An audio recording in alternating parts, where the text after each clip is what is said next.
Genesis chapter 1. In the beginning, God created the heavens and the earth. Now the earth was formless and empty. Darkness was over the surface of the deep, and the Spirit of God was hovering over the waters. And God said, "Let there be light." And there was light. God saw that the light was good, and he separated the light from the darkness. God called the light day, and the darkness he called night. And there was evening and there was morning, the first day. And God said, "Let there be a vault between the waters to separate water from water." So God made the vault and separated the water under the vault from the water above it. And it was so. God called the vault sky. And there was evening and there was morning, the second day. And God said, "Let the water under the sky be gathered to one place, and let dry ground appear." And it was so. God called the dry ground land, and the gathered waters he called seas. And God saw that it was good. Then God said, "Let the land produce vegetation, seed-bearing plants, and trees on the land that bear fruit with seed in it, according to their various kinds." And it was so. The land produced vegetation, plants bearing seed according to their kinds, and trees bearing fruit with seed in it according to their kinds. And God saw that it was good. And there was evening and there was morning, the third day. And God said, "Let there be lights in the vault of the sky to separate the day from the night, and let them serve as signs to mark sacred times and days and years. And let them be lights in the vault of the sky to give light on the earth." And it was so.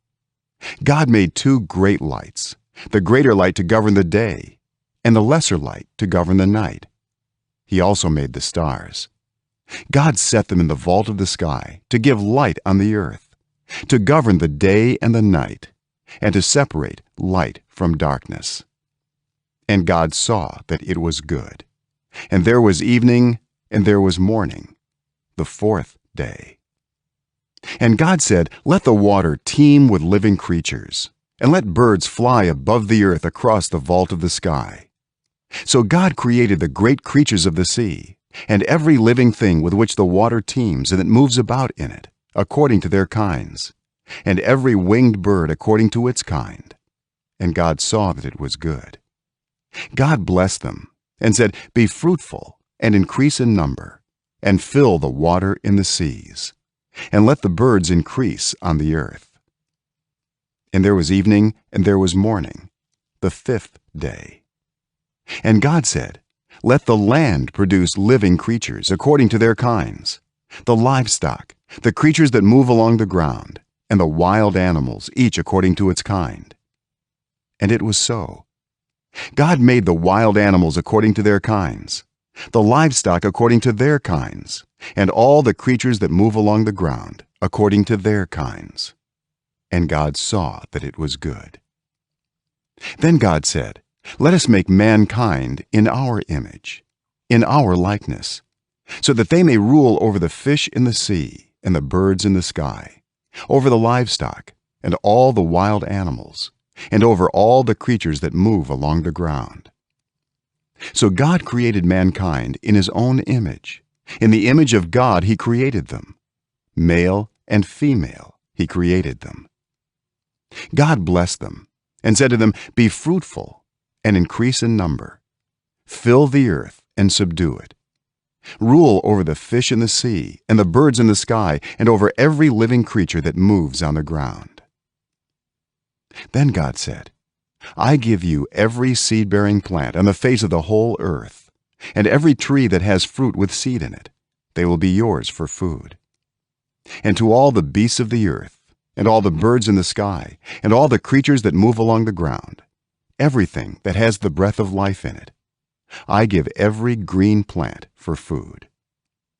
And it was so. God saw all that he had made, and it was very good. And there was evening and there was morning, the sixth day. Chapter 2.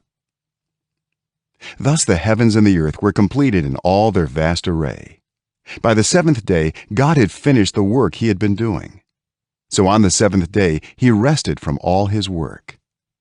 Then God blessed the seventh day and made it holy, because on it he rested from all the work of creating that he had done. This is the account of the heavens and the earth when they were created, when the Lord God made the earth and the heavens. Now no shrub had yet appeared in the earth, and no plant had yet sprung up, for the Lord God had not sent rain on the earth, and there was no one to work the ground. But streams came up from the earth and watered the whole surface of the ground. Then the Lord God formed a man from the dust of the ground, and breathed into his nostrils the breath of life, and the man became a living being. Now the Lord God had planted a garden in the east, in Eden, and there he put the man he had formed. The Lord God made all kinds of trees grow out of the ground, trees that were pleasing to the eye and good for food. In the middle of the garden were the tree of life and the tree of the knowledge of good and evil. A river watering the garden flowed from Eden. From there it was separated into 4 headwaters. The name of the first is the Pishon. It winds through the entire land of Havilah, where there is gold. The gold of that land is good. Aromatic resin and onyx are also there. The name of the second river is the Gihon. It winds through the entire land of Cush. The name of the third river is the Tigris. It runs along the east side of Asher. And the fourth river is the Euphrates. The Lord God took the man and put him in the Garden of Eden to work it and take care of it. And the Lord God commanded the man, "You are free to eat from any tree in the garden, but you must not eat from the tree of the knowledge of good and evil. For when you eat from it, you will certainly die." The Lord God said, "It is not good for the man to be alone. I will make a helper suitable for him." Now the Lord God had formed out of the ground all the wild animals and all the birds in the sky. He brought them to the man to see what he would name them. And whatever the man called each living creature, that was its name. So the man gave names to all the livestock, the birds in the sky, and all the wild animals. But for Adam, no suitable helper was found. So the Lord God caused the man to fall into a deep sleep. And while he was sleeping, he took one of the man's ribs and then closed up the place with flesh. Then the Lord God made a woman from the rib he had taken out of the man, and he brought her to the man. The man said, "This is now bone of my bones and flesh of my flesh. She shall be called woman, for she was taken out of man." That is why a man leaves his father and mother and is united to his wife, and they become one flesh. Adam and his wife were both naked, and they felt no shame. Chapter 3. Now the serpent was more crafty than any of the wild animals the Lord God had made. He said to the woman, "Did God really say, 'You must not eat from any tree in the garden'?" The woman said to the serpent, "We may eat fruit from the trees in the garden, but God did say, 'You must not eat fruit from the tree that is in the middle of the garden, and you must not touch it, or you will die.'" "You will not certainly die," the serpent said to the woman, "for God knows that when you eat from it, your eyes will be opened, and you will be like God, knowing good and evil." When the woman saw that the fruit of the tree was good for food and pleasing to the eye, and also desirable for gaining wisdom, she took some and ate it. She also gave some to her husband who was with her, and he ate it. Then the eyes of both of them were opened, and they realized they were naked. So they sewed fig leaves together and made coverings for themselves. Then the man and his wife heard the sound of the Lord God as he was walking in the garden in the cool of the day, and they hid from the Lord God among the trees of the garden. But the Lord God called to the man, "Where are you?" He answered, "I heard you in the garden, and I was afraid because I was naked, so I hid." And he said, "Who told you that you were naked? Have you eaten from the tree that I commanded you not to eat from?" The man said, "The woman you put here with me, she gave me some fruit from the tree, and I ate it." Then the Lord God said to the woman, "What is this you have done?" The woman said, "The serpent deceived me, and I ate." So the Lord God said to the serpent, "Because you have done this, cursed are you above all livestock and all wild animals. You will crawl on your belly, and you will eat dust all the days of your life. And I will put enmity between you and the woman, and between your offspring and hers. He will crush your head, and you will strike his heel." To the woman he said, "I will make your pains in childbearing very severe.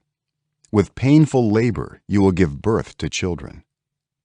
Your desire will be for your husband, and he will rule over you." To Adam he said, "Because you listened to your wife and ate fruit from the tree about which I commanded you, you must not eat from it. Cursed is the ground because of you. Through painful toil you will eat food from it all the days of your life. It will produce thorns and thistles for you, and you will eat the plants of the field. By the sweat of your brow you will eat your food until you return to the ground, since from it you were taken. For dust you are, and to dust you will return." Adam named his wife Eve, because she would become the mother of all the living. The Lord God made garments of skin for Adam and his wife, and clothed them. And the Lord God said, "The man has now become like one of us, knowing good and evil. He must not be allowed to reach out his hand and take also from the tree of life and eat and live forever." So the Lord God banished him from the Garden of Eden to work the ground from which he had been taken. After he drove the man out, he placed on the east side of the Garden of Eden cherubim and a flaming sword flashing back and forth to guard the way to the tree of life. Chapter 4. Adam made love to his wife Eve, and she became pregnant and gave birth to Cain. She said, "With the help of the Lord, I have brought forth a man." Later she gave birth to his brother Abel. Now Abel kept flocks, and Cain worked the soil. In the course of time, Cain brought some of the fruits of the soil as an offering to the Lord. And Abel also brought an offering, fat portions from some of the firstborn of his flock. The Lord looked with favor on Abel and his offering, but on Cain and his offering he did not look with favor. So Cain was very angry, and his face was downcast. Then the Lord said to Cain, "Why are you angry? Why is your face downcast? If you do what is right, will you not be accepted? But if you do not do what is right, sin is crouching at your door. It desires to have you, but you must rule over it." Now Cain said to his brother Abel, "Let's go out to the field." While they were in the field, Cain attacked his brother Abel and killed him. Then the Lord said to Cain, "Where is your brother Abel?" "I don't know," he replied. "Am I my brother's keeper?" The Lord said, "What have you done? Listen, your brother's blood cries out to me from the ground. Now you are under a curse, and driven from the ground which opened its mouth to receive your brother's blood from your hand. When you work the ground, it will no longer yield its crops for you. You will be a restless wanderer on the earth." Cain said to the Lord, "My punishment is more than I can bear. Today you are driving me from the land, and I will be hidden from your presence. I will be a restless wanderer on the earth, and whoever finds me will kill me." But the Lord said to him, "Not so. Anyone who kills Cain will suffer vengeance 7 times over." Then the Lord put a mark on Cain, so that no one who found him would kill him. So Cain went out from the Lord's presence and lived in the land of Nod, east of Eden. Cain made love to his wife, and she became pregnant and gave birth to Enoch. Cain was then building a city, and he named it after his son, Enoch.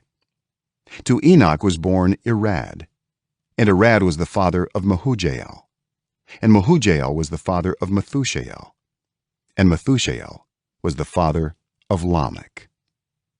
Lamech married 2 women, one named Adah and the other Zillah. Adah gave birth to Jabal. He was the father of those who live in tents and raise livestock. His brother's name was Jubal. He was the father of all who play stringed instruments and pipes. Zillah also had a son, Tubal-Cain, who forged all kinds of tools out of bronze and iron. Tubal-Cain's sister was Naamah. Lamech said to his wives, "Adah and Zillah, listen to me. Wives of Lamech, hear my words. I have killed a man for wounding me, a young man for injuring me. If Cain is avenged 7 times, then Lamech 77 times." Adam made love to his wife again, and she gave birth to a son and named him Seth, saying, "God has granted me another child in place of Abel, since Cain killed him." Seth also had a son, and he named him Enosh. At that time, people began to call on the name of the Lord. Chapter 5. This is the written account of Adam's family line. When God created mankind, he made them in the likeness of God. He created them male and female, and blessed them. And he named them mankind when they were created. When Adam had lived 130 years, he had a son in his own likeness, in his own image, and he named him Seth. After Seth was born, Adam lived 800 years and had other sons and daughters. Altogether, Adam lived a total of 930 years, and then he died. When Seth had lived 105 years, he became the father of Enosh. After he became the father of Enosh, Seth lived 807 years and had other sons and daughters. Altogether, Seth lived a total of 912 years, and then he died. When Enosh had lived 90 years, he became the father of Kenan.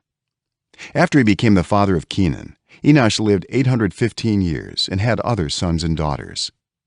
Altogether, Enosh lived a total of 905 years, and then he died. When Kenan had lived 70 years, he became the father of Mahalalel. After he became the father of Mahalalel, Kenan lived 840 years and had other sons and daughters. Altogether, Kenan lived a total of 910 years, and then he died. When Mahalalel had lived 65 years, he became the father of Jared. After he became the father of Jared, Mahalalel lived 830 years and had other sons and daughters.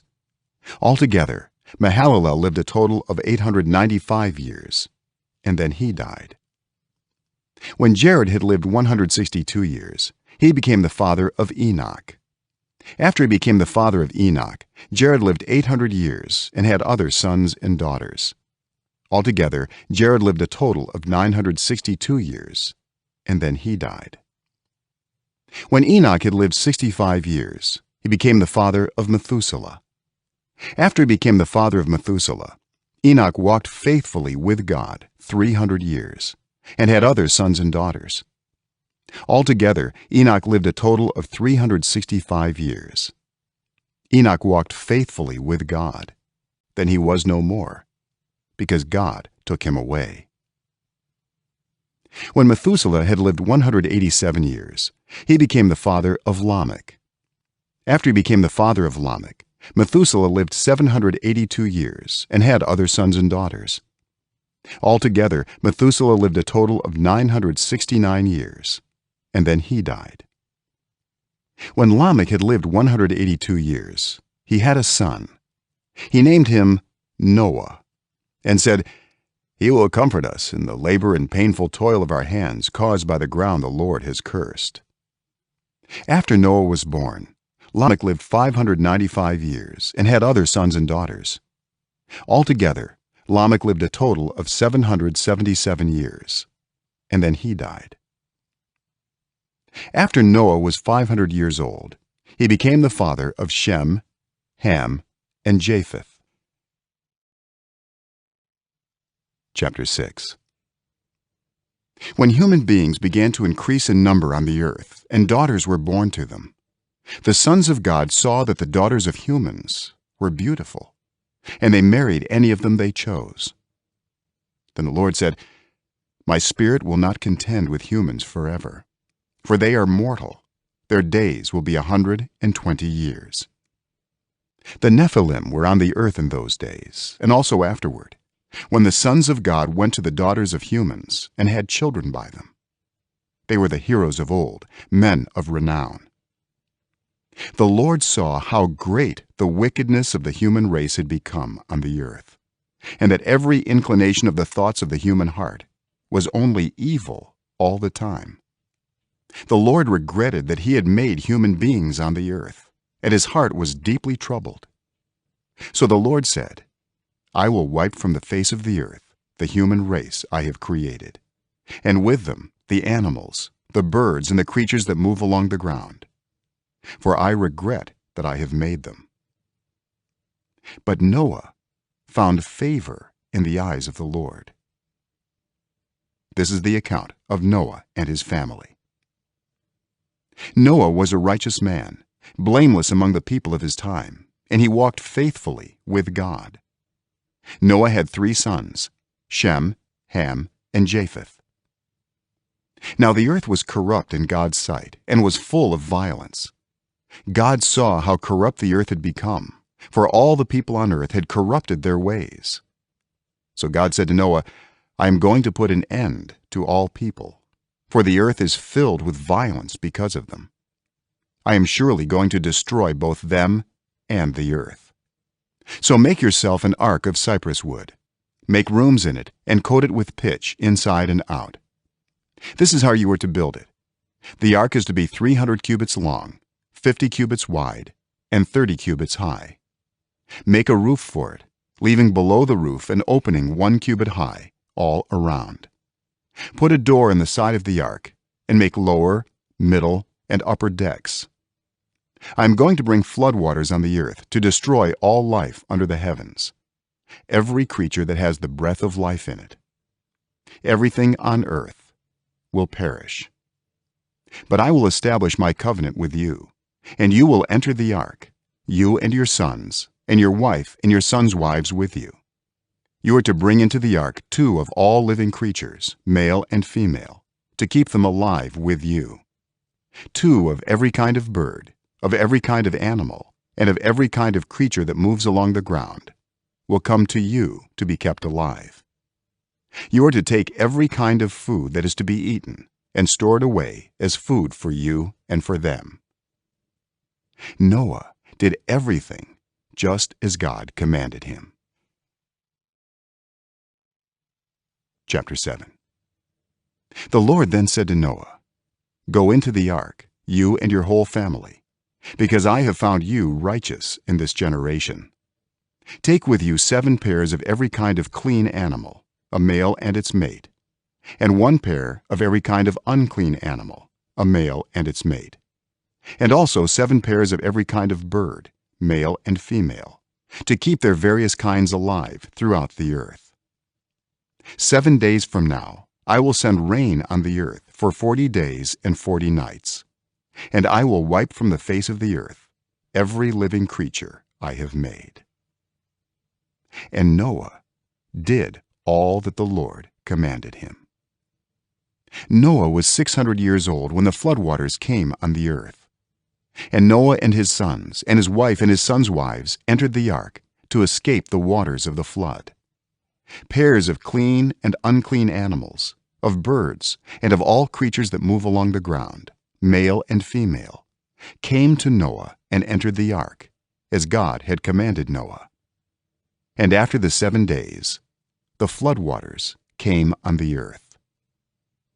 In the 600th year of Noah's life, on the 17th day of the 2nd month, on that day, all the springs of the great deep burst forth, and the floodgates of the heavens were opened, and rain fell on the earth 40 days and 40 nights. On that very day, Noah and his sons, Shem, Ham, and Japheth, together with his wife and the wives of his 3 sons, entered the ark. They had with them every wild animal according to its kind, all livestock according to their kinds, every creature that moves along the ground according to its kind, and every bird according to its kind, everything with wings. Pairs of all creatures that have the breath of life in them came to Noah and entered the ark. The animals going in were male and female of every living thing, as God had commanded Noah. Then the Lord shut him in. For 40 days the flood kept coming on the earth, and as the waters increased, they lifted the ark high above the earth. The waters rose and increased greatly on the earth, and the ark floated on the surface of the water. They rose greatly on the earth, and all the high mountains under the entire heavens were covered. The waters rose and covered the mountains to a depth of more than 15 cubits. Every living thing that moved on land perished, birds, livestock, wild animals, all the creatures that swarm over the earth, and all mankind. Everything on dry land that had the breath of life in its nostrils died. Every living thing on the face of the earth was wiped out, people and animals and the creatures that move along the ground, and the birds were wiped from the earth.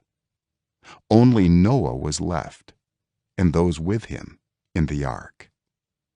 The waters flooded the earth for 150 days.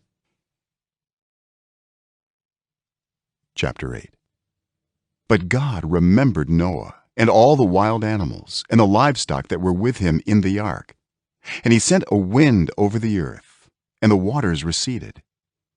Now the springs of the deep and the floodgates of the heavens had been closed, and the rain had stopped falling from the sky. The water receded steadily from the earth.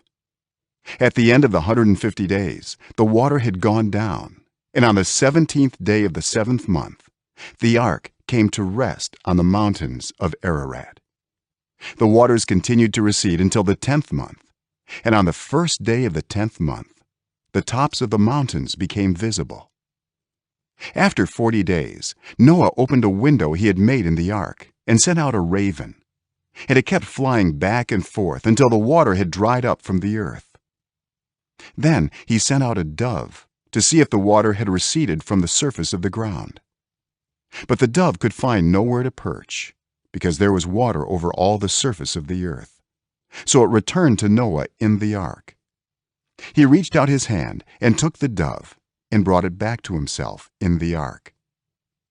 He waited 7 more days and again sent out the dove from the ark. When the dove returned to him in the evening, there in its beak was a freshly plucked olive leaf. Then Noah knew that the water had receded from the earth.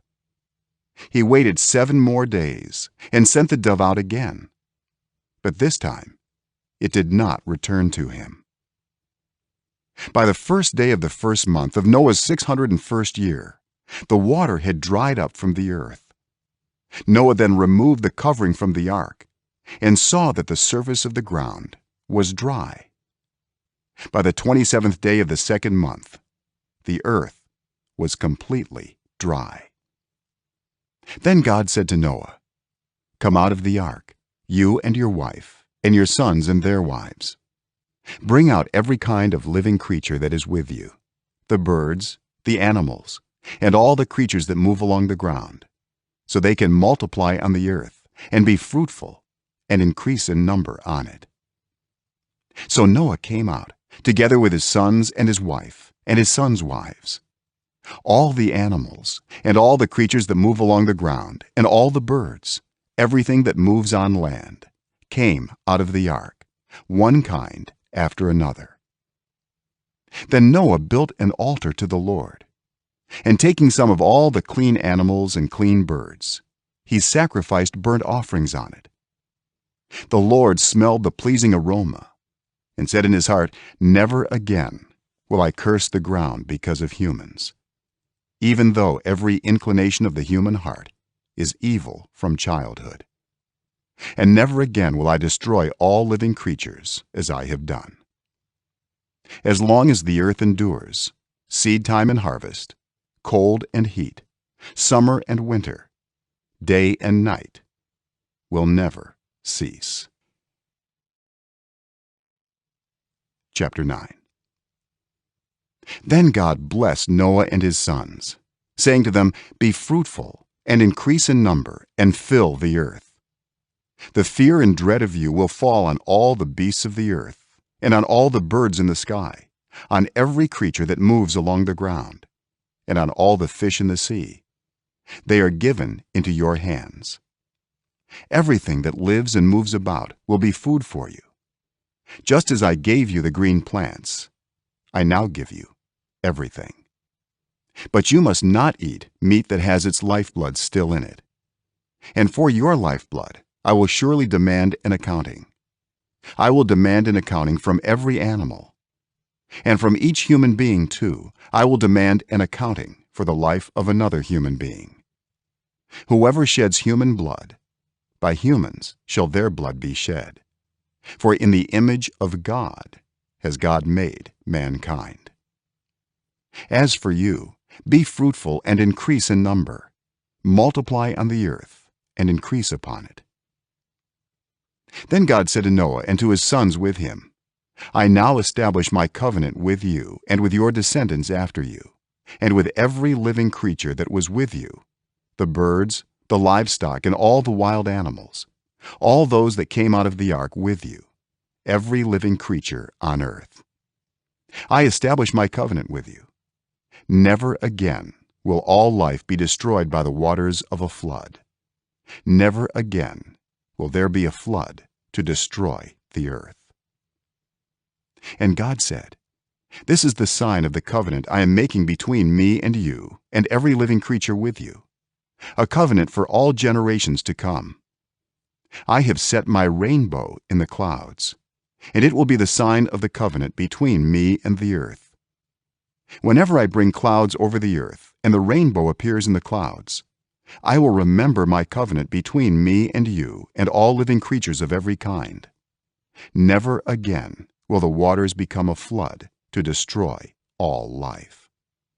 Whenever the rainbow appears in the clouds, I will see it and remember the everlasting covenant between God and all living creatures of every kind on the earth." So God said to Noah, "This is the sign of the covenant I have established between me and all life on the earth." The sons of Noah who came out of the ark were Shem, Ham, and Japheth. Ham was the father of Canaan. These were the three sons of Noah, and from them came the people who were scattered over the whole earth. Noah, a man of the soil, proceeded to plant a vineyard. When he drank some of its wine, he became drunk and lay uncovered inside his tent. Ham, the father of Canaan, saw his father naked and told his two brothers outside. But Shem and Japheth took a garment and laid it across their shoulders. Then they walked in backward and covered their father's naked body. Their faces were turned the other way so that they would not see their father naked. When Noah awoke from his wine and found out what his youngest son had done to him, he said, "Cursed be Canaan. The lowest of slaves will he be to his brothers." He also said, "Praise be to the Lord, the God of Shem. May Canaan be the slave of Shem. May God extend Japheth's territory. May Japheth live in the tents of Shem. And may Canaan be the slave of Japheth. After the flood, Noah lived 350 years. Noah lived a total of 950 years, and then he died. Chapter 10. This is the account of Shem, Ham, and Japheth, Noah's sons, who themselves had sons after the flood. The Japhethites. The sons of Japheth: Gomer, Magog, Madai, Javan, Tubal, Meshech, and Tiras. The sons of Gomer: Ashkenaz, Riphath, and Togarmah. The sons of Javan: Elisha, Tarshish, the Kittites, and the Rodanites. From these the maritime peoples spread out into their territories, by their clans within their nations, each with its own language. The Hamites. The sons of Ham: Cush, Egypt, Put, and Canaan. The sons of Cush: Seba, Havilah, Sabta, Raamah, and Sabteka. The sons of Raamah: Sheba and Dedan. Cush was the father of Nimrod, who became a mighty warrior on the earth. He was a mighty hunter before the Lord. That is why it is said, like Nimrod, a mighty hunter before the Lord. The first centers of his kingdom were Babylon, Uruk, Akkad, and Calneh in Shinar. From that land he went to Assyria, where he built Nineveh, Rehoboth-ur, Calah, and Rezin, which is between Nineveh and Calah, which is the great city. Egypt was the father of the Ludites, Anamites, Lehabites, Naphtuhites, Pathrusites, Casluhites, from whom the Philistines came, and Caphtorites. Canaan was the father of Sidon, his firstborn, and of the Hittites, Jebusites, Amorites, Girgashites, Hivites, Archites, Sinites, Arvadites, Zemarites, and Hamathites. Later the Canaanite clans scattered, and the borders of Canaan reached from Sidon toward Gerar as far as Gaza, and then toward Sodom, Gomorrah, Admah, and Zeboim as far as Lasha. These are the sons of Ham by their clans and languages, in their territories and nations. The Semites. Sons were also born to Shem, whose older brother was Japheth. Shem was the ancestor of all the sons of Eber. The sons of Shem: Elam, Asshur, Arphaxad, Lud, and Aram. The sons of Aram: Uz, Hul, Gether, and Meshech. Arphaxad was the father of Shelah, and Shelah the father of Eber. Two sons were born to Eber. One was named Peleg, because in his time the earth was divided. His brother was named Joktan. Joktan was the father of Almodad, Shalef, Hazar-maveth, Jerah, Hadoram, Uzal, Diklah, Obal, Abimael, Sheba, Ophir, Havilah, and Jobab. All these were sons of Joktan. The region where they lived stretched from Mesha toward Sephar in the eastern hill country. These are the sons of Shem by their clans and languages in their territories and nations.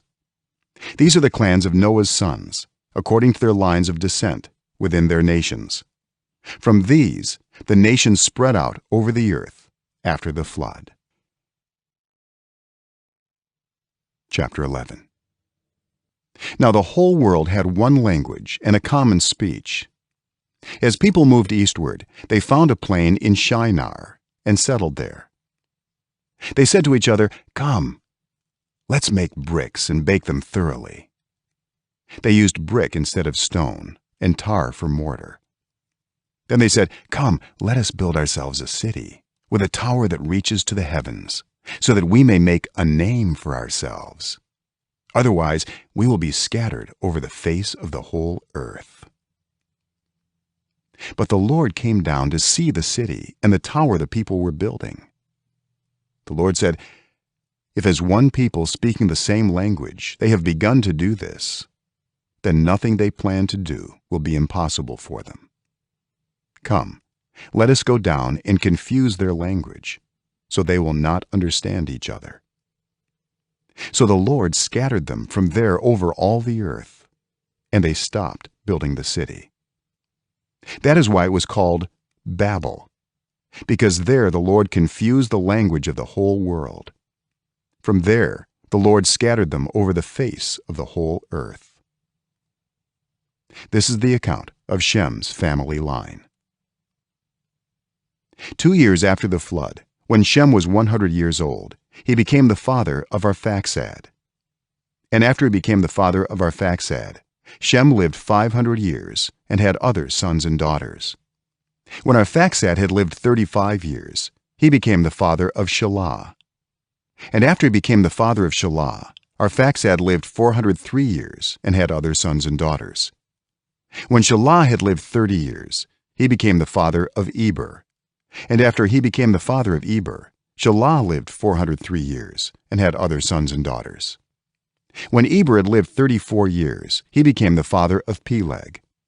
And after he became the father of Peleg, Eber lived 430 years and had other sons and daughters. When Peleg had lived 30 years, he became the father of Reu. And after he became the father of Reu, Peleg lived 209 years and had other sons and daughters. When Reu had lived 32 years, he became the father of Serug. And after he became the father of Serug, Reu lived 207 years and had other sons and daughters. When Serug had lived 30 years, he became the father of Nahor. And after he became the father of Nahor, Serug lived 200 years and had other sons and daughters. When Nahor had lived 29 years, he became the father of Terah.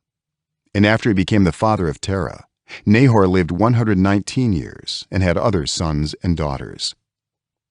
After Terah had lived 70 years, he became the father of Abram, Nahor, and Haran. This is the account of Terah's family line. Terah became the father of Abram, Nahor, and Haran. And Haran became the father of Lot. While his father Terah was still alive, Haran died in Ur of the Chaldeans, in the land of his birth. Abram and Nahor both married. The name of Abram's wife was Sarai, and the name of Nahor's wife was Milcah. She was the daughter of Haran, the father of both Milcah and Iscah. Now Sarai was childless, because she was not able to conceive.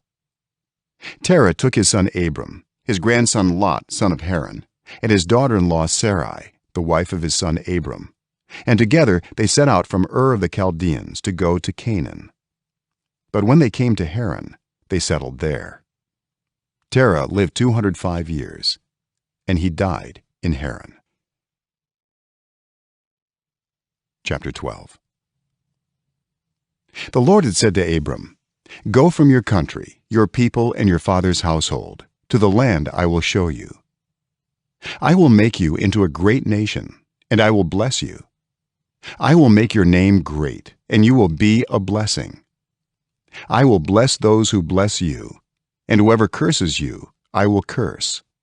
And all peoples on earth will be blessed through you." So Abram went as the Lord had told him, and Lot went with him. Abram was 75 years old when he set out from Haran.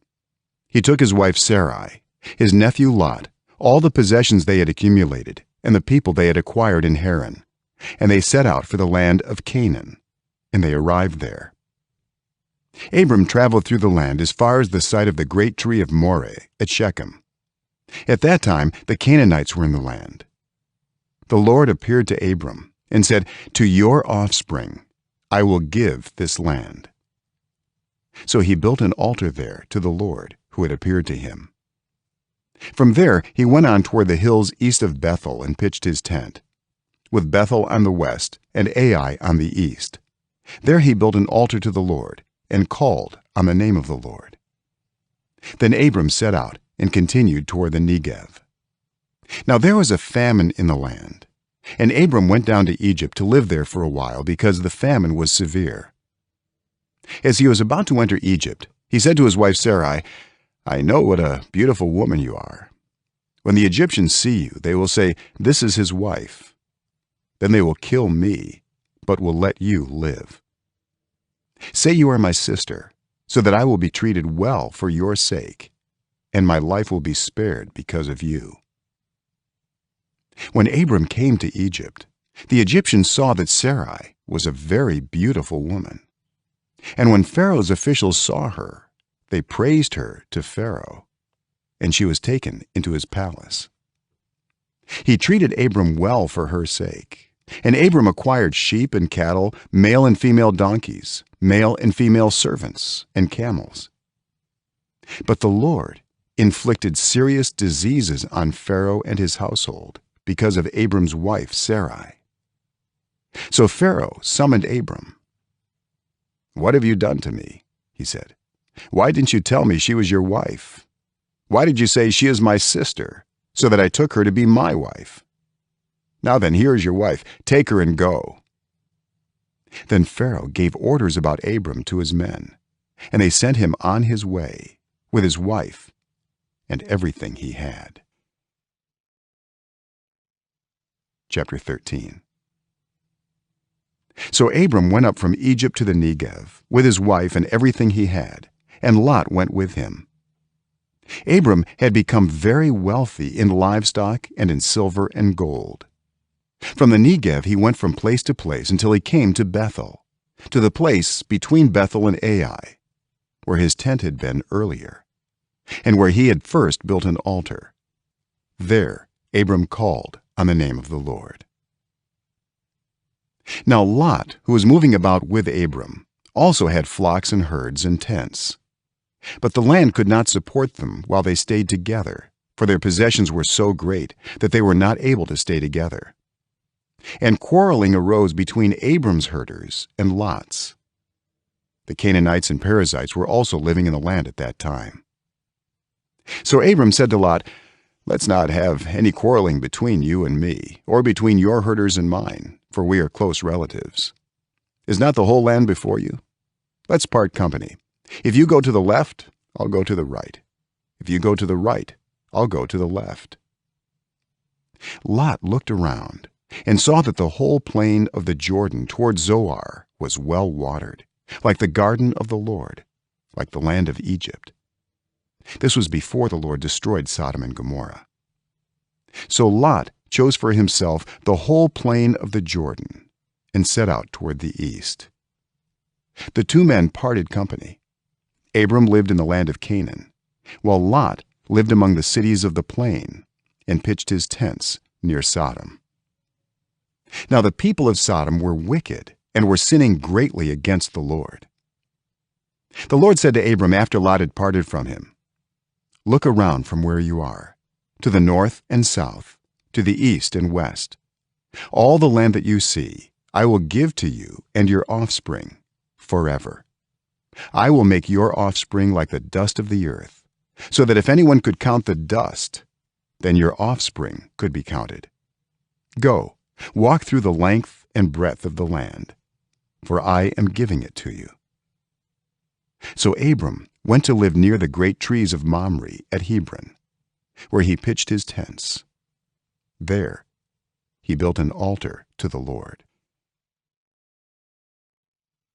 Chapter 14. At that time, when Amraphel was king of Shinar, Arioch king of Elasar, Chedorlaomer king of Elam, and Tidal king of Goyim, these kings went to war against Bera king of Sodom, Bersha king of Gomorrah, Shinab king of Admah, Shemeber king of Zeboim, and the king of Bela, that is Zoar. All these latter kings joined forces in the valley of Siddim, that is the Dead Sea Valley. For 12 years they had been subject to Chedorlaomer, but in the 13th year they rebelled.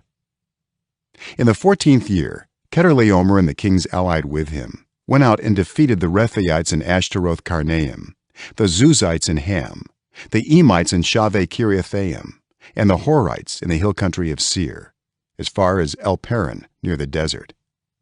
Then they turned back and went to En-Mishpat, that is Kadesh, and they conquered the whole territory of the Amalekites, as well as the Amorites who were living in Hazazon Tamar. Then the king of Sodom, the king of Gomorrah, the king of Admah, the king of Zeboim, and the king of Bela, that is Zoar, marched out and drew up their battle lines in the valley of Siddim against Chedorlaomer king of Elam, Tidal king of Goyim, Amraphel king of Shinar, and Arioch king of Elasar, 4 kings against 5.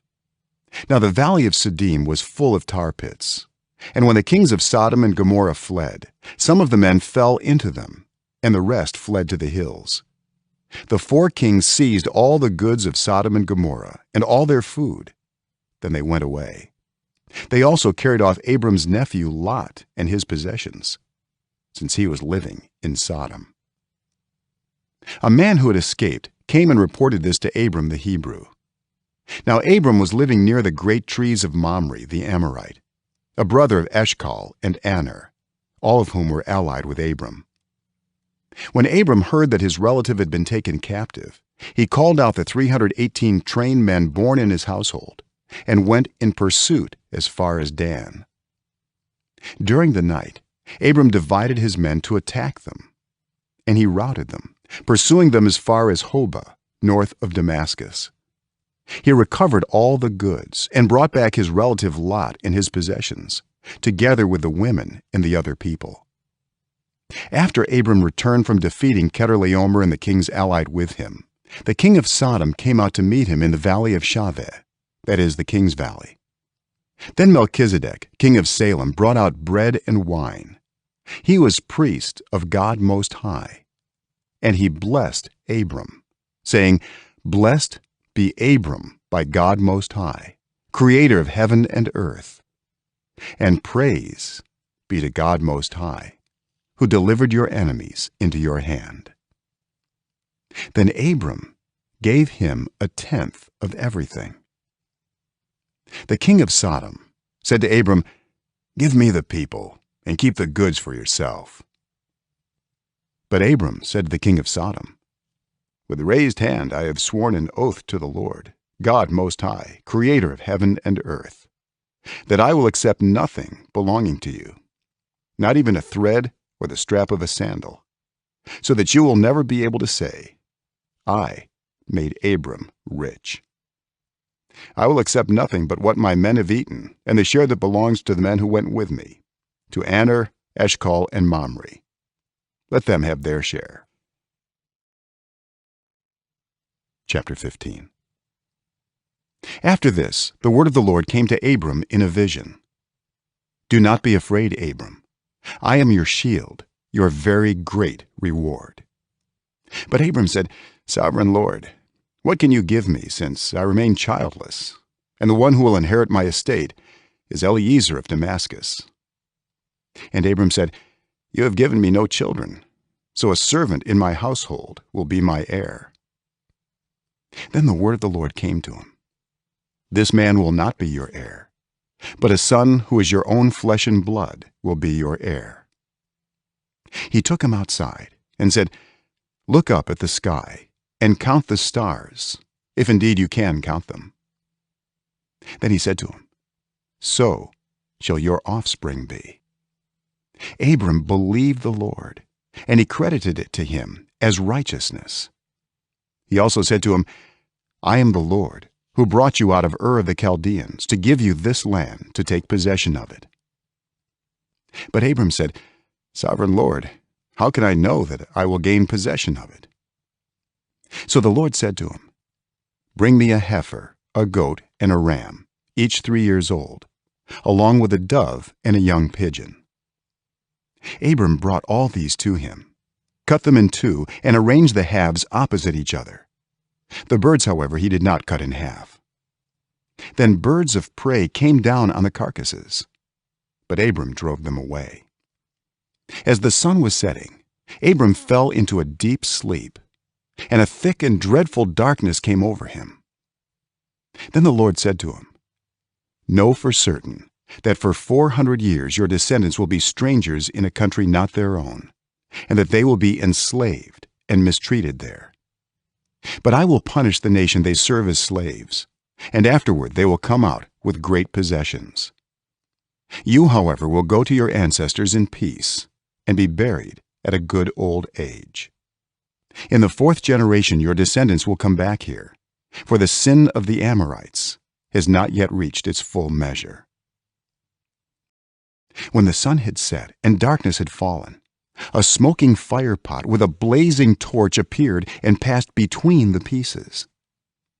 On that day the Lord made a covenant with Abram and said, "To your descendants I give this land, from the Wadi of Egypt to the great river, the Euphrates, the land of the Kenites, Kenizzites, Cadmonites, Hittites, Perizzites, Rephaites, Amorites, Canaanites, Girgashites, and Jebusites." Chapter 16. Now Sarai, Abram's wife, had borne him no children, but she had an Egyptian slave named Hagar. So she said to Abram, "The Lord has kept me from having children. Go, sleep with my slave. Perhaps I can build a family through her." Abram agreed to what Sarai said. So after Abram had been living in Canaan 10 years, Sarai his wife took her Egyptian slave Hagar and gave her to her husband to be his wife. He slept with Hagar, and she conceived. When she knew she was pregnant, she began to despise her mistress. Then Sarai said to Abram, "You are responsible for the wrong I am suffering. I put my slave in your arms, and now that she knows she is pregnant, she despises me. May the Lord judge between you and me." "Your slave is in your hands," Abram said. "Do with her whatever you think best." Then Sarai mistreated Hagar, so she fled from her. The angel of the Lord found Hagar near a spring in the desert. It was the spring that is beside the road to Shur. And he said, "Hagar, slave of Sarai, where have you come from, and where are you going?" "I am running away from my mistress Sarai," she answered. Then the angel of the Lord told her, "Go back to your mistress and submit to her." The angel added, "I will increase your descendants so much that they will be too numerous to count." The angel of the Lord also said to her, "You are now pregnant, and you will give birth to a son. You shall name him Ishmael, for the Lord has heard of your misery. He will be a wild donkey of a man. His hand will be against everyone, and everyone's hand against him, and he will live in hostility toward all his brothers." She gave this name to the Lord who spoke to her: "You are the God who sees me." For she said, "I have now seen the one who sees me." That is why the well was called Be'er Lahairoi. It is still there between Kadesh and Bered. So Hagar bore Abram a son, and Abram gave the name Ishmael to the son she had born. Abram was 86 years old when Hagar bore him Ishmael. Chapter 17.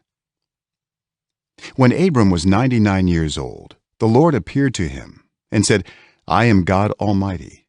Walk before me faithfully and be blameless. Then I will make my covenant between me and you, and will greatly increase your numbers." Abram fell face down. And God said to him, "As for me, this is my covenant with you. You will be the father of many nations. No longer will you be called Abram. Your name will be Abraham, for I have made you a father of many nations. I will make you very fruitful. I will make nations of you, and kings will come from you. I will establish my covenant as an everlasting covenant between me and you and your descendants after you for the generations to come, to be your God and the God of your descendants after you. The whole land of Canaan, where you now reside as a foreigner, I will give as an everlasting possession to you and your descendants after you, and I will be their God." Then God said to Abraham, "As for you, you must keep my covenant, you and your descendants after you for the generations to come. This is my covenant with you and your descendants after you, the covenant you are to keep. Shall be circumcised. You are to undergo circumcision, and it will be the sign of the covenant between me and you. For the generations to come, every male among you who is 8 days old must be circumcised, including those born in your household or bought with money from a foreigner, those who are not your offspring. Whether born in your household or bought with your money, they must be circumcised. My covenant in your flesh is to be an everlasting covenant. Any uncircumcised male who has not been circumcised in the flesh will be cut off from his people. He has broken my covenant. God also said to Abraham, "As for Sarai your wife, you are no longer to call her Sarai.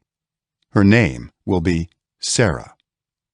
I will bless her and will surely give you a son by her. I will bless her so that she will be the mother of nations. Kings of peoples will come from her." Abraham fell face down. He laughed and said to himself, "Will a son be born to a man 100 years old? Will Sarah bear a child at the age of 90? And Abraham said to God, "If only Ishmael might live under your blessing." Then God said, "Yes, but your wife Sarah will bear you a son, and you will call him Isaac. I will establish my covenant with him as an everlasting covenant for his descendants after him. And as for Ishmael, I have heard you.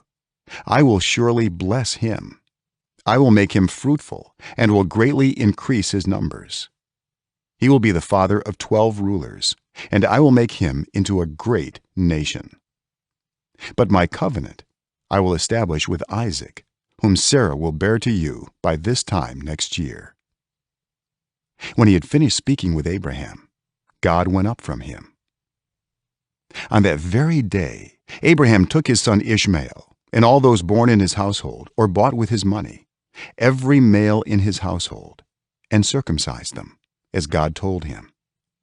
Abraham was 99 years old when he was circumcised, and his son Ishmael was 13. Abraham and his son Ishmael were both circumcised on that very day, and every male in Abraham's household, including those born in his household or bought from a foreigner, was circumcised with him. Chapter 18.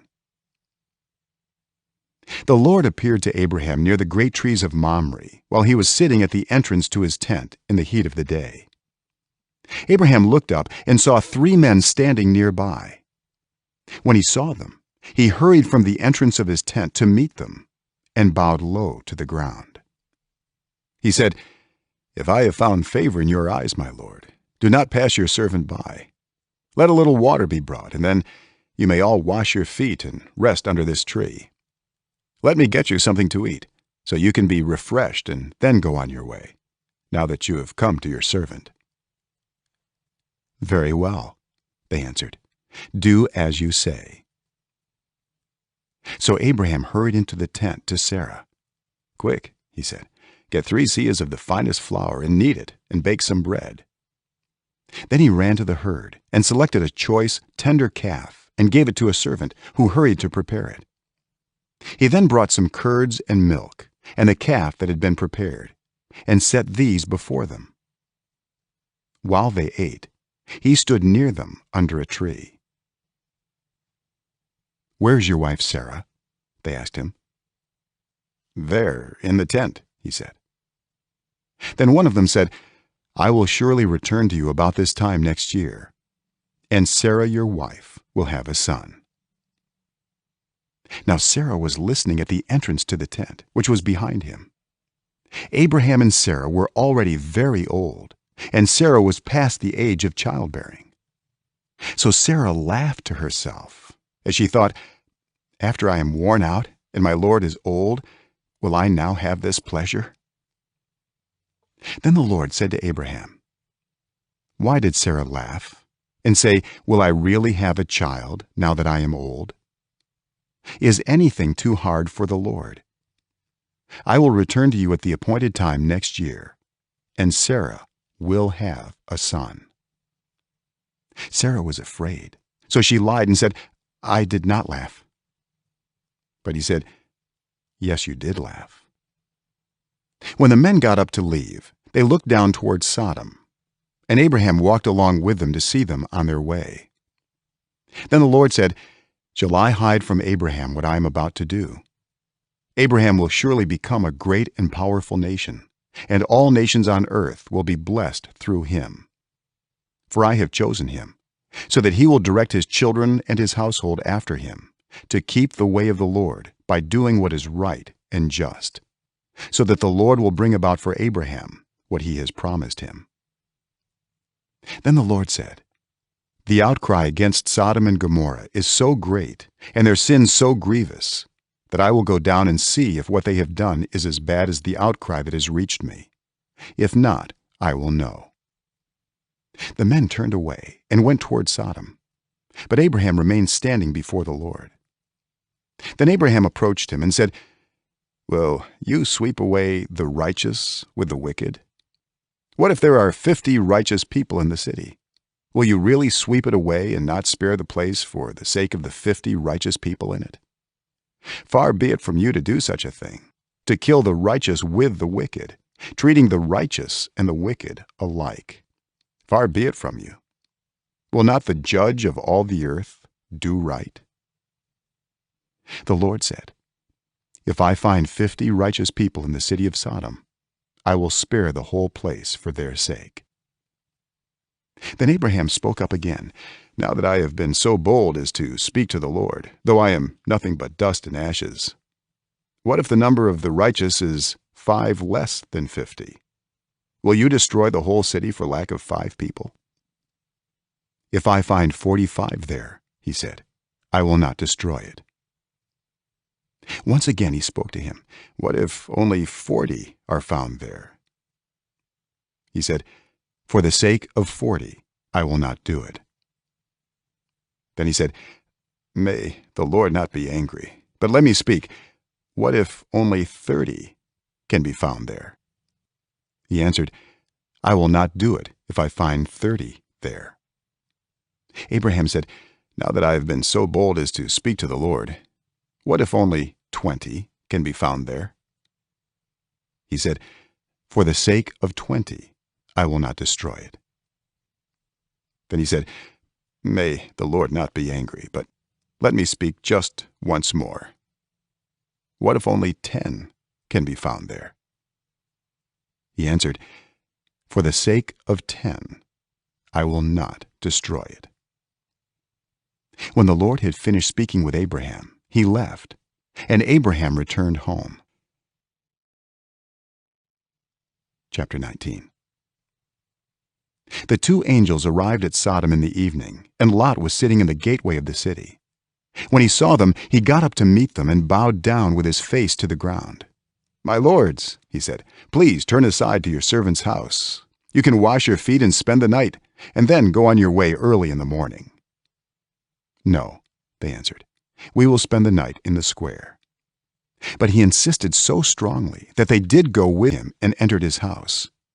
He prepared a meal for them, baking bread without yeast, and they ate.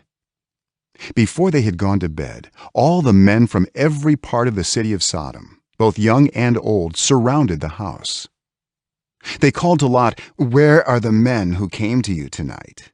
Bring them out to us so that we can have sex with them." Lot went outside to meet them and shut the door behind him and said, "No, my friends, don't do this wicked thing. Look, I have 2 daughters who have never slept with a man. Let me bring them out to you, and you can do what you like with them, but don't do anything to these men, for they have come under the protection of my roof." "Get out of our way," they replied. "This fellow came here as a foreigner, and now he wants to play the judge. We'll treat you worse than them." They kept bringing pressure on Lot and moved forward to break down the door. But the men inside reached out and pulled Lot back into the house and shut the door. Then they struck the men who were at the door of the house, young and old, with blindness, so that they could not find the door. The 2 men said to Lot, "Do you have anyone else here, sons-in-law, sons or daughters, or anyone else in the city who belongs to you? Get them out of here, because we are going to destroy this place. The outcry to the Lord against its people is so great that he has sent us to destroy it." So Lot went out and spoke to his sons-in-law, who were pledged to marry his daughters. He said, "Hurry and get out of this place, because the Lord is about to destroy the city."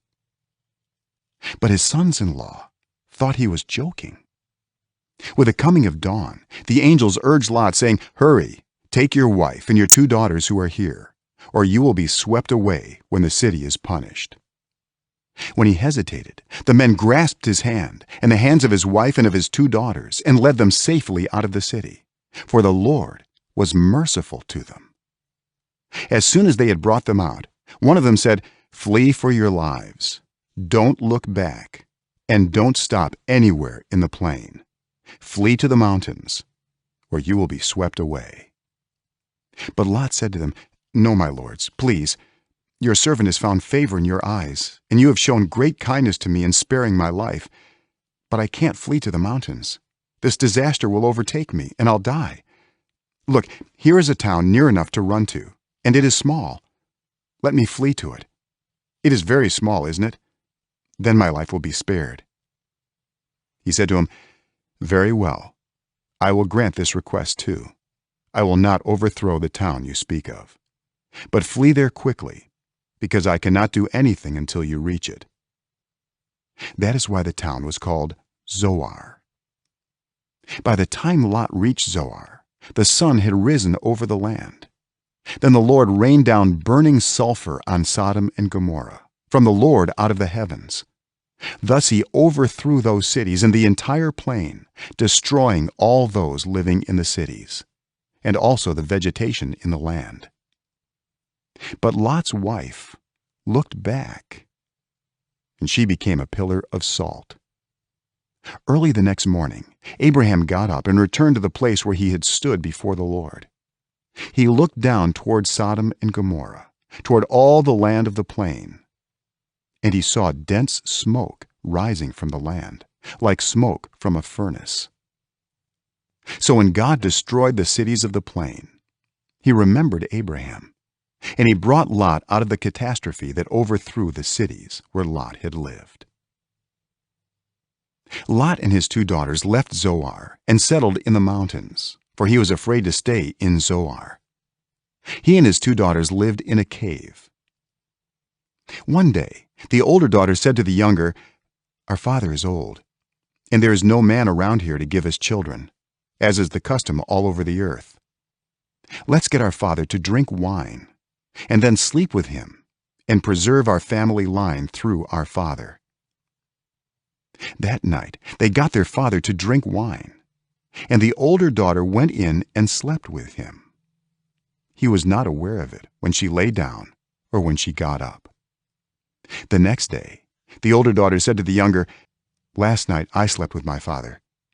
Let's get him to drink wine again tonight, and you go in and sleep with him so we can preserve our family line through our father." So they got their father to drink wine that night also, and the younger daughter went in and slept with him. Again, he was not aware of it when she lay down or when she got up. So both of Lot's daughters became pregnant by their father. The older daughter had a son, and she named him Moab. He is the father of the Moabites of today. The younger daughter also had a son, and she named him Ben-Ami. He is the father of the Ammonites of today. Chapter 20. Now Abraham moved on from there into the region of the Negev, and lived between Kadesh and Shur. For a while he stayed in Gerar, and there Abraham said of his wife Sarah, "She is my sister." Then Abimelech, king of Gerar, sent for Sarah and took her. But God came to Abimelech in a dream one night and said to him, "You are as good as dead, because of the woman you have taken. She is a married woman." Now Abimelech had not gone near her, so he said, "Lord, will you destroy an innocent nation? Did he not say to me, 'She is my sister'? And didn't she also say, 'He is my brother'? I have done this with a clear conscience and clean hands." Then God said to him in the dream, "Yes, I know you did this with a clear conscience, and so I have kept you from sinning against me. That is why I did not let you touch her. Now return the man's wife, for he is a prophet, and he will pray for you, and you will live." but if you do not return her, you may be sure that you and all who belong to you will die." Early the next morning, Abimelech summoned all his officials, and when he told them all that had happened, they were very much afraid. Then Abimelech called Abraham in and said, "What have you done to us? How have I wronged you, that you have brought such great guilt upon me and my kingdom? You have done things to me that should never be done." And Abimelech asked Abraham, "What was your reason for doing this?" Abraham replied, "I said to myself, there is surely no fear of God in this place, and they will kill me because of my wife. Besides, she really is my sister, the daughter of my father, though not of my mother, and she became my wife. And when God had me wander from my father's household, I said to her, 'This is how you can show your love to me. Everywhere we go, say of me, he is my brother.'" Then Abimelech brought sheep and cattle and male and female slaves and gave them to Abraham, and he returned Sarah his wife to him. And Abimelech said, "My land is before you. Live wherever you like." To Sarah he said, "I am giving your brother 1,000 shekels of silver. This is to cover the offense against you before all who are with you. You are completely vindicated." Then Abraham prayed to God, and God healed Abimelech, his wife, and his female slaves so they could have children again. For the Lord had kept all the women in Abimelech's household from conceiving because of Abraham's wife, Sarah. Chapter 21. Now the Lord was gracious to Sarah, as he had said, and the Lord did for Sarah what he had promised. Sarah became pregnant and bore a son to Abraham in his old age, at the very time God had promised him. Abraham gave the name Isaac to the son Sarah bore him. When his son Isaac was 8 days old, Abraham circumcised him, as God commanded him. Abraham was 100 years old when his son Isaac was born to him. Sarah said, "God has brought me laughter, and everyone who hears about this will laugh with me." And she added, "Who would have said to Abraham that Sarah would nurse children? Yet I have borne him a son in his old age." The child grew and was weaned. And on the day Isaac was weaned, Abraham held a great feast. But Sarah saw that the son whom Hagar the Egyptian had borne to Abraham was mocking. And she said to Abraham, "Get rid of that slave woman and her son, for that woman's son will never share in the inheritance with my son Isaac." The matter distressed Abraham greatly because it concerned his son. But God said to him, "Do not be so distressed about the boy and your slave woman. Listen to whatever Sarah tells you, because it is through Isaac that your offspring will be reckoned. I will make the son of the slave into a nation also, because he is your offspring." Early the next morning, Abraham took some food and a skin of water and gave them to Hagar. He set them on her shoulders and then sent her off with the boy. She went on her way and wandered in the desert of Beersheba. When the water in the skin was gone, she put the boy under one of the bushes. Then she went off and sat down about a bow shot away, for she thought, "I cannot watch the boy die." And as she sat there, she began to sob. God heard the boy crying, and the angel of God called to Hagar from heaven and said to her, "What is the matter, Hagar? Do not be afraid. God has heard the boy crying as he lies there. Lift the boy up and take him by the hand, for I will make him into a great nation." Then God opened her eyes, and she saw a well of water. So she went and filled the skin with water and gave the boy a drink. God was with the boy as he grew up. He lived in the desert and became an archer. While he was living in the desert of Paran, his mother got a wife for him from Egypt.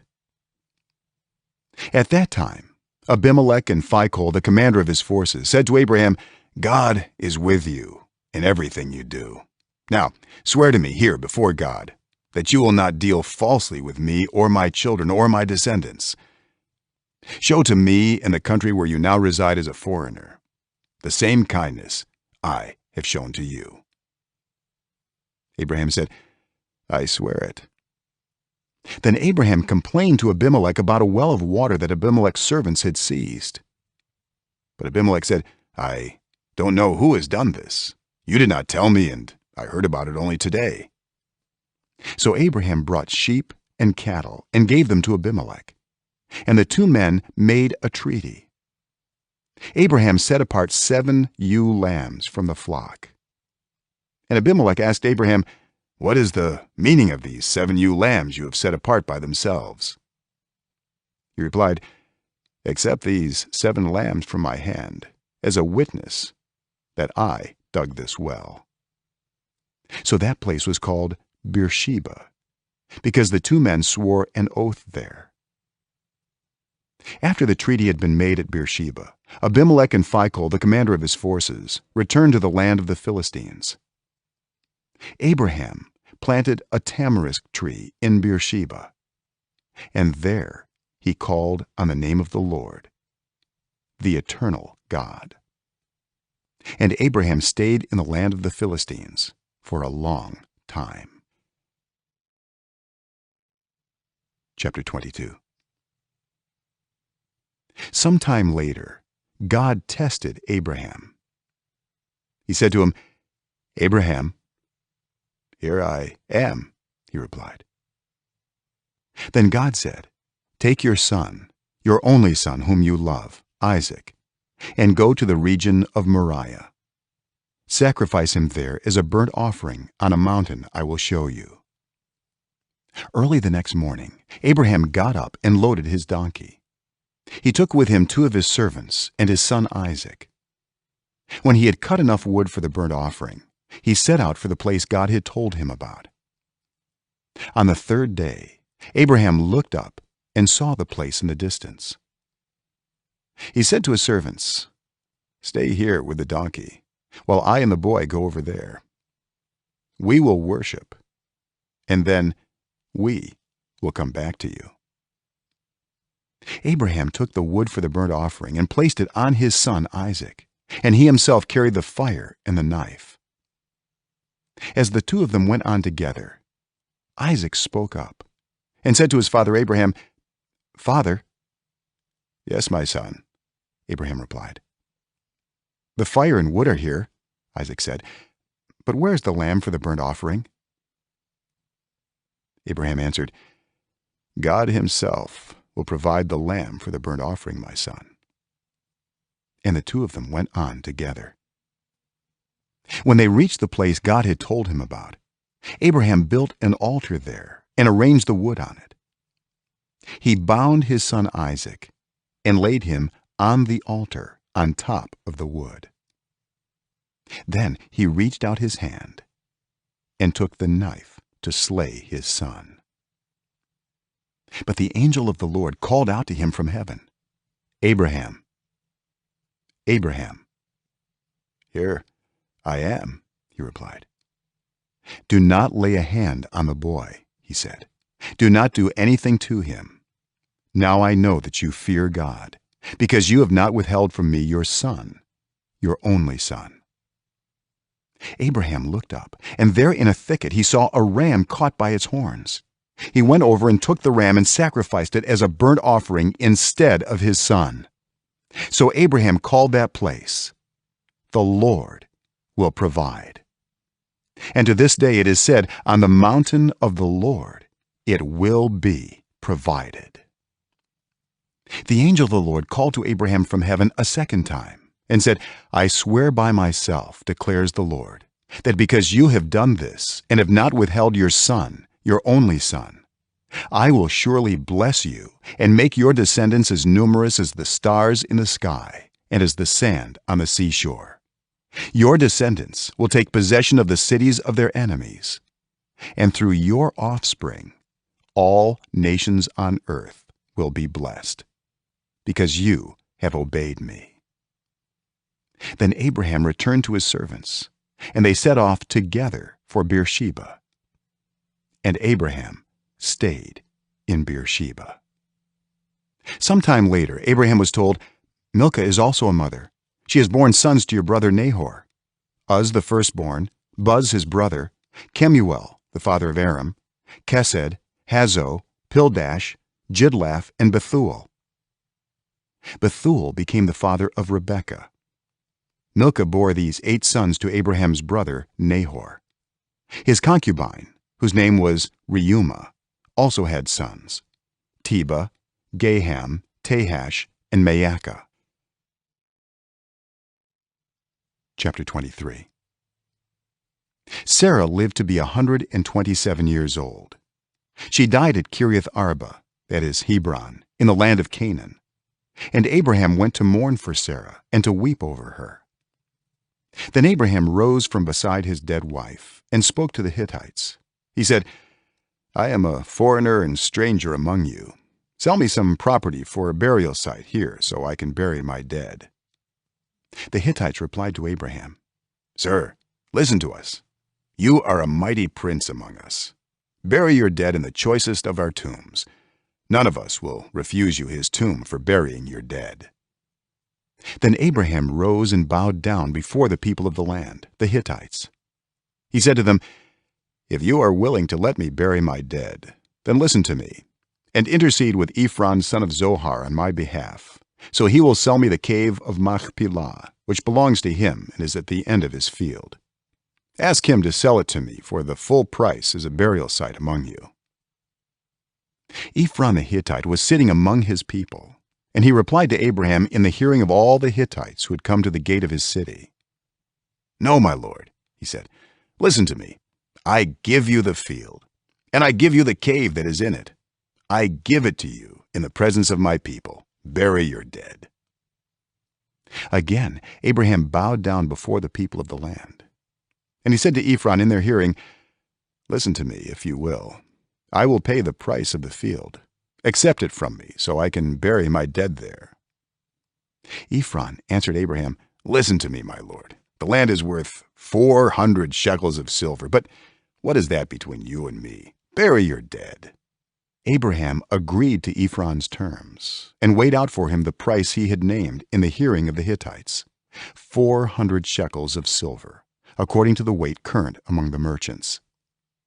So Ephron's field in Machpelah near Mamre, both the field and the cave in it, and all the trees within the borders of the field, was deeded to Abraham as his property in the presence of all the Hittites who had come to the gate of the city. Afterward Abraham buried his wife Sarah in the cave in the field of Machpelah near Mamre, which is at Hebron, in the land of Canaan. So the field and the cave in it were deeded to Abraham by the Hittites as a burial site. Chapter 24. Abraham was now very old, and the Lord had blessed him in every way. He said to the senior servant in his household, the one in charge of all that he had, "Put your hand under my thigh. I want you to swear by the Lord, the God of heaven and the God of earth, that you will not get a wife for my son from the daughters of the Canaanites among whom I am living, but will go to my country and my own relatives and get a wife for my son Isaac." The servant asked him, "What if the woman is unwilling to come back with me to this land? Shall I then take your son back to the country you came from?" "Make sure that you do not take my son back there," Abraham said. "The Lord, the God of heaven, who brought me out of my father's household in my native land, and who spoke to me and promised me on oath, saying, 'To your offspring I will give this land,' he will send his angel before you so that you can get a wife for my son from there. If the woman is unwilling to come back with you, then you will be released from this oath of mine. Only do not take my son back there." So the servant put his hand under the thigh of his master Abraham and swore an oath to him concerning this matter. Then the servant left, taking with him 10 of his master's camels loaded with all kinds of good things from his master. He set out for Aram Naharaim and made his way to the town of Nahor. He had the camels kneel down near the well outside the town. It was toward evening. the time the women go out to draw water." Then he prayed, "Lord, God of my master Abraham, make me successful today and show kindness to my master Abraham. See, I am standing beside this spring, and the daughters of the townspeople are coming out to draw water. May it be that when I say to a young woman, 'Please let down your jar that I may have a drink,' and she says, 'Drink, and I'll water your camels too,' let her be the one you have chosen for your servant Isaac. By this I will know that you have shown kindness to my master." Before he had finished praying, Rebekah came out with her jar on her shoulder. She was the daughter of Bethuel, son of Milcah, who was the wife of Abraham's brother Nahor. The woman was very beautiful, a virgin. No man had ever slept with her. She went down to the spring, filled her jar, and came up again. The servant hurried to meet her and said, "Please, give me a little water from your jar." "Drink, my lord," she said, and quickly lowered the jar to her hands and gave him a drink. After she had given him a drink, she said, "I'll draw water for your camels too, until they have had enough to drink." So she quickly emptied her jar into the trough, ran back to the well to draw more water, and drew enough for all his camels.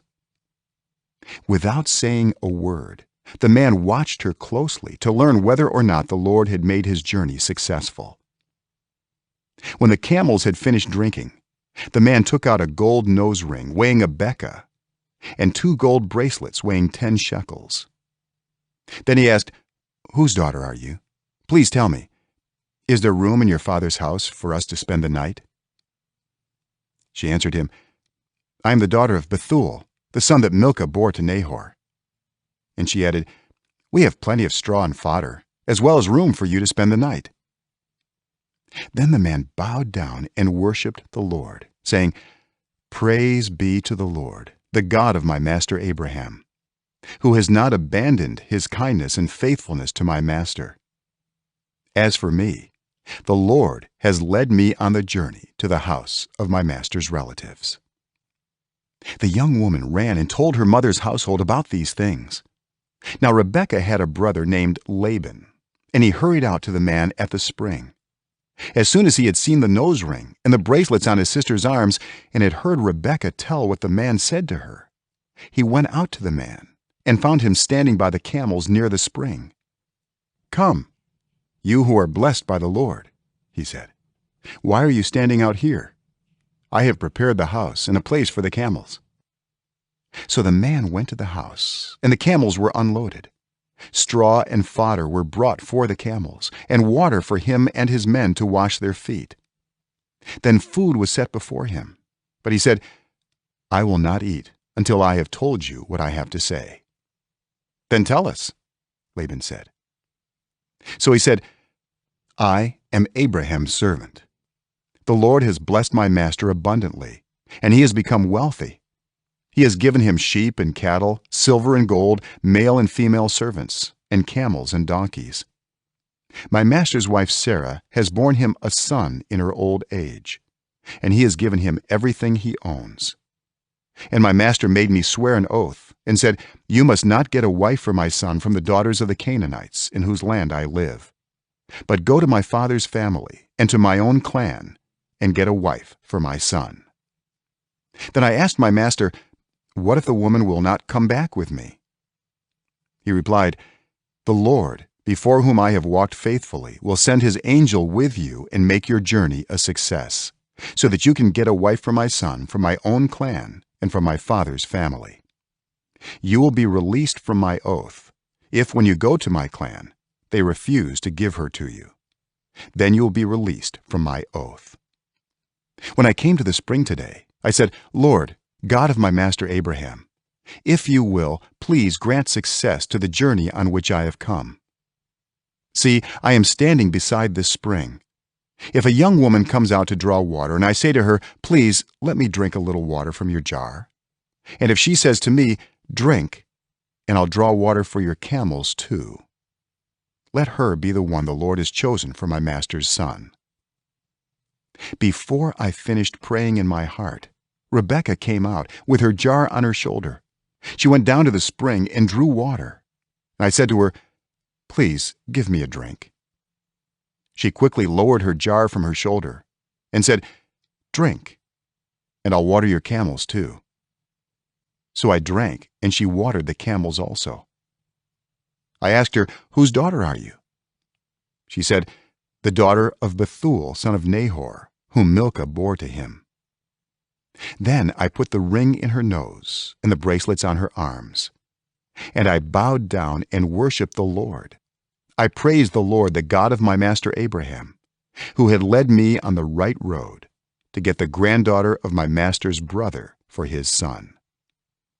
Now if you will show kindness and faithfulness to my master, tell me, and if not, tell me, so I may know which way to turn." Laban and Bethuel answered, "This is from the Lord. We can say nothing to you one way or the other. Here is Rebekah, take her and go, and let her become the wife of your master's son, as the Lord has directed." When Abraham's servant heard what they said, he bowed down to the ground before the Lord. Then the servant brought out gold and silver jewelry and articles of clothing and gave them to Rebekah. He also gave costly gifts to her brother and to her mother. Then he and the men who were with him ate and drank and spent the night there. When they got up the next morning, he said, "Send me on my way to my master." But her brother and her mother replied, "Let the young woman remain with us 10 days or so, then you may go." But he said to them, "Do not detain me, now that the Lord has granted success to my journey. Send me on my way so I may go to my master." Then they said, "Let's call the young woman and ask her about it." So they called Rebekah and asked her, "Will you go with this man?" "I will go," she said. So they sent their sister Rebekah on her way, along with her nurse and Abraham's servant and his men. And they blessed Rebekah and said to her, "Our sister, may you increase to thousands upon thousands. May your offspring possess the cities of their enemies." Then Rebekah and her attendants got ready and mounted the camels and went back with the man. So the servant took Rebekah and left. Now Isaac had come from Beer Lahairoi, for he was living in the Negev. He went out to the field one evening to meditate, and as he looked up, he saw camels approaching. Rebekah also looked up and saw Isaac. She got down from her camel and asked the servant, "Who is that man in the field coming to meet us?" "He is my master," the servant answered. So she took her veil and covered herself. Then the servant told Isaac all he had done. Isaac brought her into the tent of his mother Sarah, and he married Rebekah. So she became his wife, and he loved her. And Isaac was comforted after his mother's death. Chapter 25. Abraham had taken another wife, whose name was Keturah. She bore him Zimran, Jokshan, Medan, Midian, Ishbak, and Shua. Jokshan was the father of Sheba and Dedan. The descendants of Dedan were the Asherites, the Letushites, and the Leumites. The sons of Midian were Ephah, Epher, Hanok, Abida, and Eldaah. All these were descendants of Keturah. Abraham left everything he owned to Isaac. But while he was still living, he gave gifts to the sons of his concubines and sent them away from his son Isaac to the land of the east. Abraham lived 175 years. Then Abraham breathed his last and died at a good old age, an old man and full of years. And he was gathered to his people. His sons Isaac and Ishmael buried him in the cave of Machpelah near Mamre, in the field of Ephron son of Zohar the Hittite, the field Abraham had bought from the Hittites. There Abraham was buried with his wife Sarah. After Abraham's death, God blessed his son Isaac, who then lived near Beer Lahairoi. This is the account of the family line of Abraham's son Ishmael, whom Sarah's slave Hagar the Egyptian bore to Abraham. These are the names of the sons of Ishmael, listed in the order of their birth: Nebaioth the firstborn of Ishmael, Kedar, Adbeel, Mibsam, Mishma, Duma, Massa, Hadad, Tema, Jetur, Naphish, and Kedema. These were the sons of Ishmael, and these are the names of the 12 tribal rulers according to their settlements and camps. Ishmael lived 137 years. He breathed his last and died, and he was gathered to his people. His descendants settled in the area from Havilah to Shur, near the eastern border of Egypt, as you go toward Asher, and they lived in hostility toward all the tribes related to them. This is the account of the family line of Abraham's son Isaac. Abraham became the father of Isaac, and Isaac was 40 years old when he married Rebekah, daughter of Bethuel the Aramean from Padan Aram, and sister of Laban the Aramean. Isaac prayed to the Lord on behalf of his wife, because she was childless. The Lord answered his prayer, and his wife Rebekah became pregnant. The babies jostled each other within her, and she said, "Why is this happening to me?" So she went to inquire of the Lord. The Lord said to her, "Two nations are in your womb, and two peoples from within you will be separated. One people will be stronger than the other, and the older will serve the younger." When the time came for her to give birth, there were twin boys in her womb. The first to come out was red, and his whole body was like a hairy garment, so they named him Esau. After this his brother came out, with his hand grasping Esau's heel, so he was named Jacob. Isaac was 60 years old when Rebekah gave birth to them. The boys grew up, and Esau became a skillful hunter, a man of the open country, while Jacob was content to stay at home among the tents. Isaac, who had a taste for wild game, loved Esau, but Rebekah loved Jacob. Once when Jacob was cooking some stew, Esau came in from the open country, famished. He said to Jacob, "Quick, let me have some of that red stew. I'm famished." That is why he was also called Edom. Jacob replied, "First, sell me your birthright." "Look, I'm about to die," Esau said. "What good is the birthright to me?" But Jacob said, "Swear to me first." So he swore an oath to him, selling his birthright to Jacob. Then Jacob gave Esau some bread and some lentil stew. He ate and drank, and then got up and left. So Esau despised his birthright. Chapter 26. Now there was a famine in the land, besides the previous famine in Abraham's time, and Isaac went to Abimelech king of the Philistines in Gerar. The Lord appeared to Isaac and said, "Do not go down to Egypt. Live in the land where I tell you to live. Stay in this land for a while, and I will be with you and will bless you. For to you and your descendants I will give all these lands, and will confirm the oath I swore to your father Abraham.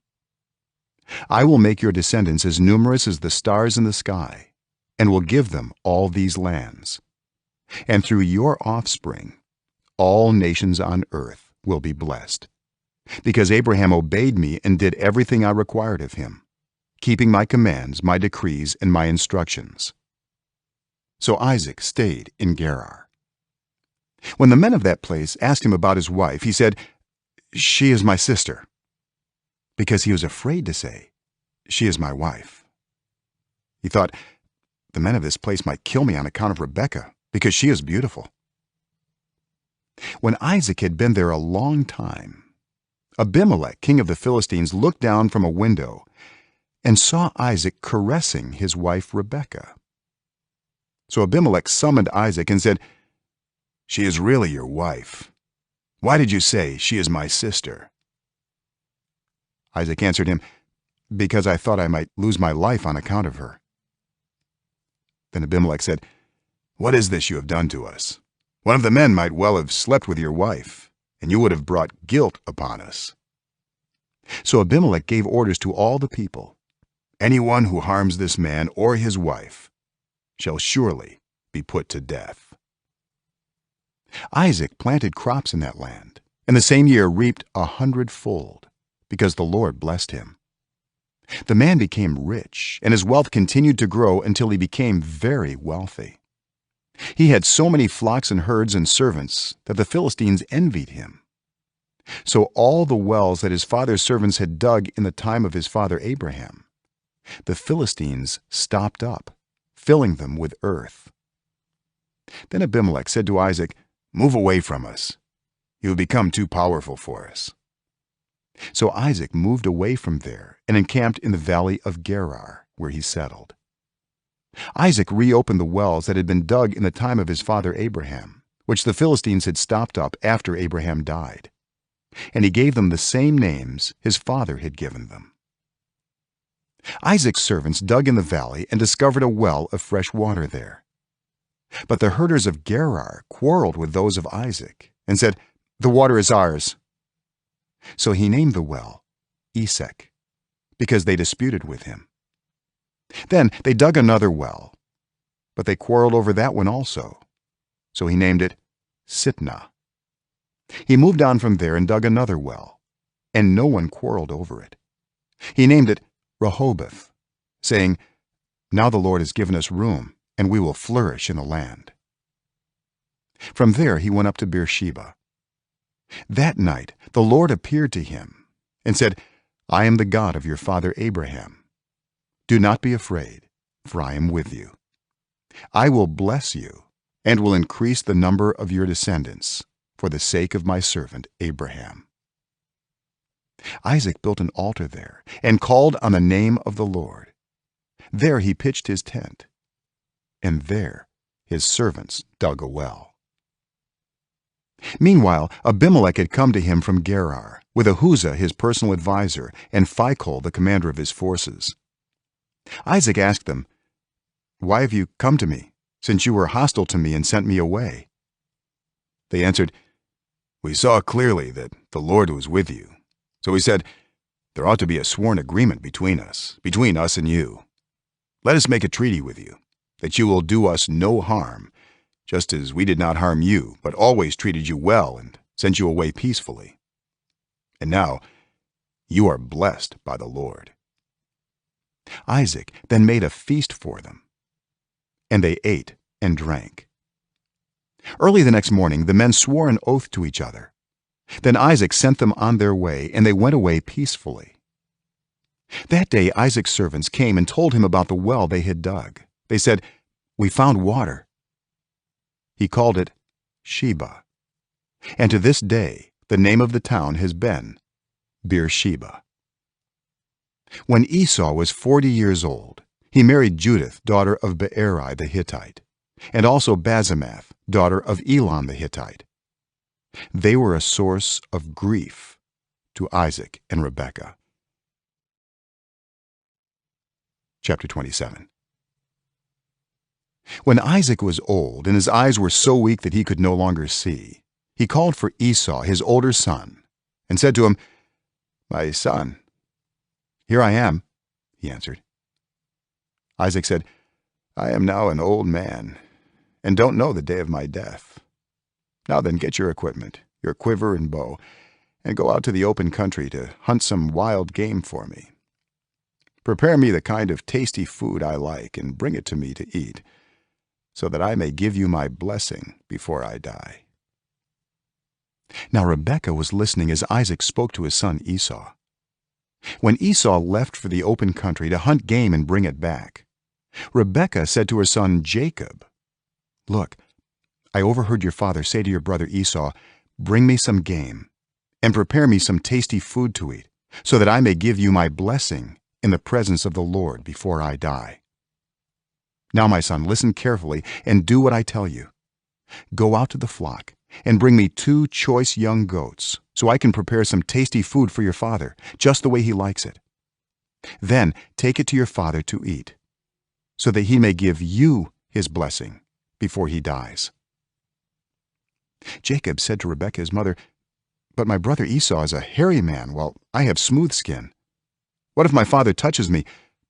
I would appear to be tricking him and would bring down a curse on myself rather than a blessing." His mother said to him, "My son, let the curse fall on me. Just do what I say. Go and get them for me." So he went and got them and brought them to his mother, and she prepared some tasty food just the way his father liked it. Then Rebekah took the best clothes of Esau, her older son, which she had in the house, and put them on her younger son Jacob. She also covered his hands and the smooth part of his neck with the goatskins. Then she handed to her son Jacob the tasty food and the bread she had made. He went to his father and said, "My father." "Yes, my son," he answered. "Who is it?" Jacob said to his father, "I am Esau, your firstborn. I have done as you told me. Please sit up and eat some of my game, so that you may give me your blessing." Isaac asked his son, "How did you find it so quickly, my son?" "The Lord your God gave me success," he replied. Then Isaac said to Jacob, "Come near so I can touch you, my son, to know whether you really are my son Esau or not." Jacob went close to his father Isaac, who touched him and said, "The voice is the voice of Jacob, but the hands are the hands of Esau." He did not recognize him, for his hands were hairy like those of his brother Esau. So he proceeded to bless him. "Are you really my son Esau?" he asked. "I am," he replied. Then he said, "My son, bring me some of your game to eat, so that I may give you my blessing." Jacob brought it to him, and he ate. And he brought some wine, and he drank. Then his father Isaac said to him, "Come here, my son, and kiss me." So he went to him and kissed him. When Isaac caught the smell of his clothes, he blessed him and said, "Ah, the smell of my son is like the smell of a field that the Lord has blessed. May God give you heaven's dew and earth's richness, an abundance of grain and new wine. May nations serve you, and peoples bow down to you. Be Lord over your brothers, and may the sons of your mother bow down to you. May those who curse you be cursed, and those who bless you be blessed." After Isaac finished blessing him, and Jacob had scarcely left his father's presence, his brother Esau came in from hunting. He too prepared some tasty food and brought it to his father. Then he said to him, "My father, please sit up and eat some of my game, so that you may give me your blessing." His father Isaac asked him, "Who are you?" "I am your son," he answered, "your firstborn Esau." Isaac trembled violently and said, "Who was it then that hunted game and brought it to me? I ate it just before you came, and I blessed him. Indeed, he will be blessed." When Esau heard his father's words, he burst out with a loud and bitter cry and said to his father, "Bless me too, my father." But he said, "Your brother came deceitfully and took your blessing." Esau said, "Isn't he rightly named Jacob? This is the second time he has taken advantage of me. He took my birthright, and now he's taken my blessing." Then he asked, "Haven't you reserved any blessing for me?" Isaac answered Esau, "I have made him lord over you, and have made all his relatives his servants. And I have sustained him with grain and new wine. So what can I possibly do for you, my son?" Esau said to his father, "Do you have only one blessing, my father? Bless me too, my father." Then Esau wept aloud. His father Isaac answered him, "Your dwelling will be away from the earth's richness, away from the dew of heaven above. You will live by the sword, and you will serve your brother. But when you grow restless, you will throw his yoke from off your neck." Esau held a grudge against Jacob because of the blessing his father had given him. He said to himself, "The days of mourning for my father are near. Then I will kill my brother Jacob." When Rebekah was told what her older son Esau had said, she sent for her younger son Jacob and said to him, "Your brother Esau is planning to avenge himself by killing you. Now then, my son, do what I say. Flee at once to my brother Laban in Haran. Stay with him for a while until your brother's fury subsides. When your brother is no longer angry with you and forgets what you did to him, I'll send word for you to come back from there. Why should I lose both of you in one day?" Then Rebekah said to Isaac, "I'm disgusted with living because of these Hittite women. If Jacob takes a wife from among the women of this land, from Hittite women like these, my life will not be worth living." Chapter 28. So Isaac called for Jacob and blessed him. Then he commanded him, "Do not marry a Canaanite woman. Go at once to Padan Aram, to the house of your mother's father Bethuel. Take a wife for yourself there, from among the daughters of Laban, your mother's brother. May God Almighty bless you and make you fruitful and increase your numbers until you become a community of peoples. May he give you and your descendants the blessing given to Abraham, so that you may take possession of the land where you now reside as a foreigner, the land God gave to Abraham." Then Isaac sent Jacob on his way, and he went to Padan Aram, to Laban son of Bethuel the Aramean, the brother of Rebekah, who was the mother of Jacob and Esau. Now Esau learned that Isaac had blessed Jacob and had sent him to Padan Aram to take a wife from there, and that when he blessed him, he commanded him, "Do not marry a Canaanite woman," and that Jacob had obeyed his father and mother and had gone to Padan Aram. Esau then realized how displeasing the Canaanite women were to his father Isaac. So he went to Ishmael and married Mahalath, the sister of Nebaioth and daughter of Ishmael son of Abraham, in addition to the wives he already had. Jacob left Beersheba and set out for Haran. When he reached a certain place, he stopped for the night because the sun had set. Taking one of the stones there, he put it under his head and lay down to sleep. He had a dream in which he saw a stairway resting on the earth, with its top reaching to heaven, and the angels of God were ascending and descending on it. There above it stood the Lord, and he said, "I am the Lord, the God of your father Abraham and the God of Isaac. I will give you and your descendants the land on which you are lying. Your descendants will be like the dust of the earth, and you will spread out to the west and to the east, to the north and to the south. All peoples on earth will be blessed through you and your offspring. I am with you and will watch over you wherever you go, and I will bring you back to this land. I will not leave you until I have done what I have promised you." When Jacob awoke from his sleep, he thought, "Surely the Lord is in this place, and I was not aware of it." He was afraid and said, "How awesome is this place! This is none other than the house of God. This is the gate of heaven." Early the next morning, Jacob took the stone he had placed under his head and set it up as a pillar and poured oil on top of it. He called that place Bethel, though the city used to be called Luz.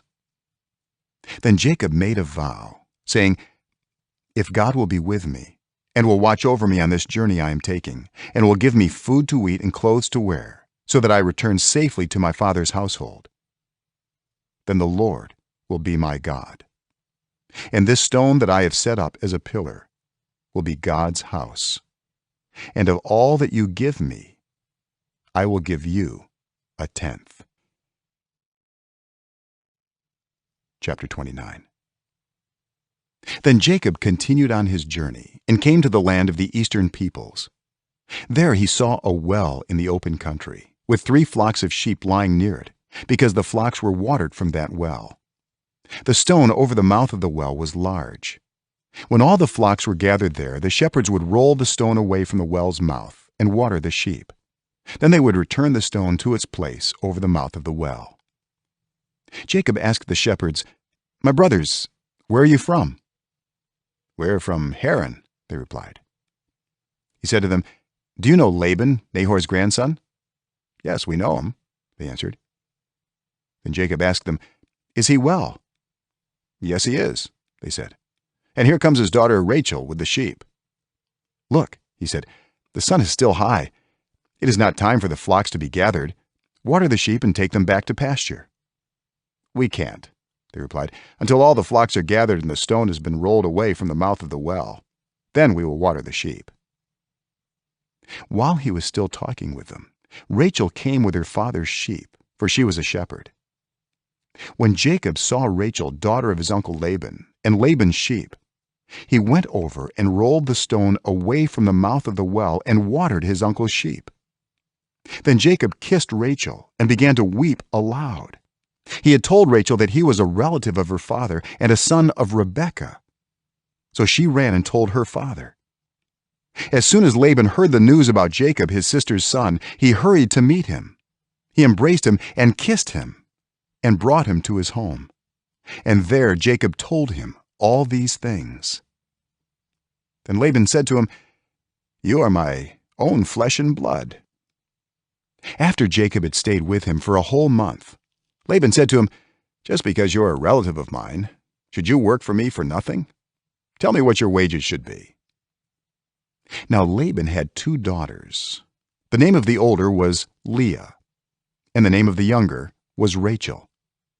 Leah had weak eyes, but Rachel had a lovely figure and was beautiful. Jacob was in love with Rachel and said, "I'll work for you 7 years in return for your younger daughter, Rachel." Laban said, "It's better that I give her to you than to some other man. Stay here with me." So Jacob served 7 years to get Rachel, but they seemed like only a few days to him because of his love for her. Then Jacob said to Laban, "Give me my wife. My time is completed, and I want to make love to her." So Laban brought together all the people of the place and gave a feast. But when evening came, he took his daughter Leah and brought her to Jacob, and Jacob made love to her. And Laban gave his servant Zilpah to his daughter as her attendant. When morning came, there was Leah. So Jacob said to Laban, "What is this you have done to me? I served you for Rachel, didn't I? Why have you deceived me?" Laban replied, "It is not our custom here to give the younger daughter in marriage before the older one. Finish this daughter's bridal week. Then we will give you the younger one also, in return for another 7 years of work." And Jacob did so. He finished the week with Leah, and then Laban gave him his daughter Rachel to be his wife. Laban gave his servant Bilhah to his daughter Rachel as her attendant. Jacob made love to Rachel also, and his love for Rachel was greater than his love for Leah. And he worked for Laban another 7 years. When the Lord saw that Leah was not loved, he enabled her to conceive, but Rachel remained childless. Leah became pregnant and gave birth to a son. She named him Reuben, for she said, "It is because the Lord has seen my misery. Surely my husband will love me now." She conceived again, and when she gave birth to a son, she said, "Because the Lord heard that I am not loved, he gave me this one too." So she named him Simeon. Again she conceived, and when she gave birth to a son, she said, "Now at last my husband will become attached to me, because I have borne him 3 sons." So he was named Levi. She conceived again, and when she gave birth to a son, she said, "This time I will praise the Lord." So she named him Judah. Then she stopped having children. Chapter 30. When Rachel saw that she was not bearing Jacob any children, she became jealous of her sister. So she said to Jacob, "Give me children or I'll die." Jacob became angry with her and said, "Am I in the place of God, who has kept you from having children?" Then she said, "Here is Bilhah my servant. sleep with her so that she can bear children for me, and I too can build a family through her." So she gave him her servant Bilhah as a wife. Jacob slept with her, and she became pregnant and bore him a son. Then Rachel said, "God has vindicated me. He has listened to my plea and given me a son." Because of this, she named him Dan. Rachel's servant Bilhah conceived again and bore Jacob a second son. Then Rachel said, "I have had a great struggle with my sister, and I have won." So she named him Naphtali. When Leah saw that she had stopped having children, she took her servant Zilpah and gave her to Jacob as a wife. Leah's servant Zilpah bore Jacob a son. Then Leah said, "What good fortune." So she named him Gad. Leah's servant Zilpah bore Jacob a second son. Then Leah said, "How happy I am. The women will call me happy." So she named him Asher. During wheat harvest, Reuben went out into the fields and found some mandrake plants, which he brought to his mother Leah. Rachel said to Leah, "Please, give me some of your son's mandrakes." But she said to her, "Wasn't it enough that you took away my husband? Will you take my son's mandrakes too?" "Very well," Rachel said.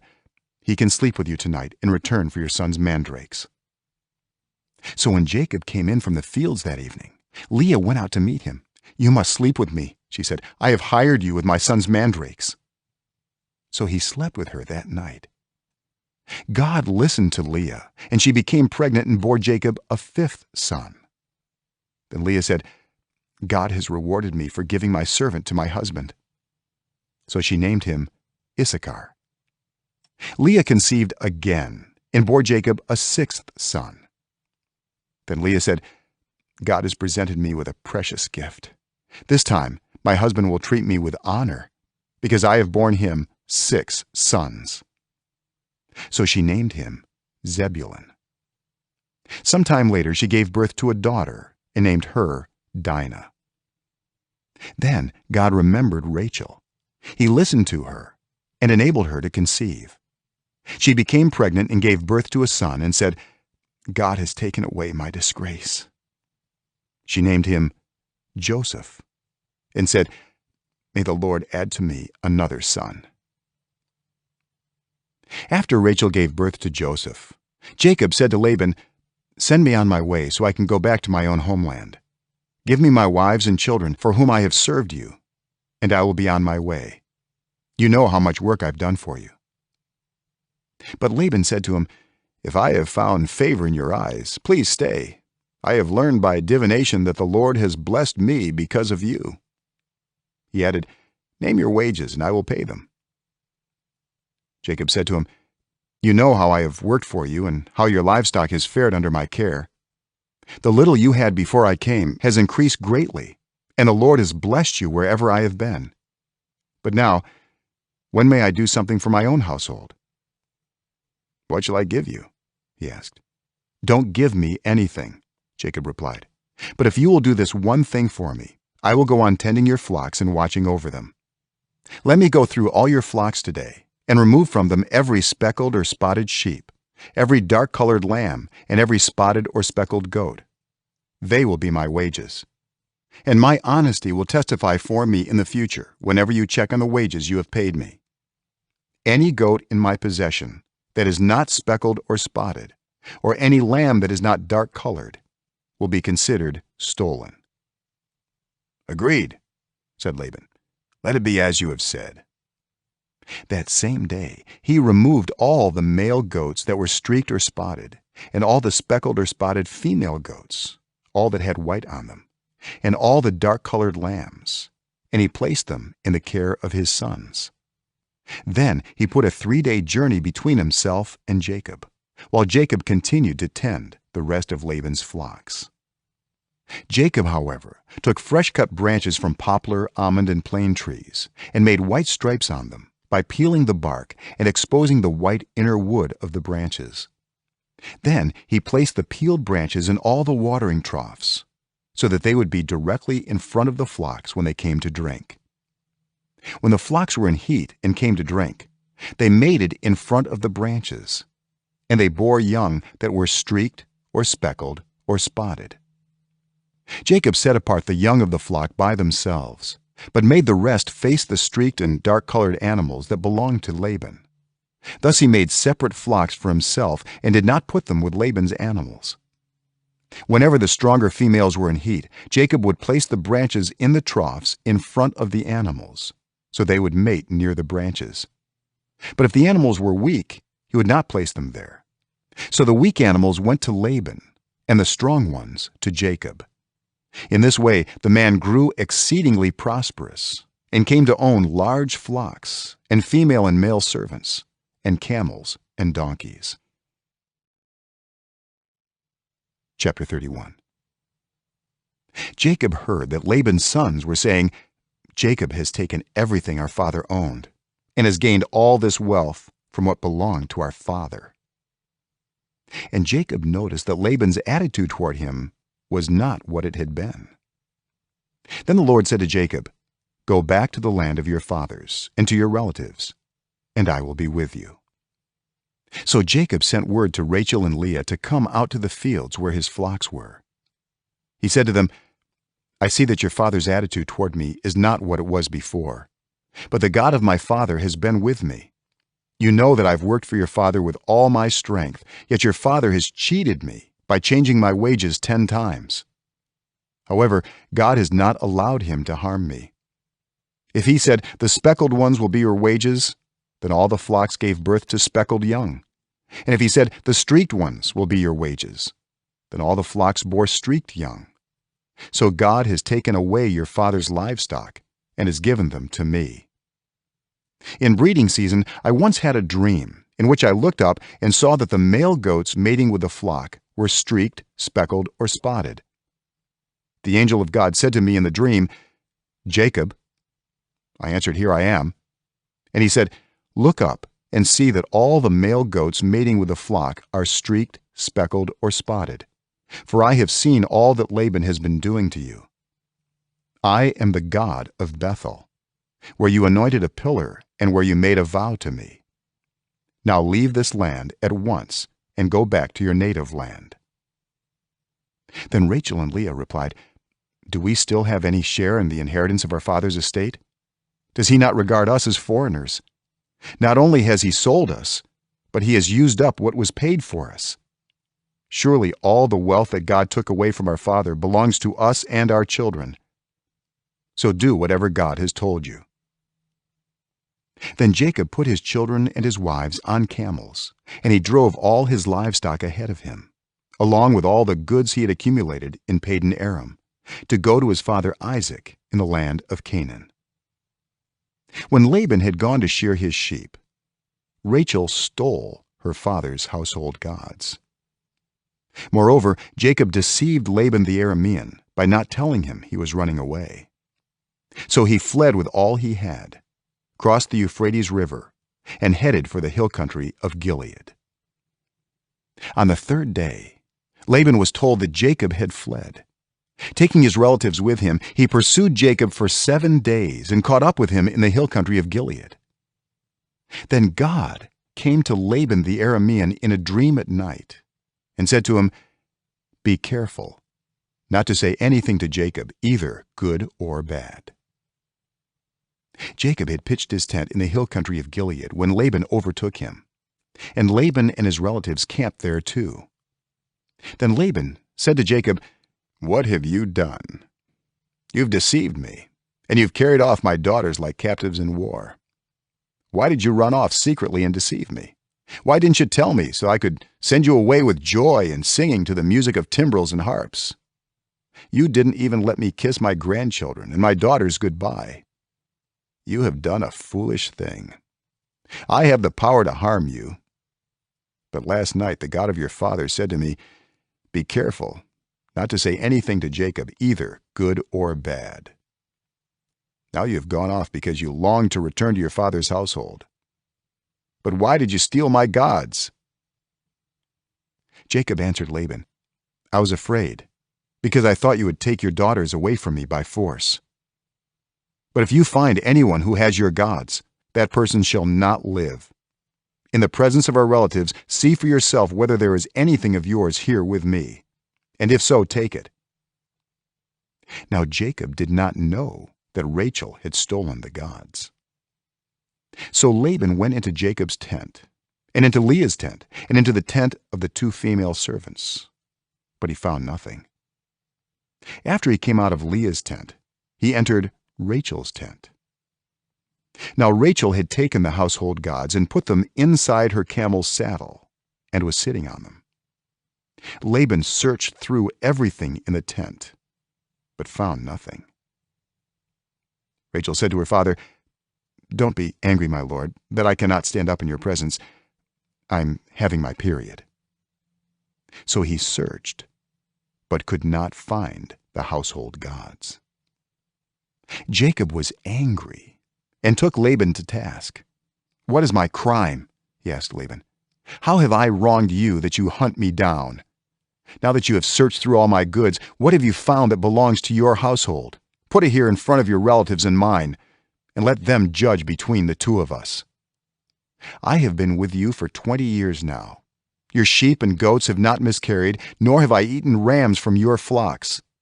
I did not bring you animals torn by wild beasts. I bore the loss myself. And you demanded payment from me for whatever was stolen by day or night. This was my situation. The heat consumed me in the daytime, and the cold at night, and sleep fled from my eyes. It was like this for the 20 years I was in your household. I worked for you 14 years for your 2 daughters, and 6 years for your flocks, and you changed my wages 10 times. If the God of my father, the God of Abraham and the fear of Isaac, had not been with me, you would surely have sent me away empty-handed. But God has seen my hardship and the toil of my hands, and last night he rebuked you." Laban answered Jacob, "The women are my daughters, the children are my children, and the flocks are my flocks. All you see is mine. Yet what can I do today about these daughters of mine, or about the children they have borne? Come now, let's make a covenant, you and I, and let it serve as a witness between us." So Jacob took a stone and set it up as a pillar. He said to his relatives, "Gather some stones." So they took stones and piled them in a heap, and they ate there by the heap. Laban called it Jegar Sahadutha, and Jacob called it Galeed. Laban said, "This heap is a witness between you and me today." That is why it was called Galeed. It was also called Mizpah, because he said, "May the Lord keep watch between you and me when we are away from each other. If you mistreat my daughters, or if you take any wives besides my daughters, even though no one is with us, remember that God is a witness between you and me." Laban also said to Jacob, "Here is this heap, and here is this pillar I have set up between you and me. This heap is a witness, and this pillar is a witness, that I will not go past this heap to your side to harm you, and that you will not go past this heap and pillar to my side to harm me. May the God of Abraham and the God of Nahor, the God of their father, judge between us." So Jacob took an oath in the name of the fear of his father Isaac. He offered a sacrifice there in the hill country and invited his relatives to a meal. After they had eaten, they spent the night there. Early the next morning, Laban kissed his grandchildren and his daughters and blessed them. Then he left and returned home. Chapter 32. Jacob also went on his way, and the angels of God met him. When Jacob saw them, he said, "This is the camp of God." So he named that place Mahanaim. Jacob sent messengers ahead of him to his brother Esau in the land of Seir, the country of Edom. He instructed them, "This is what you are to say to my lord Esau. Your servant, Jacob, says, I have been staying with Laban and have remained there till now. I have cattle and donkeys, sheep and goats, male and female servants. Now I am sending this message to my lord, that I may find favor in your eyes." When the messengers returned to Jacob, they said, "We went to your brother Esau, and now he is coming to meet you, and 400 men are with him." In great fear and distress, Jacob divided the people who were with him into 2 groups, and the flocks and herds and camels as well. He thought, if Esau comes and attacks one group, the group that is left may escape. Then Jacob prayed, "O God of my father Abraham, God of my father Isaac, Lord, you who said to me, 'Go back to your country and your relatives, and I will make you prosper.' I am unworthy of all the kindness and faithfulness you have shown your servant. I had only my staff when I crossed this Jordan, but now I have become 2 camps. Save me, I pray, from the hand of my brother Esau, for I am afraid he will come and attack me, and also the mothers with their children. But you have said, 'I will surely make you prosper, and will make your descendants like the sand of the sea, which cannot be counted.'" He spent the night there, and from what he had with him he selected a gift for his brother Esau: 200 female goats and 20 male goats, 200 ewes and 20 rams, 30 female camels with their young, 40 cows and 10 bulls, and 20 female donkeys and 10 male donkeys. He put them in the care of his servants, each herd by itself, and said to his servants, "Go ahead of me, and keep some space between the herds." He instructed the one in the lead, "When my brother Esau meets you and asks, 'Who do you belong to, and where are you going, and who owns all these animals in front of you?' then you are to say, 'They belong to your servant Jacob. They are a gift sent to my lord Esau, and he is coming behind us.'" He also instructed the second, the third, and all the others who followed the herds, "You are to say the same thing to Esau when you meet him. And be sure to say, 'Your servant Jacob is coming behind us.'" For he thought, "I will pacify him with these gifts I am sending on ahead. Later when I see him, perhaps he will receive me." So Jacob's gifts went on ahead of him, but he himself spent the night in the camp. That night Jacob got up and took his 2 wives, his 2 female servants, and his 11 sons, and crossed the ford of the Jabbok. After he had sent them across the stream, he sent over all his possessions. So Jacob was left alone, and a man wrestled with him till daybreak. When the man saw that he could not overpower him, he touched the socket of Jacob's hip, so that his hip was wrenched as he wrestled with the man. Then the man said, "Let me go, for it is daybreak." But Jacob replied, "I will not let you go unless you bless me." The man asked him, "What is your name?" "Jacob," he answered. Then the man said, "Your name will no longer be Jacob, but Israel, because you have struggled with God and with humans and have overcome." Jacob said, "Please, tell me your name." But he replied, "Why do you ask my name?" Then he blessed him there.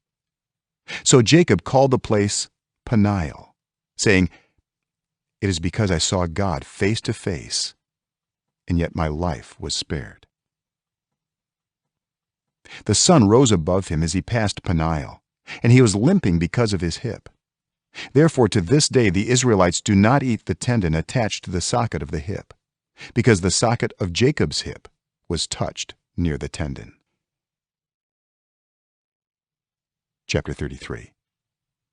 Jacob looked up, and there was Esau coming with his 400 men.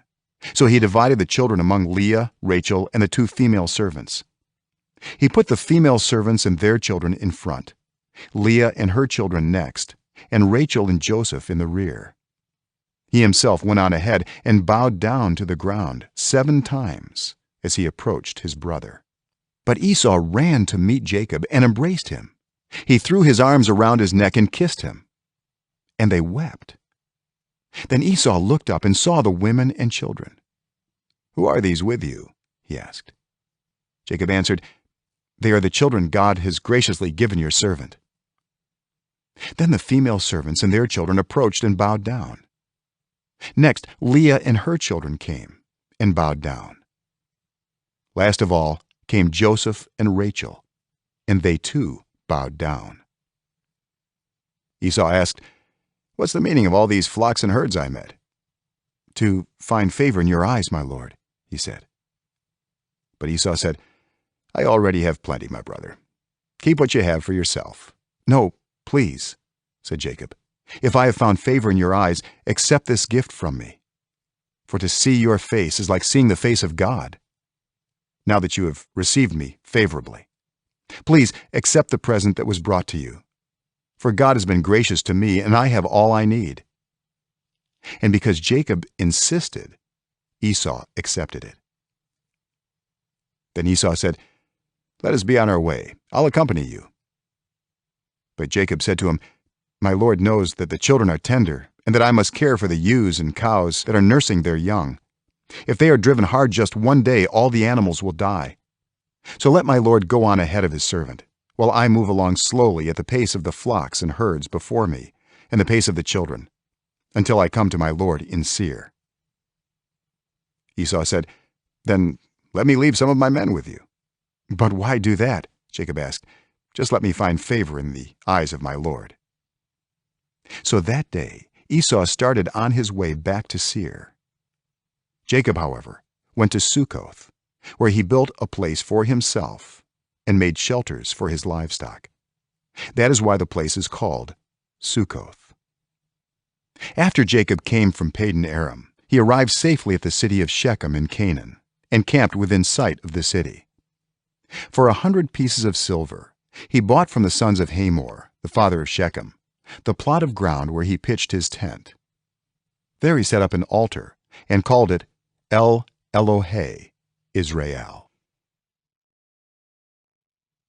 Chapter 34. Now Dinah, the daughter Leah had borne to Jacob, went out to visit the women of the land. When Shechem, son of Hamor the Hivite, the ruler of that area, saw her, he took her and raped her. His heart was drawn to Dinah, daughter of Jacob. He loved the young woman and spoke tenderly to her. And Shechem said to his father Hamor, "Get me this girl as my wife." When Jacob heard that his daughter Dinah had been defiled, his sons were in the fields with his livestock, so he did nothing about it until they came home. Then Shechem's father Hamor went out to talk with Jacob. Meanwhile, Jacob's sons had come in from the fields as soon as they heard what had happened.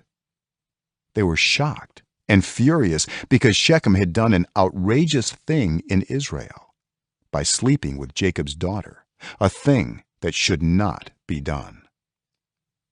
But Hamor said to them, "My son Shechem has his heart set on your daughter. Please give her to him as his wife. Intermarry with us. Give us your daughters and take our daughters for yourselves. You can settle among us. The land is open to you. Live in it, trade in it, and acquire property in it." Then Shechem said to Dinah's father and brothers, "Let me find favor in your eyes, and I will give you whatever you ask. Make the price for the bride and the gift I am to bring as great as you like, and I'll pay whatever you ask me. Only give me the young woman as my wife." Because their sister Dinah had been defiled, Jacob's sons replied deceitfully as they spoke to Shechem and his father Hamor. They said to them, "We can't do such a thing. We can't give our sister to a man who is not circumcised. That would be a disgrace to us. We will enter into an agreement with you on one condition only, that you become like us by circumcising all your males. Then we will give you our daughters and take your daughters for ourselves. We'll settle among you and become one people with you. But if you will not agree to be circumcised, we'll take our sister and go." Their proposal seemed good to Hamor and his son Shechem. The young man, who was the most honored of all his father's family, lost no time in doing what they said, because he was delighted with Jacob's daughter. So Hamor and his son Shechem went to the gate of their city to speak to the men of their city. "These men are friendly toward us," they said. "Let them live in our land and trade in it. The land has plenty of room for them. We can marry their daughters and they can marry ours. But the men will agree to live with us as one people, only on the condition that our males be circumcised, as they themselves are. Won't their livestock, their property, and all their other animals become ours? So let us agree to their terms, and they will settle among us."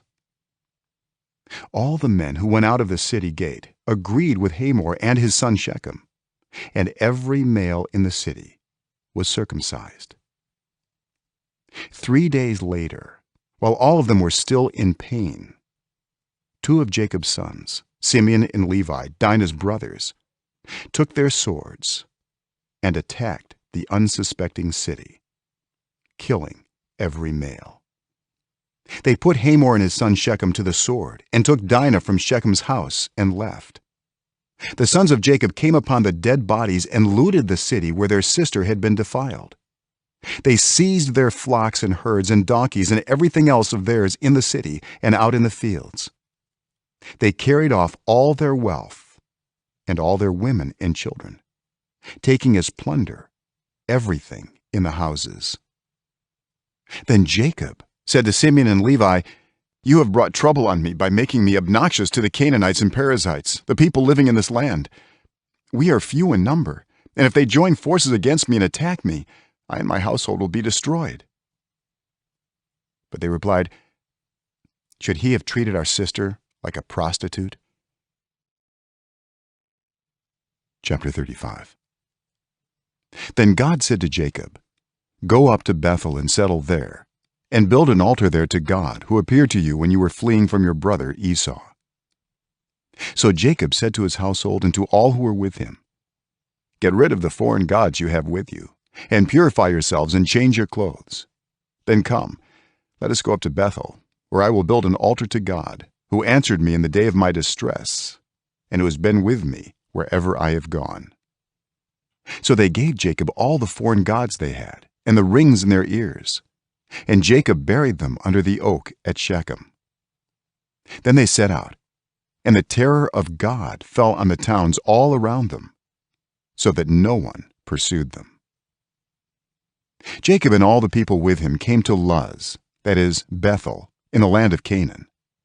There he built an altar, and he called the place El Bethel, because it was there that God revealed himself to him when he was fleeing from his brother.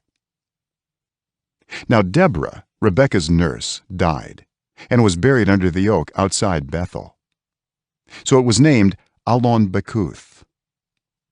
After Jacob returned from Padan Aram, God appeared to him again and blessed him. God said to him, "Your name is Jacob, but you will no longer be called Jacob. Your name will be Israel." So he named him Israel. And God said to him, "I am God Almighty. Be fruitful and increase in number. A nation and a community of nations will come from you, and kings will be among your descendants.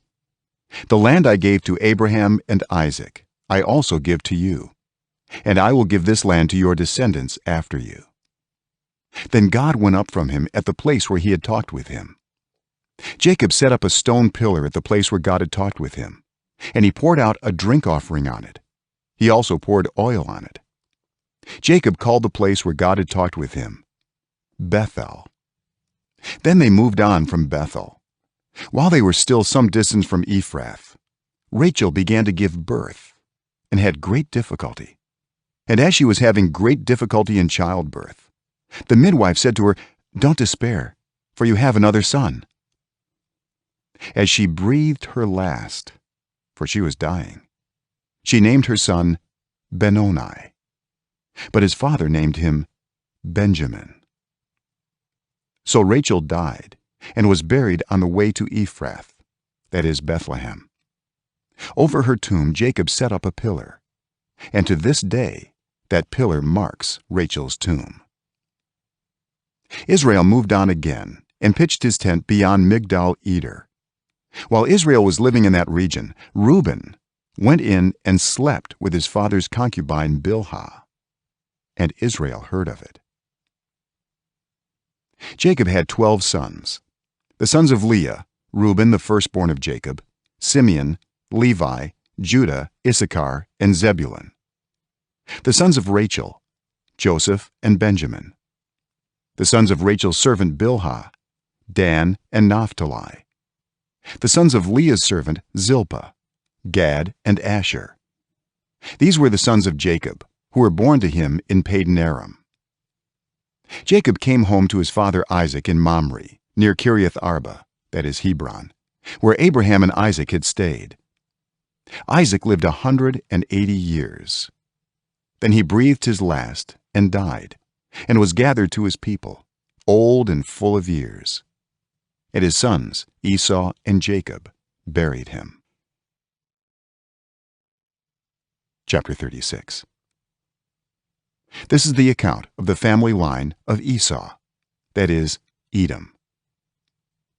Esau took his wives from the women of Canaan: Adah, daughter of Elon the Hittite, and Aholibamah, daughter of Anah, and granddaughter of Zibeon the Hivite; also Basemath, daughter of Ishmael, and sister of Nebaioth.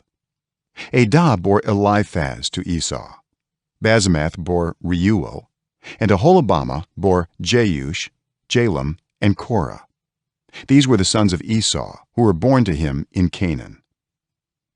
Esau took his wives and sons and daughters, and all the members of his household, as well as his livestock and all his other animals, and all the goods he had acquired in Canaan, and moved to a land some distance from his brother Jacob.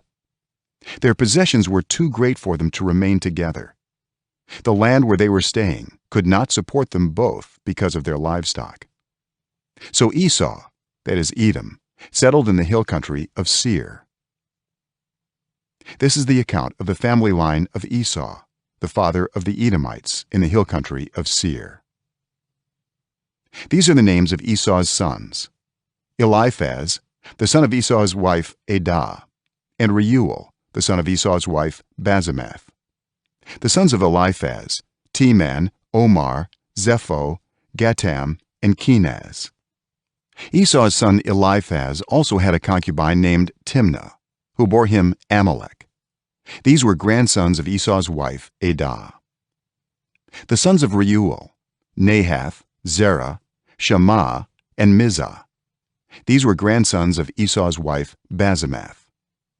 The sons of Esau's wife Aholibamah, daughter of Anah, and granddaughter of Zibeon, whom she bore to Esau: Jeush, Jalam, and Korah.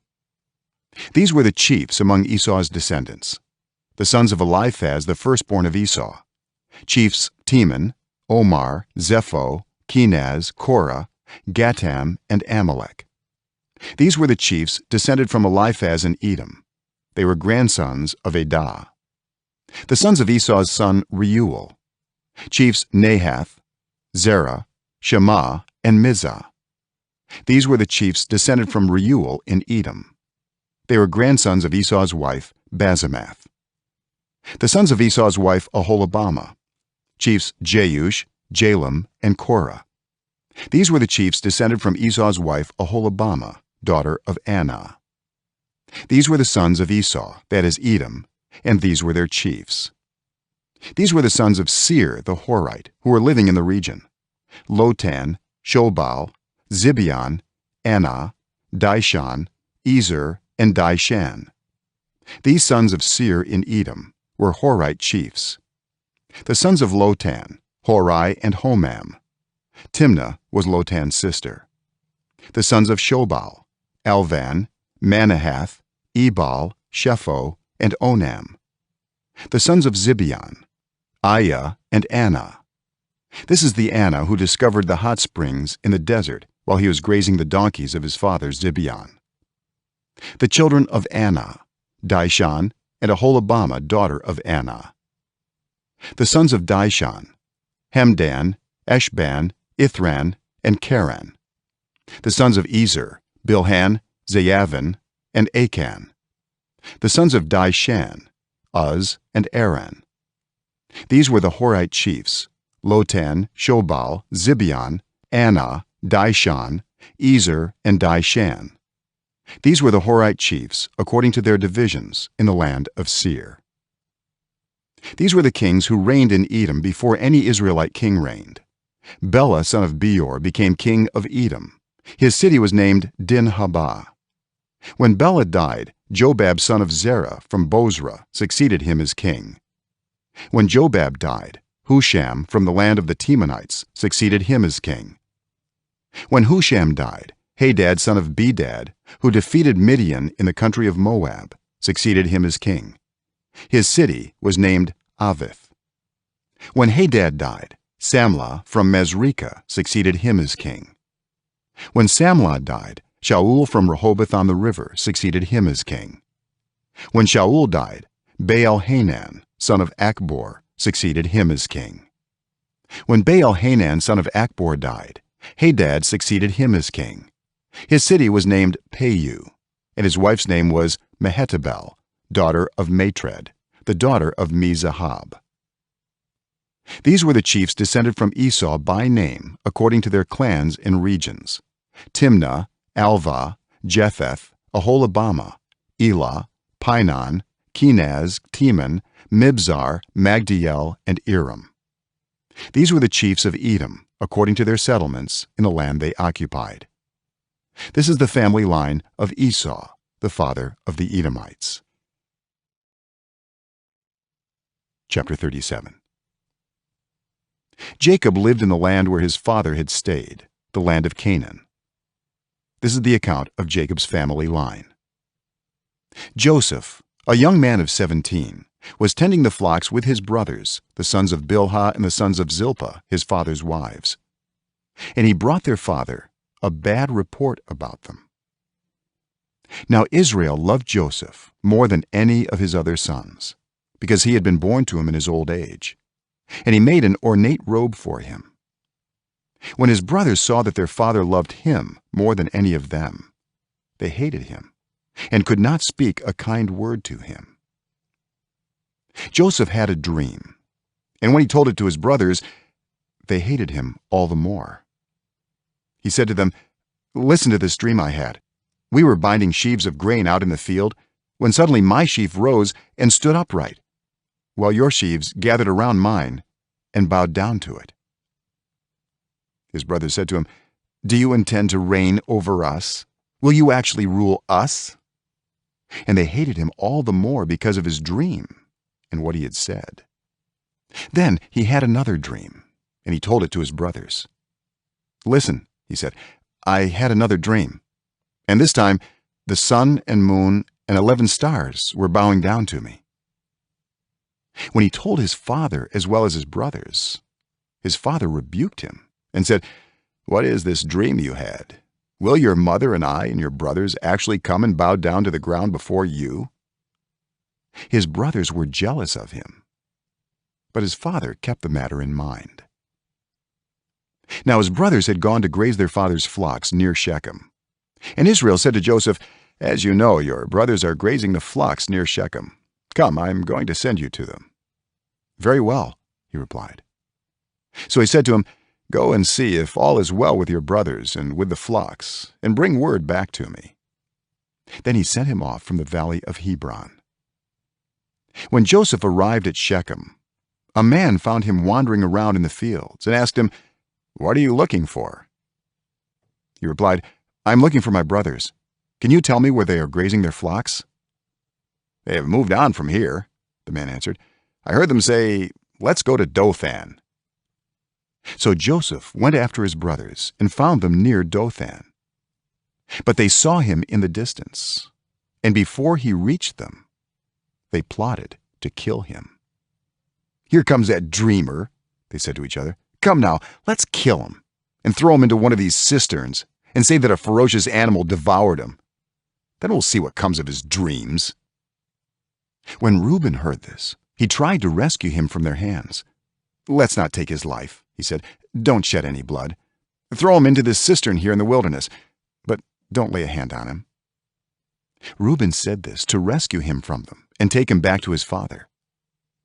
So when Joseph came to his brothers, they stripped him of his robe, the ornate robe he was wearing, and they took him and threw him into the cistern. The cistern was empty, there was no water in it. As they sat down to eat their meal, they looked up and saw a caravan of Ishmaelites coming from Gilead.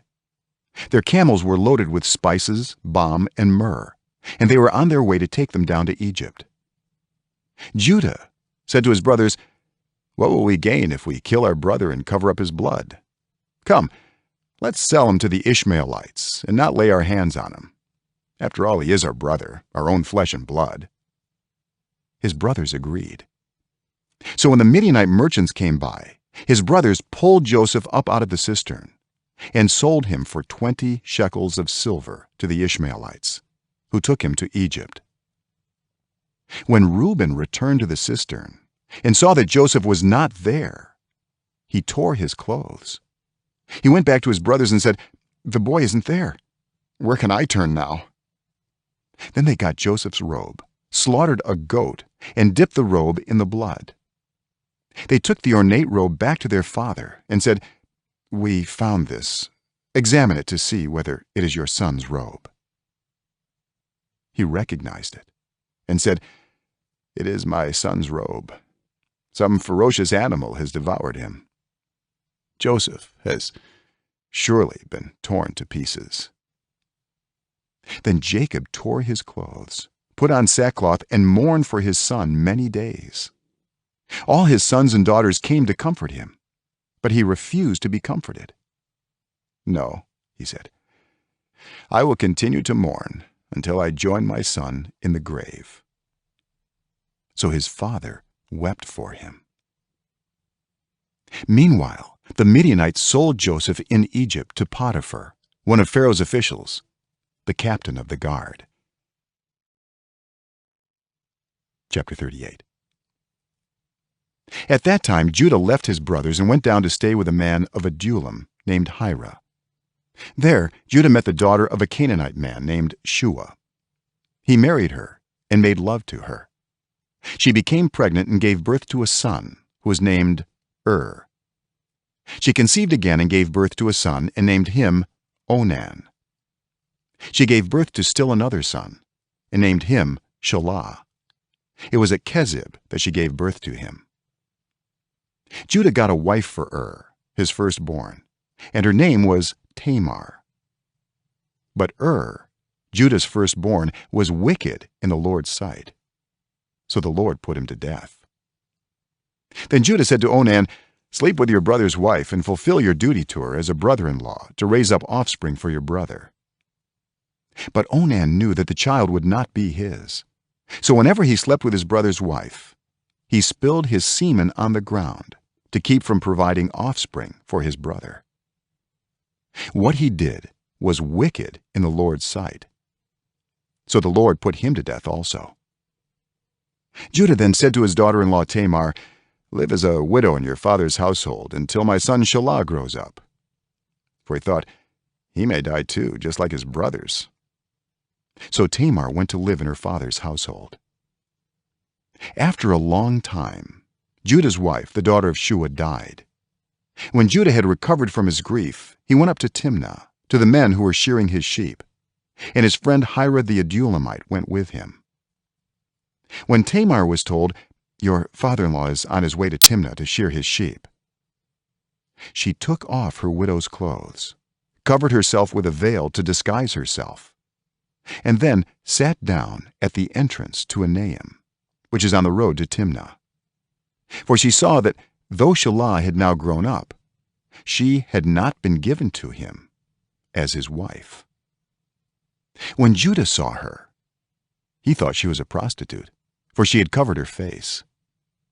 Not realizing that she was his daughter-in-law, he went over to her by the roadside and said, "Come now, let me sleep with you." "And what will you give me to sleep with you?" she asked. "I'll send you a young goat from my flock," he said. "Will you give me something as a pledge until you send it?" she asked. He said, "What pledge should I give you?" "Your seal and its cord and the staff in your hand," she answered. So he gave them to her and slept with her, and she became pregnant by him. After she left, she took off her veil and put on her widow's clothes again. Meanwhile, Judah sent the young goat by his friend the Adulamite in order to get his pledge back from the woman. But he did not find her. He asked the men who lived there, "Where is the shrine prostitute who is beside the road at Enaim?" "There hasn't been any shrine prostitute here," they said. So he went back to Judah and said, "I didn't find her. Besides, the men who live there said, 'There hasn't been any shrine prostitute here.'" Then Judah said, "Let her keep what she has, or we will become a laughingstock. After all, I did send her this young goat, but you didn't find her." About 3 months later, Judah was told, "Your daughter-in-law Tamar is guilty of prostitution, and as a result, she is now pregnant." Judah said, "Bring her out and have her burned to death." As she was being brought out, she sent a message to her father-in-law. "I am pregnant by the man who owns these," she said. And she added, "See if you recognize whose seal and cord and staff these are." Judah recognized them and said, "She is more righteous than I, since I wouldn't give her to my son Shelah." And he did not sleep with her again.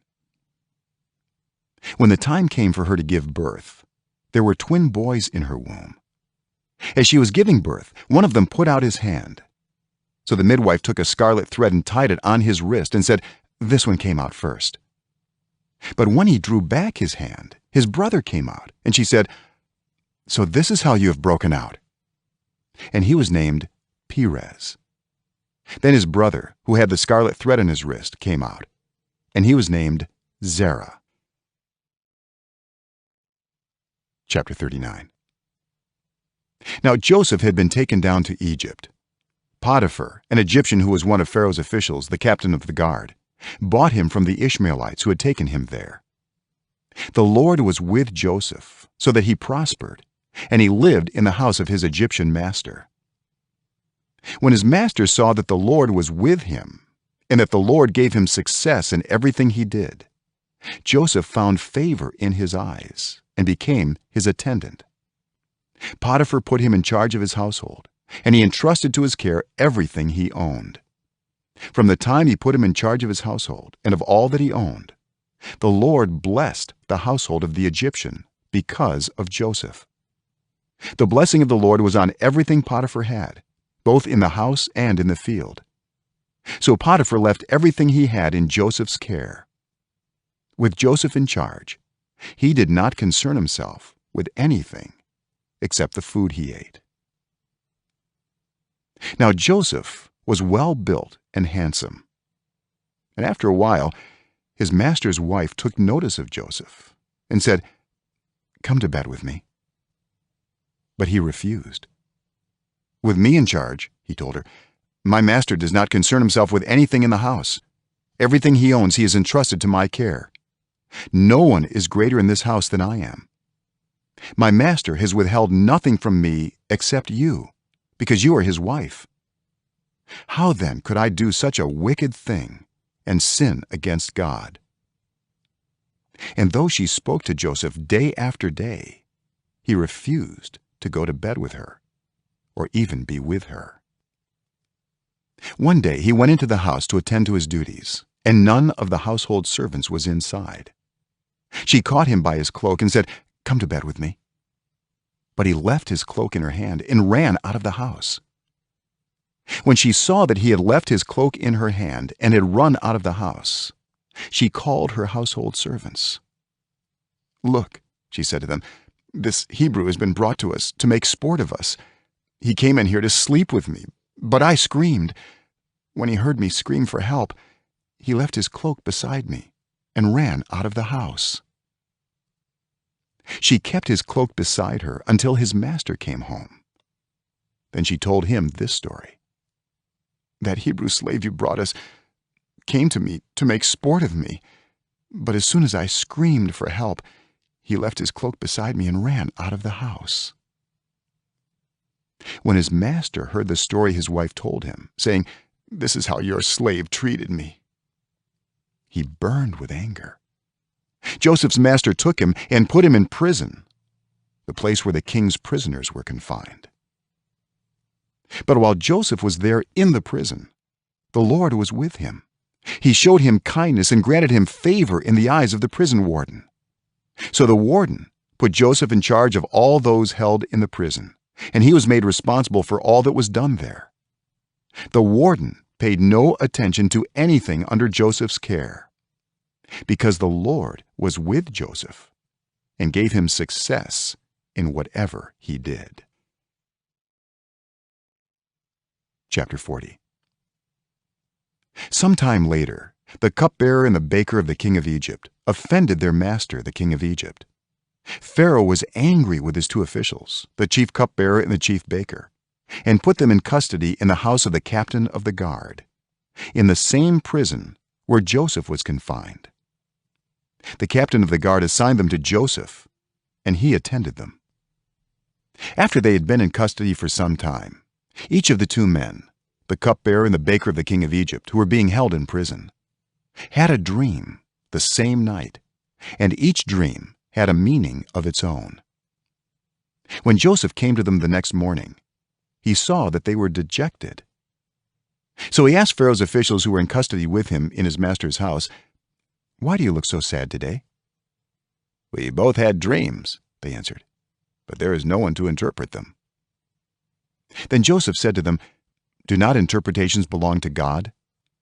Tell me your dreams." So the chief cupbearer told Joseph his dream. He said to him, "In my dream I saw a vine in front of me, and on the vine were 3 branches. As soon as it budded, it blossomed, and its clusters ripened into grapes. Pharaoh's cup was in my hand. I took the grapes, squeezed them into Pharaoh's cup, and put the cup in his hand." "This is what it means," Joseph said to him. "The 3 branches are 3 days. Within 3 days, Pharaoh will lift up your head and restore you to your position, and you will put Pharaoh's cup in his hand, just as you used to do when you were his cupbearer. But when all goes well with you, remember me and show me kindness. Mention me to Pharaoh and get me out of this prison. I was forcibly carried off from the land of the Hebrews, and even here I have done nothing to deserve being put in a dungeon." When the chief baker saw that Joseph had given a favorable interpretation, he said to Joseph, "I too had a dream. On my head were 3 baskets of bread. In the top basket were all kinds of baked goods for Pharaoh, but the birds were eating them out of the basket on my head." "This is what it means," Joseph said. "The 3 baskets are 3 days. Within 3 days, Pharaoh will lift off your head and impale your body on a pole, and the birds will eat away your flesh." Now the 3rd day was Pharaoh's birthday, and he gave a feast for all his officials. He lifted up the heads of the chief cupbearer and the chief baker in the presence of his officials. He restored the chief cupbearer to his position, so that he once again put the cup into Pharaoh's hand. But he impaled the chief baker, just as Joseph had said to them in his interpretation. The chief cupbearer, however, did not remember Joseph. He forgot him. Chapter 41. When 2 full years had passed, Pharaoh had a dream. He was standing by the Nile when out of the river there came up 7 cows, sleek and fat, and they grazed among the reeds. After them, 7 other cows, ugly and gaunt, came up out of the Nile and stood beside those on the riverbank. And the cows that were ugly and gaunt ate up the 7 sleek, fat cows. Then Pharaoh woke up. He fell asleep again and had a second dream. 7 heads of grain, healthy and good, were growing on a single stalk. After them, 7 other heads of grain sprouted, thin and scorched by the east wind. The thin heads of grain swallowed up the 7 healthy, full heads. Then Pharaoh woke up. It had been a dream. In the morning, his mind was troubled. So he sent for all the magicians and wise men of Egypt. Pharaoh told them his dreams, but no one could interpret them for him. Then the chief cupbearer said to Pharaoh, "Today I am reminded of my shortcomings. Pharaoh was once angry with his servants, and He imprisoned me and the chief baker in the house of the captain of the guard. Each of us had a dream the same night, and each dream had a meaning of its own. Now a young Hebrew was there with us, a servant of the captain of the guard. We told him our dreams, and he interpreted them for us, giving each man the interpretation of his dream. And things turned out exactly as he interpreted them to us. I was restored to my position, and the other man was impaled. So Pharaoh sent for Joseph, and he was quickly brought from the dungeon. When he had shaved and changed his clothes, he came before Pharaoh. Pharaoh said to Joseph, "I had a dream, and no one can interpret it. But I have heard it said of you that when you hear a dream, you can interpret it." "I cannot do it," Joseph replied to Pharaoh, "but God will give Pharaoh the answer he desires." Then Pharaoh said to Joseph, "In my dream I was standing on the bank of the Nile, when out of the river there came up 7 cows, fat and sleek, and they grazed among the reeds. After them 7 other cows came up, scrawny and very ugly and lean. I had never seen such ugly cows in all the land of Egypt. The lean, ugly cows ate up the 7 fat cows that came up first. But even after they ate them, no one could tell that they had done so. They looked just as ugly as before." Then I woke up. In my dream I saw 7 heads of grain, full and good, growing on a single stalk. After them 7 other heads sprouted, withered and thin and scorched by the east wind. The thin heads of grain swallowed up the 7 good heads. I told this to the magicians, but none of them could explain it to me. Then Joseph said to Pharaoh, "The dreams of Pharaoh are one and the same. God has revealed to Pharaoh what he is about to do. The 7 good cows are 7 years, and the 7 good heads of grain are 7 years. It is one and the same dream.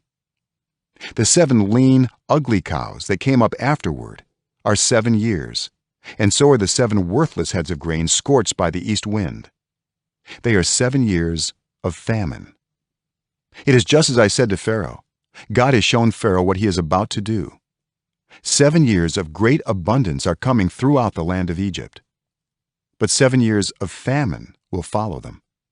Then all the abundance in Egypt will be forgotten, and the famine will ravage the land.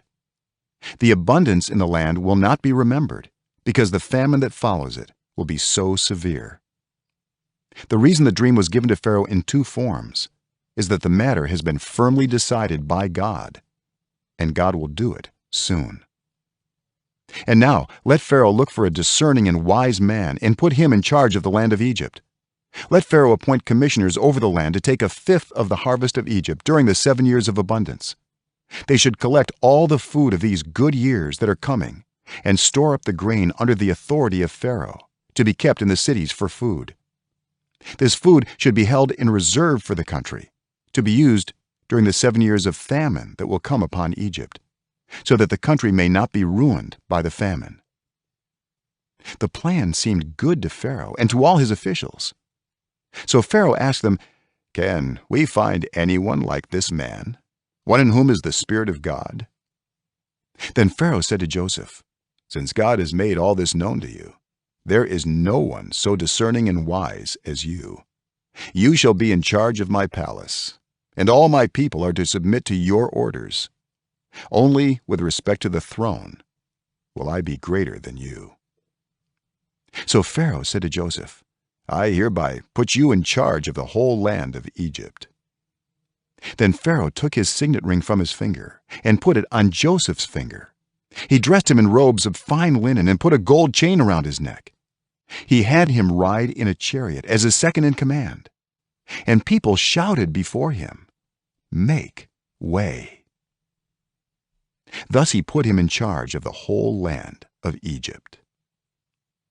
Then Pharaoh said to Joseph, "I am Pharaoh, but without your word, no one will lift hand or foot in all Egypt." Pharaoh gave Joseph the name Zaphenath-Paneah, and gave him Asenath, daughter of Potipherah, priest of On, to be his wife. And Joseph went throughout the land of Egypt. Joseph was 30 years old when he entered the service of Pharaoh, king of Egypt. And Joseph went out from Pharaoh's presence and traveled throughout Egypt. During the 7 years of abundance, the land produced plentifully. Joseph collected all the food produced in those 7 years of abundance in Egypt and stored it in the cities. In each city he put the food grown in the fields surrounding it. Joseph stored up huge quantities of grain, like the sand of the sea. It was so much that he stopped keeping records because it was beyond measure. Before the years of famine came, 2 sons were born to Joseph by Asenath, daughter of Potipherah, priest of On. Joseph named his firstborn Manasseh and said, "It is because God has made me forget all my trouble and all my father's household." The second son he named Ephraim and said, "It is because God has made me fruitful in the land of my suffering." The 7 years of abundance in Egypt came to an end, and the 7 years of famine began, just as Joseph had said. There was famine in all the other lands, but in the whole land of Egypt there was food. When all Egypt began to feel the famine, the people cried to Pharaoh for food. Then Pharaoh told all the Egyptians, "Go to Joseph and do what he tells you." When the famine had spread over the whole country, Joseph opened all the storehouses and sold grain to the Egyptians, for the famine was severe throughout Egypt.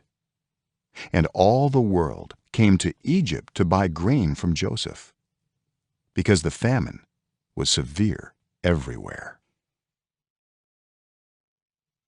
Chapter 42. When Jacob learned that there was grain in Egypt, he said to his sons, "Why do you just keep looking at each other?" He continued, "I have heard that there is grain in Egypt. Go down there and buy some for us, so that we may live and not die." Then 10 of Joseph's brothers went down to buy grain from Egypt. But Jacob did not send Benjamin, Joseph's brother, with the others, because he was afraid that harm might come to him. So Israel's sons were among those who went to buy grain, for there was famine in the land of Canaan also. Now Joseph was the governor of the land, the person who sold grain to all its people. So when Joseph's brothers arrived, they bowed down to him with their faces to the ground. As soon as Joseph saw his brothers, he recognized them, but he pretended to be a stranger and spoke harshly to them. "Where do you come from?" he asked. "From the land of Canaan," they replied, "to buy food." Although Joseph recognized his brothers, they did not recognize him. Then he remembered his dreams about them and said to them, "You are spies. You have come to see where our land is unprotected." "No, my lord," they answered. "Your servants have come to buy food. We are all the sons of one man. Your servants are honest men, not spies." "No," he said to them, "you have come to see where our land is unprotected." But they replied, "Your servants were 12 brothers, the sons of one man, who lives in the land of Canaan. The youngest is now with our father, and one is no more." Joseph said to them, "It is just as I told you. You are spies. And this is how you will be tested. As surely as Pharaoh lives, you will not leave this place unless your youngest brother comes here. Send one of your number to get your brother.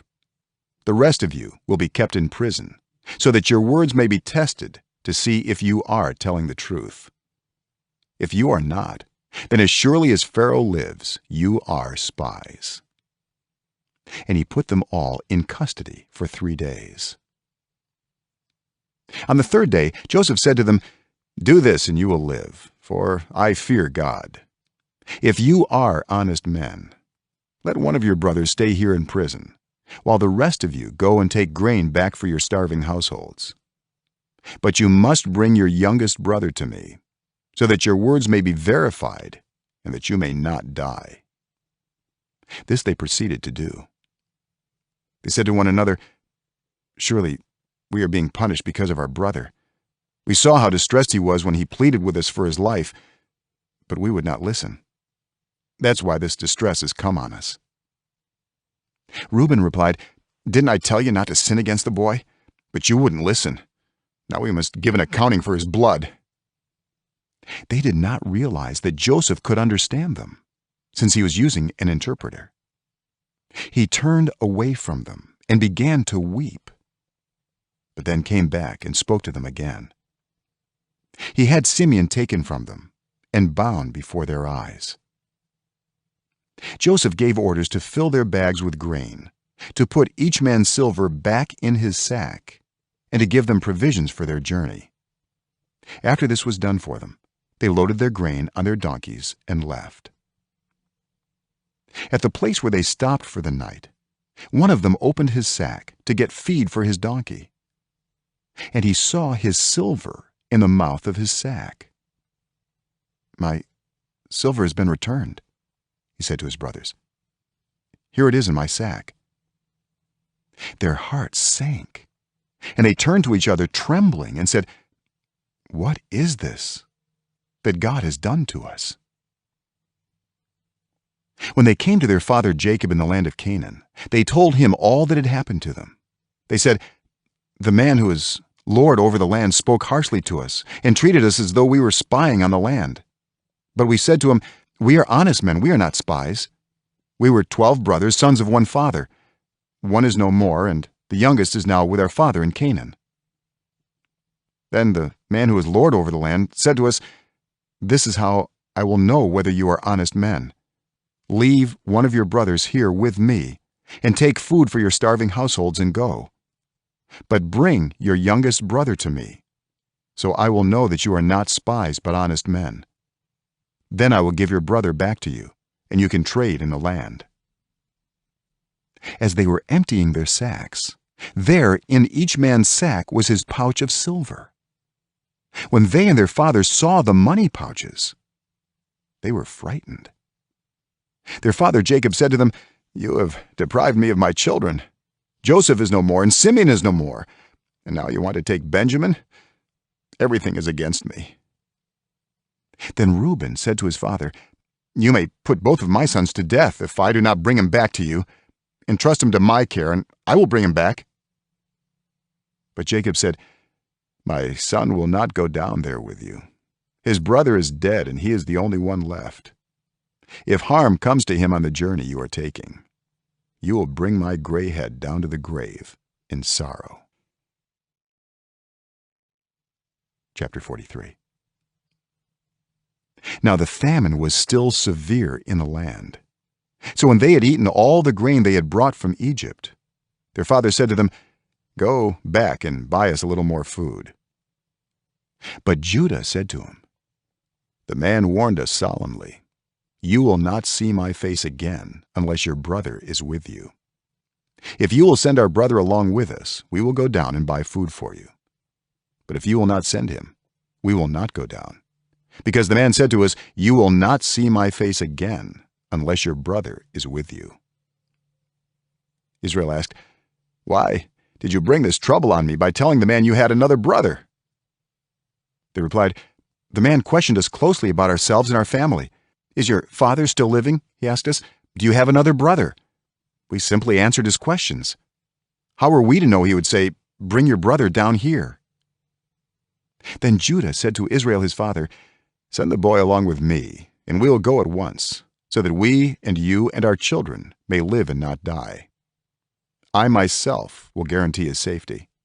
You can hold me personally responsible for him. If I do not bring him back to you and set him here before you, I will bear the blame before you all my life.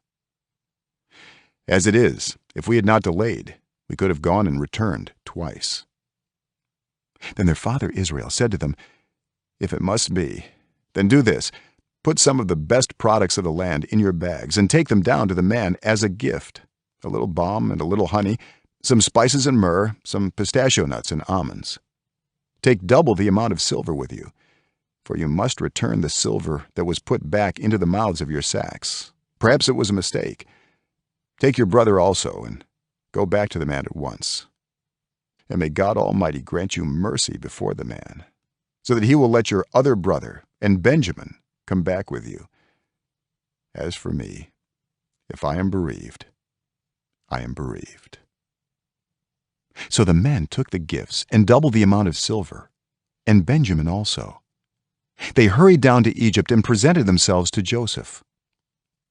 When Joseph saw Benjamin with them, he said to the steward of his house, "Take these men to my house, slaughter an animal and prepare a meal.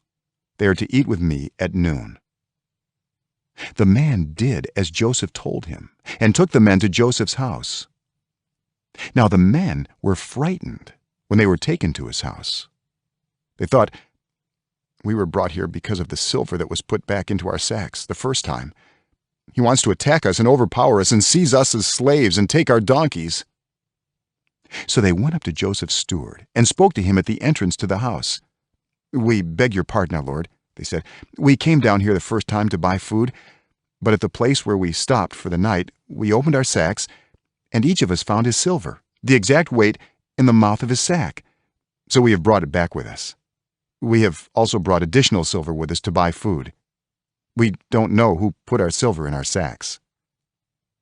"It's all right," he said. "Don't be afraid. Your God, the God of your father, has given you treasure in your sacks. I received your silver." Then he brought Simeon out to them. The steward took the men into Joseph's house, gave them water to wash their feet, and provided fodder for their donkeys. They prepared their gifts for Joseph's arrival at noon, because they had heard that they were to eat there. When Joseph came home, they presented to him the gifts they had brought into the house, and they bowed down before him to the ground. He asked them how they were, and then he said, "How is your aged father you told me about? Is he still living?" They replied, "Your servant our father is still alive and well." And they bowed down, prostrating themselves before him.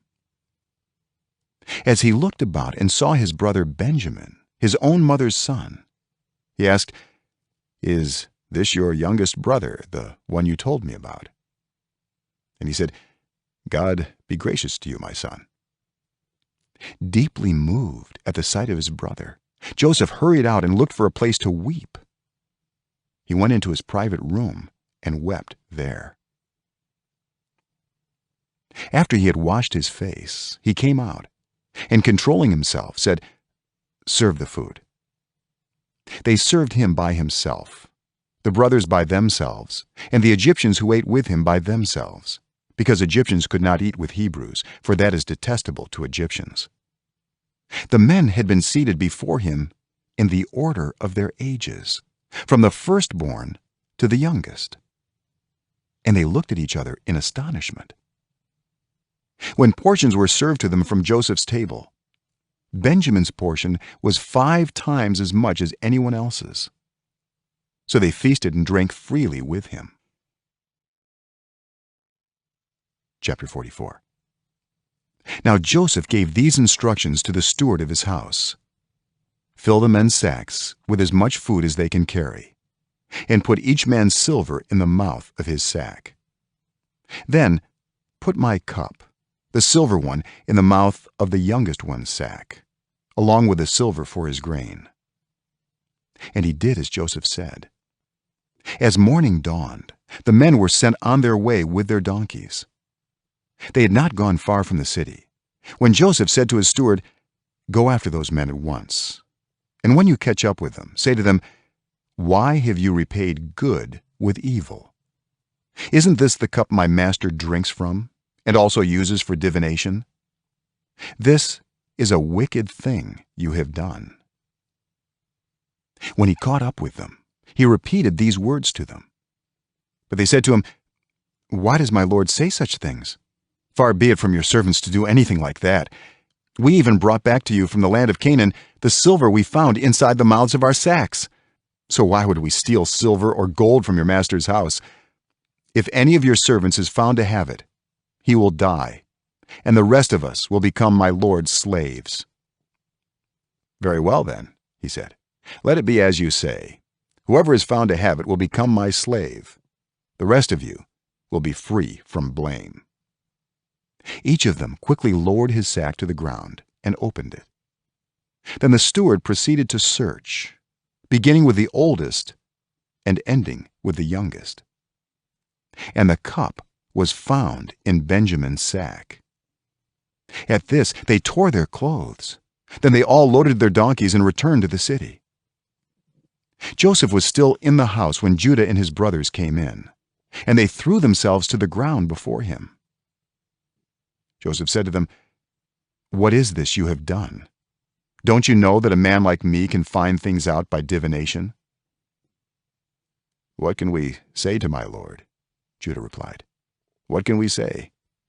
How can we prove our innocence? God has uncovered your servant's guilt. We are now my lord's slaves, we ourselves, and the one who is found to have the cup." But Joseph said, "Far be it from me to do such a thing. Only the man who is found to have the cup will become my slave. The rest of you, go back to your father in peace." Then Judah went up to him and said, "Pardon your servant, my lord. Let me speak a word to my lord. Do not be angry with your servant, though you are equal to Pharaoh himself. My lord asked his servants, 'Do you have a father or a brother?' And we answered, 'We have an aged father, and there is a young son born to him in his old age. His brother is dead, and he is the only one of his mother's sons left, and his father loves him. Then you said to your servants, Bring him down to me, so I can see him for myself. And we said to my lord, The boy cannot leave his father. If he leaves him, his father will die. But you told your servants, Unless your youngest brother comes down with you, you will not see my face again.' When we went back to your servant my father, we told him what my lord had said. Then our father said, 'Go back and buy a little more food.' But we said, 'We cannot go down. Only if our youngest brother is with us will we go. We cannot see the man's face unless our youngest brother is with us.' Your servant my father said to us, 'You know that my wife bore me 2 sons. One of them went away from me, and I said, He has surely been torn to pieces, and I have not seen him since. If you take this one from me too, and harm comes to him, you will bring my gray head down to the grave in misery. So now, if the boy is not with us when I go back to your servant my father, and if my father, whose life is closely bound up with the boy's life, sees that the boy isn't there, he will die. Your servants will bring the gray head of our father down to the grave in sorrow. Your servant guaranteed the boy's safety to my father. I said, If I do not bring him back to you, I will bear the blame before you, my father, all my life. Now then, please, let your servant remain here as my lord's slave in place of the boy, and let the boy return with his brothers. How can I go back to my father if the boy is not with me? No, do not let me see the misery that would come on my father." Chapter 45. Then Joseph could no longer control himself before all his attendants, and he cried out, "Have everyone leave my presence." So there was no one with Joseph when he made himself known to his brothers, and he wept so loudly that the Egyptians heard him, and Pharaoh's household heard about it. Joseph said to his brothers, "I am Joseph. Is my father still living?" But his brothers were not able to answer him, because they were terrified at his presence. Then Joseph said to his brothers, "Come close to me." When they had done so, he said, "I am your brother Joseph, the one you sold into Egypt. And now do not be distressed, and do not be angry with yourselves for selling me here, because it was to save lives that God sent me ahead of you. For 2 years now there has been famine in the land, and for the next 5 years there will be no plowing and reaping. But God sent me ahead of you to preserve for you a remnant on earth, and to save your lives by a great deliverance. So then, it was not you who sent me here, but God. He made me father to Pharaoh, lord of his entire household and ruler of all Egypt. Now hurry back to my father and say to him, This is what your son Joseph says. God has made me lord of all Egypt. Come down to me, don't delay. You shall live in the region of Goshen and be near me. You, your children and grandchildren, your flocks and herds and all you have. I will provide for you there. because 5 years of famine are still to come. Otherwise, you and your household and all who belong to you will become destitute. You can see for yourselves, and so can my brother Benjamin, that it is really I who am speaking to you.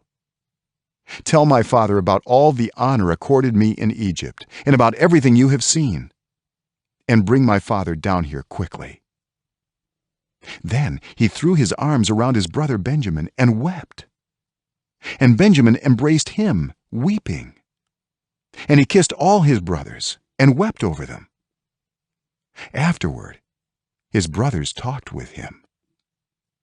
When the news reached Pharaoh's palace that Joseph's brothers had come, Pharaoh and all his officials were pleased. Pharaoh said to Joseph, "Tell your brothers, do this: load your animals and return to the land of Canaan, and bring your father and your families back to me. I will give you the best of the land of Egypt, and you can enjoy the fat of the land." You are also directed to tell them, "Do this: take some carts from Egypt for your children and your wives, and get your father and come.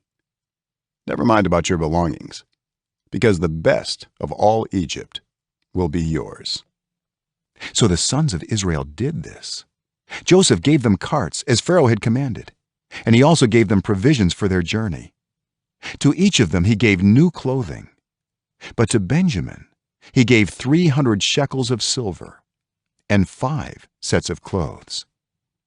And this is what he sent to his father: 10 donkeys loaded with the best things of Egypt, and 10 female donkeys loaded with grain and bread and other provisions for his journey. Then he sent his brothers away. And as they were leaving, he said to them, "Don't quarrel on the way."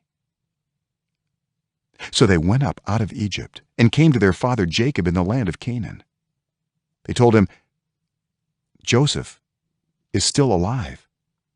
In fact, he is ruler of all Egypt."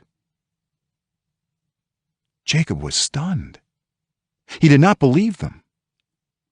But when they told him everything Joseph had said to them, and when he saw the carts Joseph had sent to carry him back, the spirit of their father Jacob revived. And Israel said, "I'm convinced. My son Joseph is still alive. I will go and see him before I die." Chapter 46. So Israel set out with all that was his, and when he reached Beersheba, he offered sacrifices to the God of his father Isaac. And God spoke to Israel in a vision at night and said, "Jacob, Jacob."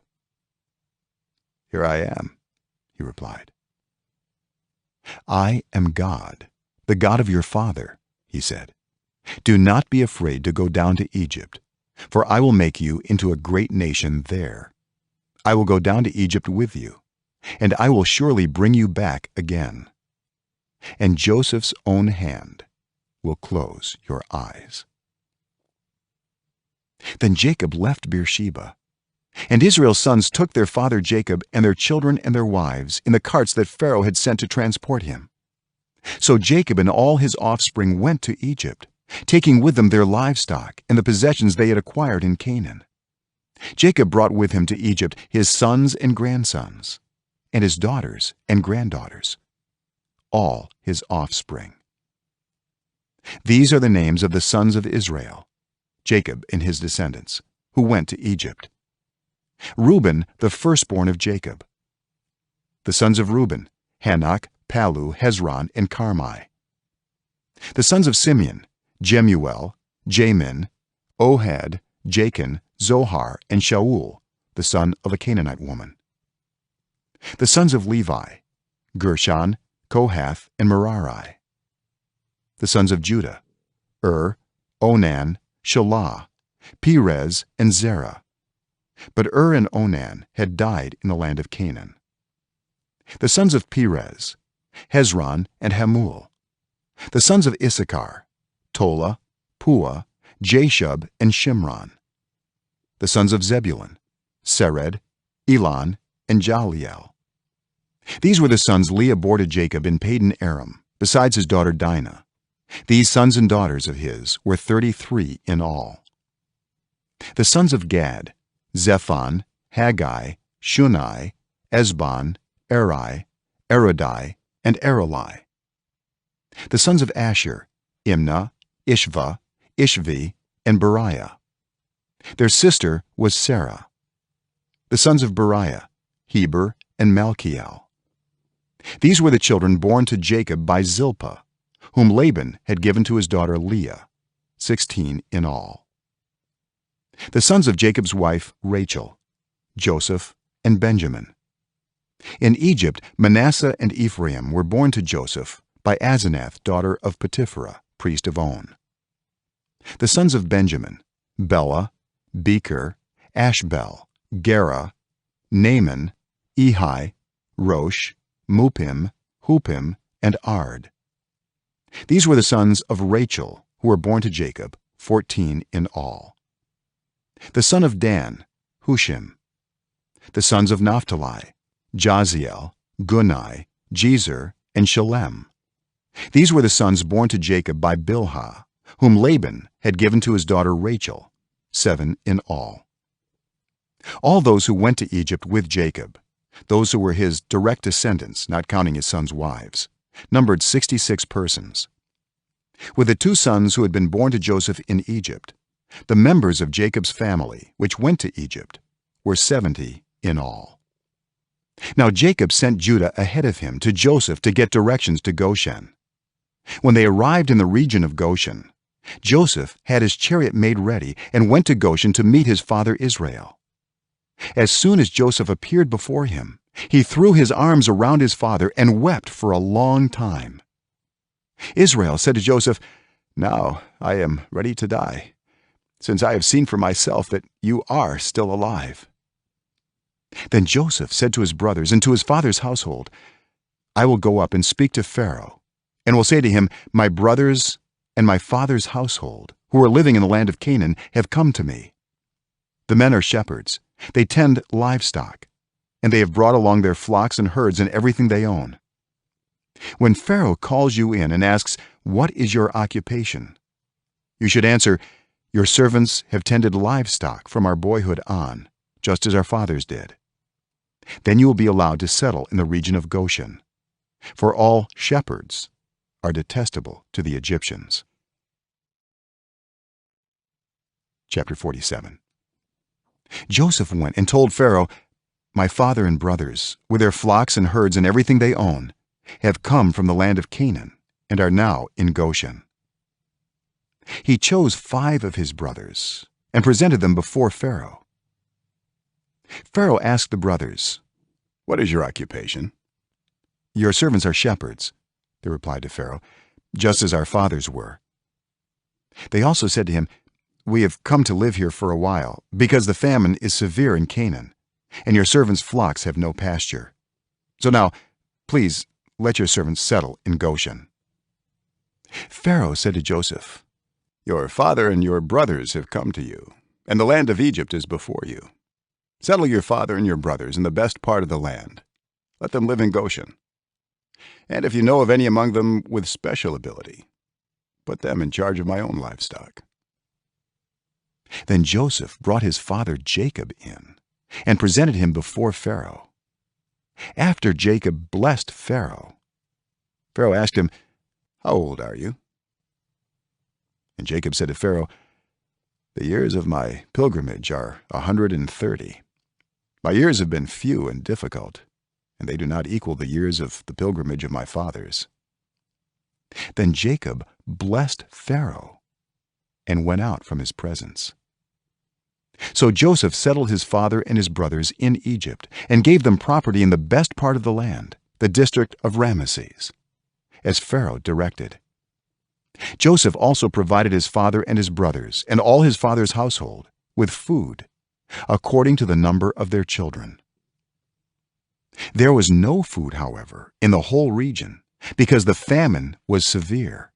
Both Egypt and Canaan wasted away because of the famine.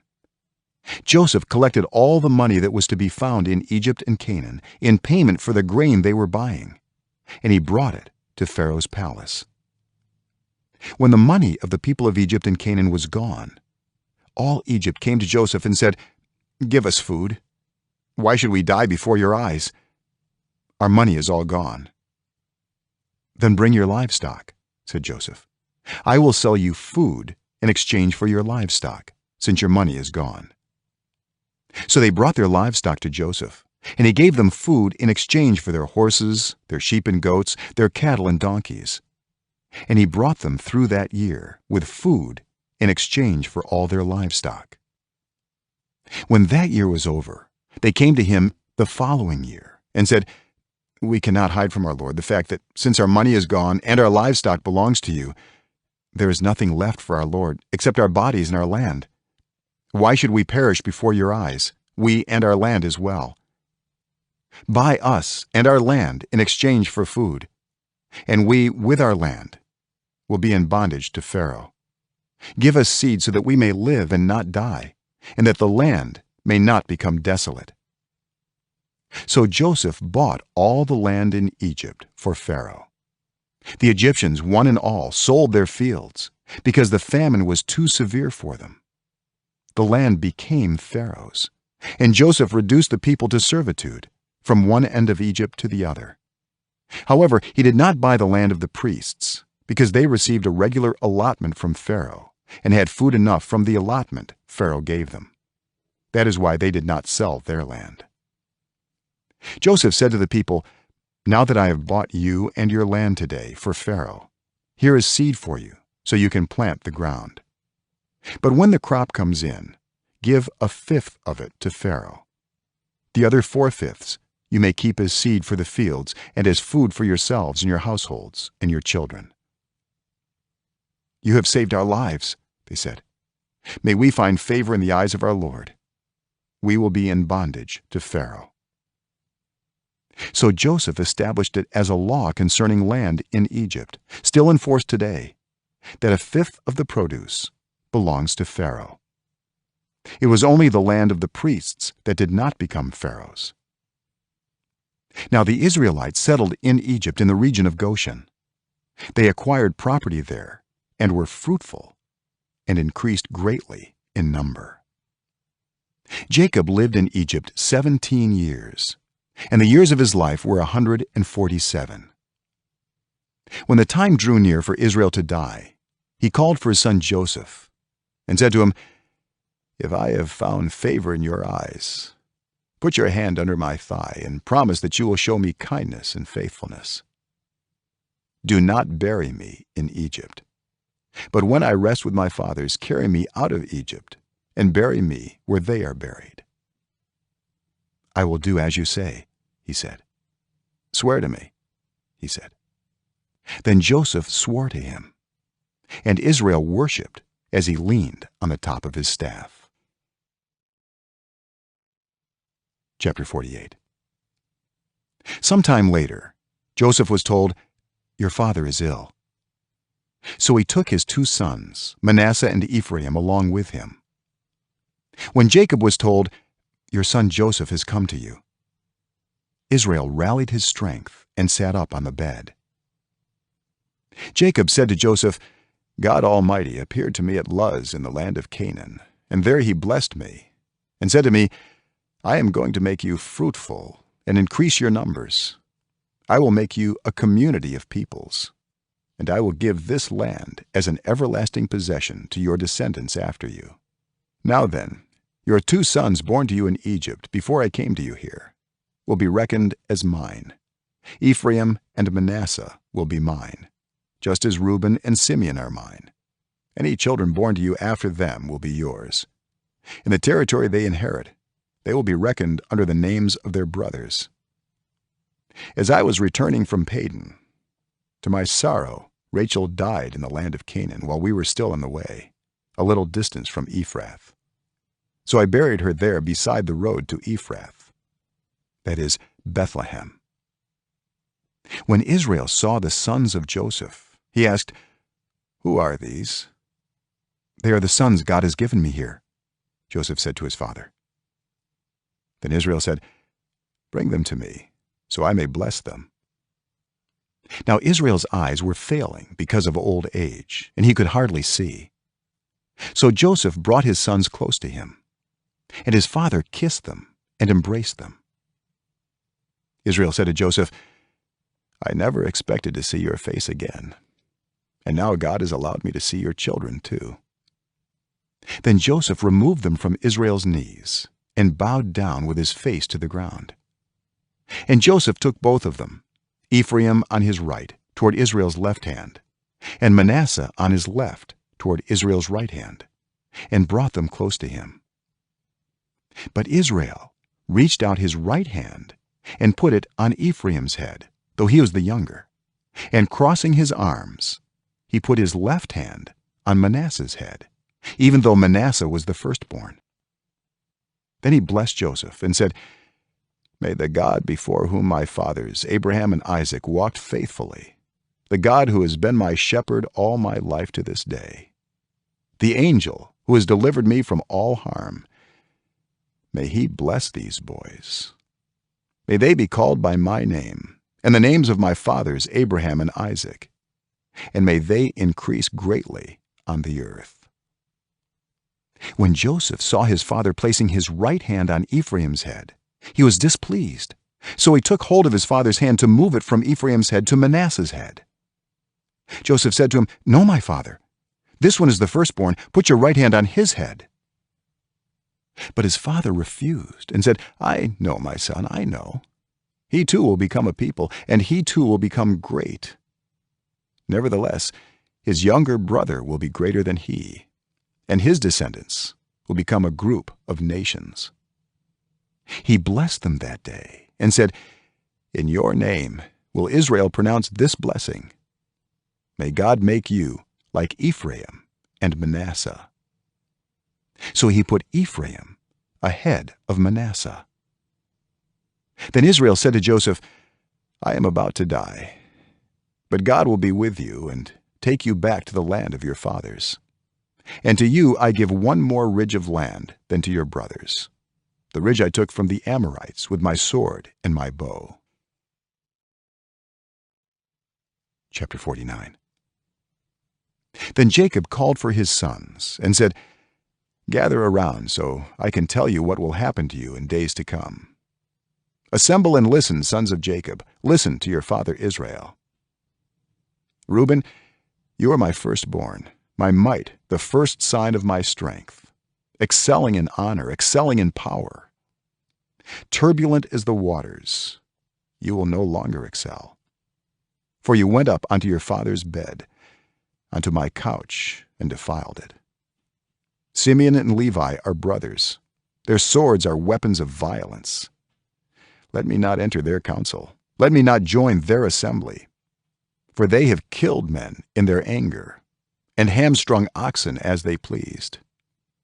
Cursed be their anger so fierce, and their fury so cruel. I will scatter them in Jacob, and disperse them in Israel. Judah, your brothers will praise you. Your hand will be on the neck of your enemies. Your father's sons will bow down to you. You are a lion's cub, Judah. You return from the prey, my son. Like a lion he crouches and lies down. Like a lioness, who dares to rouse him? The scepter will not depart from Judah, nor the ruler's staff from between his feet, until he to whom it belongs shall come, and the obedience of the nations shall be his. He will tether his donkey to a vine, his colt to the choicest branch. He will wash his garments in wine, his robes in the blood of grapes.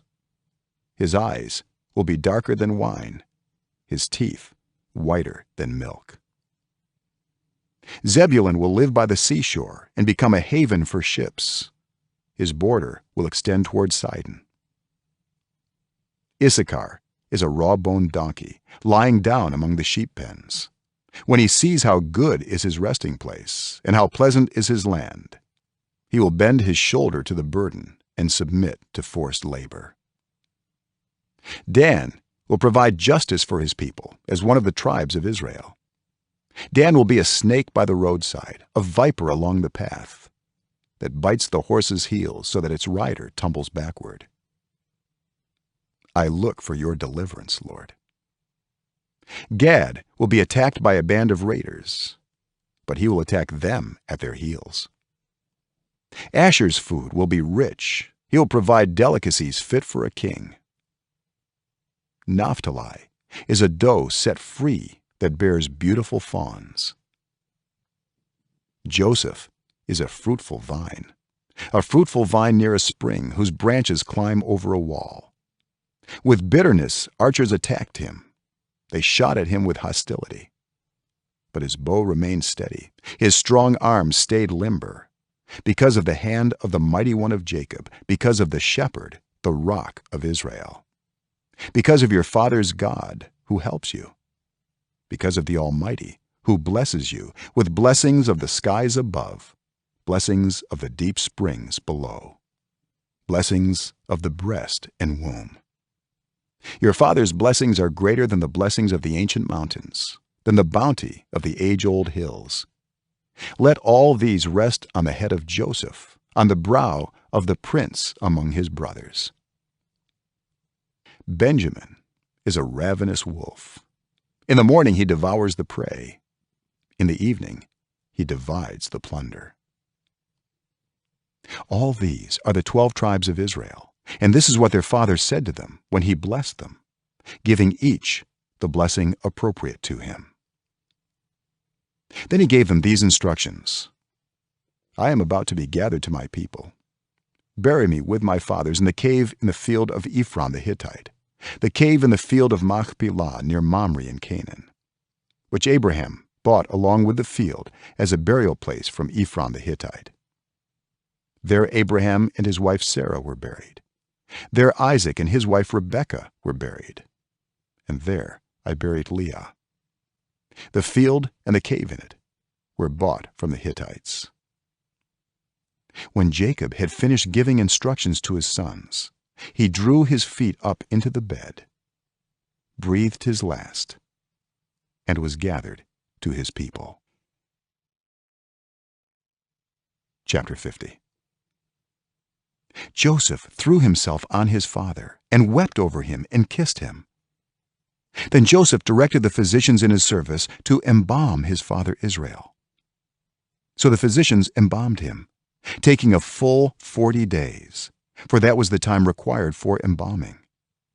And the Egyptians mourned for him 70 days. When the days of mourning had passed, Joseph said to Pharaoh's court, "If I have found favor in your eyes, speak to Pharaoh for me. Tell him, my father made me swear an oath and said, I am about to die. Bury me in the tomb I dug for myself in the land of Canaan. Now let me go up and bury my father. Then I will return." Pharaoh said, "Go up and bury your father, as he made you swear to do." So Joseph went up to bury his father. All Pharaoh's officials accompanied him, the dignitaries of his court and all the dignitaries of Egypt, besides all the members of Joseph's household and his brothers and those belonging to his father's household. Only their children and their flocks and herds were left in Goshen. Chariots and horsemen also went up with him. It was a very large company. When they reached the threshing floor of Atad near the Jordan, they lamented loudly and bitterly. And there Joseph observed a 7-day period of mourning for his father. When the Canaanites who lived there saw the mourning at the threshing floor of Atad, they said, "The Egyptians are holding a solemn ceremony of mourning." That is why that place near the Jordan is called Abel Mizraim. So Jacob's sons did as he had commanded them. They carried him to the land of Canaan and buried him in the cave in the field of Machpelah near Mamre, which Abraham had bought along with the field as a burial place from Ephron the Hittite. After burying his father, Joseph returned to Egypt, together with his brothers and all the others who had gone with him to bury his father. When Joseph's brothers saw that their father was dead, they said, "What if Joseph holds a grudge against us and pays us back for all the wrongs we did to him?"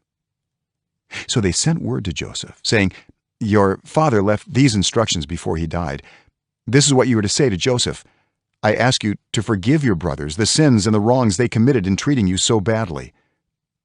Now please forgive the sins of the servants of the God of your father." When their message came to him, Joseph wept.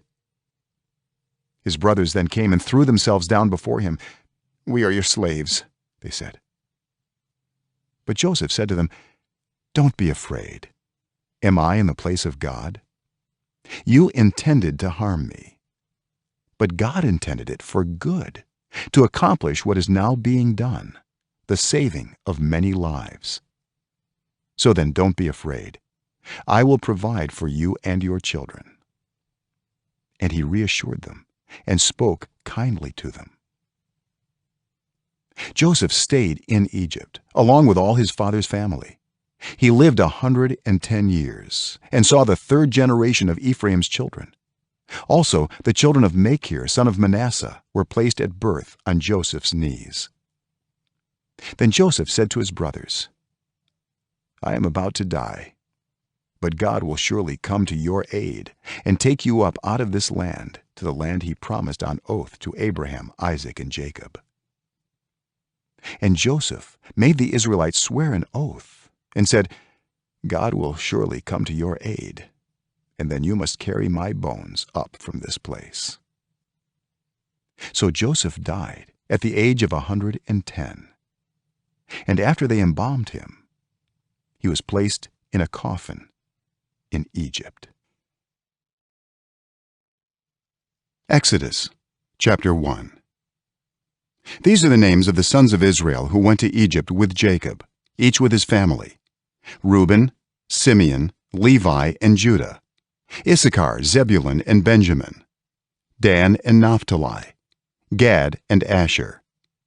The descendants of Jacob numbered 70 in all. Joseph was already in Egypt. Now Joseph and all his brothers and all that generation died. But the Israelites were exceedingly fruitful. They multiplied greatly, increased in numbers, and became so numerous that the land was filled with them. Then a new king, to whom Joseph meant nothing, came to power in Egypt. "Look," he said to his people, "the Israelites have become far too numerous for us. Come, we must deal shrewdly with them, or they will become even more numerous. And if war breaks out, we'll join our enemies, fight against us, and leave the country." So they put slave masters over them to oppress them with forced labor, and they built Pithom and Ramesses as store cities for Pharaoh. But the more they were oppressed, the more they multiplied and spread. So the Egyptians came to dread the Israelites and worked them ruthlessly. They made their lives bitter with harsh labor in brick and mortar, and with all kinds of work in the fields. In all their harsh labor, the Egyptians worked them ruthlessly. The king of Egypt said to the Hebrew midwives, whose names were Shiphrah and Puah, "When you are helping the Hebrew women during childbirth on the delivery stool, if you see that the baby is a boy, kill him. But if it is a girl, let her live." The midwives, however, feared God and did not do what the king of Egypt had told them to do. They let the boys live. Then the king of Egypt summoned the midwives and asked them, "Why have you done this? Why have you let the boys live?" The midwives answered Pharaoh, "Hebrew women are not like Egyptian women. They are vigorous and give birth before the midwives arrive." So God was kind to the midwives, and the people increased and became even more numerous. And because the midwives feared God, he gave them families of their own. Then Pharaoh gave this order to all his people: "Every Hebrew boy that is born you must throw into the Nile, but let every girl live." Chapter 2. Now a man of the tribe of Levi married a Levite woman, and she became pregnant and gave birth to a son. When she saw that he was a fine child, she hid him for 3 months. But when she could hide him no longer, she got a papyrus basket for him and coated it with tar and pitch. Then she placed the child in it and put it among the reeds along the bank of the Nile. His sister stood at a distance to see what would happen to him. Then Pharaoh's daughter went down to the Nile to bathe, and her attendants were walking along the riverbank. She saw the basket among the reeds and sent her female slave to get it. She opened it and saw the baby. He was crying, and she felt sorry for him. "This is one of the Hebrew babies," she said. Then his sister asked Pharaoh's daughter, "Shall I go and get one of the Hebrew women to nurse the baby for you?" "Yes, go," she answered. So the girl went and got the baby's mother. Pharaoh's daughter said to her, "Take this baby and nurse him for me, and I will pay you." So the woman took the baby and nursed him. When the child grew older, she took him to Pharaoh's daughter, and he became her son. She named him Moses, saying, "I drew him out of the water." One day, after Moses had grown up, he went out to where his own people were and watched them at their hard labor. He saw an Egyptian beating a Hebrew, one of his own people. Looking this way and that and seeing no one, he killed the Egyptian and hid him in the sand. The next day he went out and saw two Hebrews fighting. He asked the one in the wrong, "Why are you hitting your fellow Hebrew?" The man said, "Who made you ruler and judge over us? Are you thinking of killing me as you killed the Egyptian?" Then Moses was afraid and thought, "What I did must have become known." When Pharaoh heard of this, he tried to kill Moses. But Moses fled from Pharaoh and went to live in Midian, where he sat down by a well. Now a priest of Midian had 7 daughters, and they came to draw water and fill the troughs to water their father's flock. Some shepherds came along and drove them away. But Moses got up and came to their rescue and watered their flock. When the girls returned to Reuel, their father, he asked them, "Why have you returned so early today?" They answered, "An Egyptian rescued us from the shepherds. He even drew water for us and watered the flock." "And where is he?" Reuel asked his daughters. "Why did you leave him? Invite him to have something to eat." Moses agreed to stay with the man, who gave his daughter Zipporah to Moses in marriage. Zipporah gave birth to a son, and Moses named him Gershom, saying, "I have become a foreigner in a foreign land." During that long period, the king of Egypt died. The Israelites groaned in their slavery and cried out, and their cry for help because of their slavery went up to God. God heard their groaning, and he remembered his covenant with Abraham, with Isaac, and with Jacob. So God looked on the Israelites and was concerned about them. Chapter 3. Now Moses was tending the flock of Jethro, his father-in-law, the priest of Midian, and he led the flock to the far side of the wilderness and came to Horeb, the mountain of God. There the angel of the Lord appeared to him in flames of fire from within a bush. Moses saw that though the bush was on fire, it did not burn up. So Moses thought, "I will go over and see this strange sight, why the bush does not burn up." When the Lord saw that he had gone over to look, God called to him from within the bush, "Moses, Moses." And Moses said, "Here I am." "Do not come any closer," God said. "Take off your sandals, for the place where you are standing is holy ground." Then he said, "I am the God of your father, the God of Abraham, the God of Isaac, and the God of Jacob."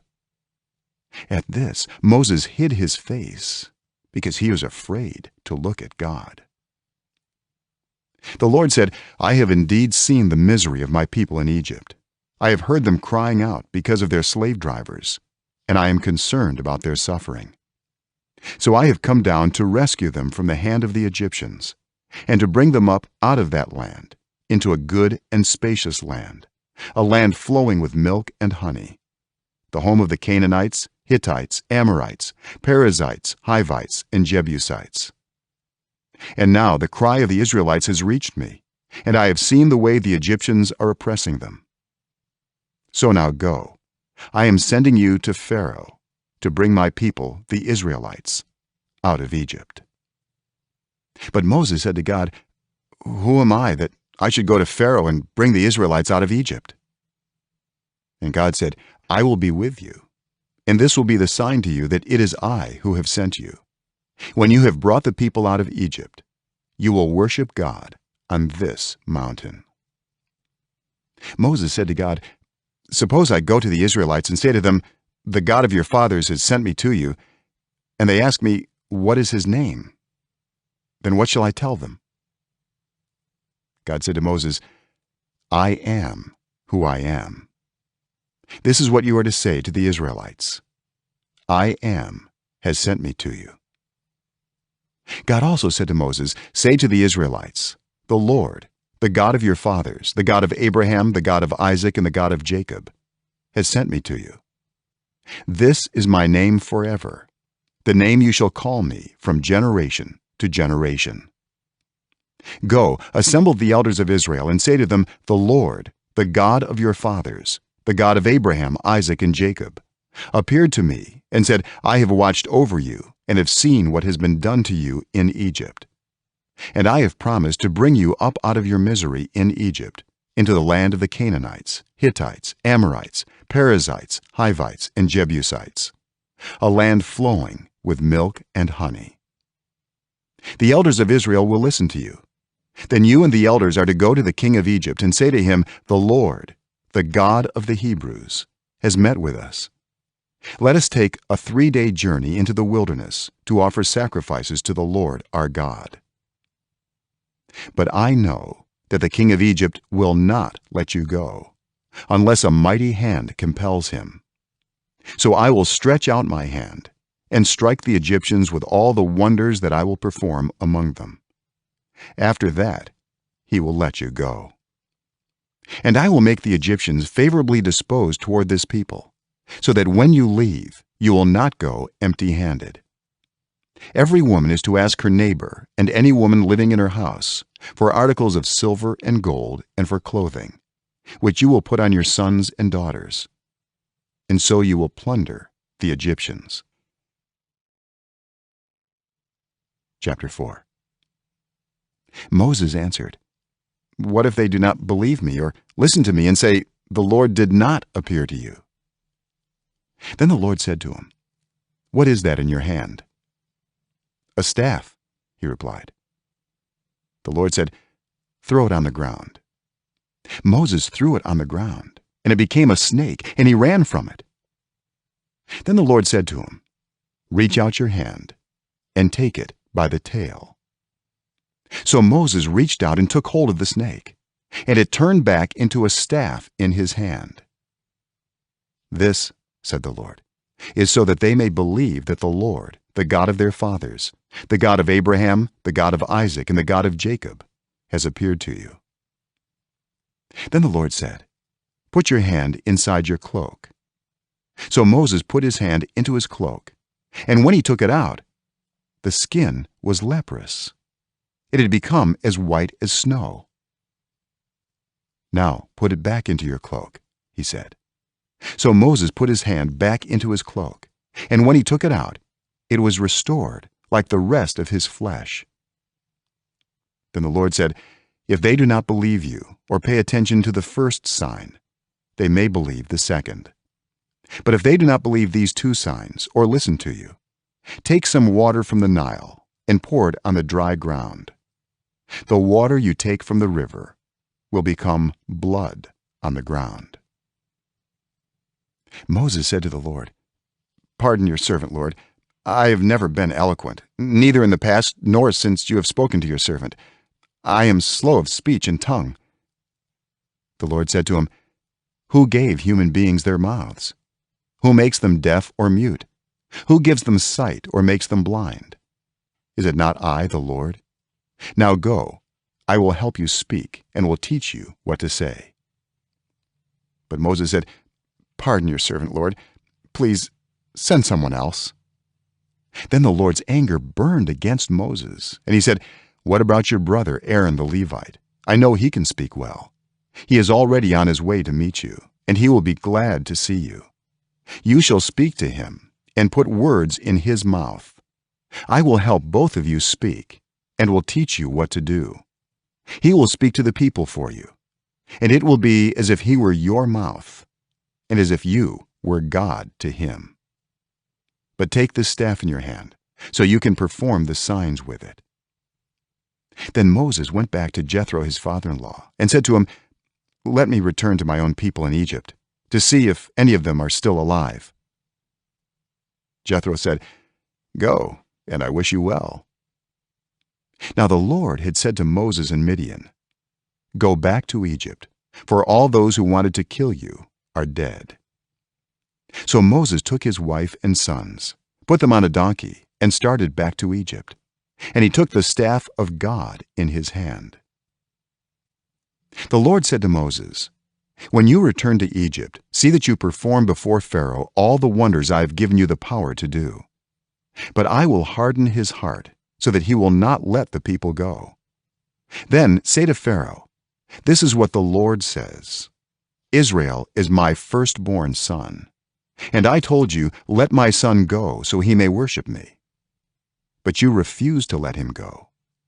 So I will kill your firstborn son.'" At a lodging place on the way, the Lord met Moses and was about to kill him. But Zipporah took a flint knife, cut off her son's foreskin, and touched Moses' feet with it. "Surely you are a bridegroom of blood to me," she said. So the Lord let him alone. At that time she said, "bridegroom of blood," referring to circumcision. The Lord said to Aaron, "Go into the wilderness to meet Moses." So he met Moses at the mountain of God and kissed him. Then Moses told Aaron everything the Lord had sent him to say, and also about all the signs he had commanded him to perform. Moses and Aaron brought together all the elders of the Israelites, and Aaron told them everything the Lord had said to Moses. He also performed the signs before the people, and they believed. And when they heard that the Lord was concerned about them and had seen their misery, they bowed down and worshipped. Chapter 5. Afterward, Moses and Aaron went to Pharaoh and said, "This is what the Lord, the God of Israel, says: Let my people go, so that they may hold a festival to me in the wilderness." Pharaoh said, "Who is the Lord, that I should obey him and let Israel go? I do not know the Lord, and I will not let Israel go." Then they said, "The God of the Hebrews has met with us. Now let us take a 3-day journey into the wilderness to offer sacrifices to the Lord our God, or he may strike us with plagues or with the sword." But the king of Egypt said, "Moses and Aaron, why are you taking the people away from their labor? Get back to your work." Then Pharaoh said, "Look, the people of the land are now numerous, and you are stopping them from working." That same day, Pharaoh gave this order to the slave drivers and overseers in charge of the people: "You are no longer to supply the people with straw for making bricks. Let them go and gather their own straw. But require them to make the same number of bricks as before. Don't reduce the quota." They are lazy. That is why they are crying out, "Let us go and sacrifice to our God." Make the work harder for the people, so that they keep working and pay no attention to lies. Then the slave drivers and the overseers went out and said to the people, "This is what Pharaoh says: I will not give you any more straw.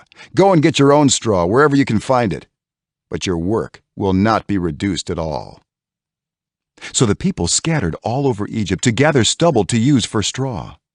The slave drivers kept pressing them, saying, "Complete the work required of you for each day, just as when you had straw."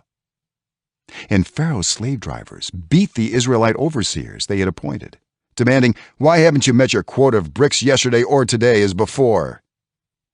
Then the Israelite overseers went and appealed to Pharaoh. "Why have you treated your servants this way?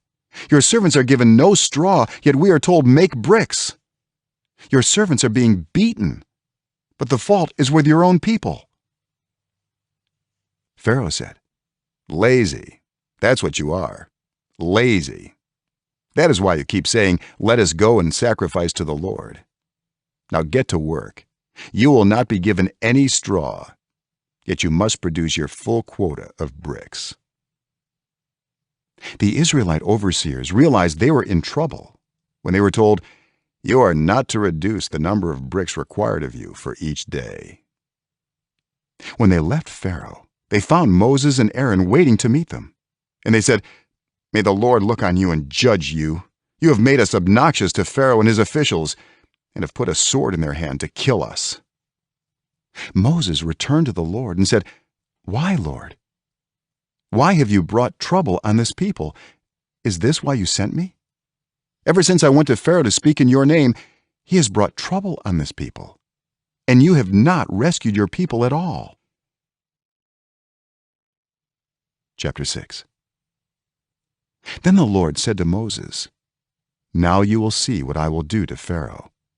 Because of my mighty hand, he will let them go. Because of my mighty hand, he will drive them out of his country." God also said to Moses, "I am the Lord. I appeared to Abraham, to Isaac, and to Jacob as God Almighty. But by my name, the Lord, I did not make myself fully known to them. I also established my covenant with them to give them the land of Canaan, where they resided as foreigners. Moreover, I have heard the groaning of the Israelites, whom the Egyptians are enslaving, and I have remembered my covenant. Therefore say to the Israelites, I am the Lord, and I will bring you out from under the yoke of the Egyptians. I will free you from being slaves to them, and I will redeem you with an outstretched arm and with mighty acts of judgment. I will take you as my own people, and I will be your God. Then you will know that I am the Lord your God, who brought you out from under the yoke of the Egyptians. And I will bring you to the land I swore with uplifted hand to give to Abraham, to Isaac, and to Jacob. I will give it to you as a possession. I am the Lord." Moses reported this to the Israelites, but they did not listen to him because of their discouragement and harsh labor. Then the Lord said to Moses, "Go, tell Pharaoh, king of Egypt, to let the Israelites go out of his country." But Moses said to the Lord, "If the Israelites will not listen to me, why would Pharaoh listen to me, since I speak with faltering lips?" Now the Lord spoke to Moses and Aaron about the Israelites and Pharaoh, king of Egypt, and he commanded them to bring the Israelites out of Egypt. These were the heads of their families. The sons of Reuben, the firstborn son of Israel, were Hanok and Palu, Hezron and Carmi. These were the clans of Reuben. The sons of Simeon were Jemuel, Jamin, Ohad, Jachin, Zohar, and Shaul, the son of a Canaanite woman. These were the clans of Simeon. These were the names of the sons of Levi according to their records: Gershon, Kohath, and Merari. Levi lived 137 years. The sons of Gershon by clans were Libni and Shimei. The sons of Kohath were Amram, Izhar, Hebron, and Uziel. Kohath lived 133 years. The sons of Merari were Mawai and Mushai. These were the clans of Levi according to their records. Amram married his father's sister Jochebed, who bore him Aaron and Moses. Amram lived 137 years. The sons of Izhar were Korah, Nepheg, and Zikri. The sons of Uziel were Mishael, Elzaphan, and Sithri. Aaron married Elisheba, daughter of Amminadab and sister of Nahshon, and she bore him Nadab and Abihu, Eleazar, and Ithamar. The sons of Korah were Asir, Elkanah, and Abiasaph. These were the Korahite clans. Eleazar, son of Aaron, married one of the daughters of Putiel, and she bore him Phinehas. These were the heads of the Levite families, clan by clan. It was this Aaron and Moses to whom the Lord said, "Bring the Israelites out of Egypt by their divisions." They were the ones who spoke to Pharaoh, king of Egypt, about bringing the Israelites out of Egypt, this same Moses and Aaron. Now when the Lord spoke to Moses in Egypt, he said to him, "I am the Lord. Tell Pharaoh, king of Egypt, everything I tell you." But Moses said to the Lord, "Since I speak with faltering lips, why would Pharaoh listen to me?" Chapter 7. Then the Lord said to Moses, "See, I have made you like God to Pharaoh, and your brother Aaron will be your prophet. You are to say everything I command you, and your brother Aaron is to tell Pharaoh to let the Israelites go out of his country. But I will harden Pharaoh's heart, and though I multiply my signs and wonders in Egypt, he will not listen to you. Then I will lay my hand on Egypt, and with mighty acts of judgment I will bring out my divisions, my people the Israelites. And the Egyptians will know that I am the Lord when I stretch out my hand against Egypt and bring the Israelites out of it." Moses and Aaron did just as the Lord commanded them. Moses was 80 years old, and Aaron 83 when they spoke to Pharaoh. The Lord said to Moses and Aaron, "When Pharaoh says to you, 'Perform a miracle,' then say to Aaron, 'Take your staff and throw it down before Pharaoh, and it will become a snake.'" So Moses and Aaron went to Pharaoh and did just as the Lord commanded. Aaron threw his staff down in front of Pharaoh and his officials, and it became a snake. Pharaoh then summoned wise men and sorcerers, and the Egyptian magicians also did the same things by their secret arts. Each one threw down his staff, and it became a snake. But Aaron's staff swallowed up their staffs. Yet Pharaoh's heart became hard, and he would not listen to them, just as the Lord had said. Then the Lord said to Moses, "Pharaoh's heart is unyielding. He refuses to let the people go. Go to Pharaoh in the morning as he goes out to the river. Confront him on the bank of the Nile, and take in your hand the staff that was changed into a snake. Then say to him, 'The Lord, the God of the Hebrews, has sent me to say to you, let my people go, so that they may worship me in the wilderness. But until now you have not listened. This is what the Lord says, by this you will know that I am the Lord. With the staff that is in my hand, I will strike the water of the Nile, and it will be changed into blood. The fish in the Nile will die, and the river will stink. The Egyptians will not be able to drink its water." The Lord said to Moses, "Tell Aaron, take your staff and stretch out your hand over the waters of Egypt, over the streams and canals, over the ponds and all the reservoirs, and they will turn to blood. Blood will be everywhere in Egypt, even in vessels of wood and stone." Moses and Aaron did just as the Lord had commanded. He raised his staff in the presence of Pharaoh and his officials and struck the water of the Nile, and all the water was changed into blood. The fish in the Nile died, and the river smelled so bad that the Egyptians could not drink its water. Blood was everywhere in Egypt.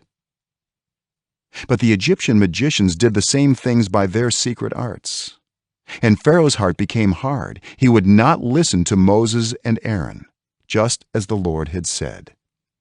Instead, he turned and went into his palace, and did not take even this to heart. And all the Egyptians dug along the Nile to get drinking water, because they could not drink the water of the river. 7 days passed after the Lord struck the Nile. Chapter 8. Then the Lord said to Moses, "Go to Pharaoh and say to him, 'This is what the Lord says, let my people go, so that they may worship me. If you refuse to let them go, I will send a plague of frogs on your whole country. The Nile will teem with frogs. They will come up into your palace and your bedroom and onto your bed, into the houses of your officials and on your people, and into your ovens and kneading troughs. The frogs will come up on you and your people and all your officials.'" Then the Lord said to Moses, "Tell Aaron, stretch out your hand with your staff over the streams and canals and ponds, and make frogs come up on the land of Egypt." So Aaron stretched out his hand over the waters of Egypt, and the frogs came up and covered the land. But the magicians did the same things by their secret arts. They also made frogs come up on the land of Egypt. Pharaoh summoned Moses and Aaron and said, "Pray to the Lord to take the frogs away from me and my people, and I will let your people go to offer sacrifices to the Lord." Moses said to Pharaoh, "I leave to you the honor of setting the time for me to pray for you and your officials and your people, that you and your houses may be rid of the frogs, except for those that remain in the Nile." "Tomorrow," Pharaoh said. Moses replied, "It will be as you say, so that you may know there is no one like the Lord our God. The frogs will leave you and your houses, your officials and your people. They will remain only in the Nile." After Moses and Aaron left Pharaoh, Moses cried out to the Lord about the frogs he had brought on Pharaoh. And the Lord did what Moses asked. The frogs died in the houses, in the courtyards, and in the fields. They were piled into heaps, and the land reeked of them. But when Pharaoh saw that there was relief, he hardened his heart and would not listen to Moses and Aaron, just as the Lord had said. Then the Lord said to Moses, "Tell Aaron, stretch out your staff and strike the dust of the ground, and throughout the land of Egypt the dust will become gnats." They did this, and when Aaron stretched out his hand with the staff and struck the dust of the ground, gnats came on people and animals. All the dust throughout the land of Egypt became gnats. But when the magicians tried to produce gnats by their secret arts, they could not. Since the gnats were on people and animals everywhere, the magicians said to Pharaoh, "This is the finger of God." But Pharaoh's heart was hard, and he would not listen, just as the Lord had said. Then the Lord said to Moses, "Get up early in the morning and confront Pharaoh as he goes to the river, and say to him, 'This is what the Lord says: Let my people go, so that they may worship me. If you do not let my people go, I will send swarms of flies on you and your officials, on your people and into your houses. The houses of the Egyptians will be full of flies. Even the ground will be covered with them. But on that day I will deal differently with the land of Goshen, where my people live. No swarms of flies will be there, so that you will know that I, the Lord, am in this land. I will make a distinction between my people and your people. This sign will occur tomorrow." And the Lord did this. Dense swarms of flies poured into Pharaoh's palace and into the houses of his officials. Throughout Egypt, the land was ruined by the flies. Then Pharaoh summoned Moses and Aaron and said, "Go, sacrifice to your God here in the land." But Moses said, "That would not be right. The sacrifices we offer the Lord our God would be detestable to the Egyptians. And if we offer sacrifices that are detestable in their eyes, will they not stone us? We must take a 3-day journey into the wilderness to offer sacrifices to the Lord our God, as he commands us." Pharaoh said, "I will let you go to offer sacrifices to the Lord your God in the wilderness, but you must not go very far. Now pray for me." Moses answered, "As soon as I leave you, I will pray to the Lord, and tomorrow the flies will leave Pharaoh and his officials and his people. Only let Pharaoh be sure that he does not act deceitfully again by not letting the people go to offer sacrifices to the Lord." Then Moses left Pharaoh and prayed to the Lord, and the Lord did what Moses asked. The flies left Pharaoh and his officials and his people. Not a fly remained. But this time also, Pharaoh hardened his heart and would not let the people go. Chapter 9. Then the Lord said to Moses, "Go to Pharaoh and say to him, 'This is what the Lord, the God of the Hebrews, says: Let my people go, so that they may worship me. if you refuse to let them go and continue to hold them back, the hand of the Lord will bring a terrible plague on your livestock in the field, on your horses, donkeys, and camels, and on your cattle, sheep, and goats. But the Lord will make a distinction between the livestock of Israel and that of Egypt, so that no animal belonging to the Israelites will die. The Lord set a time and said, "Tomorrow the Lord will do this in the land." And the next day the Lord did it. All the livestock of the Egyptians died, but not one animal belonging to the Israelites died. Pharaoh investigated and found that not even one of the animals of the Israelites had died. Yet his heart was unyielding, and he would not let the people go. Then the Lord said to Moses and Aaron, "Take handfuls of soot from a furnace, and have Moses toss it into the air in the presence of Pharaoh. It will become fine dust over the whole land of Egypt, and festering boils will break out on people and animals throughout the land." So they took soot from a furnace and stood before Pharaoh. Moses tossed it into the air, and festering boils broke out on people and animals. The magicians could not stand before Moses because of the boils that were on them and on all the Egyptians. But the Lord hardened Pharaoh's heart, and he would not listen to Moses and Aaron, just as the Lord had said to Moses. Then the Lord said to Moses, "Get up early in the morning, confront Pharaoh, and say to him, 'This is what the Lord, the God of the Hebrews, says: Let my people go, so that they may worship me. Or this time I will send the full force of my plagues against you and against your officials and your people, so you may know that there is no one like me in all the earth. For by now I could have stretched out my hand and struck you and your people with a plague that would have wiped you off the earth. But I have raised you up for this very purpose, that I might show you my power, and that my name might be proclaimed in all the earth. You still set yourself against my people and will not let them go. Therefore at this time tomorrow I will send the worst hailstorm that has ever fallen on Egypt, from the day it was founded till now. Give an order now to bring your livestock and everything you have in the field to a place of shelter, because the hail will fall on every person and animal that has not been brought in and is still out in the field, and they will die."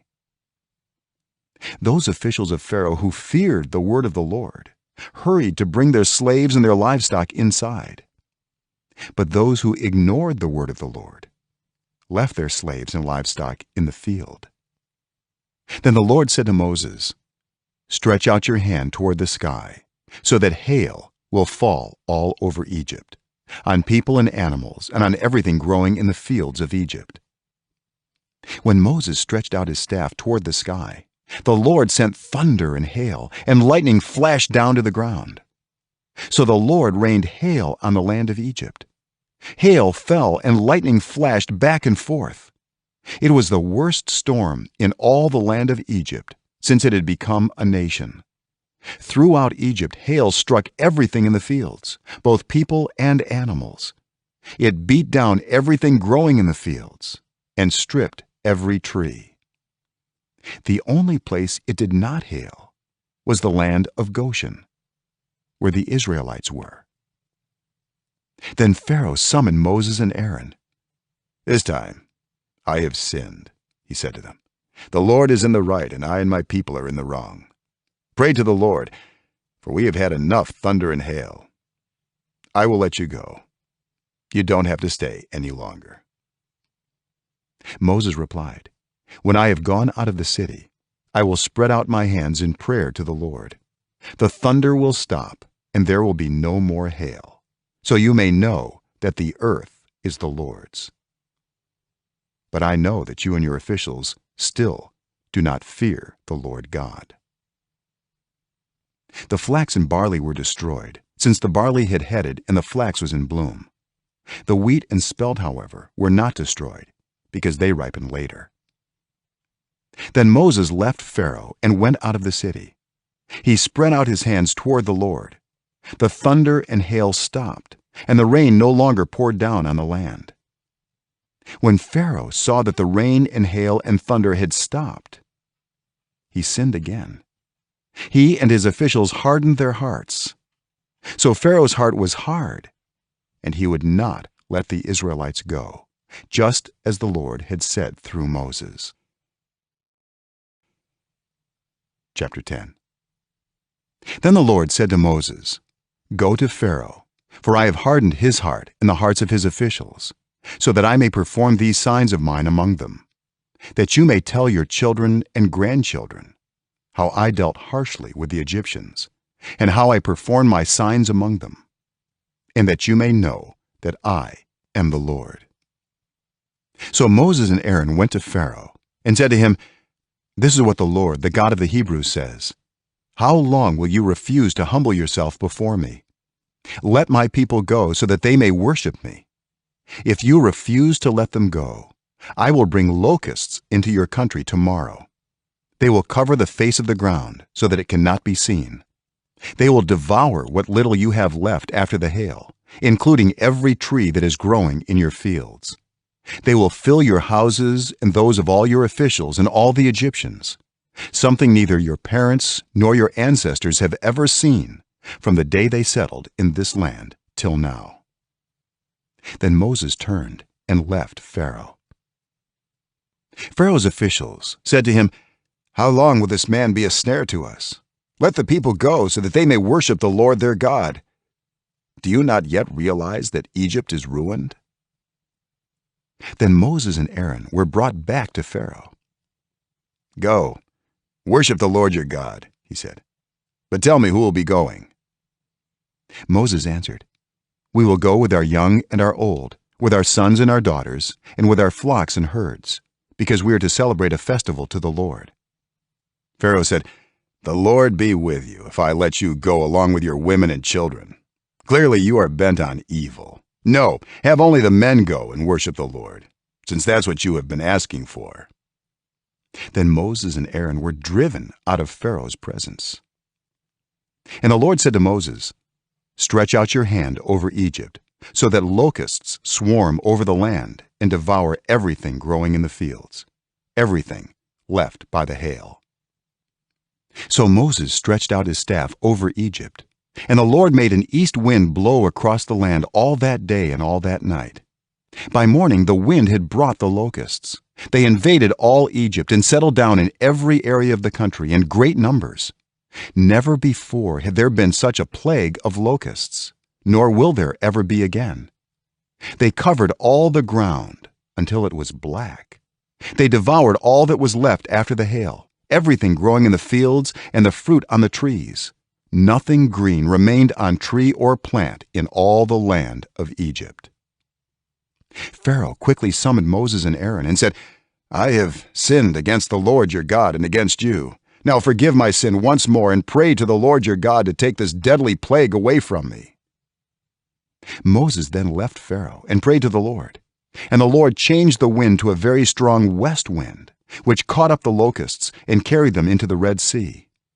Not a locust was left anywhere in Egypt. But the Lord hardened Pharaoh's heart, and he would not let the Israelites go. Then the Lord said to Moses, "Stretch out your hand toward the sky, so that darkness spreads over Egypt, darkness that can be felt." So Moses stretched out his hand toward the sky, and total darkness covered all Egypt for 3 days. No one could see anyone else or move about for 3 days. Yet all the Israelites had light in the places where they lived. Then Pharaoh summoned Moses and said, "Go, worship the Lord. Even your women and children may go with you. Only leave your flocks and herds behind." But Moses said, "You must allow us to have sacrifices and burnt offerings to present to the Lord our God. Our livestock too must go with us. Not a hoof is to be left behind. We have to use some of them in worshiping the Lord our God, and until we get there, we will not know what we are to use to worship the Lord." But the Lord hardened Pharaoh's heart, and he was not willing to let them go. Pharaoh said to Moses, "Get out of my sight. Make sure you do not appear before me again. The day you see my face, you will die." "Just as you say," Moses replied. "I will never appear before you again." Chapter 11. Now the Lord had said to Moses, "I will bring one more plague on Pharaoh and on Egypt. After that, he will let you go from here. And when he does, he will drive you out completely. Tell the people that men and women alike are to ask their neighbors for articles of silver and gold." The Lord made the Egyptians favorably disposed toward the people, and Moses himself was highly regarded in Egypt by Pharaoh's officials and by the people. So Moses said, "This is what the Lord says. About midnight I will go throughout Egypt. Every firstborn son in Egypt will die, from the firstborn son of Pharaoh, who sits on the throne, to the firstborn son of the female slave who is at her handmill, and all the firstborn of the cattle as well. There will be loud wailing throughout Egypt, worse than there has ever been or ever will be again. But among the Israelites, not a dog will bark at any person or animal. Then you will know that the Lord makes a distinction between Egypt and Israel. All these officials of yours will come to me, bowing down before me, and saying, 'Go, you and all the people who follow you.' After that I will leave." Then Moses, hot with anger, left Pharaoh. The Lord had said to Moses, "Pharaoh will refuse to listen to you, so that my wonders may be multiplied in Egypt." Moses and Aaron performed all these wonders before Pharaoh. But the Lord hardened Pharaoh's heart, and he would not let the Israelites go out of his country. Chapter 12. The Lord said to Moses and Aaron in Egypt, "This month is to be for you the first month of your year. Tell the whole community of Israel that on the 10th day of this month, each man is to take a lamb for his family, one for each household. If any household is too small for a whole lamb, they must share one with their nearest neighbor, having taken into account the number of people there are. You are to determine the amount of lamb needed in accordance with what each person will eat. The animals you choose must be year-old males without defect, and you may take them from the sheep or the goats. Take care of them until the 14th day of the month, when all the members of the community of Israel must slaughter them at twilight. Then they are to take some of the blood and put it on the sides and tops of the door frames of the houses where they eat the lambs. That same night they are to eat the meat roasted over the fire, along with bitter herbs and bread made without yeast. Do not eat the meat raw or boiled in water, but roast it over a fire, with the head, legs, and internal organs. Do not leave any of it till morning. If some is left till morning, you must burn it. This is how you are to eat it, with your cloak tucked into your belt, your sandals on your feet, and your staff in your hand. Eat it in haste. It is the Lord's Passover. On that same night I will pass through Egypt and strike down every firstborn of both people and animals, and I will bring judgment on all the gods of Egypt. I am the Lord. The blood will be a sign for you on the houses where you are, and when I see the blood, I will pass over you. No destructive plague will touch you when I strike Egypt. This is the day you are to commemorate. For the generations to come, you shall celebrate it as a festival to the Lord, a lasting ordinance. For 7 days you are to eat bread made without yeast. On the first day, remove the yeast from your houses, for whoever eats anything with yeast in it, from the first day through the 7th, must be cut off from Israel. On the first day, hold a sacred assembly, and another one on the 7th day. Do no work at all on these days, except to prepare food for everyone to eat. That is all you may do. Celebrate the festival of unleavened bread, because it was on this very day that I brought your divisions out of Egypt. Celebrate this day as a lasting ordinance for the generations to come. In the first month you are to eat bread made without yeast from the evening of the 14th day until the evening of the 21st day.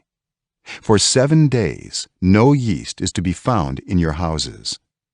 And anyone, whether foreigner or native born, who eats anything with yeast in it must be cut off from the community of Israel. Eat nothing made with yeast.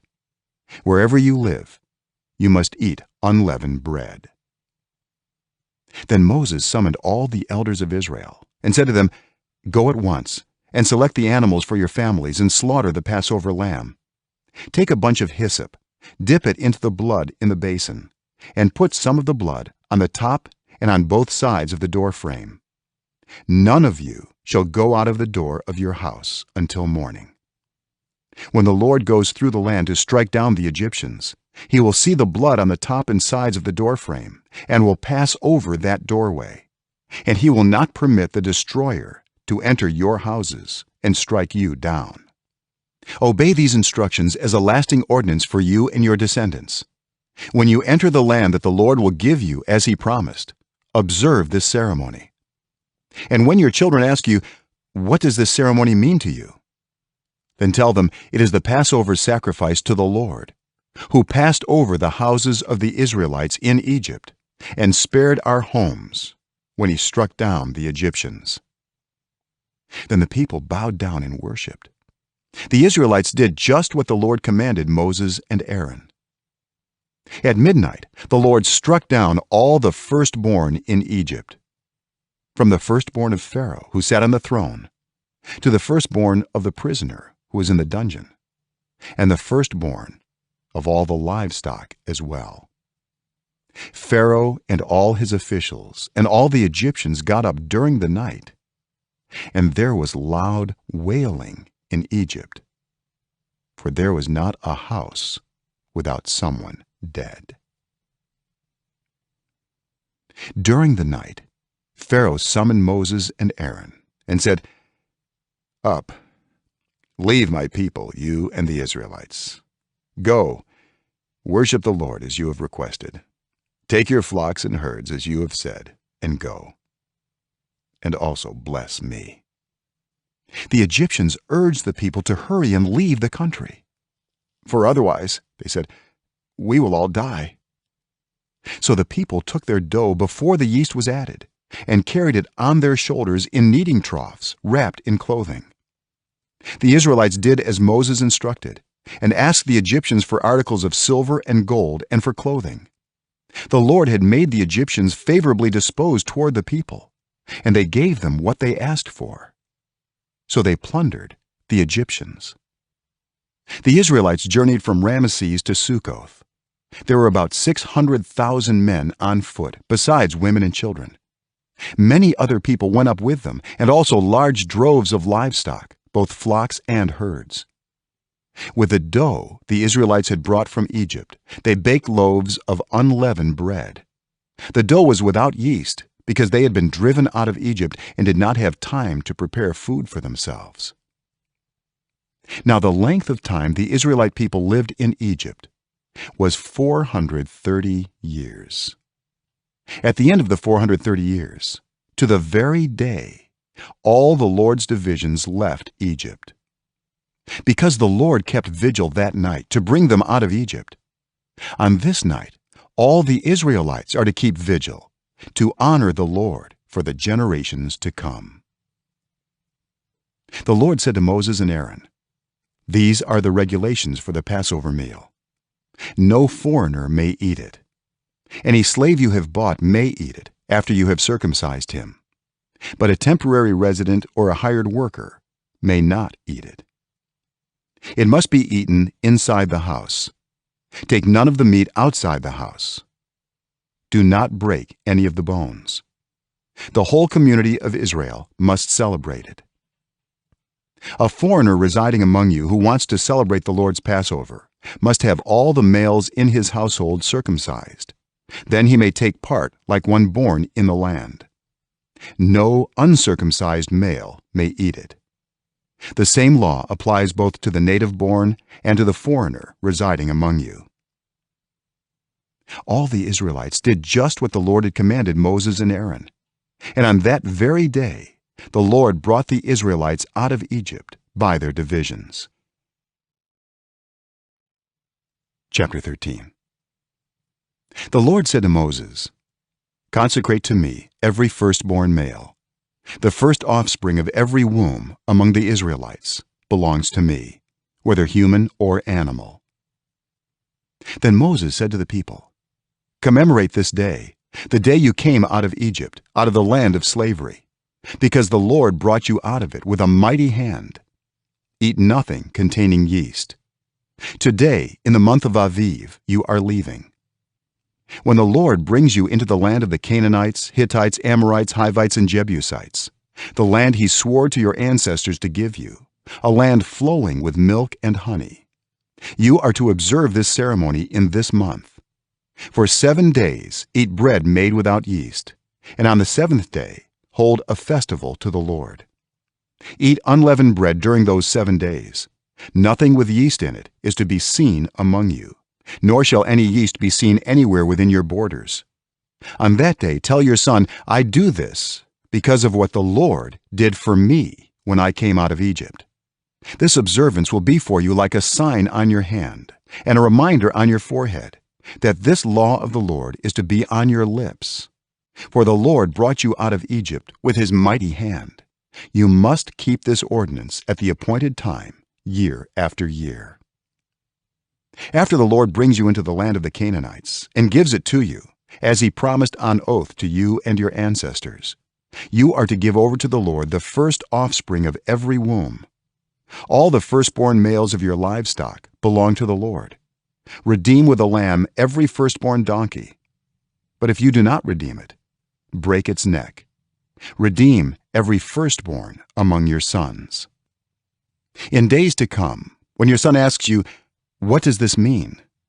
Say to him, with a mighty hand the Lord brought us out of Egypt, out of the land of slavery. When Pharaoh stubbornly refused to let us go, the Lord killed the firstborn of both people and animals in Egypt.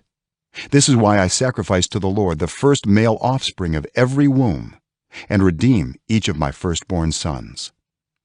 And it will be like a sign on your hand and a symbol on your forehead, that the Lord brought us out of Egypt with his mighty hand."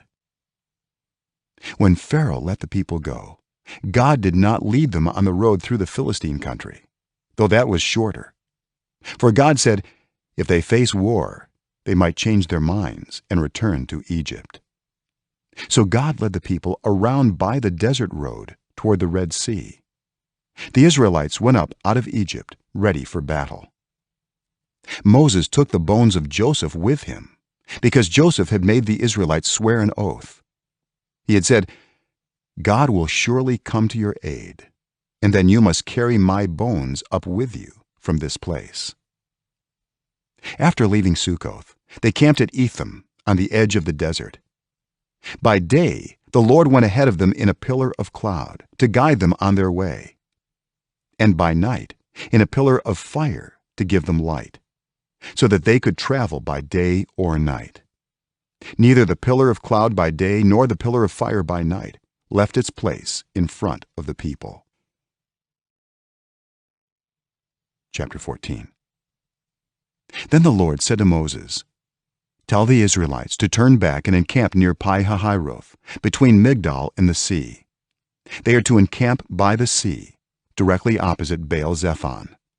Pharaoh will think the Israelites are wandering around the land in confusion, hemmed in by the desert. And I will harden Pharaoh's heart, and he will pursue them. But I will gain glory for myself through Pharaoh and all his army, and the Egyptians will know that I am the Lord." So the Israelites did this. When the king of Egypt was told that the people had fled, Pharaoh and his officials changed their minds about them and said, "What have we done? We have let the Israelites go and have lost their services." So he had his chariot made ready and took his army with him. He took 600 of the best chariots, along with all the other chariots of Egypt, with officers over all of them. The Lord hardened the heart of Pharaoh, king of Egypt, so that he pursued the Israelites who were marching out boldly. The Egyptians, all Pharaoh's horses and chariots, horsemen and troops, pursued the Israelites and overtook them as they camped by the sea near Pi-hahiroth, opposite Baal-zephon. As Pharaoh approached, the Israelites looked up, and there were the Egyptians marching after them. They were terrified and cried out to the Lord. They said to Moses, "Was it because there were no graves in Egypt that you brought us to the desert to die? What have you done to us by bringing us out of Egypt?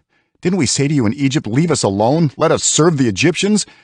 It would have been better for us to serve the Egyptians than to die in the desert." Moses answered the people, "Do not be afraid. Stand firm, and you will see the deliverance the Lord will bring you today. The Egyptians you see today, you will never see again. The Lord will fight for you.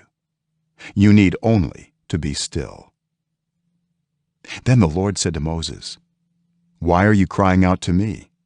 Tell the Israelites to move on. Raise your staff and stretch out your hand over the sea, to divide the water, so that the Israelites can go through the sea on dry ground.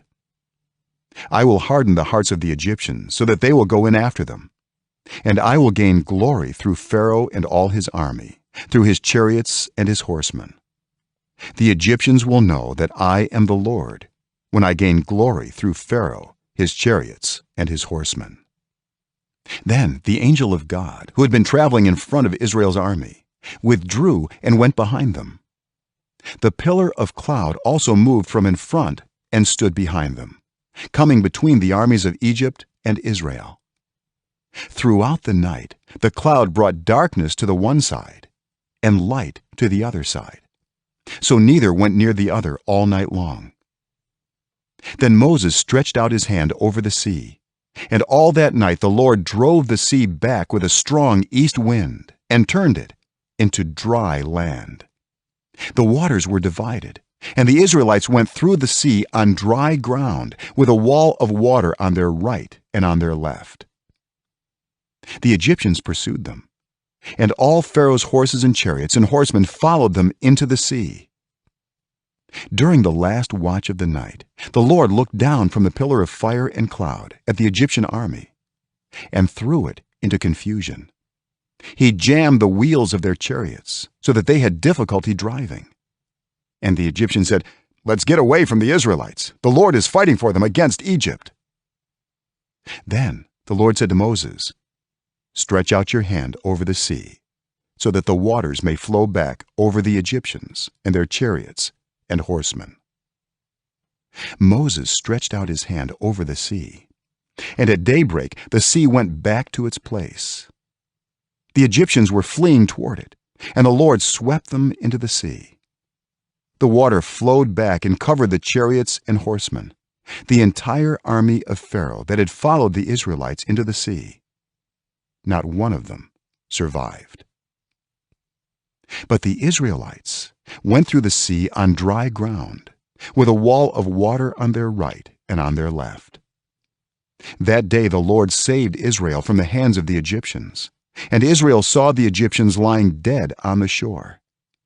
And when the Israelites saw the mighty hand of the Lord displayed against the Egyptians, the people feared the Lord and put their trust in him and in Moses his servant. Chapter 15.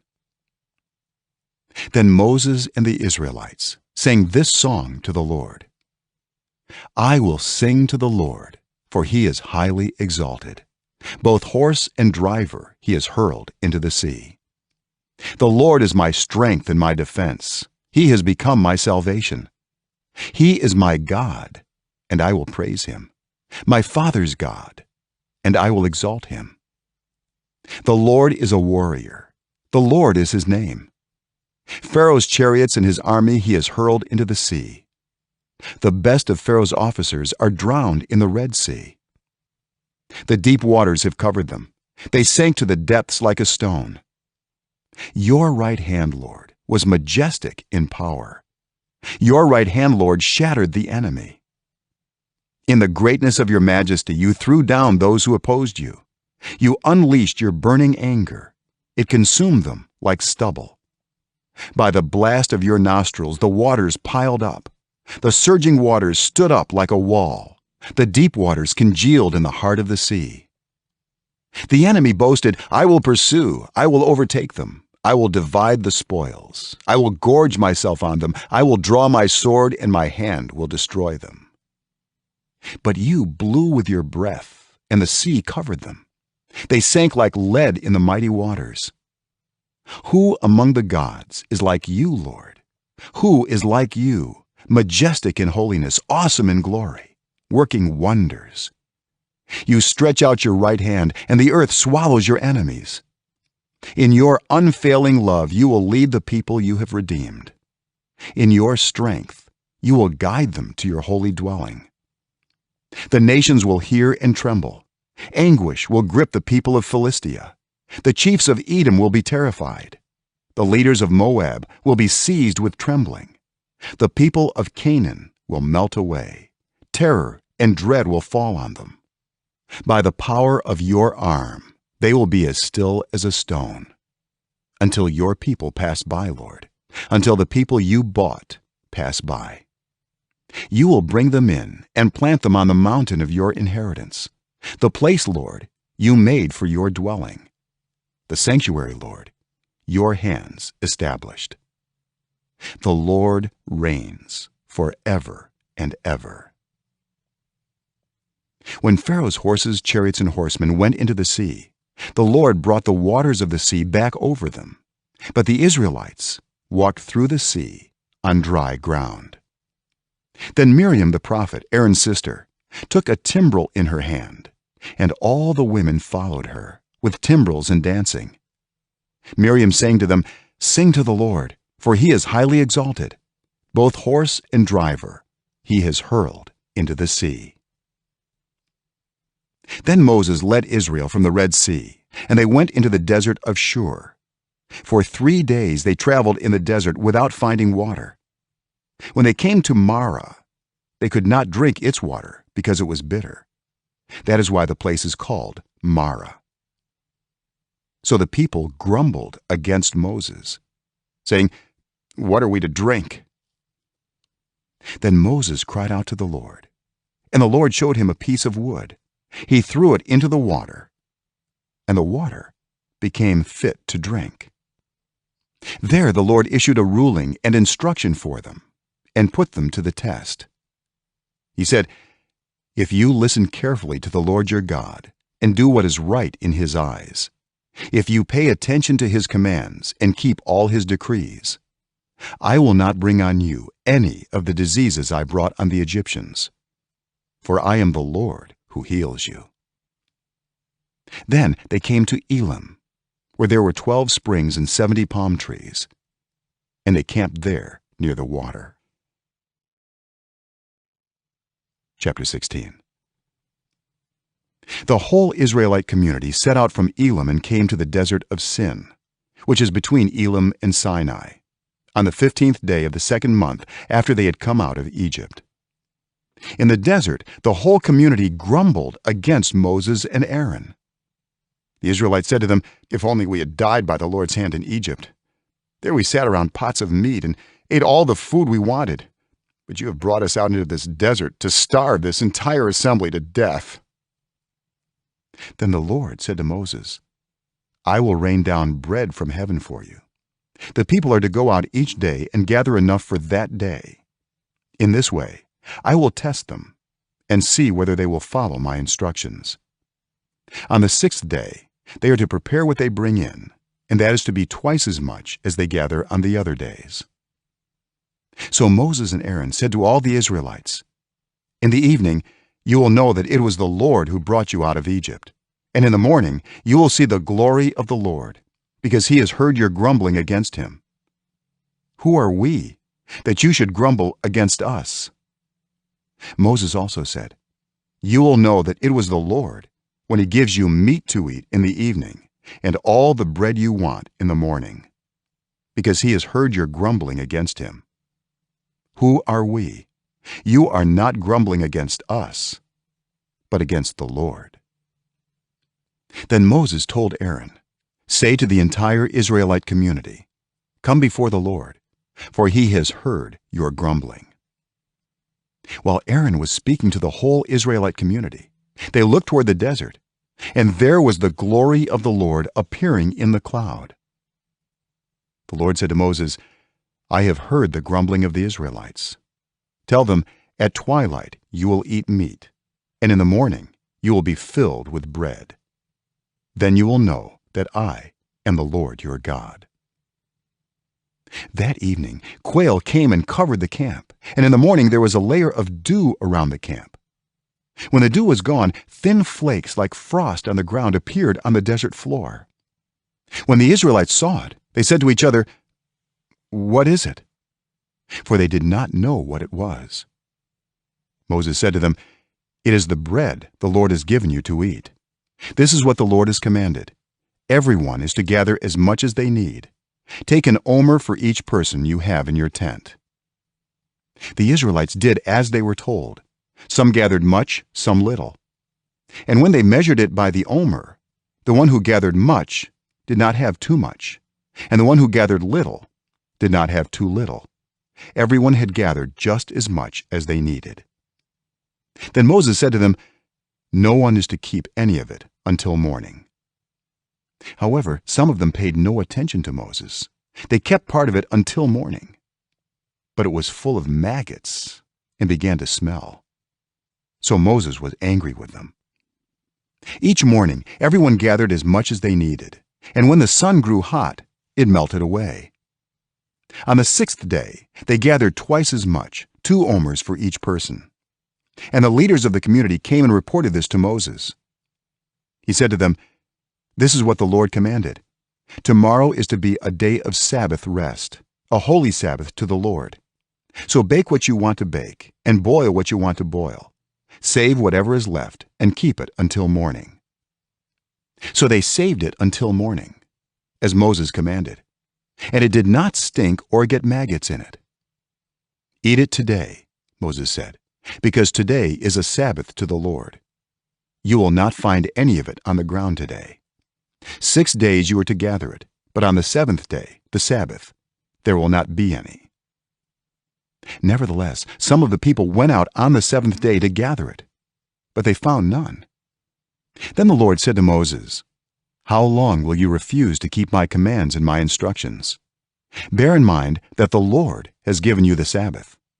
That is why on the 6th day he gives you bread for 2 days. Everyone is to stay where they are on the 7th day. No one is to go out." So the people rested on the 7th day. The people of Israel called the bread manna. It was white like coriander seed and tasted like wafers made with honey. Moses said, "This is what the Lord has commanded. Take an omer of manna and keep it for the generations to come, so they can see the bread I gave you to eat in the wilderness when I brought you out of Egypt." So Moses said to Aaron, "Take a jar and put an omer of manna in it. Then place it before the Lord to be kept for the generations to come." As the Lord commanded Moses, Aaron put the manna with the tablets of the covenant law so that it might be preserved. The Israelites ate manna 40 years until they came to a land that was settled. They ate manna until they reached the border of Canaan. An omer is 1/10 of an ephah. Chapter 17. The whole Israelite community set out from the desert of Sin, traveling from place to place as the Lord commanded. They camped at Rephidim, but there was no water for the people to drink. So they quarreled with Moses and said, "Give us water to drink." Moses replied, "Why do you quarrel with me? Why do you put the Lord to the test?" But the people were thirsty for water there, and they grumbled against Moses. They said, "Why did you bring us up out of Egypt to make us and our children and livestock die of thirst?" Then Moses cried out to the Lord, "What am I to do with these people? They are almost ready to stone me." The Lord answered Moses, "Go out in front of the people. Take with you some of the elders of Israel, and take in your hand the staff with which you struck the Nile, and go." I will stand there before you by the rock at Horeb. Strike the rock, and water will come out of it for the people to drink." So Moses did this in the sight of the elders of Israel, and he called the place Massah and Meribah, because the Israelites quarreled, and because they tested the Lord, saying, "Is the Lord among us or not?" The Amalekites came and attacked the Israelites at Rephidim. Moses said to Joshua, "Choose some of our men and go out to fight the Amalekites. Tomorrow I will stand on top of the hill with the staff of God in my hands." So Joshua fought the Amalekites as Moses had ordered, and Moses, Aaron, and Hur went to the top of the hill. As long as Moses held up his hands, the Israelites were winning. But whenever he lowered his hands, the Amalekites were winning. When Moses' hands grew tired, they took a stone and put it under him, and he sat on it. Aaron and Hur held his hands up, one on one side, one on the other, so that his hands remained steady till sunset. So Joshua overcame the Amalekite army with the sword. Then the Lord said to Moses, "Write this on a scroll as something to be remembered, and make sure that Joshua hears it, because I will completely blot out the name of Amalek from under heaven." Moses built an altar and called it, "The Lord is my banner." He said, "Because hands were lifted up against the throne of the Lord will be at war against the Amalekites from generation to generation." Chapter 18. Now Jethro, the priest of Midian and father-in-law of Moses, heard of everything God had done for Moses and for his people Israel, and how the Lord had brought Israel out of Egypt. After Moses had sent away his wife Zipporah, his father-in-law Jethro received her and her 2 sons. One son was named Gershom, for Moses said, "I have become a foreigner in a foreign land." And the other was named Eliezer, for he said, "My father's God was my helper. He saved me from the sword of Pharaoh." Jethro, Moses' father-in-law, together with Moses' sons and wife, came to him in the wilderness, where he was camped near the mountain of God. Jethro had sent word to him, "I, your father-in-law, Jethro, am coming to you with your wife and her 2 sons." So Moses went out to meet his father-in-law and bowed down and kissed him. They greeted each other and then went into the tent. Moses told his father-in-law about everything the Lord had done to Pharaoh and the Egyptians for Israel's sake, and about all the hardships they had met along the way, and how the Lord had saved them. Jethro was delighted to hear about all the good things the Lord had done for Israel in rescuing them from the hand of the Egyptians. He said, "Praise be to the Lord, who rescued you from the hand of the Egyptians and of Pharaoh, and who rescued the people from the hand of the Egyptians. Now I know that the Lord is greater than all other gods, for he did this to those who had treated Israel arrogantly." Then Jethro, Moses' father-in-law, brought a burnt offering and other sacrifices to God. And Aaron came with all the elders of Israel to eat a meal with Moses' father-in-law in the presence of God. The next day Moses took his seat to serve as judge for the people, and they stood around him from morning till evening. When his father-in-law saw all that Moses was doing for the people, he said, "What is this you are doing for the people? Why do you alone sit as judge, while all these people stand around you from morning till evening?" Moses answered him, "Because the people come to me to seek God's will. Whenever they have a dispute, it is brought to me, and I decide between the parties and inform them of God's decrees and instructions."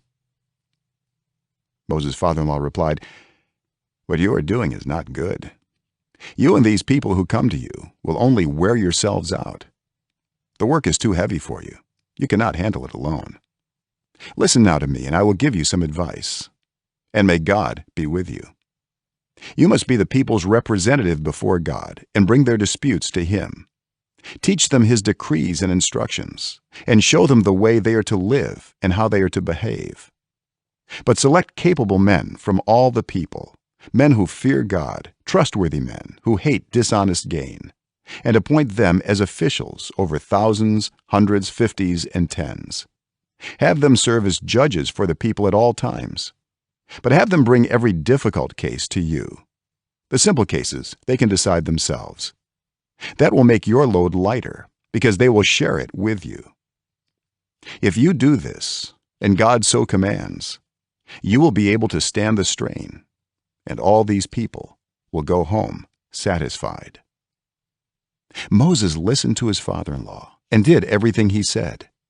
He chose capable men from all Israel and made them leaders of the people, officials over thousands, hundreds, fifties, and tens. They served as judges for the people at all times. The difficult cases they brought to Moses, but the simple ones they decided themselves. Then Moses sent his father-in-law on his way, and Jethro returned to his own country. Chapter 19. On the first day of the 3rd month after the Israelites left Egypt, on that very day, they came to the desert of Sinai. After they set out from Rephidim, they entered the desert of Sinai, and Israel camped there in the desert in front of the mountain. Then Moses went up to God, and the Lord called to him from the mountain and said, "This is what you are to say to the descendants of Jacob, and what you are to tell the people of Israel. You yourselves have seen what I did to Egypt, and how I carried you on eagle's wings and brought you to myself. Now if you obey me fully and keep my covenant, then out of all nations you will be my treasured possession. Although the whole earth is mine, you will be for me a kingdom of priests and a holy nation." These are the words you are to speak to the Israelites. So Moses went back and summoned the elders of the people and set before them all the words the Lord had commanded him to speak. The people all responded together, "We will do everything the Lord has said." So Moses brought their answer back to the Lord. The Lord said to Moses, "I am going to come to you in a dense cloud, so that the people will hear me speaking with you and will always put their trust in you." Then Moses told the Lord what the people had said. And the Lord said to Moses, "Go to the people and consecrate them today and tomorrow. Have them wash their clothes and be ready by the 3rd day, because on that day the Lord will come down on Mount Sinai in the sight of all the people. Put limits for the people around the mountain and tell them, 'Be careful that you do not approach the mountain or touch the foot of it. Whoever touches the mountain is to be put to death. They are to be stoned or shot with arrows. Not a hand is to be laid on them. No person or animal shall be permitted to live. Only when the ram's horn sounds a long blast may they approach the mountain." After Moses had gone down the mountain to the people, he consecrated them, and they washed their clothes. Then he said to the people, "Prepare yourselves for the 3rd day. Abstain from sexual relations." On the morning of the 3rd day, there was thunder and lightning, with a thick cloud over the mountain, and a very loud trumpet blast. Everyone in the camp trembled. Then Moses led the people out of the camp to meet with God, and they stood at the foot of the mountain. Mount Sinai was covered with smoke, because the Lord descended on it in fire. The smoke billowed up from it like smoke from a furnace, and the whole mountain trembled violently. As the sound of the trumpet grew louder and louder, Moses spoke, and the voice of God answered him. The Lord descended to the top of Mount Sinai and called Moses to the top of the mountain.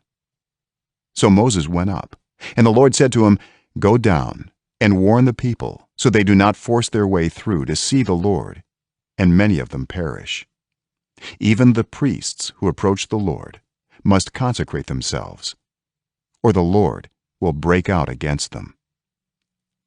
Moses said to the Lord, "The people cannot come up Mount Sinai, because you yourself warned us, 'Put limits around the mountain and set it apart as holy.'" The Lord replied, "Go down and bring Aaron up with you. but the priests and the people must not force their way through to come up to the Lord, or he will break out against them." So Moses went down to the people and told them. Chapter 20. And God spoke all these words: "I am the Lord your God, who brought you out of Egypt, out of the land of slavery. You shall have no other gods before me. You shall not make for yourself an image in the form of anything in heaven above, or on the earth beneath, or in the waters below. You shall not bow down to them or worship them. For I, the Lord your God, am a jealous God, punishing the children for the sin of the parents to the third and fourth generation of those who hate me, but showing love to 1,000 generations of those who love me and keep my commandments. You shall not misuse the name of the Lord your God, for the Lord will not hold anyone guiltless who misuses his name. Remember the Sabbath day by keeping it holy. 6 days you shall labor and do all your work, but the seventh day is a Sabbath to the Lord your God. On it you shall not do any work, neither you nor your son or daughter, nor your male or female servant, nor your animals, nor any foreigner residing in your towns. For in 6 days the Lord made the heavens and the earth, the sea and all that is in them, but he rested on the seventh day. Therefore the Lord blessed the Sabbath day and made it holy. Honor your father and your mother, so that you may live long in the land the Lord your God is giving you. You shall not murder. You shall not commit adultery. You shall not steal.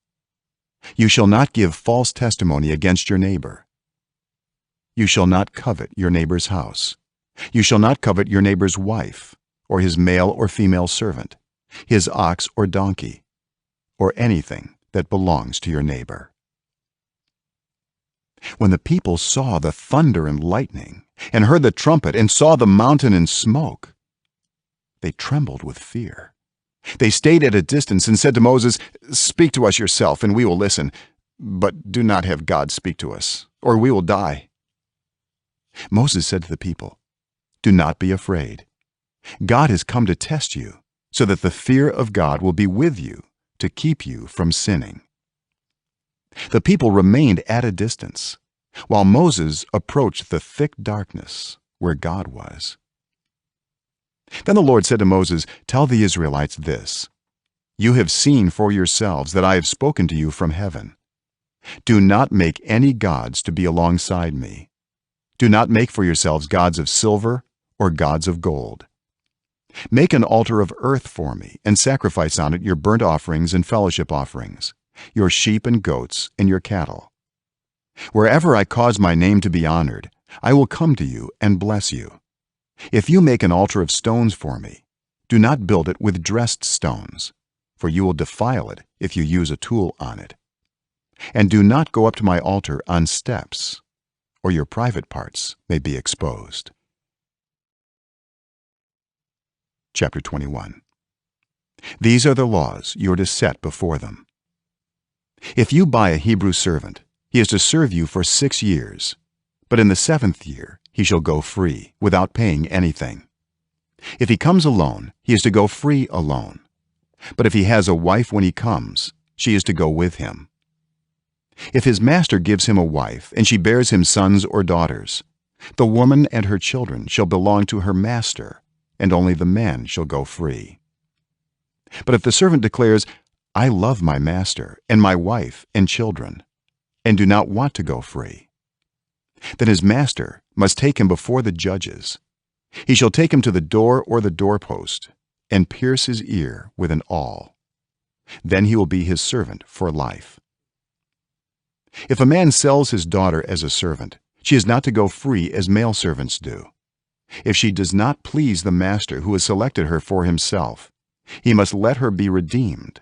He has no right to sell her to foreigners, because he has broken faith with her.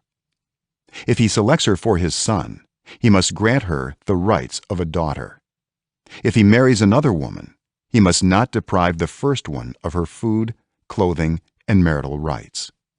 If he does not provide her with these 3 things, she is to go free without any payment of money. Anyone who strikes a person with a fatal blow is to be put to death. However, if it is not done intentionally, but God lets it happen, they are to flee to a place I will designate. But if anyone schemes and kills someone deliberately, that person is to be taken from my altar and put to death. Anyone who attacks their father or mother is to be put to death.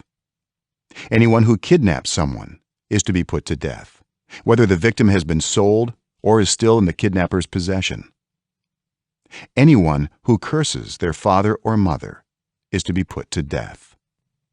If people quarrel and one person hits another with a stone or with their fist, and the victim does not die but is confined to bed, the one who struck the blow will not be held liable if the other can get up and walk around outside with a staff. However, the guilty party must pay the injured person for any loss of time and see that the victim is completely healed. Anyone who beats their male or female slave with a rod must be punished if the slave dies as a direct result. But they are not to be punished if the slave recovers after a day or 2, since the slave is their property. If people are fighting and hit a pregnant woman and she gives birth prematurely, but there is no serious injury, the offender must be fined whatever the woman's husband demands and the court allows. But if there is serious injury, you are to take life for life, eye for eye, tooth for tooth, hand for hand, foot for foot, burn for burn, wound for wound, bruise for bruise. An owner who hits a male or female slave in the eye and destroys it must let the slave go free to compensate for the eye. And an owner who knocks out the tooth of a male or female slave must let the slave go free to compensate for the tooth. If a bull gores a man or woman to death, the bull is to be stoned to death, and its meat must not be eaten. But the owner of the bull will not be held responsible. If, however, the bull has had the habit of goring, and the owner has been warned, but has not kept it penned up, and it kills a man or woman, the bull is to be stoned, and its owner also is to be put to death. However, if payment is demanded, the owner may redeem his life by the payment of whatever is demanded.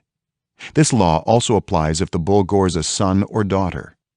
If the bull gores a male or female slave, the owner must pay 30 shekels of silver to the master of the slave, and the bull is to be stoned to death.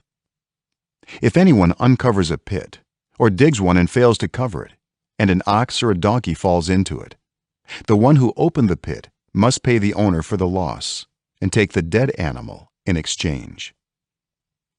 If anyone's bull injures someone else's bull and it dies, the 2 parties are to sell the live one and divide both the money and the dead animal equally.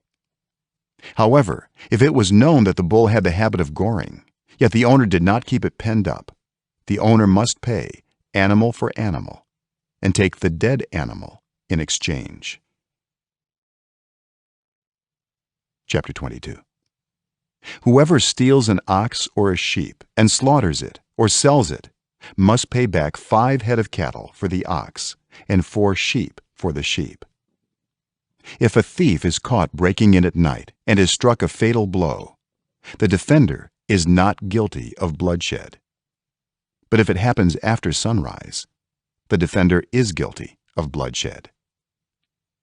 Anyone who steals must certainly make restitution, but if they have nothing, they must be sold to pay for their theft.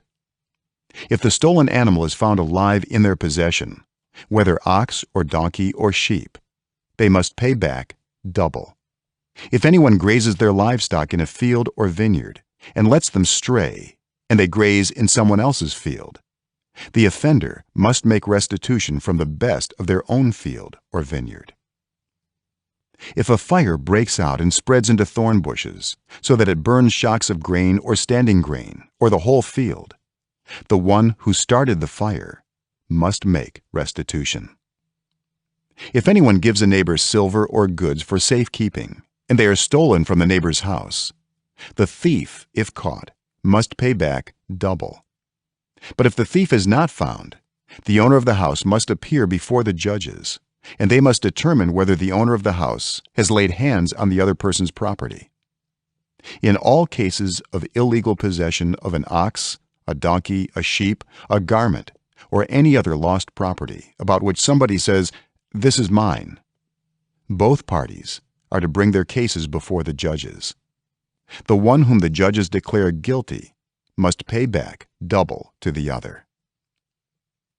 If anyone gives a donkey, an ox, a sheep, or any other animal to their neighbor for safekeeping, and it dies, or is injured, or is taken away while no one is looking, the issue between them will be settled by the taking of an oath before the Lord that the neighbor did not lay hands on the other person's property. The owner is to accept this, and no restitution is required.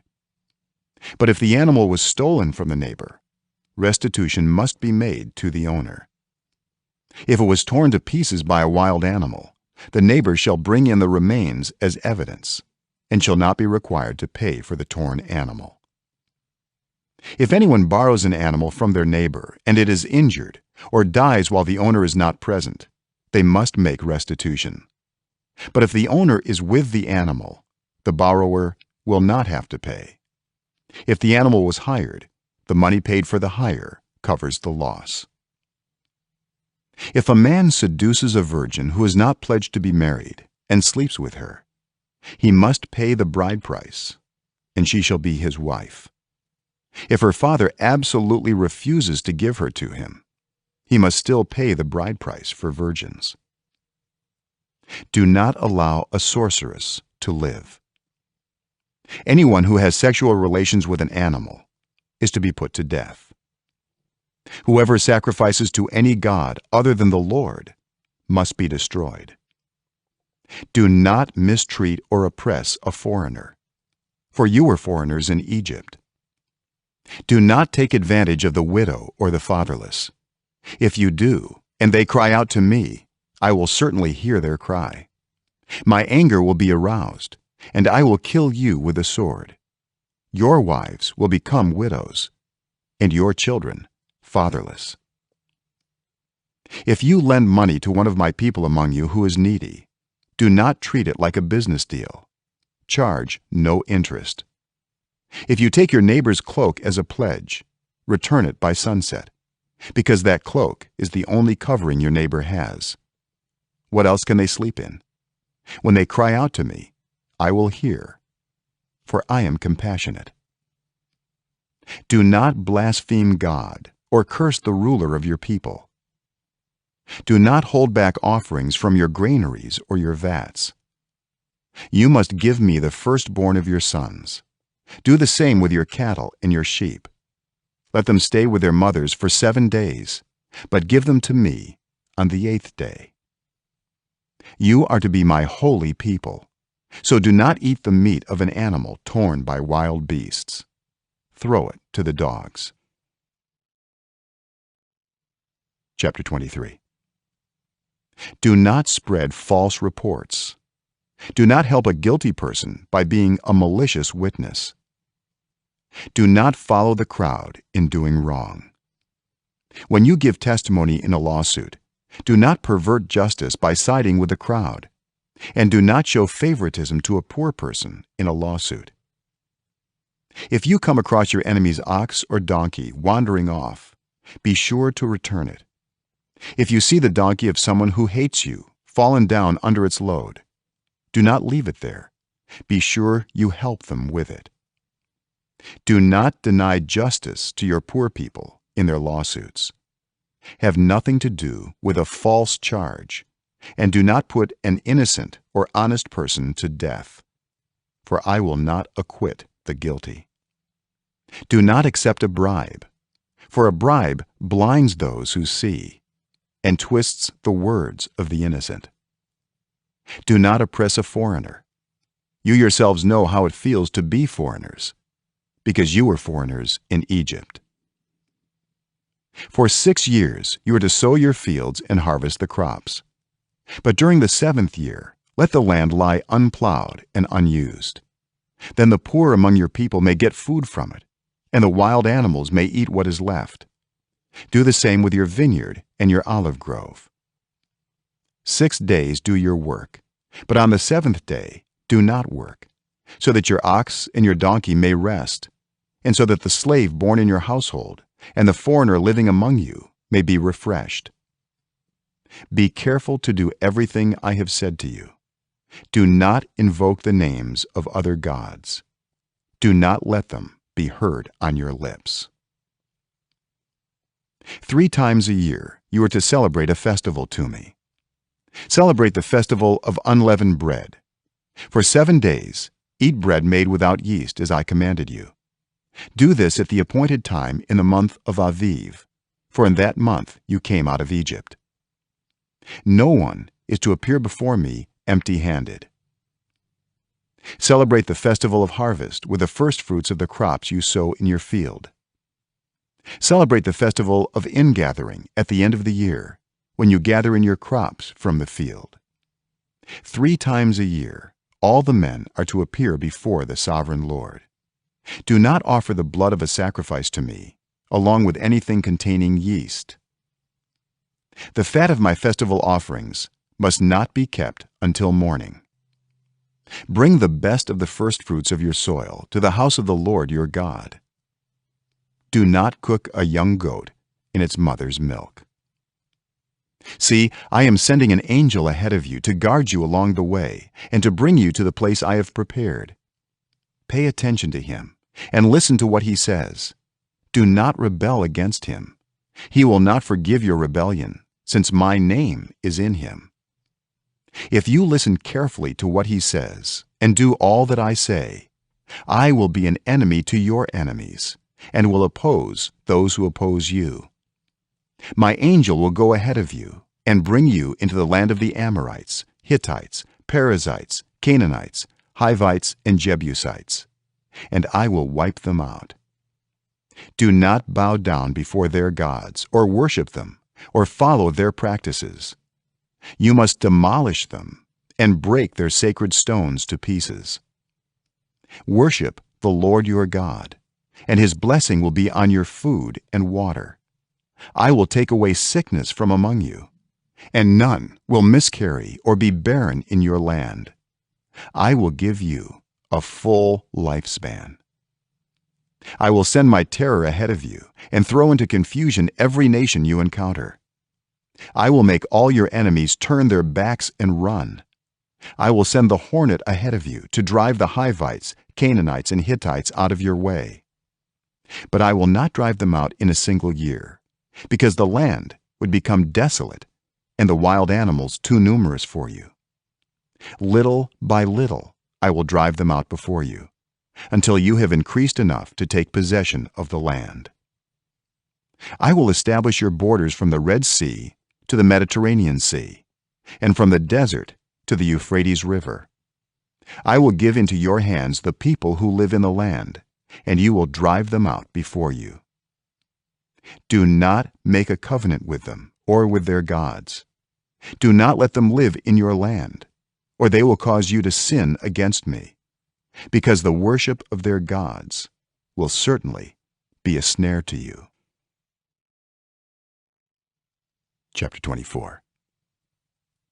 Then the Lord said to Moses, "Come up to the Lord, you and Aaron, Nadab and Abihu, and 70 of the elders of Israel. You are to worship at a distance, but Moses alone is to approach the Lord. The others must not come near, and the people may not come up with him." When Moses went and told the people all the Lord's words and laws, they responded with one voice, "Everything the Lord has said, we will do." Moses then wrote down everything the Lord had said. He got up early the next morning and built an altar at the foot of the mountain and set up 12 stone pillars representing the 12 tribes of Israel. Then he sent young Israelite men, and they offered burnt offerings and sacrificed young bulls as fellowship offerings to the Lord. Moses took half of the blood and put it in bowls, and the other half he splashed against the altar. Then he took the book of the covenant and read it to the people. They responded, We will do everything the Lord has said. We will obey." Moses then took the blood, sprinkled it on the people, and said, "This is the blood of the covenant that the Lord has made with you in accordance with all these words." Moses and Aaron, Nadab and Abihu, and the 70 elders of Israel went up and saw the God of Israel. Under his feet was something like a pavement made of lapis lazuli, as bright blue as the sky. But God did not raise his hand against these leaders of the Israelites. They saw God, and they ate and drank. The Lord said to Moses, "Come up to me on the mountain and stay here, and I will give you the tablets of stone with the law and commandments I have written for their instruction." Then Moses set out with Joshua his aide, and Moses went up on the mountain of God. He said to the elders, "Wait here for us until we come back to you. Aaron and Hur are with you, and anyone involved in a dispute can go to them." When Moses went up on the mountain, the cloud covered it, and the glory of the Lord settled on Mount Sinai. For 6 days the cloud covered the mountain, and on the 7th day the Lord called to Moses from within the cloud. To the Israelites, the glory of the Lord looked like a consuming fire on top of the mountain. Then Moses entered the cloud as he went on up the mountain. And he stayed on the mountain 40 days and 40 nights. Chapter 25. The Lord said to Moses, "Tell the Israelites to bring me an offering. You are to receive the offering for me from everyone whose heart prompts them to give. These are the offerings you are to receive from them: gold, silver and bronze, blue, purple and scarlet yarn and fine linen, goat hair, ram skins dyed red, and another type of durable leather, acacia wood, olive oil for the light, spices for the anointing oil and for the fragrant incense, and onyx stones and other gems to be mounted on the ephod and breastpiece. Then have them make a sanctuary for me, and I will dwell among them. Make this tabernacle and all its furnishings exactly like the pattern I will show you. Have them make an ark of acacia wood, 2.5 cubits long, 1.5 cubits wide, and 1.5 cubits high. Overlay it with pure gold, both inside and out, and make a gold molding around it. Cast 4 gold rings for it, and fasten them to its 4 feet, with 2 rings on one side and 2 rings on the other. Then make poles of acacia wood and overlay them with gold. Insert the poles into the rings on the sides of the ark to carry it. The poles are to remain in the rings of this ark. They are not to be removed. Then put in the ark the tablets of the covenant law, which I will give you. Make an atonement cover of pure gold, 2.5 cubits long and 1.5 cubits wide, and make 2 cherubim out of hammered gold at the ends of the cover. Make 1 cherub on one end and the second cherub on the other. Make the cherubim of one piece with the cover at the 2 ends. The cherubim are to have their wings spread upward, overshadowing the cover with them. The cherubim are to face each other, looking toward the cover. Place the cover on top of the ark, and put in the ark the tablets of the covenant law that I will give you. There, above the cover, between the 2 cherubim that are over the ark of the covenant law, I will meet with you and give you all my commands for the Israelites. Make a table of acacia wood, 2 cubits long, 1 cubit wide and 1.5 cubits high. Overlay it with pure gold and make a gold molding around it. Also make around it a rim a handbreadth wide, and put a gold molding on the rim. Make 4 gold rings for the table and fasten them to the 4 corners where the 4 legs are. The rings are to be close to the rim to hold the poles used in carrying the table. Make the poles of acacia wood, overlay them with gold, and carry the table with them. And make its plates and dishes of pure gold, as well as its pitchers and bowls for the pouring out of offerings. Put the bread of the presence on this table to be before me at all times. Make a lampstand of pure gold. Hammer out its base and shaft, and make its flower-like cups, buds and blossoms of one piece with them. 6 branches are to extend from the sides of the lampstand, 3 on one side and 3 on the other. 3 cups shaped like almond flowers with buds and blossoms are to be on one branch, 3 on the next branch, and the same for all 6 branches extending from the lampstand.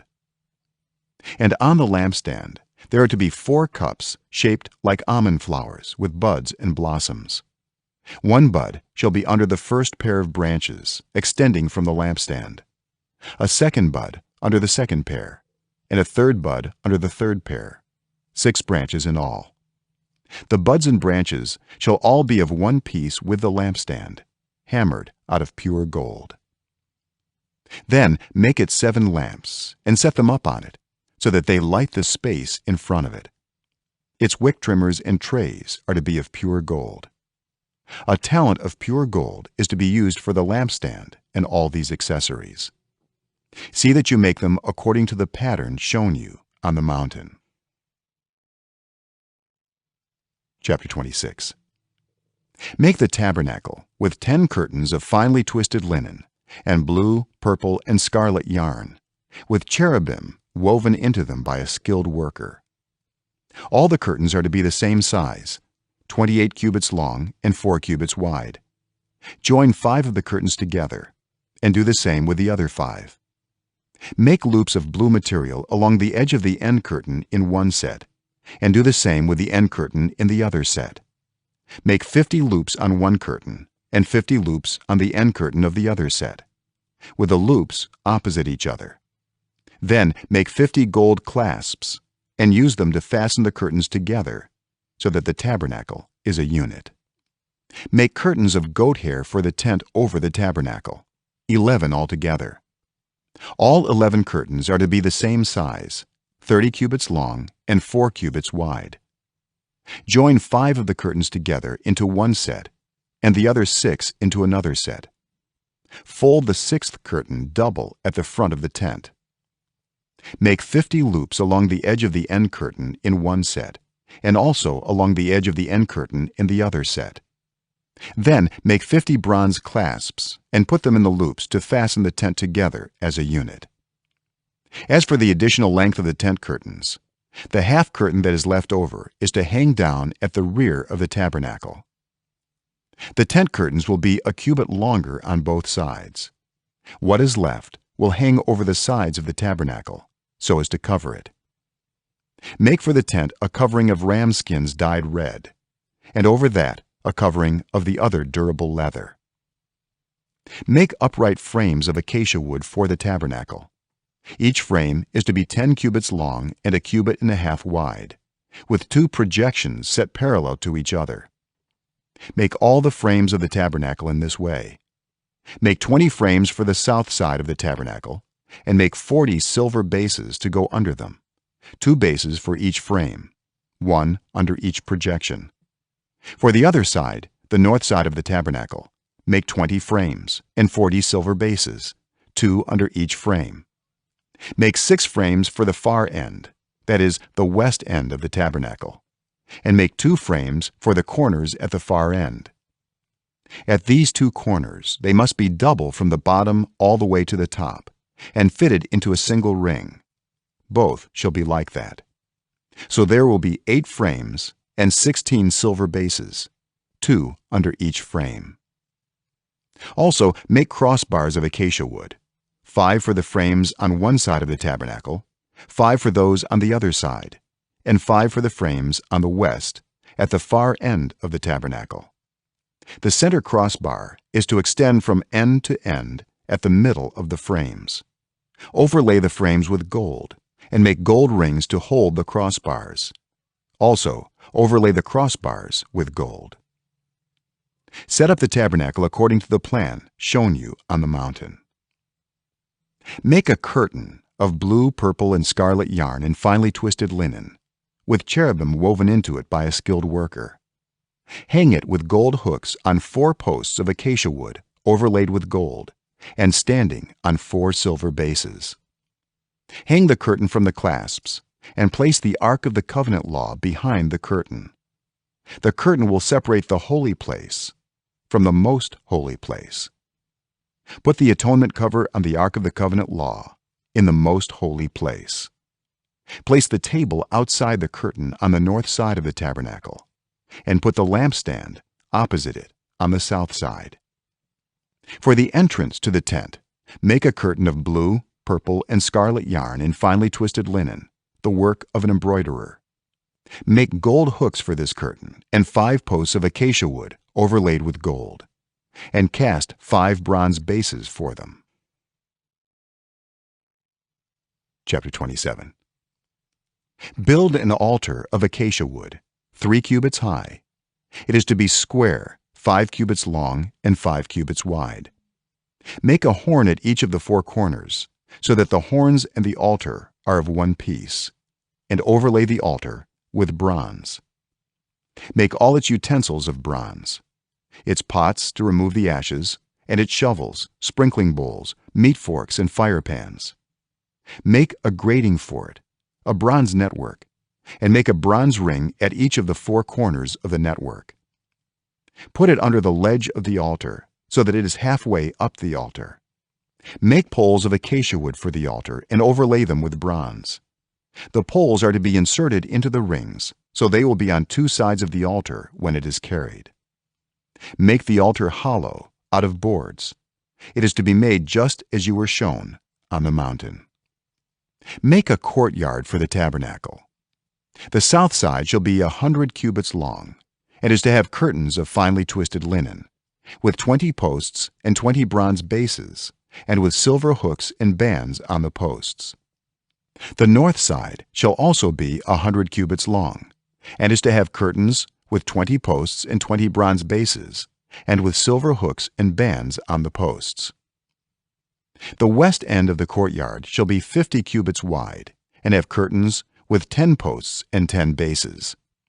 On the east end, toward the sunrise, the courtyard shall also be 50 cubits wide. Curtains 15 cubits long are to be on one side of the entrance, with 3 posts and 3 bases, and curtains 15 cubits long are to be on the other side, with 3 posts and 3 bases. For the entrance to the courtyard, provide a curtain 20 cubits long, of blue, purple, and scarlet yarn in finely twisted linen, the work of an embroiderer, with 4 posts and 4 bases. All the posts around the courtyard are to have silver bands and hooks and bronze bases. The courtyard shall be 100 cubits long and 50 cubits wide, with curtains of finely twisted linen 5 cubits high, and with bronze bases. All the other articles used in the service of the tabernacle, whatever their function, including all the tent pegs for it, and those for the courtyard, are to be of bronze. Command the Israelites to bring you clear oil of pressed olives for the light, so that the lamps may be kept burning. In the tent of meeting, outside the curtain that shields the ark of the covenant law, Aaron and his sons are to keep the lamps burning before the Lord from evening till morning. This is to be a lasting ordinance among the Israelites for the generations to come. Chapter 28. Have Aaron your brother brought to you from among the Israelites, along with his sons Nadab and Abihu, Eleazar and Ithamar, so they may serve me as priests. Make sacred garments for your brother Aaron to give him dignity and honor. Tell all the skilled workers to whom I have given wisdom in such matters that they are to make garments for Aaron for his consecration, so he may serve me as priest. These are the garments they are to make: a breastpiece, an ephod, a robe, a woven tunic, a turban, and a sash. They are to make these sacred garments for your brother Aaron and his sons, so they may serve me as priests. Have them use gold and blue, purple, and scarlet yarn and fine linen. Make the ephod of gold and of blue, purple, and scarlet yarn and of finely twisted linen, the work of skilled hands. It is to have 2 shoulder pieces attached to 2 of its corners, so it can be fastened. Its skillfully woven waistband is to be like it, of one piece with the ephod, and made with gold, and with blue, purple, and scarlet yarn, and with finely twisted linen.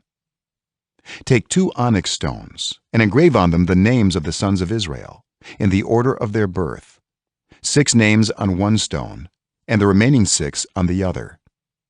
Engrave the names of the sons of Israel on the 2 stones the way a gem cutter engraves a seal. Then mount the stones in gold filigree settings and fasten them on the shoulder pieces of the ephod as memorial stones for the sons of Israel. Aaron is to bear the names on his shoulders as a memorial before the Lord. Make gold filigree settings and 2 braided chains of pure gold like a rope and attach the chains to the settings. Fashion a breastpiece for making decisions, the work of skilled hands. Make it like the ephod, of gold and of blue, purple, and scarlet yarn and of finely twisted linen. It is to be square, a span long and a span wide, and folded double. Then mount 4 rows of precious stones on it. The first row shall be carnelian, chrysolite, and beryl. The second row shall be turquoise, lapis lazuli, and emerald. The third row shall be jacinth, agate, and amethyst. The fourth row shall be topaz, onyx, and jasper. Mount them in gold filigree settings. There are to be 12 stones, 1 for each of the names of the sons of Israel, each engraved like a seal with the name of one of the 12 tribes. For the breastpiece, make braided chains of pure gold like a rope. Make 2 gold rings for it and fasten them to 2 corners of the breastpiece. Fasten the 2 gold chains to the rings at the corners of the breastpiece, and the other ends of the chains to the 2 settings, attaching them to the shoulder pieces of the ephod at the front. Make 2 gold rings and attach them to the other 2 corners of the breastpiece on the inside edge next to the ephod. Make 2 more gold rings and attach them to the bottom of the shoulder pieces on the front of the ephod, close to the seam just above the waistband of the ephod. The rings of the breastpiece are to be tied to the rings of the ephod with blue cord, connecting it to the waistband, so that the breastpiece will not swing out from the ephod. Whenever Aaron enters the holy place, he will bear the names of the sons of Israel over his heart on the breastpiece of decision as a continuing memorial before the Lord. Also put the Urim and the Thummim in the breastpiece, so they may be over Aaron's heart whenever he enters the presence of the Lord. Thus Aaron will always bear the means of making decisions for the Israelites over his heart before the Lord. Make the robe of the ephod entirely of blue cloth, with an opening for the head in its center. There shall be a woven edge like a collar around this opening, so that it will not tear. Make pomegranates of blue, purple, and scarlet yarn around the hem of the robe, with gold bells between them. The gold bells and the pomegranates are to alternate around the hem of the robe. Aaron must wear it when he ministers. The sound of the bells will be heard when he enters the holy place before the Lord and when he comes out, so that he will not die. Make a plate of pure gold and engrave on it as on a seal, holy to the Lord. Fasten a blue cord to it to attach it to the turban. It is to be on the front of the turban. It will be on Aaron's forehead, and he will bear the guilt involved in the sacred gifts the Israelites consecrate, whatever their gifts may be. It will be on Aaron's forehead continually, so that they will be acceptable to the Lord. Weave the tunic of fine linen and make the turban of fine linen. The sash is to be the work of an embroiderer. Make tunics, sashes, and caps for Aaron's sons to give them dignity and honor. After you put these clothes on your brother Aaron and his sons, anoint and ordain them. Consecrate them, so they may serve me as priests. Make linen undergarments as a covering for the body, reaching from the waist to the thigh. Aaron and his sons must wear them whenever they enter the tent of meeting or approach the altar to minister in the holy place, so that they will not incur guilt and die. This is to be a lasting ordinance for Aaron and his descendants. Chapter 29. This is what you are to do to consecrate them, so they may serve me as priests. Take a young bull and 2 rams without defect. And from the finest wheat flour make round loaves without yeast, thick loaves without yeast and with olive oil mixed in, and thin loaves without yeast and brushed with olive oil. Put them in a basket and present them along with the bull and the 2 rams. Then bring Aaron and his sons to the entrance to the tent of meeting and wash them with water. Take the garments and dress Aaron with the tunic, the robe of the ephod itself, and the breastpiece. Fasten the ephod on him by its skillfully woven waistband. Put the turban on his head and attach the sacred emblem to the turban. Take the anointing oil and anoint him by pouring it on his head. Bring his sons and dress them in tunics and fasten caps on them. Then tie sashes on Aaron and his sons. The priesthood is theirs by a lasting ordinance. Then you shall ordain Aaron and his sons. Bring the bull to the front of the tent of meeting, and Aaron and his sons shall lay their hands on its head. Slaughter it in the Lord's presence at the entrance to the tent of meeting. Take some of the bull's blood and put it on the horns of the altar with your finger, and pour out the rest of it at the base of the altar. Then take all the fat on the internal organs, the long lobe of the liver, and both kidneys with the fat on them, and burn them on the altar. But burn the bull's flesh and its hide and its intestines outside the camp. It is a sin offering. Take one of the rams, and Aaron and his sons shall lay their hands on its head. Slaughter it, and take the blood and splash it against the sides of the altar. Cut the ram into pieces and wash the internal organs and the legs, putting them with the head and the other pieces. Then burn the entire ram on the altar. It is a burnt offering to the Lord, a pleasing aroma, a food offering presented to the Lord. Take the other ram, and Aaron and his sons shall lay their hands on its head. Slaughter it.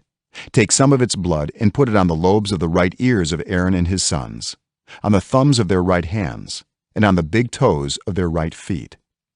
Then splash blood against the sides of the altar.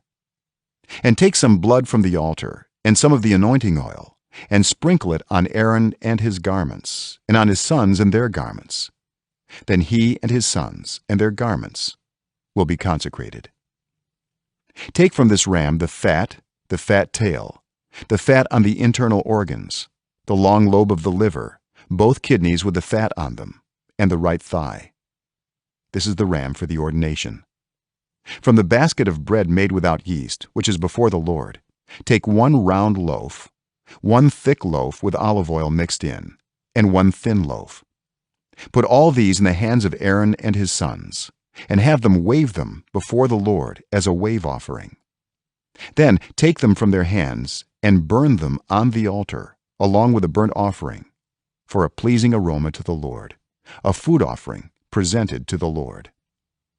After you take the breast of the ram for Aaron's ordination, wave it before the Lord as a wave offering, and it will be your share. Consecrate those parts of the ordination ram that belong to Aaron and his sons, the breast that was waved and the thigh that was presented. This is always to be the perpetual share from the Israelites for Aaron and his sons. It is the contribution the Israelites are to make to the Lord from their fellowship offerings. Aaron's sacred garments will belong to his descendants so that they can be anointed and ordained in them. The son who succeeds him as priest and comes to the tent of meeting to minister in the holy place is to wear them 7 days. Take the ram for the ordination and cook the meat in a sacred place. At the entrance to the tent of meeting, Aaron and his sons are to eat the meat of the ram and the bread that is in the basket. They are to eat these offerings by which atonement was made for their ordination and consecration. But no one else may eat them, because they are sacred. And if any of the meat of the ordination ram or any bread is left over till morning, burn it up. It must not be eaten, because it is sacred. Do for Aaron and his sons everything I have commanded you, taking 7 days to ordain them. Sacrifice a bull each day as a sin offering to make atonement. Purify the altar by making atonement for it, and anoint it to consecrate it. For 7 days make atonement for the altar and consecrate it. Then the altar will be most holy, and whatever touches it will be holy. This is what you are to offer on the altar regularly each day: 2 lambs a year old. Offer one in the morning and the other at twilight. With the first lamb, offer 1/10 of an ephah of the finest flour mixed with 1/4 of a hin of oil from pressed olives, and 1/4 of a hin of wine as a drink offering.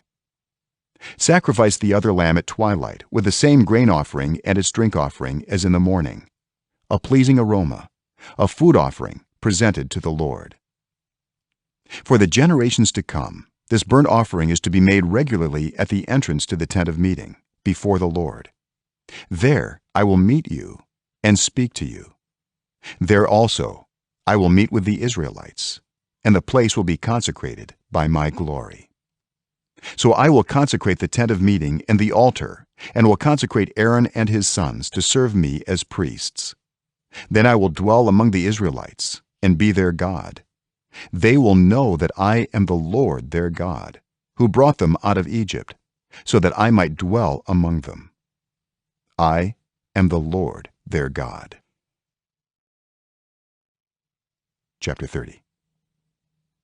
Make an altar of acacia wood for burning incense. It is to be square, 1 cubit long and 1 cubit wide, and 2 cubits high, its horns of one piece with it. Overlay the top and all the sides and the horns with pure gold, and make a gold molding around it. Make 2 gold rings for the altar below the molding, 2 on each of the opposite sides, to hold the poles used to carry it. Make the poles of acacia wood and overlay them with gold. Put the altar in front of the curtain that shields the ark of the covenant law, before the atonement cover that is over the tablets of the covenant law, where I will meet with you. Aaron must burn fragrant incense on the altar every morning when he tends the lamps. He must burn incense again when he lights the lamps at twilight, so incense will burn regularly before the Lord for the generations to come. Do not offer on this altar any other incense or any burnt offering or grain offering, and do not pour a drink offering on it. Once a year Aaron shall make atonement on its horns. This annual atonement must be made with the blood of the atoning sin offering for the generations to come. It is most holy to the Lord. Then the Lord said to Moses, "When you take a census of the Israelites to count them, each one must pay the Lord a ransom for his life at the time he is counted. Then no plague will come on them when you number them. Each one who crosses over to those already counted is to give a half shekel, according to the sanctuary shekel, which weighs 20 gerahs. This half shekel is an offering to the Lord. All who cross over, those 20 years old or more, are to give an offering to the Lord. The rich are not to give more than a half shekel, and the poor are not to give less when you make the offering to the Lord to atone for your lives.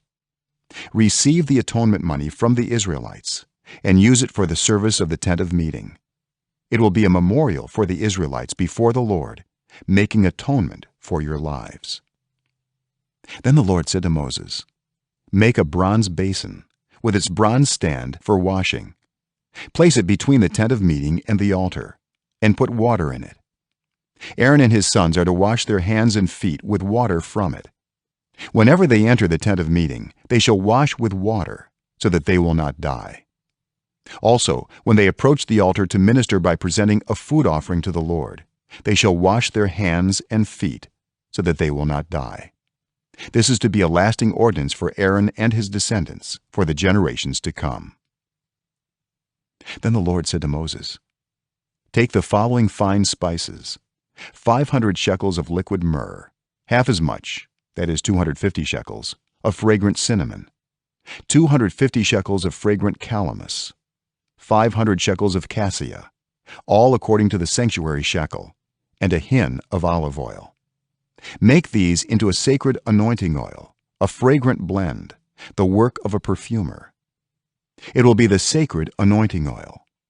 Then use it to anoint the tent of meeting, the ark of the covenant law, the table and all its articles, the lampstand and its accessories, the altar of incense, the altar of burnt offering and all its utensils, and the basin with its stand. You shall consecrate them so they will be most holy, and whatever touches them will be holy. Anoint Aaron and his sons and consecrate them, so they may serve me as priests. Say to the Israelites, this is to be my sacred anointing oil for the generations to come. Do not pour it on anyone else's body, and do not make any other oil using the same formula. It is sacred, and you are to consider it sacred. Whoever makes perfume like it and puts it on anyone other than a priest must be cut off from their people. Then the Lord said to Moses, take fragrant spices, gum resin, onycha, and galbanum, and pure frankincense, all in equal amounts, and make a fragrant blend of incense, the work of a perfumer. It is to be salted and pure and sacred. Grind some of it to powder and place it in front of the ark of the covenant law in the tent of meeting, where I will meet with you. It shall be most holy to you. Do not make any incense with this formula for yourselves. Consider it holy to the Lord. Whoever makes incense like it to enjoy its fragrance must be cut off from their people. Chapter 31. Then the Lord said to Moses, see, I have chosen Bezalel, son of Uri, the son of Hur, of the tribe of Judah, and I have filled him with the Spirit of God, with wisdom, with understanding, with knowledge, and with all kinds of skills, to make artistic designs for work in gold, silver, and bronze, to cut and set stones, to work in wood, and to engage in all kinds of crafts.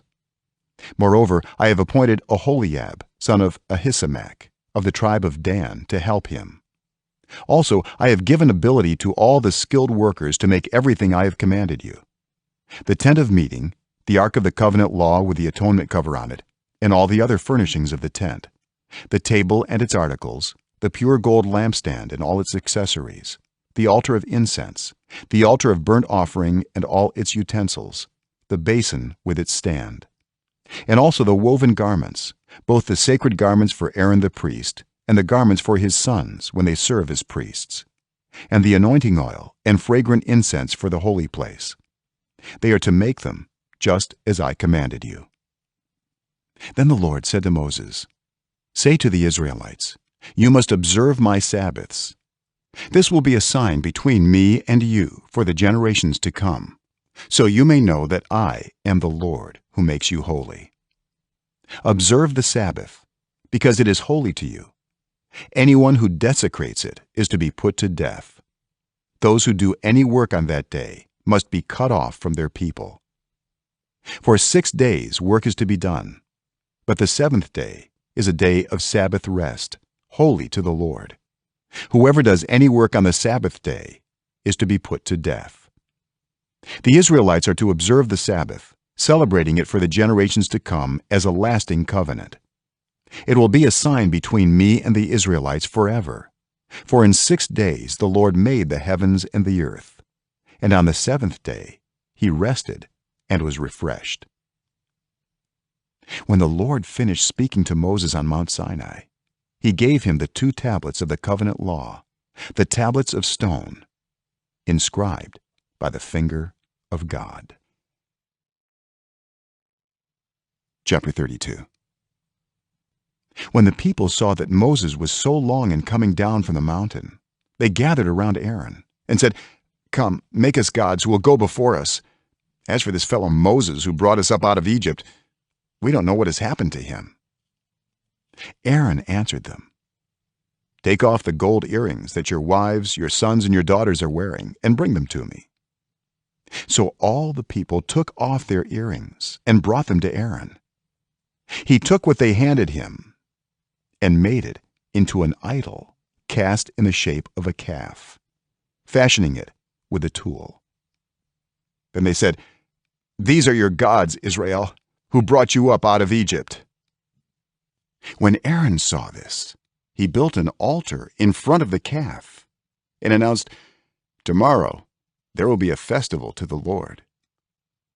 So the next day the people rose early and sacrificed burnt offerings and presented fellowship offerings. Afterward they sat down to eat and drink, and got up to indulge in revelry. Then the Lord said to Moses, "Go down, because your people whom you brought up out of Egypt have become corrupt. They have been quick to turn away from what I commanded them, and have made themselves an idol cast in the shape of a calf. They have bowed down to it and sacrificed to it, and have said, 'These are your gods, Israel, who brought you up out of Egypt.' I have seen these people," the Lord said to Moses, "and they are a stiff-necked people. Now leave me alone, so that my anger may burn against them, and that I may destroy them. Then I will make you into a great nation." But Moses sought the favor of the Lord his God. "Lord," he said, "why should your anger burn against your people, whom you brought out of Egypt with great power and a mighty hand? Why should the Egyptians say, 'It was with evil intent that he brought them out, to kill them in the mountains and to wipe them off the face of the earth'? Turn from your fierce anger, relent, and do not bring disaster on your people. Remember your servants Abraham, Isaac, and Israel, to whom you swore by your own self, 'I will make your descendants as numerous as the stars in the sky, and I will give your descendants all this land I promised them, and it will be their inheritance forever.' Then the Lord relented and did not bring on his people the disaster he had threatened. Moses turned and went down the mountain with the 2 tablets of the covenant law in his hands. They were inscribed on both sides, front and back. The tablets were the work of God. The writing was the writing of God, engraved on the tablets. When Joshua heard the noise of the people shouting, he said to Moses, "There's the sound of war in the camp." Moses replied, "It is not the sound of victory. It is not the sound of defeat. It is the sound of singing that I hear." When Moses approached the camp and saw the calf and the dancing, his anger burned, and he threw the tablets out of his hands, breaking them to pieces at the foot of the mountain. And he took the calf the people had made and burned it in the fire. Then he ground it to powder, scattered it on the water, and made the Israelites drink it. He said to Aaron, "What did these people do to you, that you led them into such great sin?" "Do not be angry, my lord," Aaron answered. "You know how prone these people are to evil. They said to me, 'Make us gods who will go before us. As for this fellow Moses who brought us up out of Egypt, we don't know what has happened to him.' So I told them, 'Whoever has any gold jewelry, take it off.' Then they gave me the gold, and I threw it into the fire, and out came this calf." Moses saw that the people were running wild, and that Aaron had let them get out of control and so become a laughingstock to their enemies. So he stood at the entrance to the camp and said, "Whoever is for the Lord, come to me." And all the Levites rallied to him. Then he said to them, "This is what the Lord, the God of Israel, says. Each man strap a sword to his side. Go back and forth through the camp from one end to the other, each killing his brother and friend and neighbor." The Levites did as Moses commanded, and that day about 3,000 of the people died. Then Moses said, "You have been set apart to the Lord today, for you are against your own sons and brothers, and he has blessed you this day." The next day Moses said to the people, "You have committed a great sin. But now I will go up to the Lord. Perhaps I can make atonement for your sin." So Moses went back to the Lord and said, "Oh, what a great sin these people have committed. They have made themselves gods of gold. But now, please forgive their sin. But if not, then blot me out of the book you have written." The Lord replied to Moses, "Whoever has sinned against me, I will blot out of my book. Now go, lead the people to the place I spoke of, and my angel will go before you. However, when the time comes for me to punish, I will punish them for their sin." And the Lord struck the people with a plague because of what they did with the calf Aaron had made. Chapter 33. Then the Lord said to Moses, "Leave this place, you and the people you brought up out of Egypt, and go up to the land I promised on oath to Abraham, Isaac, and Jacob, saying, I will give it to your descendants. I will send an angel before you and drive out the Canaanites, Amorites, Hittites, Perizzites, Hivites, and Jebusites. Go up to the land flowing with milk and honey. But I will not go with you, because you are a stiff-necked people, and I might destroy you on the way." When the people heard these distressing words, they began to mourn, and no one put on any ornaments. For the Lord had said to Moses, "Tell the Israelites, you are a stiff-necked people. If I were to go with you even for a moment, I might destroy you. Now take off your ornaments, and I will decide what to do with you." So the Israelites stripped off their ornaments at Mount Horeb. Now Moses used to take a tent and pitch it outside the camp some distance away, calling it the tent of meeting.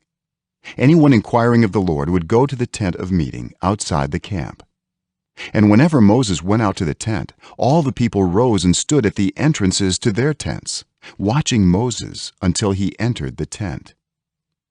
As Moses went into the tent, the pillar of cloud would come down and stay at the entrance, while the Lord spoke with Moses. Whenever the people saw the pillar of cloud standing at the entrance to the tent, they all stood and worshipped, each at the entrance to their tent. The Lord would speak to Moses face to face, as one speaks to a friend. Then Moses would return to the camp, but his young aide Joshua, son of Nun, did not leave the tent. Moses said to the Lord, "You have been telling me, 'Lead these people,' but you have not let me know whom you will send with me. You have said, 'I know you by name, and you have found favor with me.'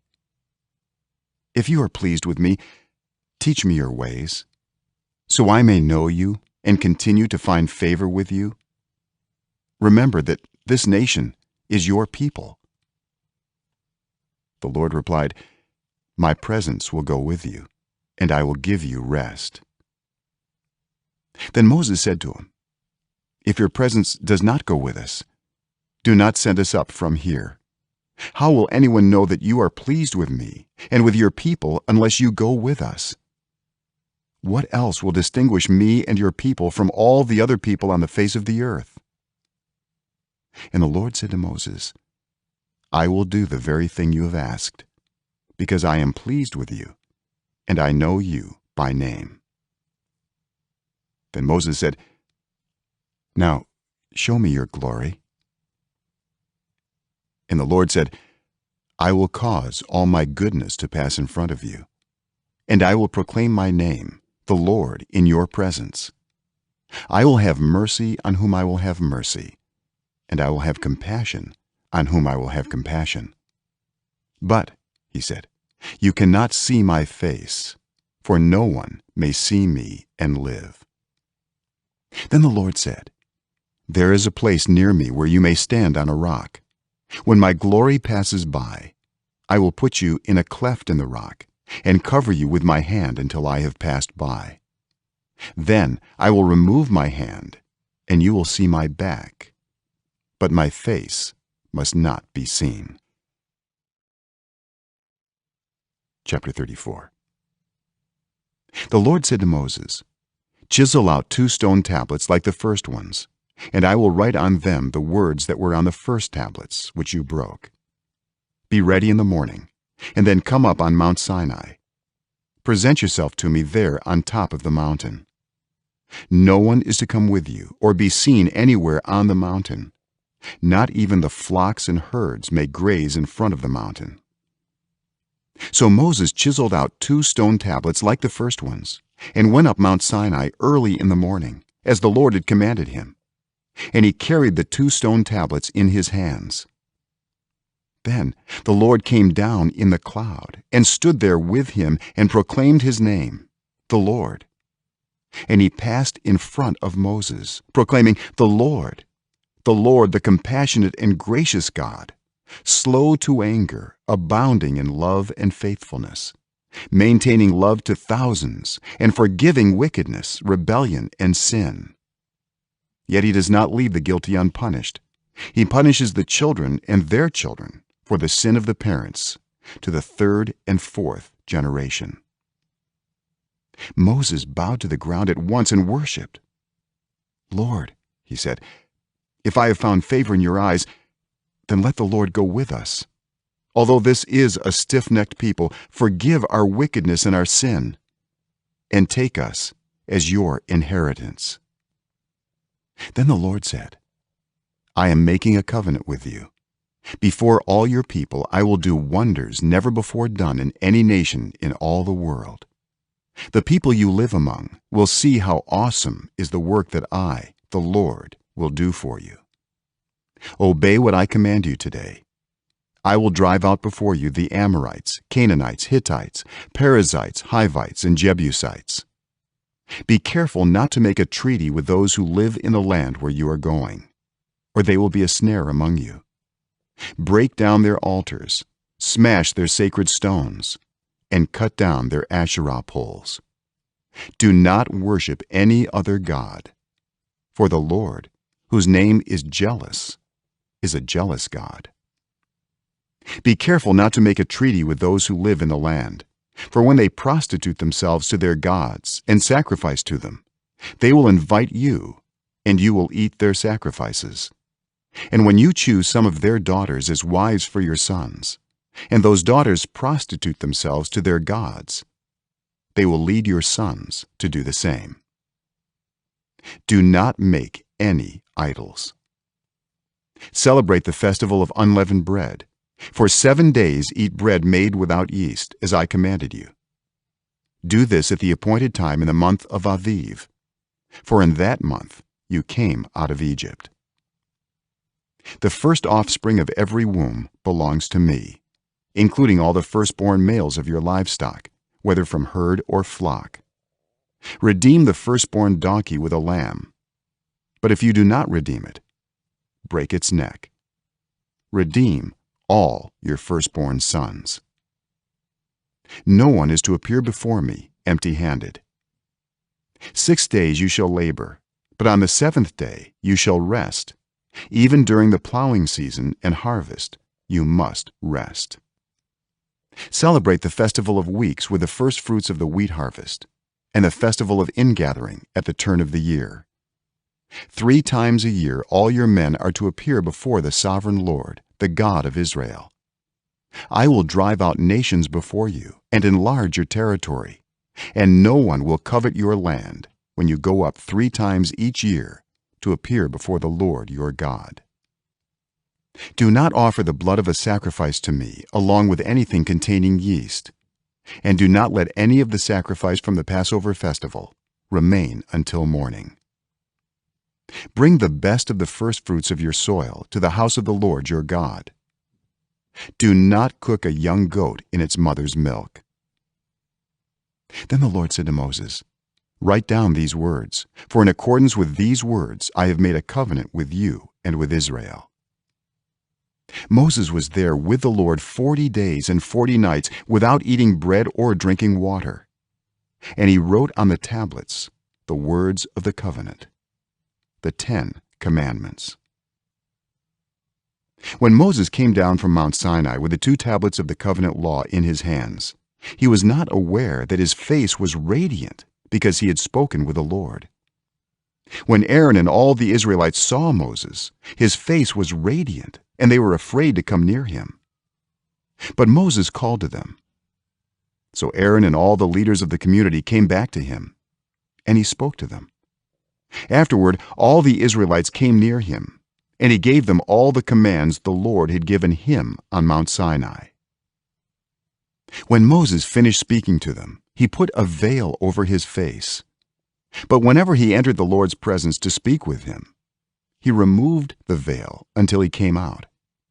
And when he came out and told the Israelites what he had been commanded, they saw that his face was radiant. Then Moses would put the veil back over his face until he went in to speak with the Lord. Chapter 35. Moses assembled the whole Israelite community and said to them, "These are the things the Lord has commanded you to do.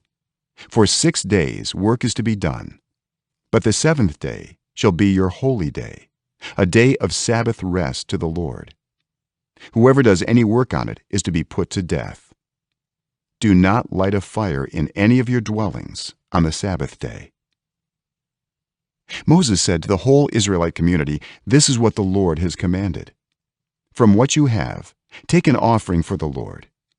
Everyone who is willing is to bring to the Lord an offering of gold, silver, and bronze, blue, purple, and scarlet yarn and fine linen, goat hair, ram skins dyed red, and another type of durable leather, acacia wood, olive oil for the light, spices for the anointing oil and for the fragrant incense, and onyx stones and other gems to be mounted on the ephod and breastpiece.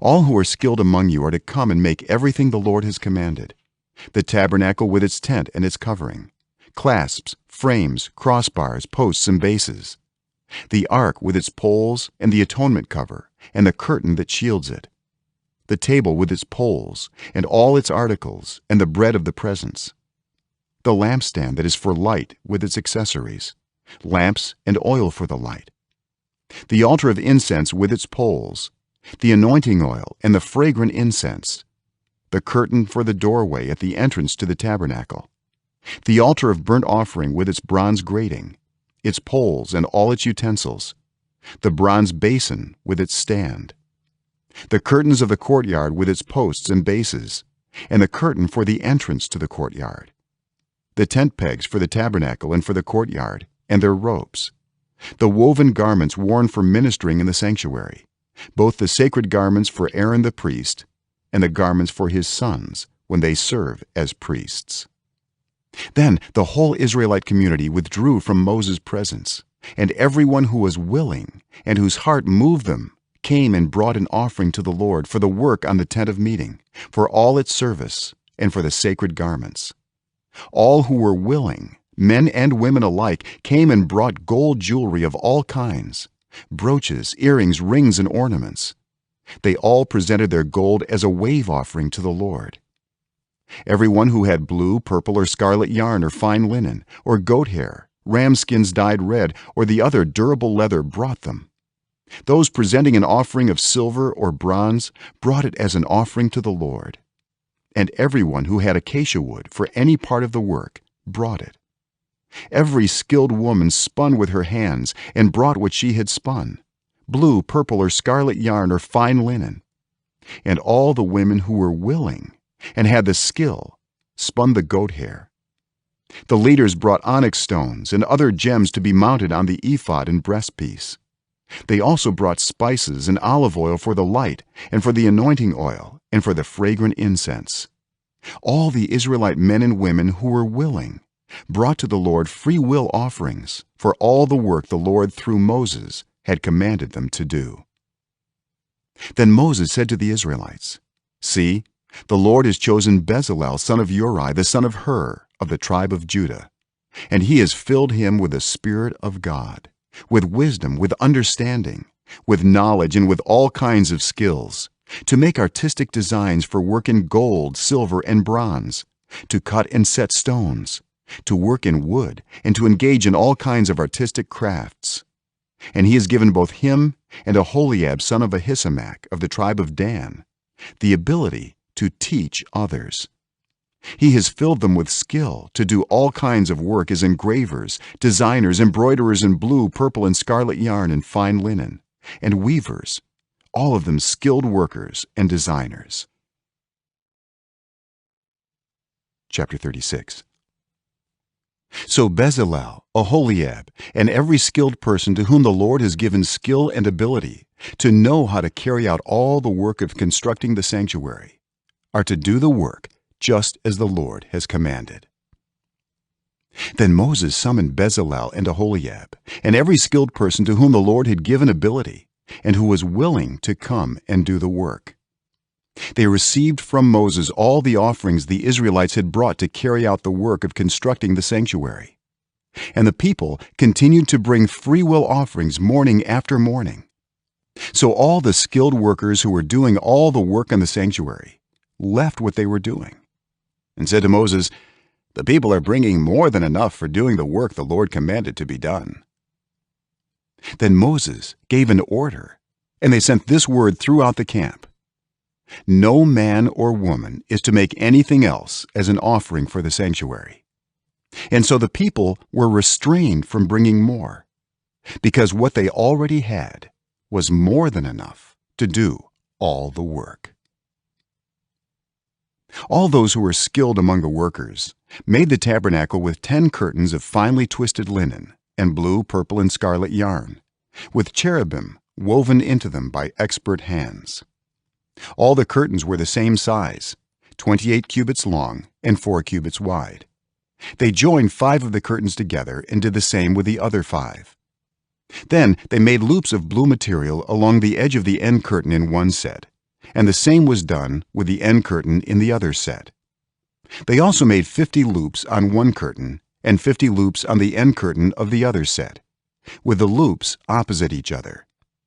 Then they made 50 gold clasps and used them to fasten the 2 sets of curtains together so that the tabernacle was a unit. They made curtains of goat hair for the tent over the tabernacle, 11 altogether. All 11 curtains were the same size, 30 cubits long and 4 cubits wide. They joined 5 of the curtains into one set and the other 6 into another set. Then they made 50 loops along the edge of the end curtain in one set and also along the edge of the end curtain in the other set. They made 50 bronze clasps to fasten the tent together as a unit. Then they made for the tent a covering of ram skins dyed red, and over that a covering of the other durable leather. They made upright frames of acacia wood for the tabernacle. Each frame was 10 cubits long and a cubit and a half wide, with 2 projections set parallel to each other. They made all the frames of the tabernacle in this way. They made 20 frames for the south side of the tabernacle and made 40 silver bases to go under them, 2 bases for each frame, 1 under each projection. For the other side, the north side of the tabernacle, they made 20 frames and 40 silver bases, 2 under each frame. They made 6 frames for the far end, that is, the west end of the tabernacle, and 2 frames were made for the corners of the tabernacle at the far end. At these 2 corners, the frames were double from the bottom all the way to the top, and fitted into a single ring. Both were made alike. So there were 8 frames and 16 silver bases, 2 under each frame. They also made crossbars of acacia wood, 5 for the frames on one side of the tabernacle, 5 for those on the other side, and 5 for the frames on the west, at the far end of the tabernacle.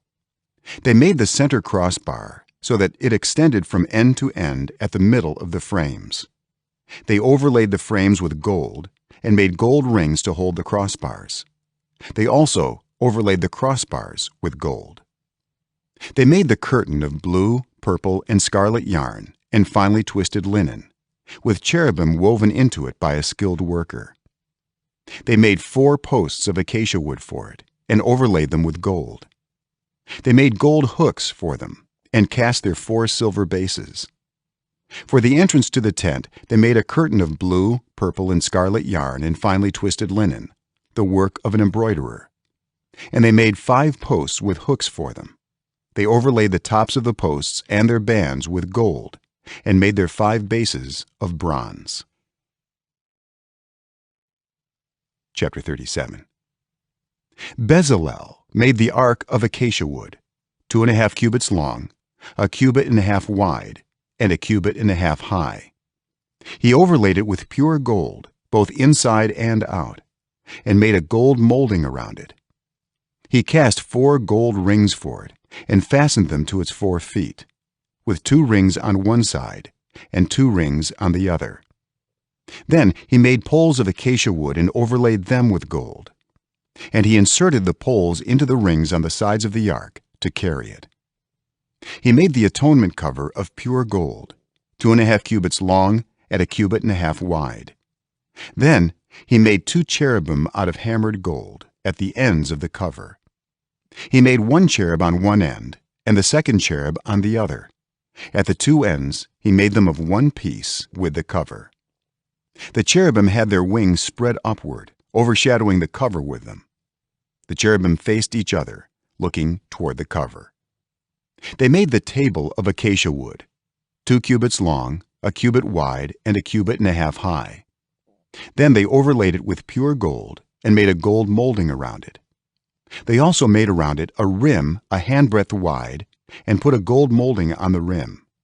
They cast 4 gold rings for the table and fastened them to the 4 corners where the 4 legs were. The rings were put close to the rim to hold the poles used in carrying the table. The poles for carrying the table were made of acacia wood and were overlaid with gold. And they made from pure gold the articles for the table, its plates and dishes and bowls and its pitchers for the pouring out of drink offerings. They made the lampstand of pure gold. They hammered out its base and shaft and made its flower-like cups, buds, and blossoms of one piece with them. 6 branches extended from the sides of the lampstand, 3 on one side and 3 on the other. 3 cups shaped like almond flowers with buds and blossoms were on one branch, 3 on the next branch, and the same for all 6 branches extending from the lampstand. And on the lampstand were 4 cups shaped like almond flowers with buds and blossoms. One bud was under the first pair of branches extending from the lampstand, a second bud under the second pair, and a third bud under the third pair, 6 branches in all. The buds and the branches were all of one piece with the lampstand, hammered out of pure gold. They made it 7 lamps, as well as its wick trimmers and trays of pure gold. They made the lampstand and all its accessories from 1 talent of pure gold. They made the altar of incense out of acacia wood. It was square, 1 cubit long and 1 cubit wide and 2 cubits high, its horns of one piece with it. They overlaid the top and all the sides and the horns with pure gold and made a gold molding around it. They made 2 gold rings below the molding, 2 on each of the opposite sides, to hold the poles used to carry it. They made the poles of acacia wood and overlaid them with gold. They also made the sacred anointing oil and the pure, fragrant incense, the work of a perfumer. Chapter 38. They built the altar of burnt offering of acacia wood, 3 cubits high. It was square, 5 cubits long and 5 cubits wide.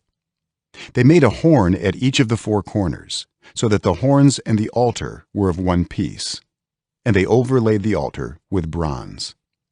They made all its utensils of bronze, its pots, shovels, sprinkling bowls, meat forks, and fire pans.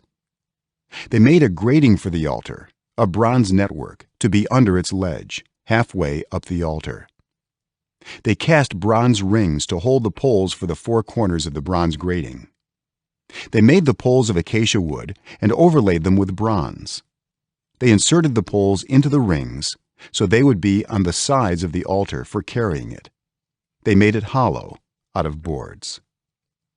They made the bronze basin and its bronze stand from the mirrors of the women who served at the entrance to the tent of meeting. Next, they made the courtyard. The south side was 100 cubits long and had curtains of finely twisted linen, with 20 posts and 20 bronze bases, and with silver hooks and bands on the posts. The north side was also 100 cubits long and had 20 posts and 20 bronze bases, with silver hooks and bands on the posts. The west end was 50 cubits wide and had curtains, with 10 posts and 10 bases, with silver hooks and bands on the posts. The east end toward the sunrise was also 50 cubits wide.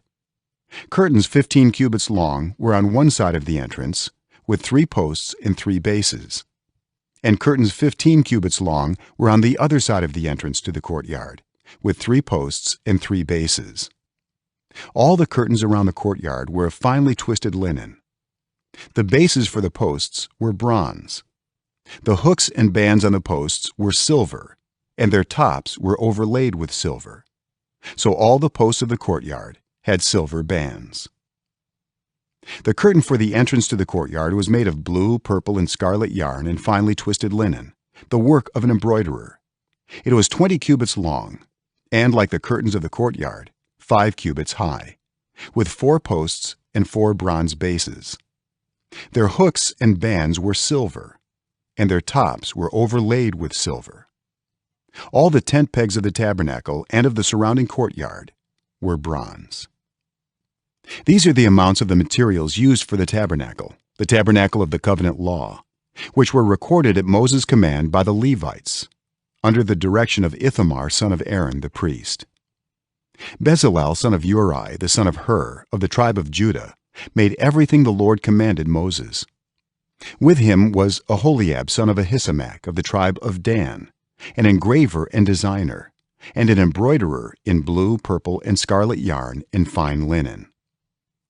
The total amount of the gold from the wave offering used for all the work on the sanctuary was 29 talents and 730 shekels, according to the sanctuary shekel.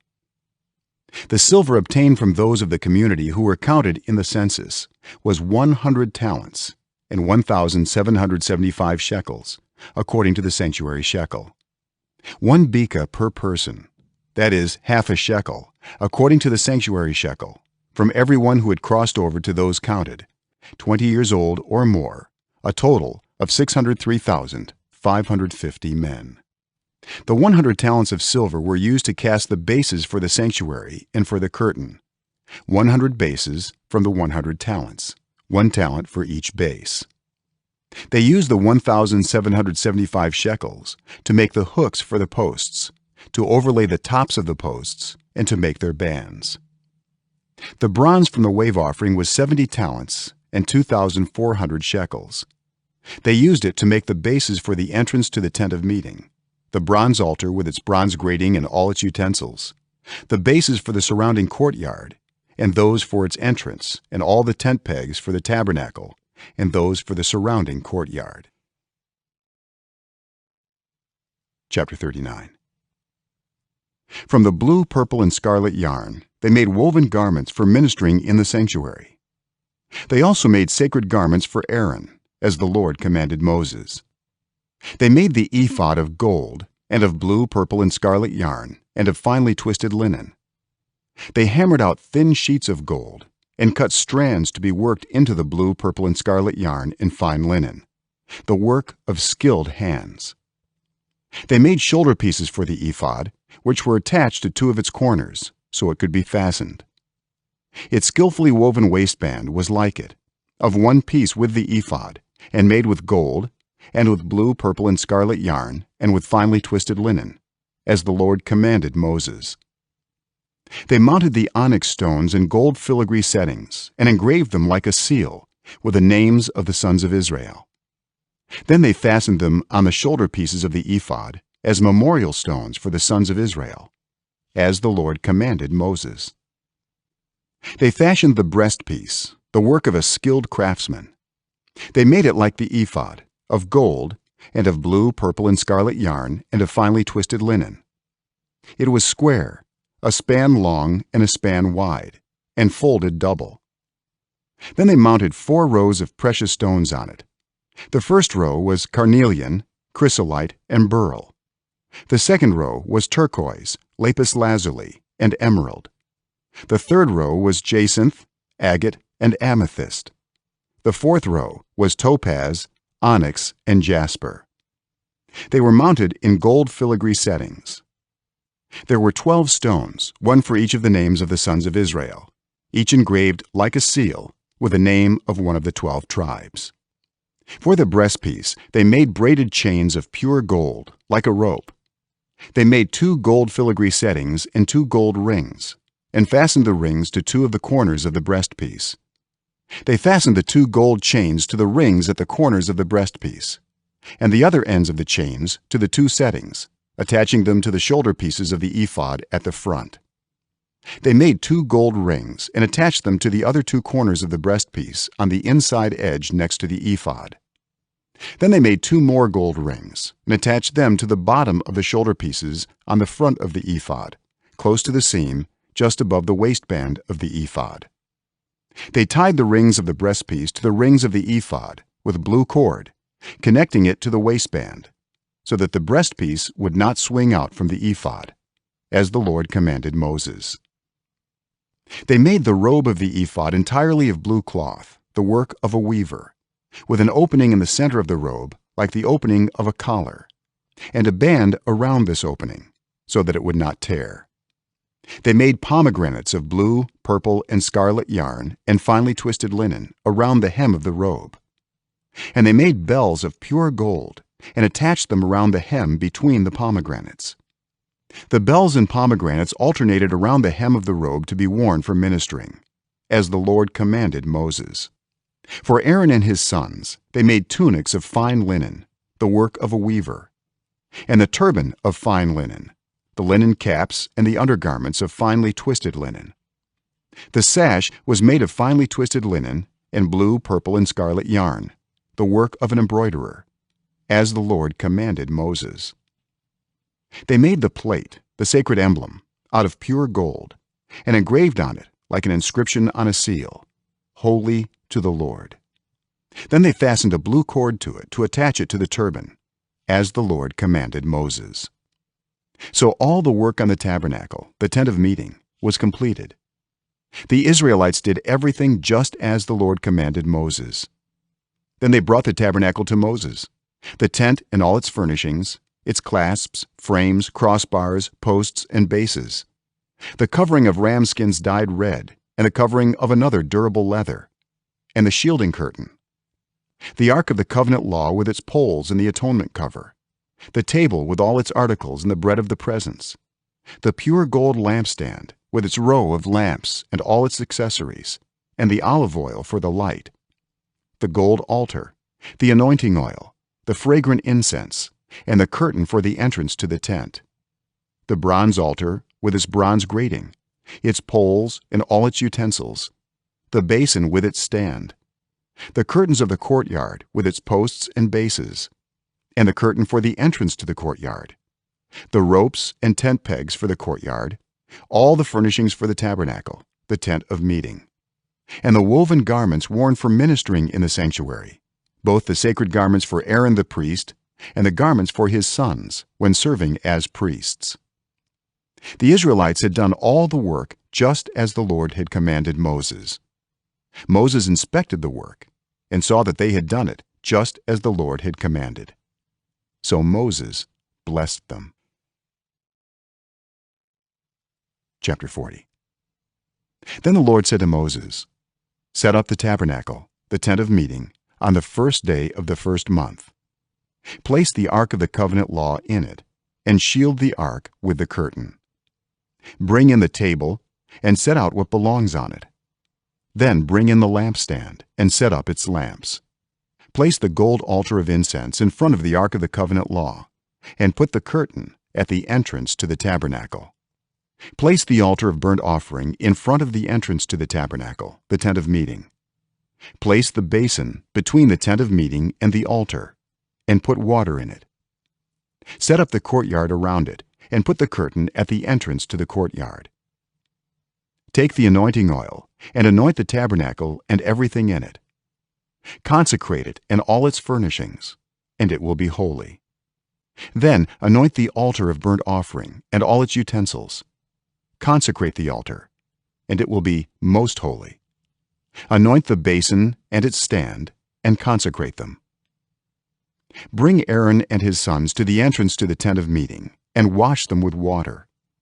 Then dress Aaron in the sacred garments, anoint him, and consecrate him, so he may serve me as priest. Bring his sons, and dress them in tunics. Anoint them just as you anointed their father, so they may serve me as priests. Their anointing will be to a priesthood that will continue throughout their generations." Moses did everything just as the Lord commanded him.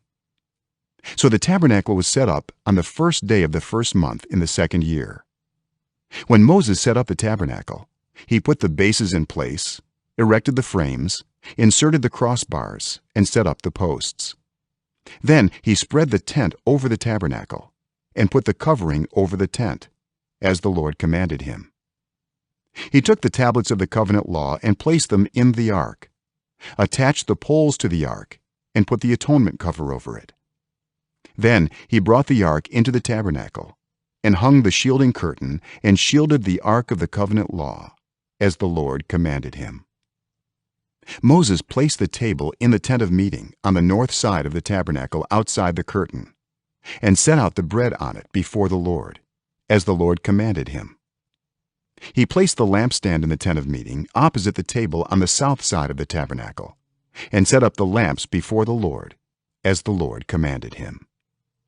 Moses placed the gold altar in the tent of meeting in front of the curtain and burned fragrant incense on it, as the Lord commanded him. Then he put up the curtain at the entrance to the tabernacle.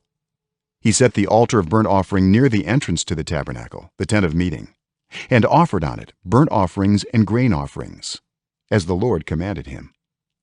He placed the basin between the tent of meeting and the altar and put water in it for washing, and Moses and Aaron and his sons used it to wash their hands and feet. They washed whenever they entered the tent of meeting or approached the altar, as the Lord commanded Moses. Then Moses set up the courtyard around the tabernacle and altar and put up the curtain at the entrance to the courtyard. And so Moses finished the work. Then the cloud covered the tent of meeting, and the glory of the Lord filled the tabernacle. Moses could not enter the tent of meeting because the cloud had settled on it. And the glory of the Lord filled the tabernacle. In all the travels of the Israelites, whenever the cloud lifted from above the tabernacle, they would set out. But if the cloud did not lift, they did not set out until the day it lifted. So the cloud of the Lord was over the tabernacle by day, and fire was in the cloud by night, in the sight of all the Israelites during all their travels. Leviticus chapter 1. The Lord called to Moses and spoke to him from the tent of meeting. He said, "Speak to the Israelites and say to them, when anyone among you brings an offering to the Lord, bring as your offering an animal from either the herd or the flock. If the offering is a burnt offering from the herd, you are to offer a male without defect. You must present it at the entrance to the tent of meeting, so that it will be acceptable to the Lord.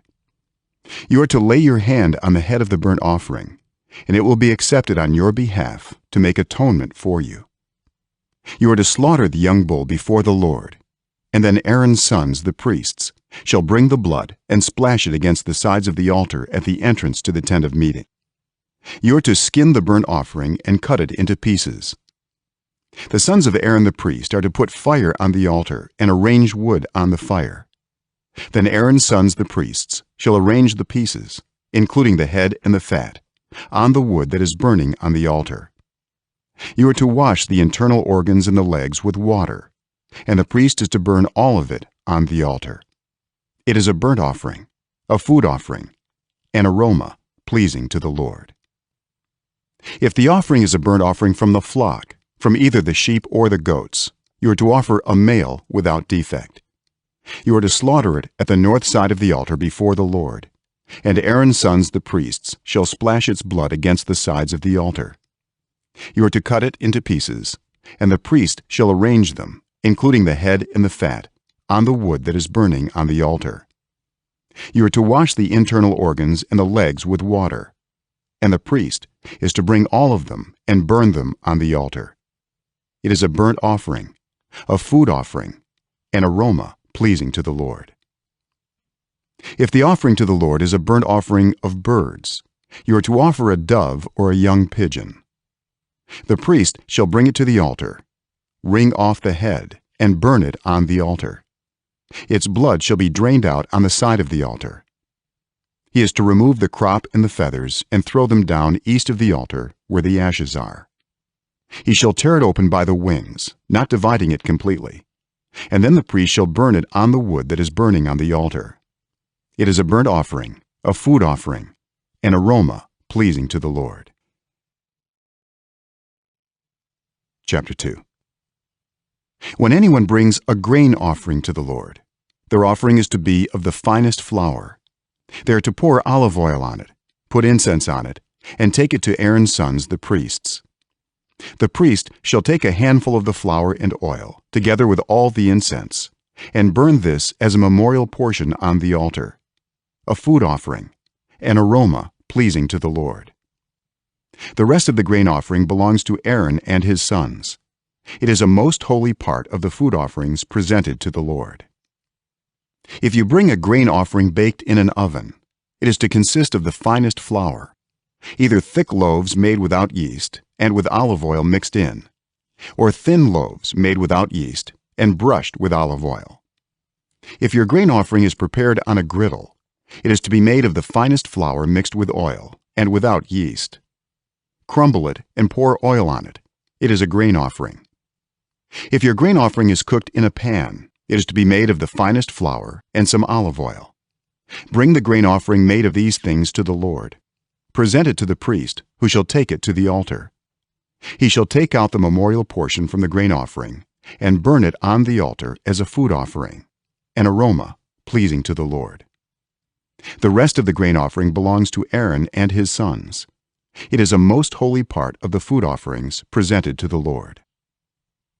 Every grain offering you bring to the Lord must be made without yeast, for you are not to burn any yeast or honey in a food offering presented to the Lord. You may bring them to the Lord as an offering of the first fruits, but they are not to be offered on the altar as a pleasing aroma. Season all your grain offerings with salt. Do not leave the salt of the covenant of your God out of your grain offerings. Add salt to all your offerings.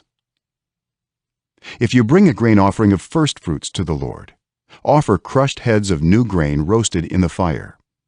Put oil and incense on it. It is a grain offering. The priest shall burn the memorial portion of the crushed grain and the oil, together with all the incense, as a food offering presented to the Lord. Chapter 3. If your offering is a fellowship offering, and you offer an animal from the herd, whether male or female, you are to present before the Lord an animal without defect. You are to lay your hand on the head of your offering and slaughter it at the entrance to the tent of meeting. Then Aaron's sons, the priests, shall splash the blood against the sides of the altar. From the fellowship offering you are to bring a food offering to the Lord, the internal organs and all the fat that is connected to them, both kidneys with the fat on them near the loins, and the long lobe of the liver, which you will remove with the kidneys. Then Aaron's sons are to burn it on the altar on top of the burnt offering that is lying on the burning wood.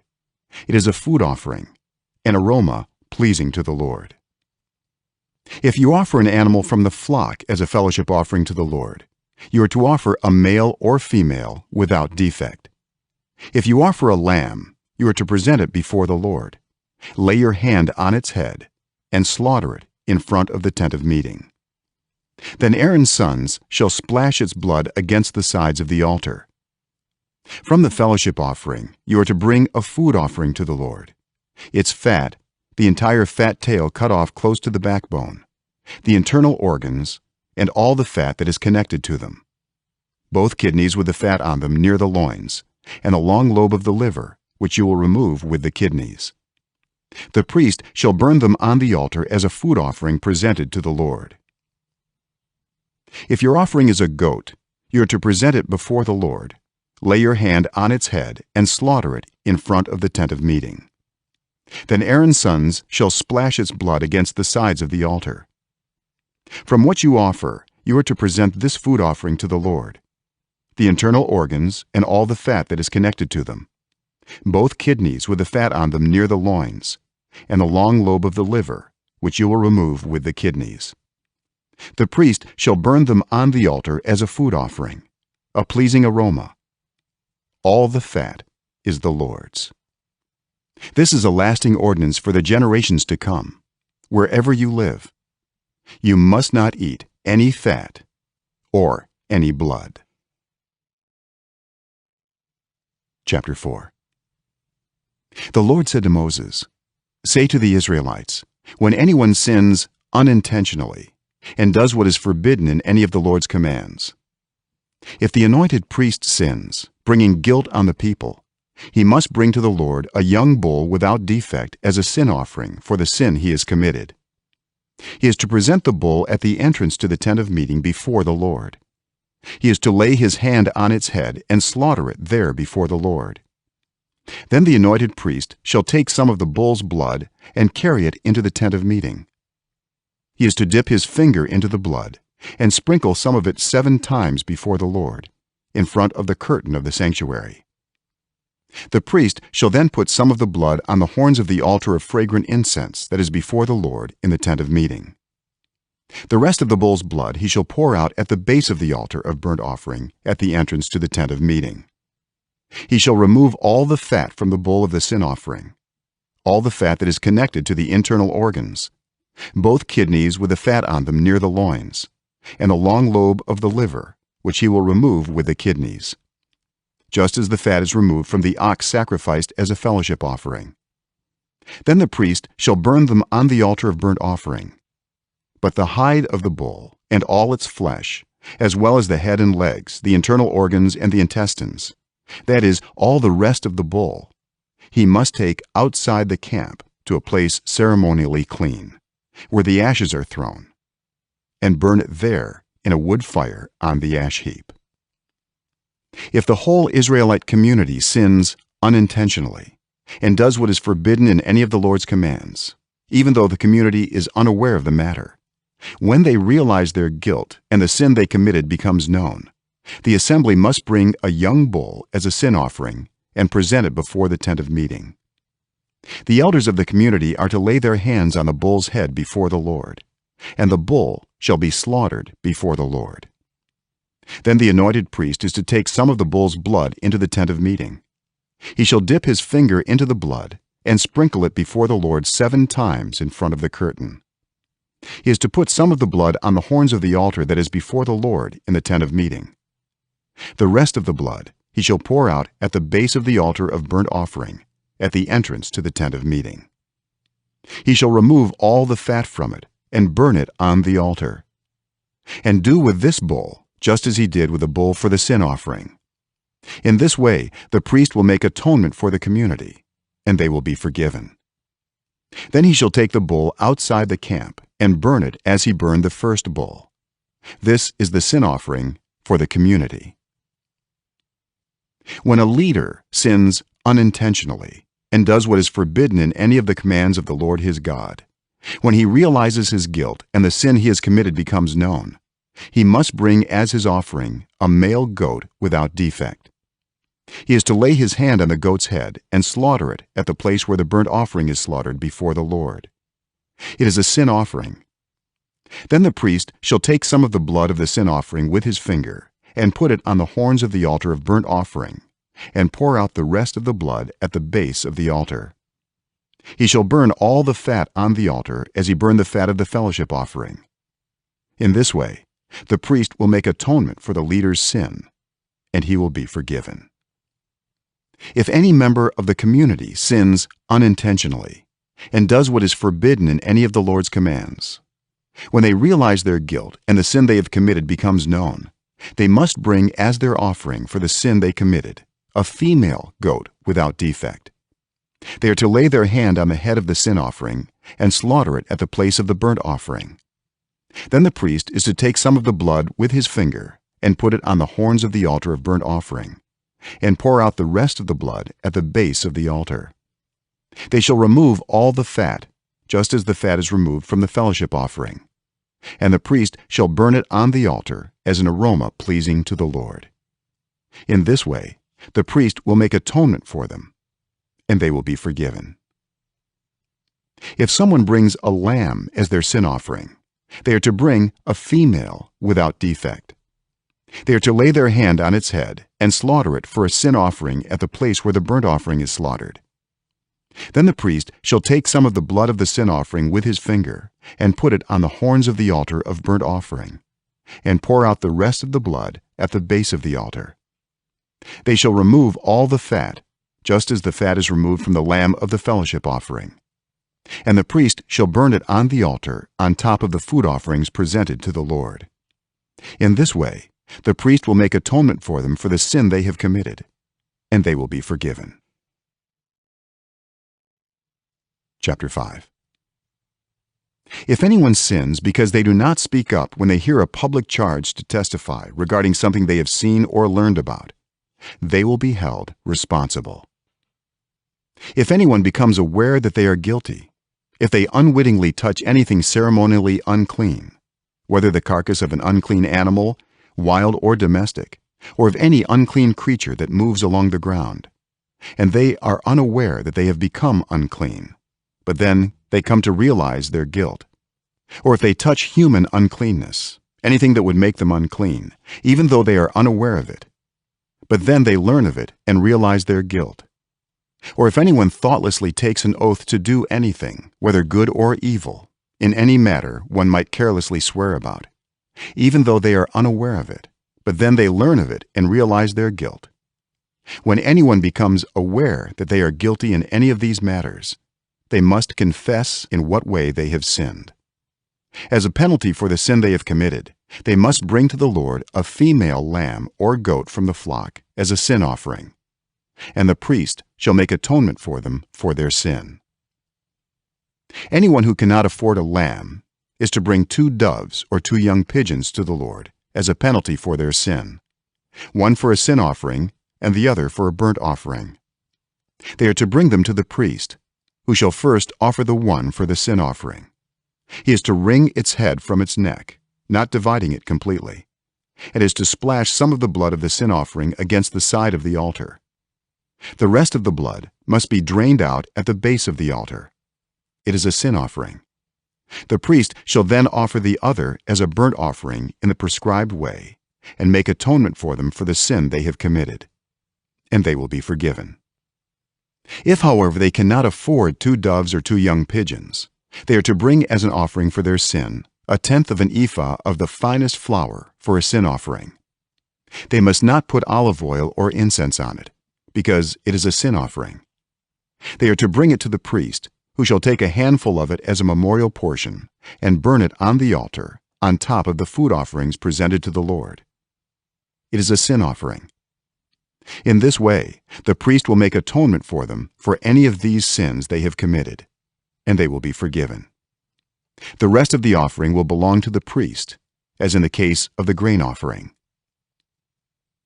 The Lord said to Moses, "When anyone is unfaithful to the Lord by sinning unintentionally in regard to any of the Lord's holy things, they are to bring to the Lord as a penalty a ram from the flock, one without defect and of the proper value in silver, according to the sanctuary shekel.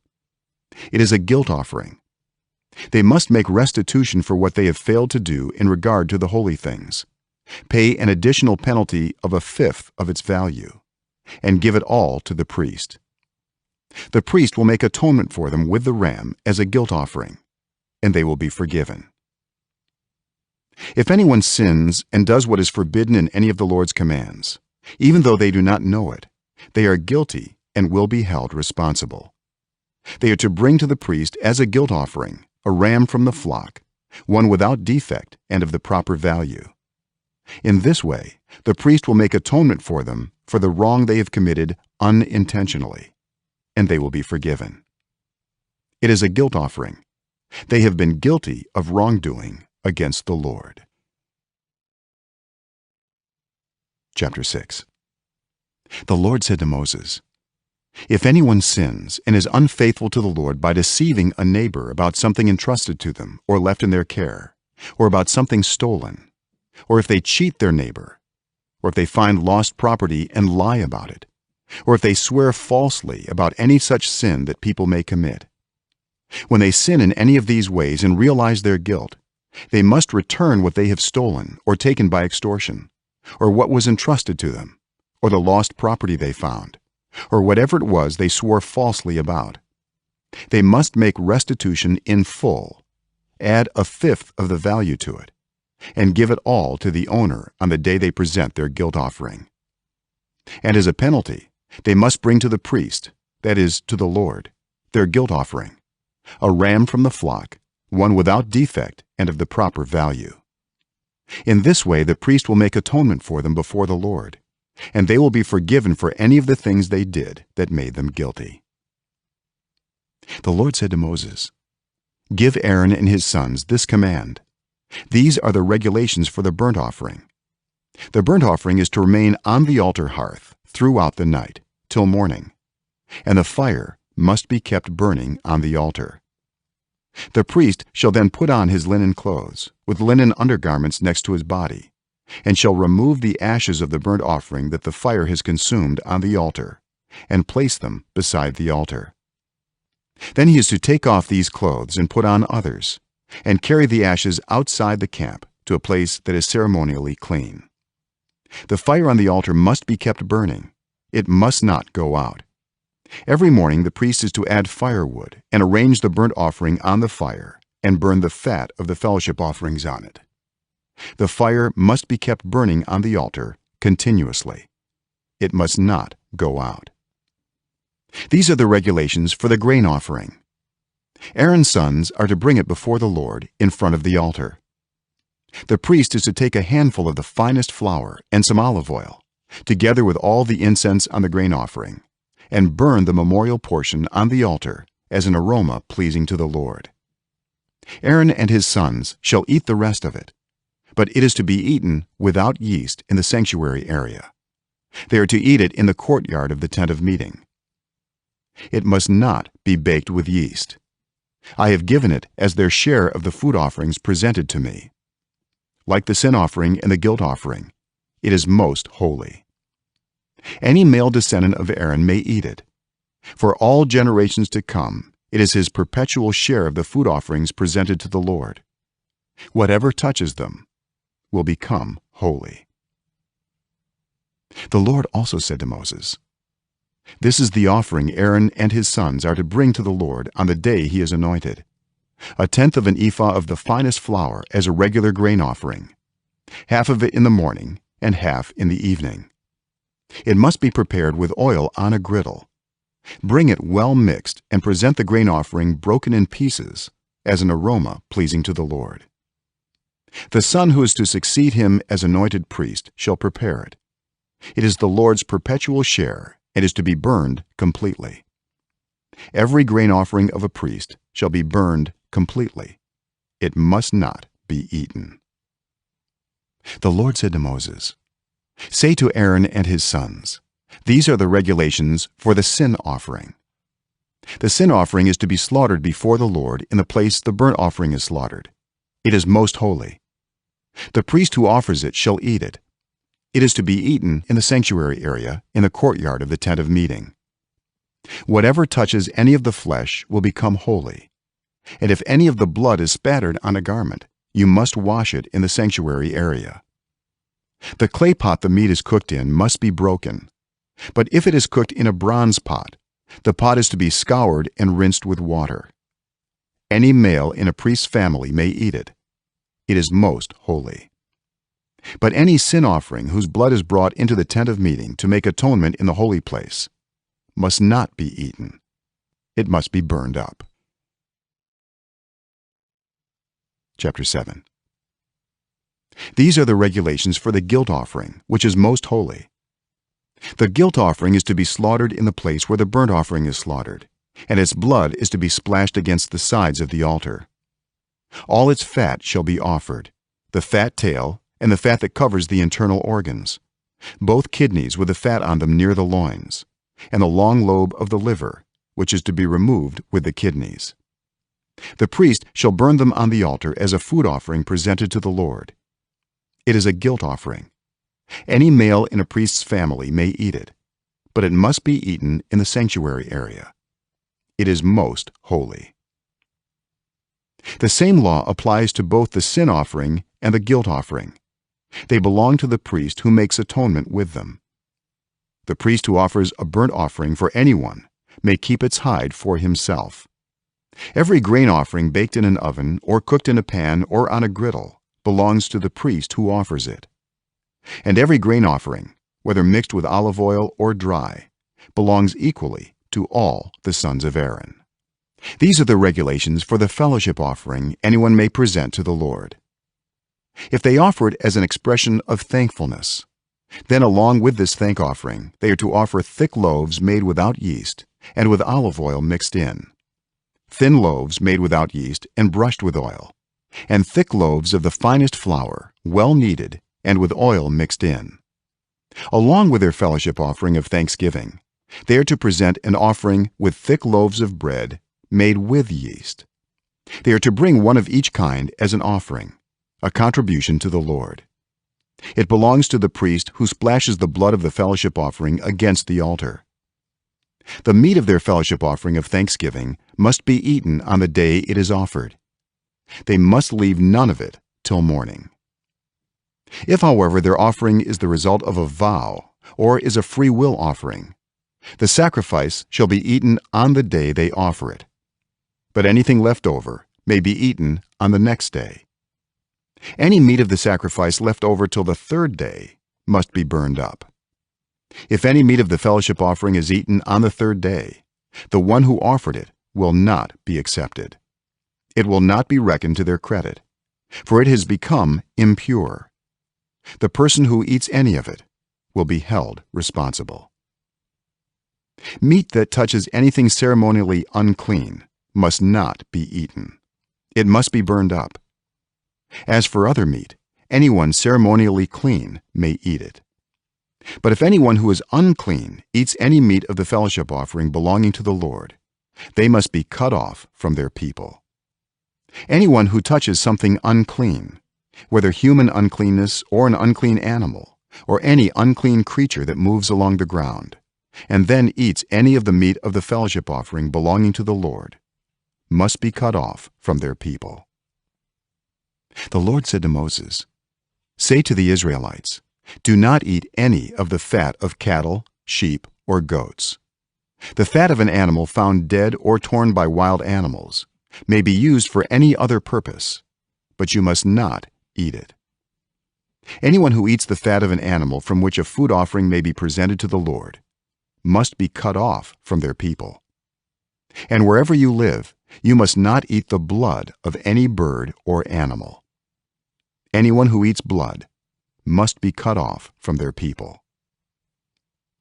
The Lord said to Moses, "Say to the Israelites, anyone who brings a fellowship offering to the Lord is to bring part of it as their sacrifice to the Lord. With their own hands they are to present the food offering to the Lord. They are to bring the fat together with the breast and wave the breast before the Lord as a wave offering. The priest shall burn the fat on the altar, but the breast belongs to Aaron and his sons. You are to give the right thigh of your fellowship offerings to the priest as a contribution. The son of Aaron who offers the blood and the fat of the fellowship offering shall have the right thigh as his share. From the fellowship offerings of the Israelites I have taken the breast that is waved and the thigh that is presented, and have given them to Aaron the priest and his sons as their perpetual share from the Israelites. This is the portion of the food offerings presented to the Lord that were allotted to Aaron and his sons on the day they were presented to serve the Lord as priests. On the day they were anointed, the Lord commanded that the Israelites give this to them as their perpetual share for the generations to come. These then are the regulations for the burnt offering, the grain offering, the sin offering, the guilt offering, the ordination offering, and the fellowship offering, which the Lord gave Moses at Mount Sinai in the desert of Sinai on the day he commanded the Israelites to bring their offerings to the Lord. Chapter 8. The Lord said to Moses, "Bring Aaron and his sons, their garments, the anointing oil, the bull for the sin offering, the 2 rams, and the basket containing bread made without yeast, and gather the entire assembly at the entrance to the tent of meeting." Moses did as the Lord commanded him, and the assembly gathered at the entrance to the tent of meeting. Moses said to the assembly, "This is what the Lord has commanded to be done." Then Moses brought Aaron and his sons forward and washed them with water. He put the tunic on Aaron, tied the sash around him, clothed him with the robe, and put the ephod on him. He also fastened the ephod with a decorative waistband, which he tied around him. He placed the breastpiece on him and put the Urim and Thummim in the breastpiece. Then he placed the turban on Aaron's head and set the gold plate, the sacred emblem, on the front of it, as the Lord commanded Moses. Then Moses took the anointing oil and anointed the tabernacle and everything in it, and so consecrated them. He sprinkled some of the oil on the altar 7 times, anointing the altar and all its utensils and the basin with its stand, to consecrate them. He poured some of the anointing oil on Aaron's head and anointed him to consecrate him. Then he brought Aaron's sons forward, put tunics on them, tied sashes around them, and fastened caps on them, as the Lord commanded Moses. He then presented the bull for the sin offering, and Aaron and his sons laid their hands on its head. Moses slaughtered the bull and took some of the blood, and with his finger he put it on all the horns of the altar, to purify the altar. He poured out the rest of the blood at the base of the altar. So he consecrated it to make atonement for it. Moses also took all the fat around the internal organs, the long lobe of the liver, and both kidneys and their fat, and burned it on the altar. But the bull with its hide and its flesh and its intestines he burned up outside the camp, as the Lord commanded Moses. He then presented the ram for the burnt offering, and Aaron and his sons laid their hands on its head. Then Moses slaughtered the ram and splashed the blood against the sides of the altar. He cut the ram into pieces and burned the head, the pieces, and the fat. He washed the internal organs and the legs with water and burned the whole ram on the altar. It was a burnt offering, a pleasing aroma, a food offering presented to the Lord, as the Lord commanded Moses. He then presented the other ram, the ram for the ordination, and Aaron and his sons laid their hands on its head. Moses slaughtered the ram and took some of its blood and put it on the lobe of Aaron's right ear, on the thumb of his right hand, and on the big toe of his right foot. Moses also brought Aaron's sons forward and put some of the blood on the lobes of their right ears, on the thumbs of their right hands, and on the big toes of their right feet. Then he splashed blood against the sides of the altar. After that he took the fat tail, all the fat around the internal organs, the long lobe of the liver, both kidneys and their fat, and the right thigh. And from the basket of bread made without yeast, which was before the Lord, he took one thick loaf with olive oil mixed in, and one thin loaf, and he put these on the fat portions and on the right thigh. He put all these in the hands of Aaron and his sons, and they waved them before the Lord as a wave offering. Then Moses took them from their hands and burned them on the altar on top of the burnt offering, as an ordination offering, a pleasing aroma, a food offering presented to the Lord. Moses also took the breast, which was his share of the ordination ram, and waved it before the Lord as a wave offering, as the Lord commanded Moses. Then Moses took some of the anointing oil and some of the blood from the altar and sprinkled them on Aaron and his garments, and on his sons and their garments. So he consecrated Aaron and his garments, and his sons and their garments. Moses then said to Aaron and his sons, "Cook the meat at the entrance to the tent of meeting, and eat it there with the bread from the basket of ordination offerings. As I was commanded, Aaron and his sons are to eat it. Then burn up the rest of the meat and the bread. Do not leave the entrance to the tent of meeting for 7 days, until the days of your ordination are completed, for your ordination will last 7 days. What has been done today was commanded by the Lord to make atonement for you. You must stay at the entrance to the tent of meeting day and night for 7 days, and do what the Lord requires, so you will not die. For that is what I have been commanded." So Aaron and his sons did everything the Lord commanded through Moses. Chapter 9. On the 8th day, Moses summoned Aaron and his sons and the elders of Israel. He said to Aaron, "Take a bull calf for your sin offering and a ram for your burnt offering, both without defect, and present them before the Lord. Then say to the Israelites, take a male goat for a sin offering, a calf and a lamb, both a year old and without defect, for a burnt offering, and an ox and a ram for a fellowship offering, to sacrifice before the Lord, together with a grain offering mixed with olive oil. For today the Lord will appear to you." They took the things Moses commanded to the front of the tent of meeting, and the entire assembly came near and stood before the Lord.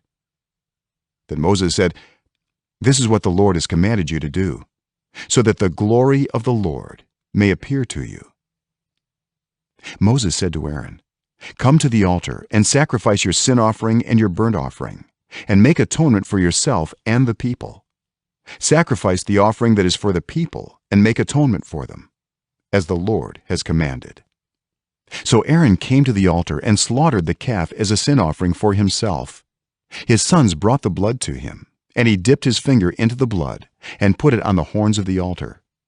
The rest of the blood he poured out at the base of the altar. On the altar he burned the fat, the kidneys, and the long lobe of the liver from the sin offering, as the Lord commanded Moses. The flesh and the hide he burned up outside the camp. Then he slaughtered the burnt offering. His sons handed him the blood, and he splashed it against the sides of the altar. They handed him the burnt offering piece by piece, including the head, and he burned them on the altar. He washed the internal organs and the legs, and burned them on top of the burnt offering on the altar. Aaron then brought the offering that was for the people. He took the goat for the people's sin offering and slaughtered it, and offered it for a sin offering as he did with the first one. He brought the burnt offering and offered it in the prescribed way. He also brought the grain offering, took a handful of it and burned it on the altar in addition to the morning's burnt offering. He slaughtered the ox and the ram as the fellowship offering for the people. His sons handed him the blood, and he splashed it against the sides of the altar. But the fat portions of the ox and the ram, the fat tail, the layer of fat, the kidneys, and the long lobe of the liver, these they laid on the breasts, and then Aaron burned the fat on the altar. Aaron waved the breasts and the right thigh before the Lord as a wave offering, as Moses commanded. Then Aaron lifted his hands toward the people and blessed them. And having sacrificed the sin offering, the burnt offering, and the fellowship offering, he stepped down. Moses and Aaron then went into the tent of meeting. When they came out, they blessed the people, and the glory of the Lord appeared to all the people. Fire came out from the presence of the Lord and consumed the burnt offering and the fat portions on the altar. And when all the people saw it, they shouted for joy and fell face down. Chapter 10. Aaron's sons, Nadab and Abihu, took their censers, put fire in them, and added incense. And they offered unauthorized fire before the Lord, contrary to his command. So fire came out from the presence of the Lord and consumed them, and they died before the Lord. Moses then said to Aaron, "This is what the Lord spoke of when he said, 'Among those who approach me, I will be proved holy. In the sight of all the people, I will be honored.'" Aaron remained silent. Moses summoned Mishael and Elzaphan, sons of Aaron's uncle Uziel, and said to them, "Come here. Carry your cousins outside the camp, away from the front of the sanctuary." So they came and carried them, still in their tunics, outside the camp, as Moses ordered. Then Moses said to Aaron and his sons Eleazar and Ithamar, "Do not let your hair become unkempt, and do not tear your clothes, or you will die, and the Lord will be angry with the whole community. But your relatives, all the Israelites, may mourn for those the Lord has destroyed by fire. Do not leave the entrance to the tent of meeting, or you will die, because the Lord's anointing oil is on you." So they did as Moses said. Then the Lord said to Aaron, "You and your sons are not to drink wine or other fermented drink whenever you go into the tent of meeting, or you will die.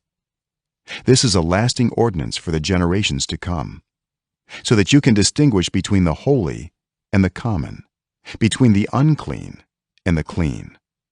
and so you can teach the Israelites all the decrees the Lord has given them through Moses." Moses said to Aaron and his remaining sons Eleazar and Ithamar, "Take the grain offering left over from the food offerings prepared without yeast and presented to the Lord, and eat it beside the altar, for it is most holy. Eat it in the sanctuary area, because it is your share and your son's share of the food offerings presented to the Lord, for so I have been commanded. But you and your sons and your daughters may eat the breast that was waved and the thigh that was presented. Eat them in a ceremonially clean place. They have been given to you and your children as your share of the Israelites' fellowship offerings. The thigh that was presented and the breast that was waved must be brought with the fat portions of the food offerings, to be waved before the Lord as a wave offering. This will be the perpetual share for you and your children, as the Lord has commanded." When Moses inquired about the goat of the sin offering and found that it had been burned up, he was angry with Eleazar and Ithamar, Aaron's remaining sons, and asked, "Why didn't you eat the sin offering in the sanctuary area? It is most holy. It was given to you to take away the guilt of the community by making atonement for them before the Lord. Since its blood was not taken into the holy place, you should have eaten the goat in the sanctuary area, as I commanded." Aaron replied to Moses, "Today they sacrificed their sin offering and their burnt offering before the Lord, but such things as this have happened to me. Would the Lord have been pleased if I had eaten the sin offering today?" When Moses heard this, he was satisfied. Chapter 11. The Lord said to Moses and Aaron, "Say to the Israelites, of all the animals that live on land, these are the ones you may eat. You may eat any animal that has a divided hoof and that chews the cud. There are some that only chew the cud or only have a divided hoof, but you must not eat them. The camel, though it chews the cud, does not have a divided hoof. It is ceremonially unclean for you. The hyrax, though it chews the cud, does not have a divided hoof. It is unclean for you. The rabbit, though it chews the cud, does not have a divided hoof. It is unclean for you. And the pig, though it has a divided hoof, does not chew the cud. It is unclean for you. You must not eat their meat or touch their carcasses. They are unclean for you. Of all the creatures living in the water of the seas and the streams, you may eat any that have fins and scales. But all creatures in the seas or streams that do not have fins and scales, whether among all the swarming things or among all the other living creatures in the water, you are to regard as unclean. And since you are to regard them as unclean, you must not eat their meat. You must regard their carcasses as unclean. Anything living in the water that does not have fins and scales is to be regarded as unclean by you. These are the birds you are to regard as unclean and not eat, because they are unclean: the eagle, the vulture, the black vulture, the red kite, any kind of black kite, any kind of raven, the horned owl, the screech owl, the gull, any kind of hawk, the little owl, the cormorant, the great owl, the white owl, the desert owl, the osprey, the stork, any kind of heron, the hoopoe, and the bat. All flying insects that walk on all fours are to be regarded as unclean by you. There are, however, some flying insects that walk on all fours that you may eat: those that have jointed legs for hopping on the ground. Of these you may eat any kind of locust, katydid, cricket, or grasshopper. But all other flying insects that have 4 legs you are to regard as unclean. You will make yourselves unclean by these. Whoever touches their carcasses will be unclean till evening. Whoever picks up one of their carcasses must wash their clothes, and they will be unclean till evening.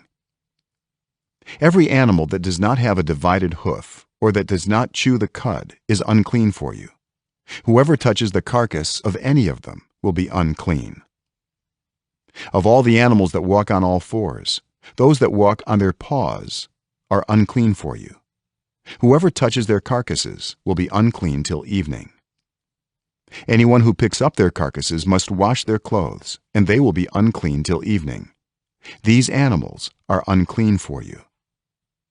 Of the animals that move along the ground, these are unclean for you: the weasel, the rat, any kind of great lizard, the gecko, the monitor lizard, the wall lizard, the skink, and the chameleon. Of all those that move along the ground, these are unclean for you. Whoever touches them when they are dead will be unclean till evening. When one of them dies and falls on something, that article, whatever its use, will be unclean, whether it is made of wood, cloth, hide, or sackcloth. Put it in water. It will be unclean till evening, and then it will be clean. If one of them falls into a clay pot, everything in it will be unclean, and you must break the pot. Any food you are allowed to eat that has come into contact with water from any such pot is unclean, and any liquid that is drunk from such a pot is unclean. Anything that one of their carcasses falls on becomes unclean. An oven or cooking pot must be broken up. They are unclean, and you are to regard them as unclean. A spring, however, or a cistern for collecting water remains clean, but anyone who touches one of these carcasses is unclean. If a carcass falls on any seeds that are to be planted, they remain clean. But if water has been put on the seed and a carcass falls on it, it is unclean for you. If an animal that you are allowed to eat dies, anyone who touches its carcass will be unclean till evening. Anyone who eats some of its carcass must wash their clothes, and they will be unclean till evening. Anyone who picks up the carcass must wash their clothes, and they will be unclean till evening. Every creature that moves along the ground is to be regarded as unclean. It is not to be eaten. You are not to eat any creature that moves along the ground, whether it moves on its belly, or walks on all fours, or on many feet. It is unclean. Do not defile yourselves by any of these creatures. Do not make yourselves unclean by means of them, or be made unclean by them. I am the Lord your God. Consecrate yourselves and be holy, because I am holy. Do not make yourselves unclean by any creature that moves along the ground. I am the Lord, who brought you up out of Egypt to be your God. Therefore, be holy, because I am holy. These are the regulations concerning animals, birds, every living thing that moves about in the water, and every creature that moves along the ground. You must distinguish between the unclean and the clean, between living creatures that may be eaten and those that may not be eaten. Chapter 12. The Lord said to Moses, "Say to the Israelites, a woman who becomes pregnant and gives birth to a son will be ceremonially unclean for 7 days, just as she is unclean during her monthly period. On the 8th day, the boy is to be circumcised. Then the woman must wait 33 days to be purified from her bleeding. She must not touch anything sacred or go to the sanctuary until the days of her purification are over. If she gives birth to a daughter, for 2 weeks the woman will be unclean, as during her period. Then she must wait 66 days to be purified from her bleeding. When the days of her purification for a son or daughter are over, she is to bring to the priest at the entrance to the tent of meeting a year-old lamb for a burnt offering, and a young pigeon or a dove for a sin offering. He shall offer them before the Lord to make atonement for her, and then she will be ceremonially clean from her flow of blood. These are the regulations for the woman who gives birth to a boy or a girl. But if she cannot afford a lamb, she is to bring 2 doves or 2 young pigeons, one for a burnt offering and the other for a sin offering. In this way, the priest will make atonement for her, and she will be clean." Chapter 13. The Lord said to Moses and Aaron, "When anyone has a swelling or a rash or a shiny spot on their skin that may be a defiling skin disease, they must be brought to Aaron the priest or to one of his sons who is a priest. The priest is to examine the sore on the skin, and if the hair in the sore has turned white and the sore appears to be more than skin deep, it is a defiling skin disease. When the priest examines that person, he shall pronounce them ceremonially unclean. If the shiny spot on the skin is white but does not appear to be more than skin deep, and the hair in it has not turned white, the priest is to isolate the affected person for 7 days. On the 7th day, the priest is to examine them, and if he sees that the sore is unchanged and is not spread in the skin, he is to isolate them for another 7 days. On the 7th day, the priest is to examine them again, and if the sore has faded and is not spread in the skin, the priest shall pronounce them clean. It is only a rash. They must wash their clothes, and they will be clean. But if the rash does spread in their skin after they have shown themselves to the priest to be pronounced clean, they must appear before the priest again. The priest is to examine that person, and if the rash has spread in the skin, he shall pronounce them unclean. It is a defiling skin disease. When anyone has a defiling skin disease, they must be brought to the priest. The priest is to examine them, and if there is a white swelling in the skin that has turned the hair white, and if there is raw flesh in the swelling, it is a chronic skin disease, and the priest shall pronounce them unclean. He is not to isolate them, because they are already unclean. If the disease breaks out all over their skin, and so far as the priest can see, it covers all the skin of the affected person from head to foot, the priest is to examine them, and if the disease has covered their whole body, he shall pronounce them clean. Since it has all turned white, they are clean. But whenever raw flesh appears on them, they will be unclean. When the priest sees the raw flesh, he shall pronounce them unclean. The raw flesh is unclean. They have a defiling disease. If the raw flesh changes and turns white, they must go to the priest. The priest is to examine them, and if the sores have turned white, the priest shall pronounce the affected person clean. Then they will be clean. When someone has a boil on their skin and it heals, and in the place where the boil was, a white swelling or reddish-white spot appears, they must present themselves to the priest. The priest is to examine it, and if it appears to be more than skin deep, and the hair in it has turned white, the priest shall pronounce that person unclean. It is a defiling skin disease that has broken out where the boil was. But if when the priest examines it, there is no white hair in it, and it is not more than skin deep and is faded, then the priest is to isolate them for 7 days. If it is spreading in the skin, the priest shall pronounce them unclean. It is a defiling disease. But if the spot is unchanged and is not spread, it is only a scar from the boil, and the priest shall pronounce them clean. When someone has a burn on their skin and a reddish-white or white spot appears in the raw flesh of the burn, the priest is to examine the spot, and if the hair in it has turned white and it appears to be more than skin deep, it is a defiling disease that has broken out in the burn. The priest shall pronounce them unclean. It is a defiling skin disease. But if the priest examines it and there is no white hair in the spot, and if it is not more than skin deep and has faded, then the priest is to isolate them for 7 days. On the 7th day, the priest is to examine that person, and if it is spreading in the skin, the priest shall pronounce them unclean. It is a defiling skin disease. If, however, the spot is unchanged and is not spread in the skin but is faded, it is a swelling from the burn, and the priest shall pronounce them clean. It is only a scar from the burn. If a man or woman has a sore on their head or chin, the priest is to examine the sore, and if it appears to be more than skin deep and the hair in it is yellow and thin, the priest shall pronounce them unclean. It is a defiling skin disease on the head or chin. But if when the priest examines the sore, it does not seem to be more than skin deep, and there is no black hair in it, then the priest is to isolate the affected person for 7 days. On the 7th day, the priest is to examine the sore, and if it is not spread and there is no yellow hair in it, and it does not appear to be more than skin deep, then the man or woman must shave themselves, except for the affected area, and the priest is to keep them isolated another 7 days.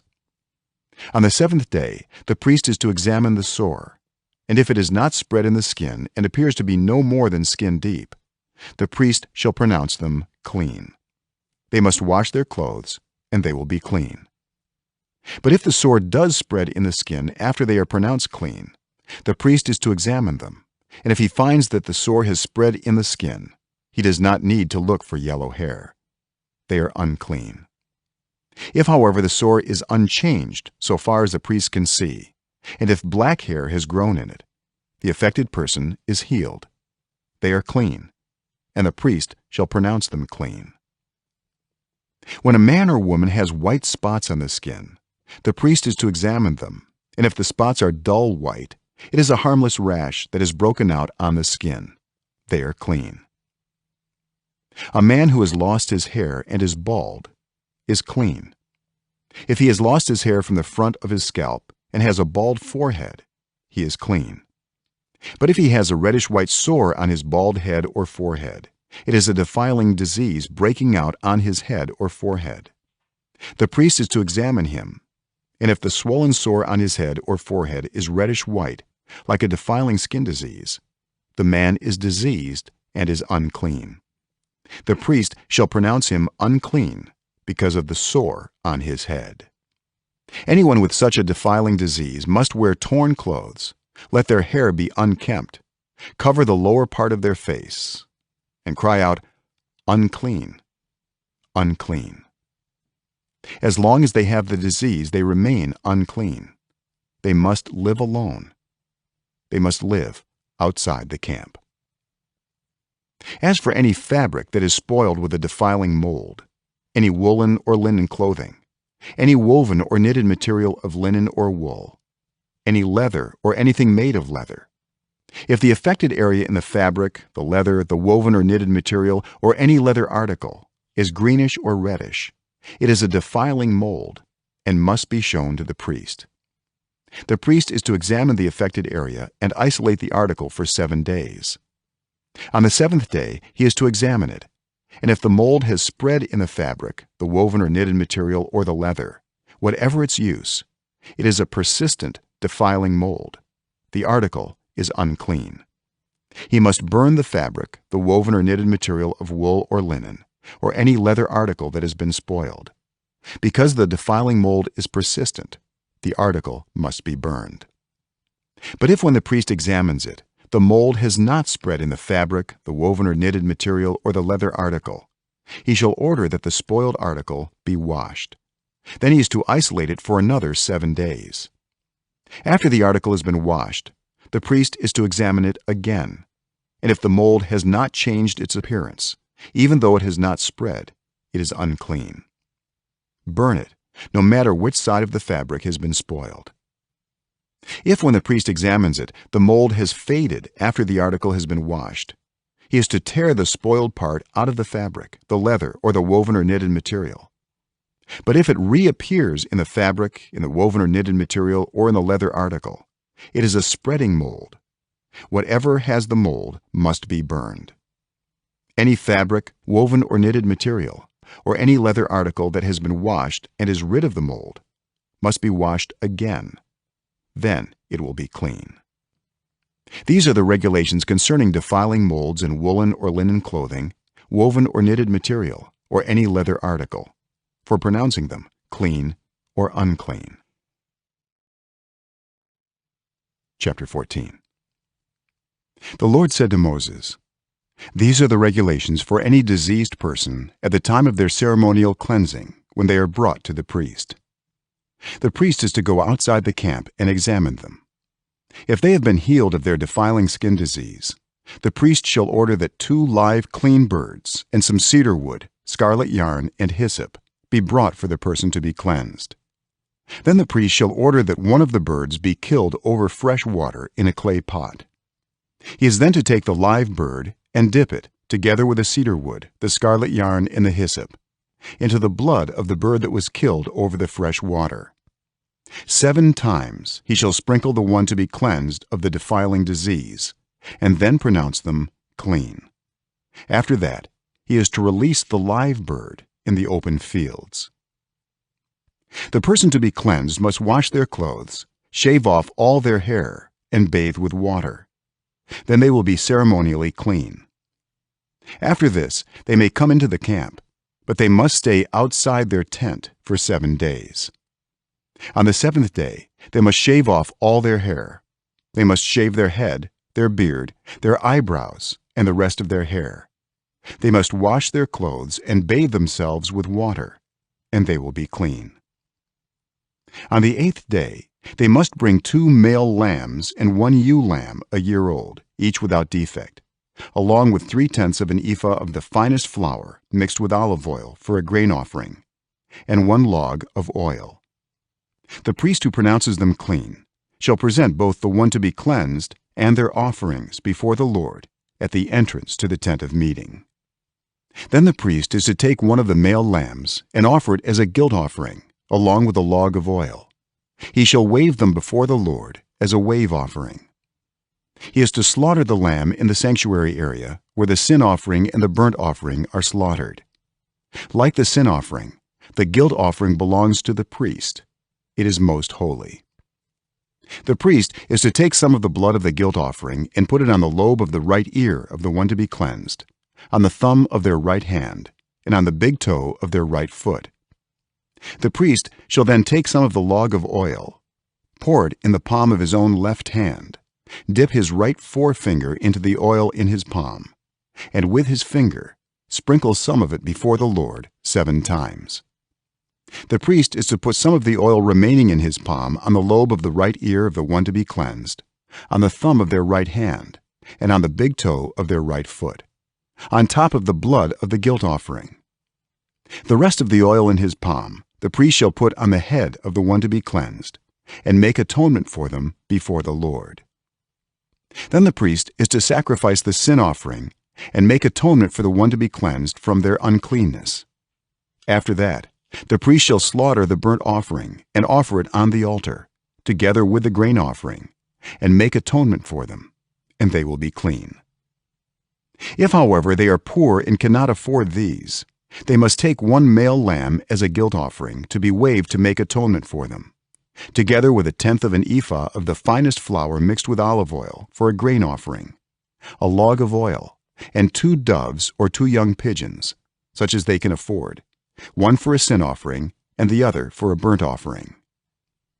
On the 8th day, they must bring them for their cleansing to the priest at the entrance to the tent of meeting before the Lord. The priest is to take the lamb for the guilt offering, together with a log of oil, and wave them before the Lord as a wave offering. He shall slaughter the lamb for the guilt offering and take some of its blood and put it on the lobe of the right ear of the one to be cleansed, on the thumb of their right hand, and on the big toe of their right foot. The priest is to pour some of the oil into the palm of his own left hand, and with his right forefinger sprinkle some of the oil from his palm 7 times before the Lord. Some of the oil in his palm he is to put on the same places he put the blood of the guilt offering, on the lobe of the right ear of the one to be cleansed, on the thumb of their right hand, and on the big toe of their right foot. The rest of the oil in his palm the priest shall put on the head of the one to be cleansed, to make atonement for them before the Lord. Then he shall sacrifice the doves or the young pigeons, such as the person can afford, one as a sin offering and the other as a burnt offering, together with a grain offering. In this way, the priest will make atonement before the Lord on behalf of the one to be cleansed. These are the regulations for anyone who has a defiling skin disease and who cannot afford the regular offerings for their cleansing. The Lord said to Moses and Aaron, "When you enter the land of Canaan, which I am giving you as your possession, and I put a spreading mold in a house in that land, the owner of the house must go and tell the priest, 'I have seen something that looks like a defiling mold in my house.' The priest is to order the house to be emptied before he goes in to examine the mold, so that nothing in the house will be pronounced unclean. After this, the priest is to go in and inspect the house. He is to examine the mold on the walls, and if it has greenish or reddish depressions that appear to be deeper than the surface of the wall, the priest shall go out the doorway of the house and close it up for 7 days. On the 7th day, the priest shall return to inspect the house. If the mold has spread on the walls, he is to order that the contaminated stones be torn out and thrown into an unclean place outside the town. He must have all the inside walls of the house scraped, and the material that is scraped off dumped into an unclean place outside the town. Then they are to take other stones to replace these and take new clay and plaster the house. If the defiling mold reappears in the house after the stones have been torn out and the house scraped and plastered, the priest is to go and examine it. And if the mold has spread in the house, it is a persistent defiling mold. The house is unclean. It must be torn down, its stones, timbers, and all the plaster, and taken out of the town to an unclean place. Anyone who goes into the house while it is closed up will be unclean till evening. Anyone who sleeps or eats in the house must wash their clothes. But if the priest comes to examine it, and the mold has not spread after the house has been plastered, he shall pronounce the house clean, because the defiling mold is gone. To purify the house, he is to take 2 birds and some cedar wood, scarlet yarn, and hyssop. He shall kill one of the birds over fresh water in a clay pot. Then he is to take the cedar wood, the hyssop, the scarlet yarn, and the live bird, dip them into the blood of the dead bird and the fresh water, and sprinkle the house 7 times. He shall purify the house with the bird's blood, the fresh water, the live bird, the cedar wood, the hyssop, and the scarlet yarn. Then he is to release the live bird in the open fields outside the town. In this way he will make atonement for the house, and it will be clean. These are the regulations for any defiling skin disease, for a sore, for defiling molds in fabric or in a house, and for a swelling, a rash, or a shiny spot, to determine when something is clean or unclean. These are the regulations for defiling skin diseases and defiling molds. Chapter 15. The Lord said to Moses and Aaron, "Speak to the Israelites, and say to them, when any man has an unusual bodily discharge, such a discharge is unclean. Whether it continues flowing from his body or is blocked, it will make him unclean. This is how his discharge will bring about uncleanness.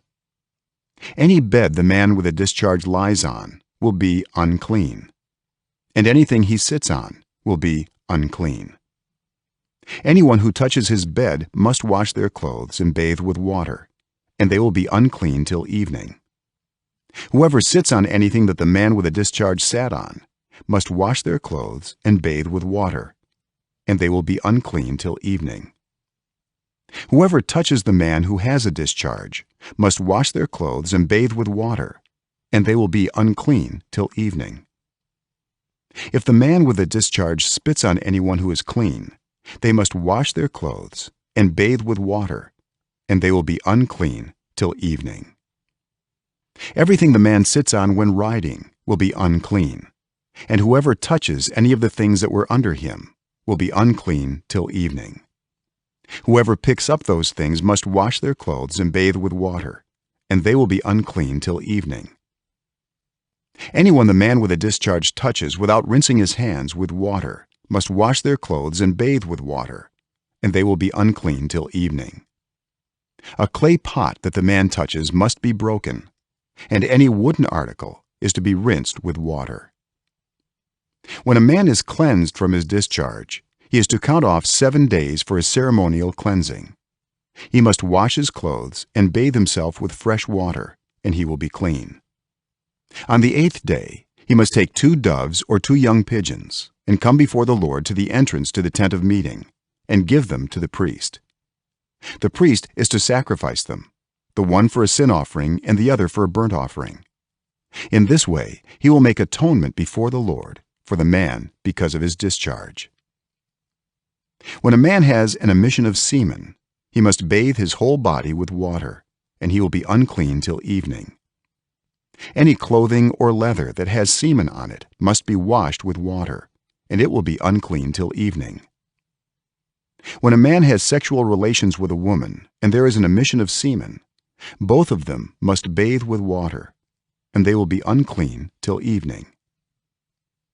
When a woman has her regular flow of blood, The impurity of her monthly period will last 7 days, and anyone who touches her will be unclean till evening. Anything she lies on during her period will be unclean, and anything she sits on will be unclean. Anyone who touches her bed will be unclean. They must wash their clothes and bathe with water, and they will be unclean till evening. Anyone who touches anything she sits on will be unclean. They must wash their clothes and bathe with water, and they will be unclean till evening. Whether it is the bed or anything she was sitting on, when anyone touches it, they will be unclean till evening.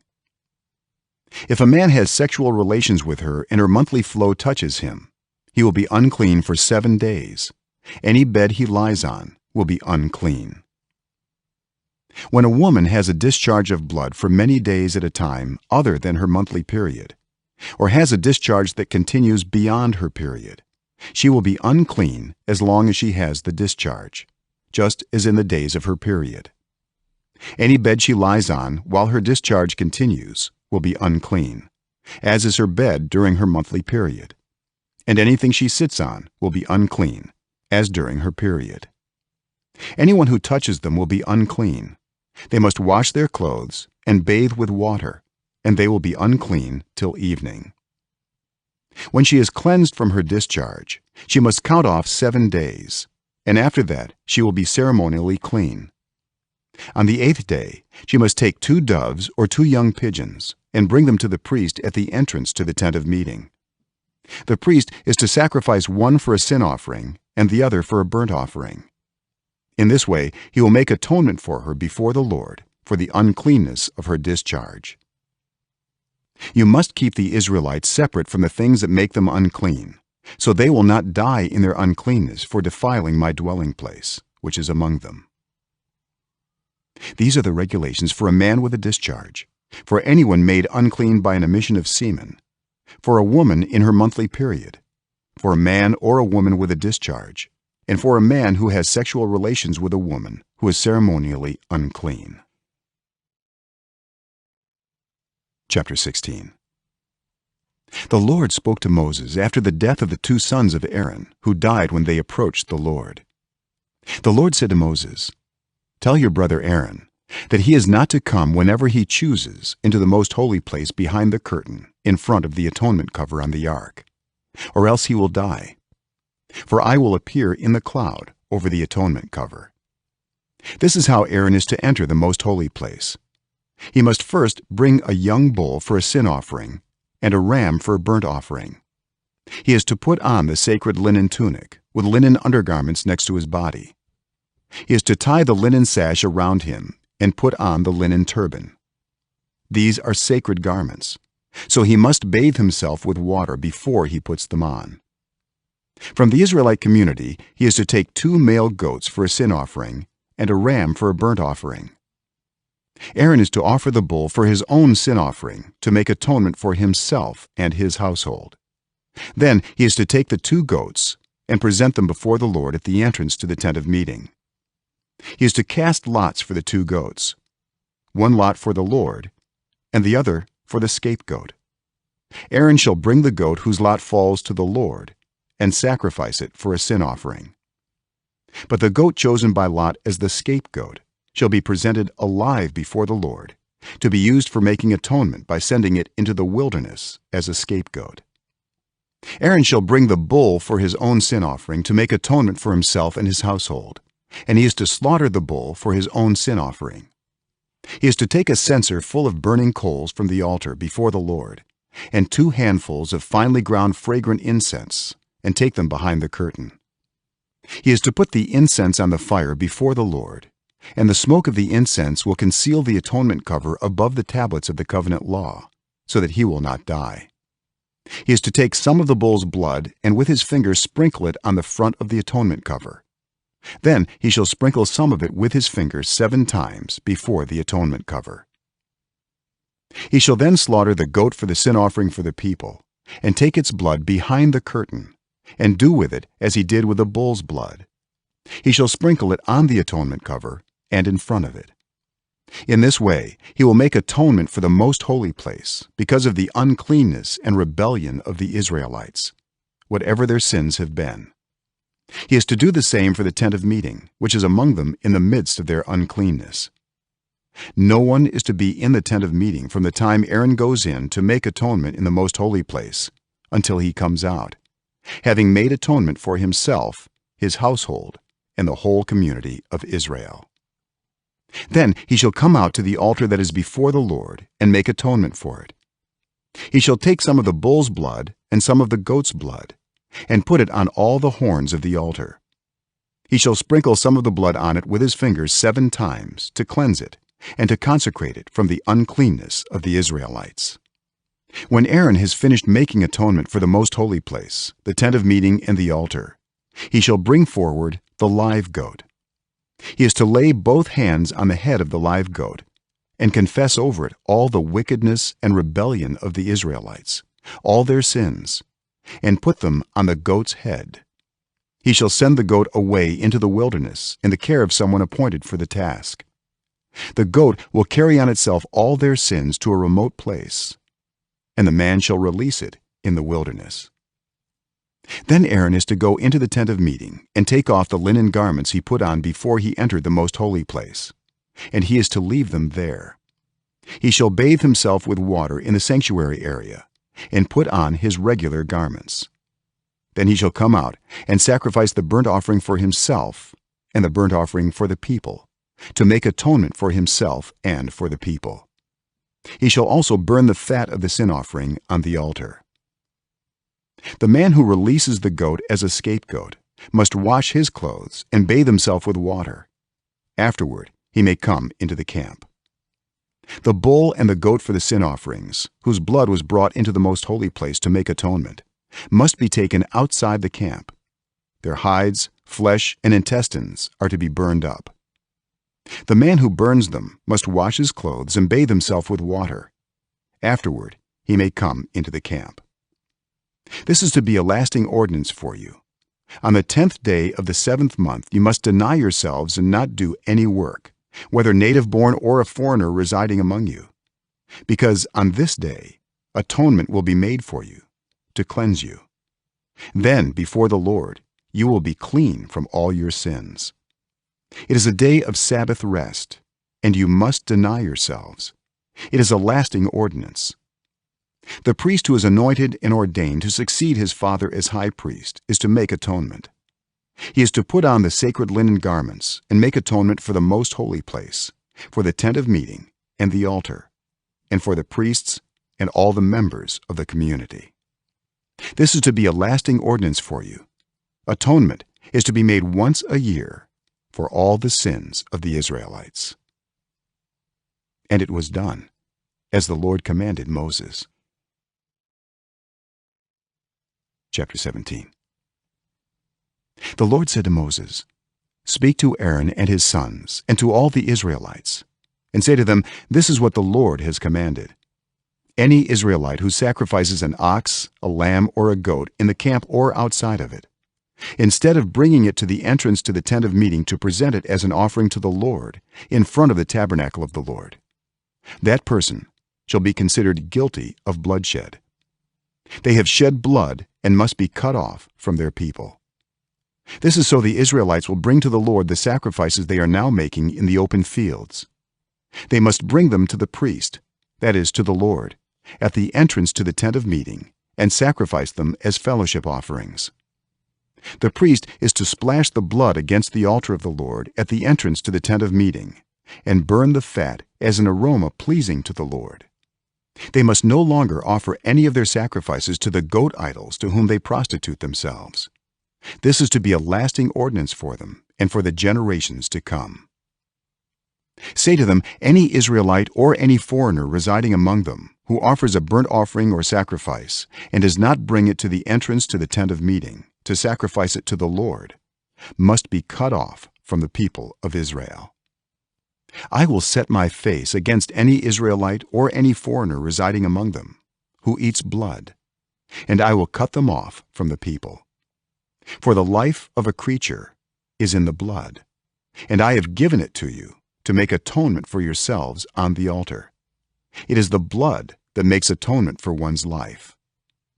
Therefore I say to the Israelites, none of you may eat blood, nor may any foreigner residing among you eat blood. Any Israelite or any foreigner residing among you who hunts any animal or bird that may be eaten must drain out the blood and cover it with earth, because the life of every creature is its blood. That is why I have said to the Israelites, you must not eat the blood of any creature, because the life of every creature is its blood. Anyone who eats it must be cut off. Anyone, whether native-born or foreigner, who eats anything found dead or torn by wild animals must wash their clothes and bathe with water, and they will be ceremonially unclean till evening. Then they will be clean. But if they do not wash their clothes and bathe themselves, they will be held responsible. Chapter 18. The Lord said to Moses, speak to the Israelites and say to them, I am the Lord your God. You must not do as they do in Egypt, where you used to live, and you must not do as they do in the land of Canaan, where I am bringing you. Do not follow their practices. You must obey my laws and be careful to follow my decrees. I am the Lord your God. Keep my decrees and laws, for the person who obeys them will live by them. I am the Lord. No one is to approach any close relative to have sexual relations. I am the Lord. Do not dishonor your father by having sexual relations with your mother. She is your mother. Do not have relations with her. Do not have sexual relations with your father's wife. That would dishonor your father. Do not have sexual relations with your sister, either your father's daughter or your mother's daughter, whether she was born in the same home or elsewhere. Do not have sexual relations with your son's daughter or your daughter's daughter. That would dishonor you. Do not have sexual relations with the daughter of your father's wife, born to your father. She is your sister. Do not have sexual relations with your father's sister. She is your father's close relative. Do not have sexual relations with your mother's sister, because she is your mother's close relative. Do not dishonor your father's brother by approaching his wife to have sexual relations. She is your aunt. Do not have sexual relations with your daughter-in-law. She is your son's wife. Do not have relations with her. Do not have sexual relations with your brother's wife. That would dishonor your brother. Do not have sexual relations with both a woman and her daughter. Do not have sexual relations with either her son's daughter or her daughter's daughter. They are her close relatives. That is wickedness. Do not take your wife's sister as a rival wife and have sexual relations with her while your wife is living. Do not approach a woman to have sexual relations during the uncleanness of her monthly period.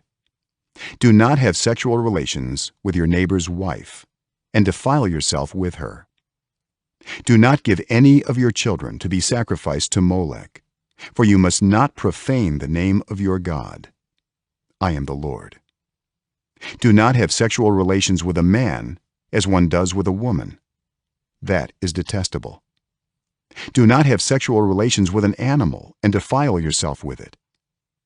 A woman must not present herself to an animal to have sexual relations with it. That is a perversion. Do not defile yourselves in any of these ways, because this is how the nations that I am going to drive out before you became defiled. Even the land was defiled, so I punished it for its sin, and the land vomited out its inhabitants. But you must keep my decrees and my laws. The native-born and the foreigners residing among you must not do any of these detestable things. For all these things were done by the people who lived in the land before you, and the land became defiled. And if you defile the land, it will vomit you out, as it vomited out the nations that were before you. Everyone who does any of these detestable things, such persons must be cut off from their people. Keep my requirements, and do not follow any of the detestable customs that were practiced before you came, and do not defile yourselves with them. I am the Lord your God. Chapter 19. The Lord said to Moses, "Speak to the entire assembly of Israel, and say to them, Be holy, because I, the Lord your God, am holy. Each of you must respect your mother and father, and you must observe my Sabbaths. I am the Lord your God. Do not turn to idols or make metal gods for yourselves. I am the Lord your God. When you sacrifice a fellowship offering to the Lord, sacrifice it in such a way that it will be accepted on your behalf. It shall be eaten on the day you sacrifice it, or on the next day. Anything left over until the third day must be burned up. If any of it is eaten on the third day, it is impure and will not be accepted. Whoever eats it will be held responsible because they have desecrated what is holy to the Lord. They must be cut off from their people. When you reap the harvest of your land, do not reap to the very edges of your field or gather the gleanings of your harvest.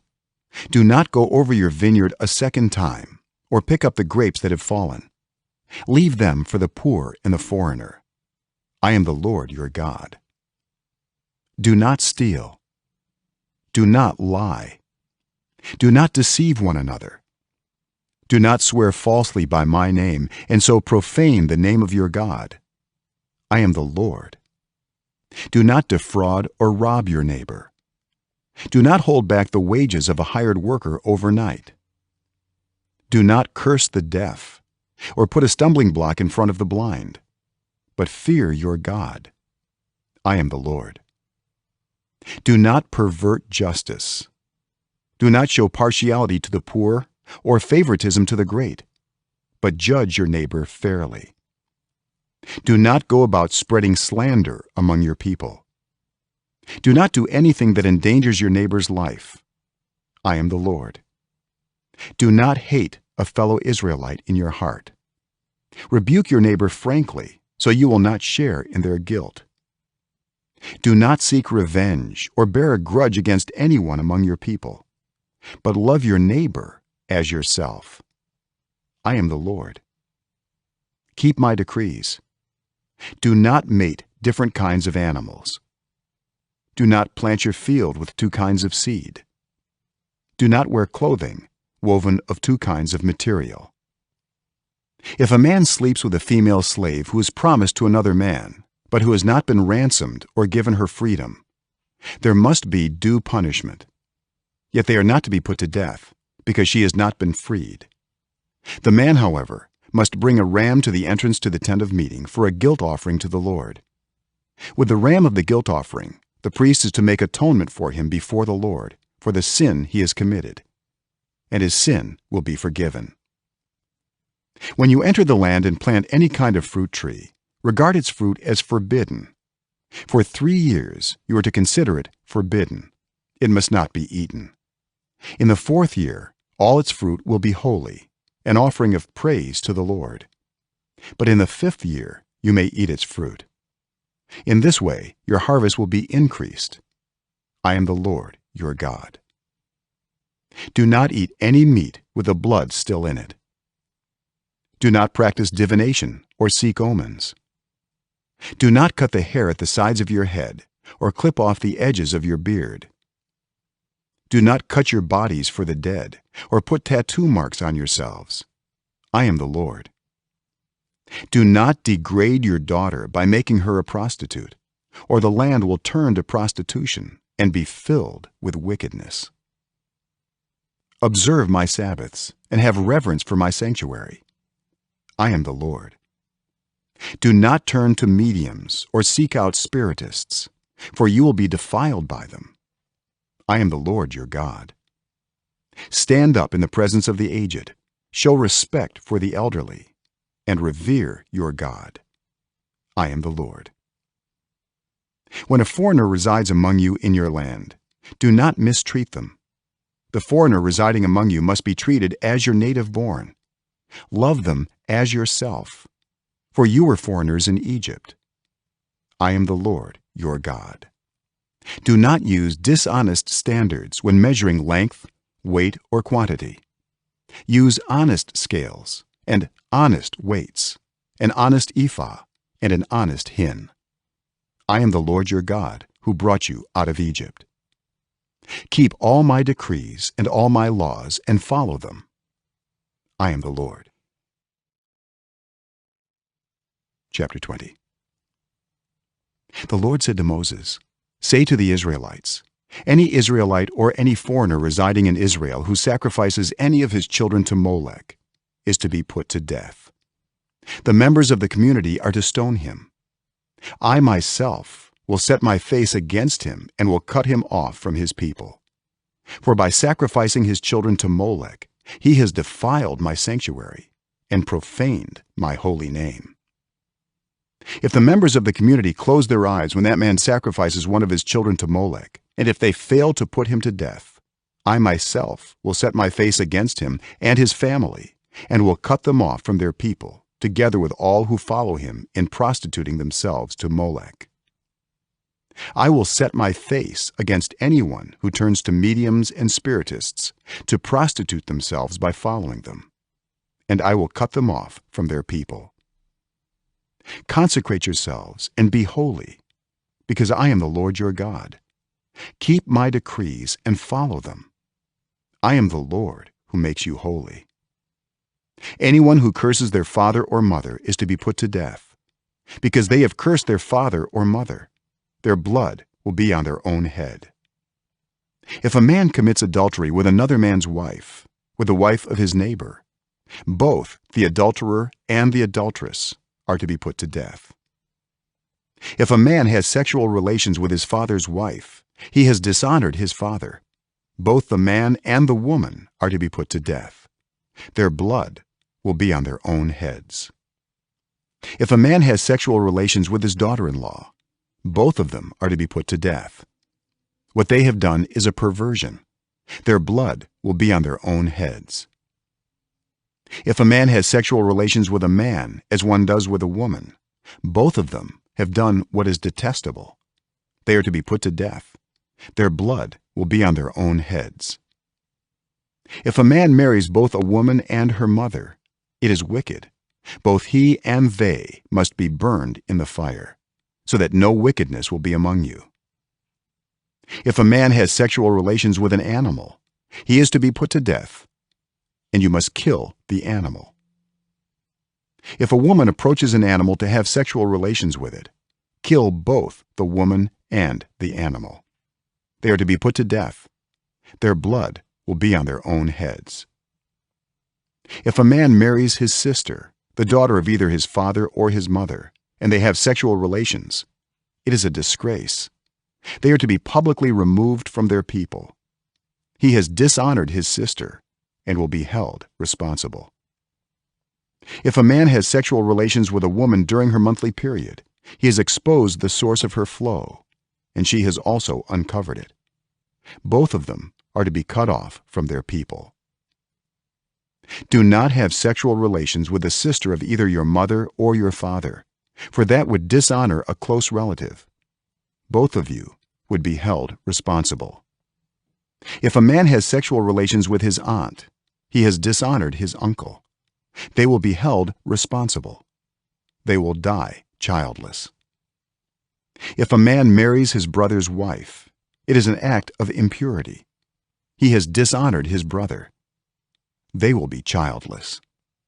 Keep all my decrees and laws and follow them, so that the land where I am bringing you to live may not vomit you out. You must not live according to the customs of the nations I am going to drive out before you. Because they did all these things, I abhorred them. But I said to you, you will possess their land. I will give it to you as an inheritance, a land flowing with milk and honey. I am the Lord your God, who has set you apart from the nations.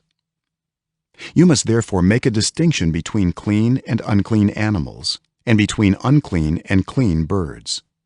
Do not defile yourselves by any animal or bird or anything that moves along the ground, those that I have set apart as unclean for you. You are to be holy to me, because I, the Lord, am holy, and I have set you apart from the nations to be my own. A man or woman who is a medium or spiritist among you must be put to death. You are to stone them. Their blood will be on their own heads. Chapter 21. The Lord said to Moses, "Speak to the priests, the sons of Aaron, and say to them, a priest must not make himself ceremonially unclean for any of his people who die, except for a close relative, such as his mother or father, his son or daughter, his brother, or an unmarried sister who is dependent on him, since she has no husband. For her he may make himself unclean. He must not make himself unclean for people related to him by marriage, and so defile himself. Priests must not shave their heads, or shave off the edges of their beards, or cut their bodies. They must be holy to their God, and must not profane the name of their God. Because they present the food offerings to the Lord, the food of their God, they are to be holy. They must not marry women defiled by prostitution or divorced from their husbands, because priests are holy to their God. Regard them as holy, because they offer up the food of your God. Consider them holy, because I, the Lord, am holy, I, who make you holy. If a priest's daughter defiles herself by becoming a prostitute, she disgraces her father. She must be burned in the fire. The high priest, the one among his brothers who has had the anointing oil poured on his head, and who has been ordained to wear the priestly garments, must not let his hair become unkempt or tear his clothes. He must not enter a place where there is a dead body. He must not make himself unclean, even for his father or mother, nor leave the sanctuary of his God or desecrate it, because he has been dedicated by the anointing oil of his God. I am the Lord. The woman he marries must be a virgin. He must not marry a widow, a divorced woman, or a woman defiled by prostitution, but only a virgin from his own people, so that he will not defile his offspring among his people. I am the Lord who makes him holy. The Lord said to Moses, "Say to Aaron, for the generations to come, none of your descendants who has a defect may come near to offer the food of his God. No man who has any defect may come near. No man who is blind or lame, disfigured or deformed. No man with a crippled foot or hand, or who is a hunchback or a dwarf, or who has any eye defect, or who has festering or running sores or damaged testicles. No descendant of Aaron the priest who has any defect is to come near to present the food offerings to the Lord. He has a defect. He must not come near to offer the food of his God. He may eat the most holy food of his God, as well as the holy food. Yet because of his defect, he must not go near the curtain or approach the altar, and so desecrate my sanctuary. I am the Lord who makes them holy." So Moses told this to Aaron and his sons, and to all the Israelites. Chapter 22. The Lord said to Moses, "Tell Aaron and his sons to treat with respect the sacred offerings the Israelites consecrate to me, so they will not profane my holy name. I am the Lord. Say to them, for the generations to come, if any of your descendants is ceremonially unclean, and yet comes near the sacred offerings that the Israelites consecrate to the Lord, that person must be cut off from my presence. I am the Lord. If a descendant of Aaron has a defiling skin disease or bodily discharge, he may not eat the sacred offerings until he is cleansed. He will also be unclean if he touches something defiled by a corpse, or by anyone who has an emission of semen, or if he touches any crawling thing that makes him unclean, or any person who makes him unclean, whatever the uncleanness may be. The one who touches any such thing will be unclean till evening. He must not eat any of the sacred offerings unless he has bathed himself with water. When the sun goes down, he will be clean, and after that he may eat the sacred offerings, for they are his food. He must not eat anything found dead or torn by wild animals, and so become unclean through it. I am the Lord. The priests are to perform my service in such a way that they do not become guilty and die for treating it with contempt. I am the Lord who makes them holy. No one outside a priest's family may eat the sacred offering, nor may the guest of a priest or his hired worker eat it. But if a priest buys a slave with money, or if slaves are born in his household, they may eat his food. If a priest's daughter marries anyone other than a priest, she may not eat any of the sacred contributions. But if a priest's daughter becomes a widow or is divorced, yet has no children, and she returns to live in her father's household as in her youth, she may eat her father's food. No unauthorized person, however, may eat it. Anyone who eats a sacred offering by mistake must make restitution to the priest for the offering and add a fifth of the value to it. The priests must not desecrate the sacred offerings the Israelites present to the Lord by allowing them to eat the sacred offerings and so bring upon them guilt requiring payment. I am the Lord who makes them holy. The Lord said to Moses, "Speak to Aaron and his sons and to all the Israelites, and say to them, if any of you, whether an Israelite or a foreigner residing in Israel, presents a gift for a burnt offering to the Lord, either to fulfill a vow or as a free will offering, you must present a male without defect from the cattle, sheep, or goats, in order that it may be accepted on your behalf. Do not bring anything with a defect, because it will not be accepted on your behalf. When anyone brings from the herd or flock a fellowship offering to the Lord to fulfill a special vow, or as a free will offering, it must be without defect or blemish to be acceptable. Do not offer to the Lord the blind, the injured, or the maimed, or anything with warts or festering or running sores. Do not place any of these on the altar as a food offering presented to the Lord. You may, however, present as a free will offering an ox or a sheep that is deformed or stunted, but it will not be accepted in fulfillment of a vow. You must not offer to the Lord an animal whose testicles are bruised, crushed, torn, or cut. You must not do this in your own land, and you must not accept such animals from the hand of a foreigner and offer them as the food of your God. They will not be accepted on your behalf, because they are deformed and have defects." The Lord said to Moses, "When a calf, a lamb, or a goat is born, it is to remain with its mother for 7 days. From the 8th day on, it will be acceptable as a food offering presented to the Lord. Do not slaughter a cow or a sheep and its young on the same day." When you sacrifice a thank offering to the Lord, sacrifice it in such a way that it will be accepted on your behalf. It must be eaten that same day. Leave none of it till morning. I am the Lord. Keep my commands and follow them. I am the Lord. Do not profane my holy name, for I must be acknowledged as holy by the Israelites. I am the Lord, who made you holy and who brought you out of Egypt to be your God. I am the Lord.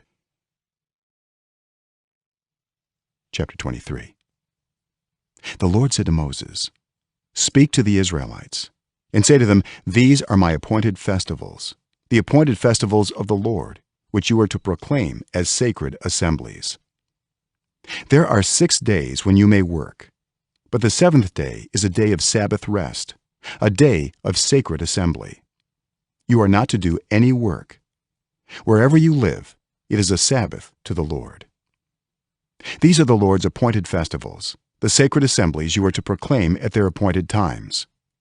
The Lord's Passover begins at twilight on the 14th day of the 1st month. On the 15th day of that month, the Lord's festival of unleavened bread begins. For 7 days you must eat bread made without yeast. On the 1st day, hold a sacred assembly and do no regular work. For 7 days, present a food offering to the Lord. And on the 7th day, hold a sacred assembly and do no regular work." The Lord said to Moses, "Speak to the Israelites and say to them, when you enter the land I am going to give you, and you reap its harvest, bring to the priest a sheaf of the first grain you harvest. He is to wave the sheaf before the Lord, so it will be accepted on your behalf. The priest is to wave it on the day after the Sabbath. On the day you wave the sheaf, you must sacrifice as a burnt offering to the Lord a lamb a year old without defect, together with its grain offering of 2/10 of an ephah of the finest flour mixed with olive oil, a food offering presented to the Lord, a pleasing aroma, and its drink offering of 1/4 of a hin of wine. You must not eat any bread or roasted or new grain until the very day you bring this offering to your God. This is to be a lasting ordinance for the generations to come, wherever you live. From the day after the Sabbath, the day you brought the sheaf of the wave offering, count off 7 full weeks. Count off 50 days up to the day after the 7th Sabbath, and then present an offering of new grain to the Lord. From wherever you live, bring 2 loaves made of 2/10 of an ephah of the finest flour, baked with yeast, as a wave offering of firstfruits to the Lord. Present with this bread 7 male lambs, each a year old and without defect, 1 young bull and 2 rams. They will be a burnt offering to the Lord, together with their grain offerings and drink offerings, a food offering, an aroma pleasing to the Lord. Then sacrifice 1 male goat for a sin offering, and 2 lambs, each a year old, for a fellowship offering. The priest is to wave the 2 lambs before the Lord as a wave offering, together with the bread of the firstfruits. They are a sacred offering to the Lord for the priest. On that same day, you are to proclaim a sacred assembly and do no regular work. This is to be a lasting ordinance for the generations to come, wherever you live. When you reap the harvest of your land, do not reap to the very edges of your field, or gather the gleanings of your harvest. Leave them for the poor and for the foreigner residing among you. I am the Lord your God. The Lord said to Moses, "Say to the Israelites, on the first day of the 7th month you are to have a day of Sabbath rest, a sacred assembly commemorated with trumpet blasts. Do no regular work, but present a food offering to the Lord." The Lord said to Moses, "The 10th day of this 7th month is the Day of Atonement. Hold a sacred assembly and deny yourselves, and present a food offering to the Lord. Do not do any work on that day, because it is the Day of Atonement, when atonement is made for you before the Lord your God. Those who do not deny themselves on that day must be cut off from their people. I will destroy from among their people anyone who does any work on that day. You shall do no work at all. This is to be a lasting ordinance for the generations to come, wherever you live. It is a day of Sabbath rest for you, and you must deny yourselves. From the evening of the 9th day of the month until the following evening, you are to observe your Sabbath." The Lord said to Moses, "Say to the Israelites, on the 15th day of the 7th month, the Lord's festival of tabernacles begins, and it lasts for 7 days. The first day is a sacred assembly. Do no regular work. For 7 days present food offerings to the Lord, and on the 8th day hold a sacred assembly and present a food offering to the Lord. It is the closing special assembly. Do no regular work. These are the Lord's appointed festivals, which you are to proclaim as sacred assemblies for bringing food offerings to the Lord, the burnt offerings and grain offerings, sacrifices and drink offerings required for each day. These offerings are in addition to those for the Lord's Sabbaths, and in addition to your gifts, and whatever you have vowed, and all the free will offerings you give to the Lord. So beginning with the 15th day of the 7th month, after you have gathered the crops of the land, celebrate the festival to the Lord for 7 days. The first day is a day of Sabbath rest, and the 8th day also is a day of Sabbath rest. On the first day, you are to take branches from luxuriant trees, from palms, willows, and other leafy trees, and rejoice before the Lord your God for 7 days. Celebrate this as a festival to the Lord for 7 days each year. This is to be a lasting ordinance for the generations to come. Celebrate it in the 7th month. Live in temporary shelters for 7 days. All native-born Israelites are to live in such shelters, so your descendants will know that I had the Israelites live in temporary shelters when I brought them out of Egypt. I am the Lord your God. So Moses announced to the Israelites the appointed festivals of the Lord. Chapter 24. The Lord said to Moses, command the Israelites to bring you clear oil of pressed olives for the light, so that the lamps may be kept burning continually. Outside the curtain that shields the ark of the covenant law in the tent of meeting, Aaron is to tend the lamps before the Lord from evening till morning continually. This is to be a lasting ordinance for the generations to come. The lamps on the pure gold lampstand before the Lord must be tended continually. Take the finest flour and bake 12 loaves of bread, using 2/10 of an ephah for each loaf. Arrange them in 2 stacks, 6 in each stack, on the table of pure gold before the Lord. By each stack put some pure incense as a memorial portion to represent the bread and to be a food offering presented to the Lord. This bread is to be set out before the Lord regularly, Sabbath after Sabbath, on behalf of the Israelites, as a lasting covenant. It belongs to Aaron and his sons, who are to eat it in the sanctuary area, because it is a most holy part of their perpetual share of the food offerings presented to the Lord. Now the son of an Israelite mother and an Egyptian father went out among the Israelites, and a fight broke out in the camp between him and an Israelite. The son of the Israelite woman blasphemed the name with a curse, so they brought him to Moses. His mother's name was Shelomith, the daughter of Dibri the Danite. They put him in custody until the will of the Lord should be made clear to them. Then the Lord said to Moses, take the blasphemer outside the camp. All those who heard him are to lay their hands on his head, and the entire assembly is to stone him. Say to the Israelites, anyone who curses their God will be held responsible. Anyone who blasphemes the name of the Lord is to be put to death.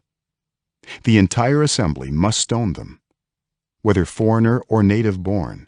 When they blaspheme the name, they are to be put to death. Anyone who takes the life of a human being is to be put to death. Anyone who takes the life of someone's animal must make restitution, life for life.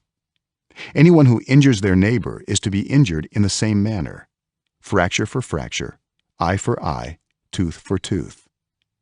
The one who has inflicted the injury must suffer the same injury. Whoever kills an animal must make restitution, but whoever kills a human being is to be put to death. You are to have the same law for the foreigner and the native born. I am the Lord your God. Then Moses spoke to the Israelites, and they took the blasphemer outside the camp and stoned him. The Israelites did as the Lord commanded Moses. Chapter 25. The Lord said to Moses at Mount Sinai, speak to the Israelites and say to them, when you enter the land I am going to give you, the land itself must observe a Sabbath to the Lord. For 6 years sow your fields, and for 6 years prune your vineyards and gather their crops. But in the 7th year the land is to have a year of Sabbath rest, a Sabbath to the Lord. Do not sow your fields or prune your vineyards. Do not reap what grows of itself or harvest the grapes of your untended vines. The land is to have a year of rest. Whatever the land yields during the Sabbath year will be food for you, for yourself, your male and female servants, and the hired worker and temporary resident who live among you, as well as for your livestock and the wild animals in your land. Whatever the land produces may be eaten. Count off 7 Sabbath years, 7 times 7 years, so that the 7 Sabbath years amount to a period of 49 years. Then have the trumpet sounded everywhere on the 10th day of the 7th month. On the Day of Atonement, sound the trumpet throughout your land. Consecrate the 50th year and proclaim liberty throughout the land to all its inhabitants. It shall be a jubilee for you. Each of you is to return to your family property and to your own clan. The 50th year shall be a jubilee for you. Do not sow and do not reap what grows of itself or harvest the untended vines, for it is a jubilee, and it is to be holy for you. Eat only what is taken directly from the fields. In this year of jubilee, everyone is to return to their own property. if you sell land to any of your own people or buy land from them, do not take advantage of each other. You are to buy from your own people on the basis of the number of years since the Jubilee, and they are to sell to you on the basis of the number of years left for harvesting crops. When the years are many, you are to increase the price, and when the years are few, you are to decrease the price, because what is really being sold to you is the number of crops. Do not take advantage of each other, but fear your God. I am the Lord your God. Follow my decrees and be careful to obey my laws, and you will live safely in the land. Then the land will yield its fruit, and you will eat your fill and live there in safety. You may ask, what will we eat in the 7th year if we do not plant or harvest our crops? I will send you such a blessing in the 6th year that the land will yield enough for 3 years. While you plant during the 8th year, you will eat from the old crop and will continue to eat from it until the harvest of the 9th year comes in. The land must not be sold permanently, because the land is mine, and you reside in my land as foreigners and strangers. Throughout the land that you hold as a possession, you must provide for the redemption of the land. If one of your fellow Israelites becomes poor and sells some of their property, their nearest relative is to come and redeem what they have sold. If, however, there is no one to redeem it for them, but later on they prosper and acquire sufficient means to redeem it themselves, they are to determine the value for the years since they sold it and refund the balance to the one to whom they sold it. They can then go back to their own property. But if they do not acquire the means to repay, what was sold will remain in the possession of the buyer until the year of Jubilee. It will be returned in the Jubilee, and they can then go back to their property. Anyone who sells a house in a walled city retains the right of redemption a full year after its sale. During that time, the seller may redeem it. If it is not redeemed before a full year has passed, the house in the walled city shall belong permanently to the buyer and the buyer's descendants. It is not to be returned in the Jubilee. But houses in villages without walls around them are to be considered as belonging to the open country. They can be redeemed, and they are to be returned in the Jubilee. The Levites always have the right to redeem their houses in the Levitical towns, which they possess. So the property of the Levites is redeemable, that is, a house sold in any town they hold, and is to be returned in the Jubilee, because the houses in the towns of the Levites are their property among the Israelites. But the pasture land belonging to their towns must not be sold. It is their permanent possession. If any of your fellow Israelites become poor and are unable to support themselves among you, help them as you would a foreigner and stranger, so they can continue to live among you. Do not take interest or any profit from them, but fear your God, so that they may continue to live among you. You must not lend them money at interest or sell them food at a profit. I am the Lord your God, who brought you out of Egypt to give you the land of Canaan and to be your God. If any of your fellow Israelites become poor and sell themselves to you, do not make them work as slaves. They are to be treated as hired workers or temporary residents among you. They are to work for you until the year of Jubilee. Then they and their children are to be released, and they will go back to their own clans and to the property of their ancestors. Because the Israelites are my servants, whom I brought out of Egypt, they must not be sold as slaves. Do not rule over them ruthlessly, but fear your God. Your male and female slaves are to come from the nations around you. From them you may buy slaves. You may also buy some of the temporary residents living among you and members of their clans born in your country, and they will become your property. You can bequeath them to your children as inherited property and can make them slaves for life. But you must not rule over your fellow Israelites ruthlessly. If a foreigner residing among you becomes rich, and any of your fellow Israelites become poor and sell themselves to the foreigner or to a member of the foreigner's clan, they retain the right of redemption after they have sold themselves. One of their relatives may redeem them.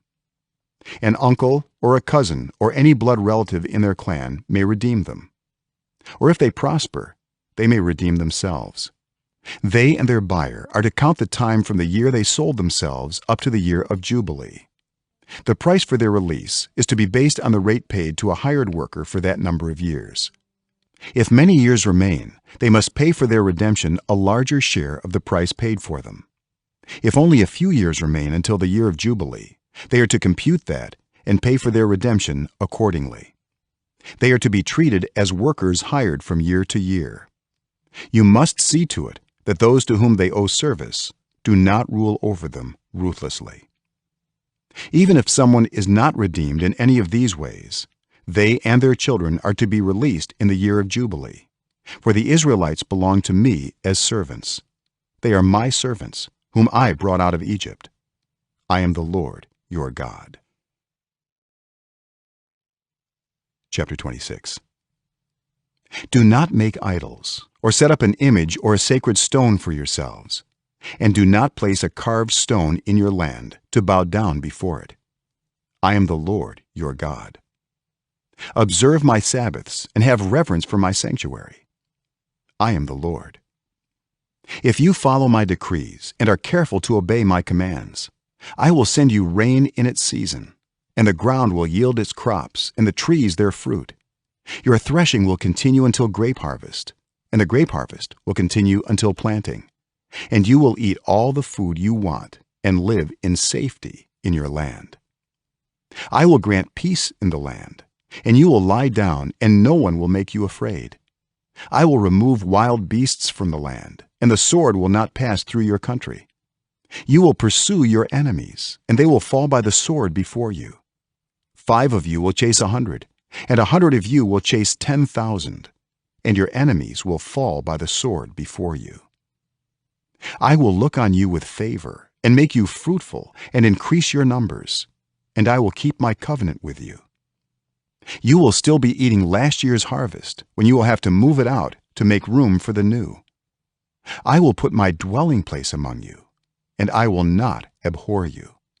I will walk among you and be your God, and you will be my people.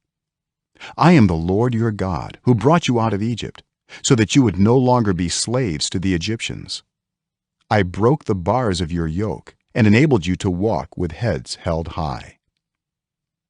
But if you will not listen to me and carry out all these commands, and if you reject my decrees and abhor my laws, and fail to carry out all my commands and so violate my covenant, then I will do this to you. I will bring on you sudden terror, wasting diseases and fever that will destroy your sight and sap your strength. You will plant seed in vain, because your enemies will eat it. I will set my face against you, so that you will be defeated by your enemies. Those who hate you will rule over you, and you will flee even when no one is pursuing you. If after all this you will not listen to me, I will punish you for your sins 7 times over. I will break down your stubborn pride and make the sky above you like iron, and the ground beneath you like bronze. Your strength will be spent in vain, because your soil will not yield its crops, nor will the trees of your land yield their fruit. If you remain hostile toward me and refuse to listen to me, I will multiply your afflictions 7 times over, as your sins deserve. I will send wild animals against you, and they will rob you of your children, destroy your cattle, and make you so few in number that your roads will be deserted. If in spite of these things you do not accept my correction, but continue to be hostile toward me, I myself will be hostile toward you, and will afflict you for your sins 7 times over. And I will bring the sword on you to avenge the breaking of the covenant. When you withdraw into your cities, I will send a plague among you, and you will be given into enemy hands. When I cut off your supply of bread, 10 women will be able to bake your bread in 1 oven, and they will dole out the bread by weight.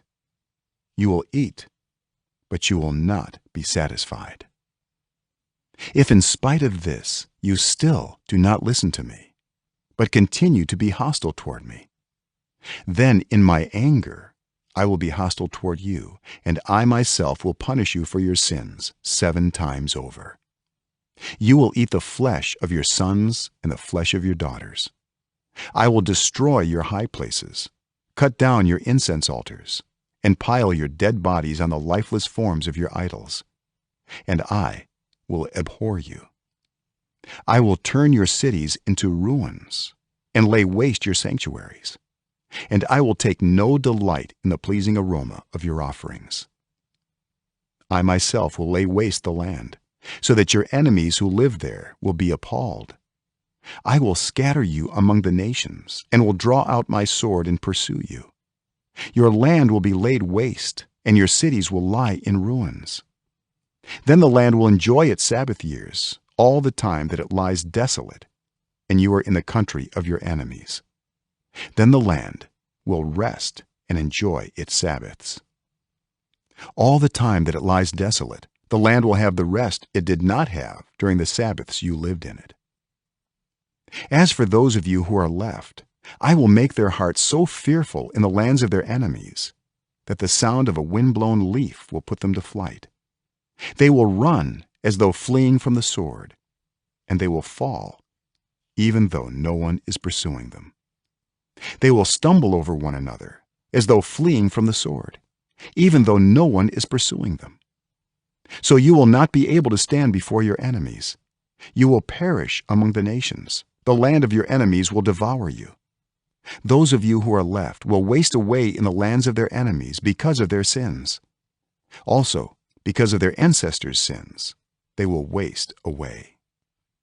But if they will confess their sins and the sins of their ancestors, their unfaithfulness and their hostility toward me, which made me hostile toward them so that I sent them into the land of their enemies, then when their uncircumcised hearts are humbled and they pay for their sin, I will remember my covenant with Jacob and my covenant with Isaac and my covenant with Abraham, and I will remember the land. For the land will be deserted by them and will enjoy its Sabbaths while it lies desolate without them. They will pay for their sins because they rejected my laws and abhorred my decrees. Yet in spite of this, when they are in the land of their enemies, I will not reject them or abhor them so as to destroy them completely, breaking my covenant with them. I am the Lord their God. But for their sake, I will remember the covenant with their ancestors whom I brought out of Egypt in the sight of the nations to be their God. I am the Lord. These are the decrees, the laws, and the regulations that the Lord established at Mount Sinai between himself and the Israelites through Moses.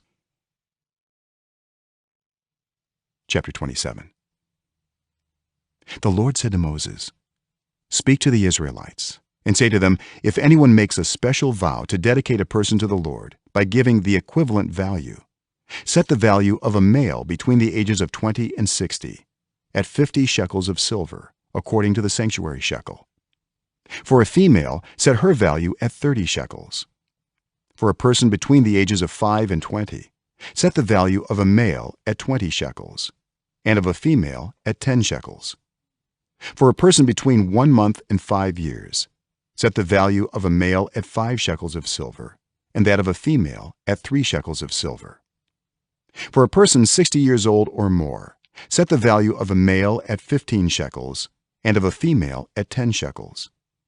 If anyone making the vow is too poor to pay the specified amount, the person being dedicated is to be presented to the priest, who will set the value according to what the one making the vow can afford. If what they vowed is an animal that is acceptable as an offering to the Lord, such an animal given to the Lord becomes holy. They must not exchange it or substitute a good one for a bad one, or a bad one for a good one. If they should substitute one animal for another, both it and the substitute become holy. If what they vowed is a ceremonially unclean animal, one that is not acceptable as an offering to the Lord, the animal must be presented to the priest, who will judge its quality as good or bad. Whatever value the priest then sets, that is what it will be. If the owner wishes to redeem the animal, a fifth must be added to its value. If anyone dedicates their house as something holy to the Lord, the priest will judge its quality as good or bad. whatever value the priest then sets, so it will remain. If the one who dedicates their house wishes to redeem it, they must add a fifth to its value, and the house will again become theirs. If anyone dedicates to the Lord part of their family land, its value is to be set according to the amount of seed required for it, 50 shekels of silver to a homer of barley seed. If they dedicate a field during the year of Jubilee, the value that has been set remains. But if they dedicate a field after the Jubilee, the priest will determine the value according to the number of years that remain until the next year of Jubilee, and its set value will be reduced. If the one who dedicates the field wishes to redeem it, they must add a fifth to its value, and the field will again become theirs. If, however, they do not redeem the field, or if they have sold it to someone else, it can never be redeemed. When the field is released in the Jubilee, it will become holy, like a field devoted to the Lord. It will become priestly property. If anyone dedicates to the Lord a field they have bought, which is not part of their family land, the priest will determine its value up to the year of Jubilee, and the owner must pay its value on that day as something holy to the Lord. In the year of Jubilee, the field will revert to the person from whom it was bought, the one whose land it was. Every value is to be set according to the sanctuary shekel, 20 gerahs to the shekel.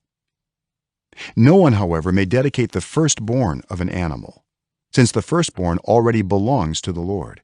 Whether an ox or a sheep, it is the Lord's. If it is one of the unclean animals, it may be bought back at its set value, adding a fifth of the value to it. If it is not redeemed, it is to be sold at its set value.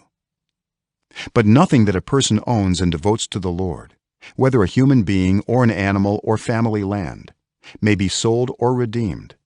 Everything so devoted is most holy to the Lord. No person devoted to destruction may be ransomed.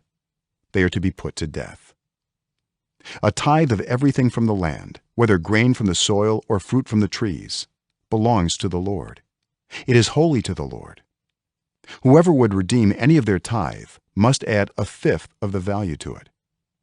Every tithe of the herd and flock, every 10th animal that passes under the shepherd's rod, will be holy to the Lord. No one may pick out the good from the bad or make any substitution.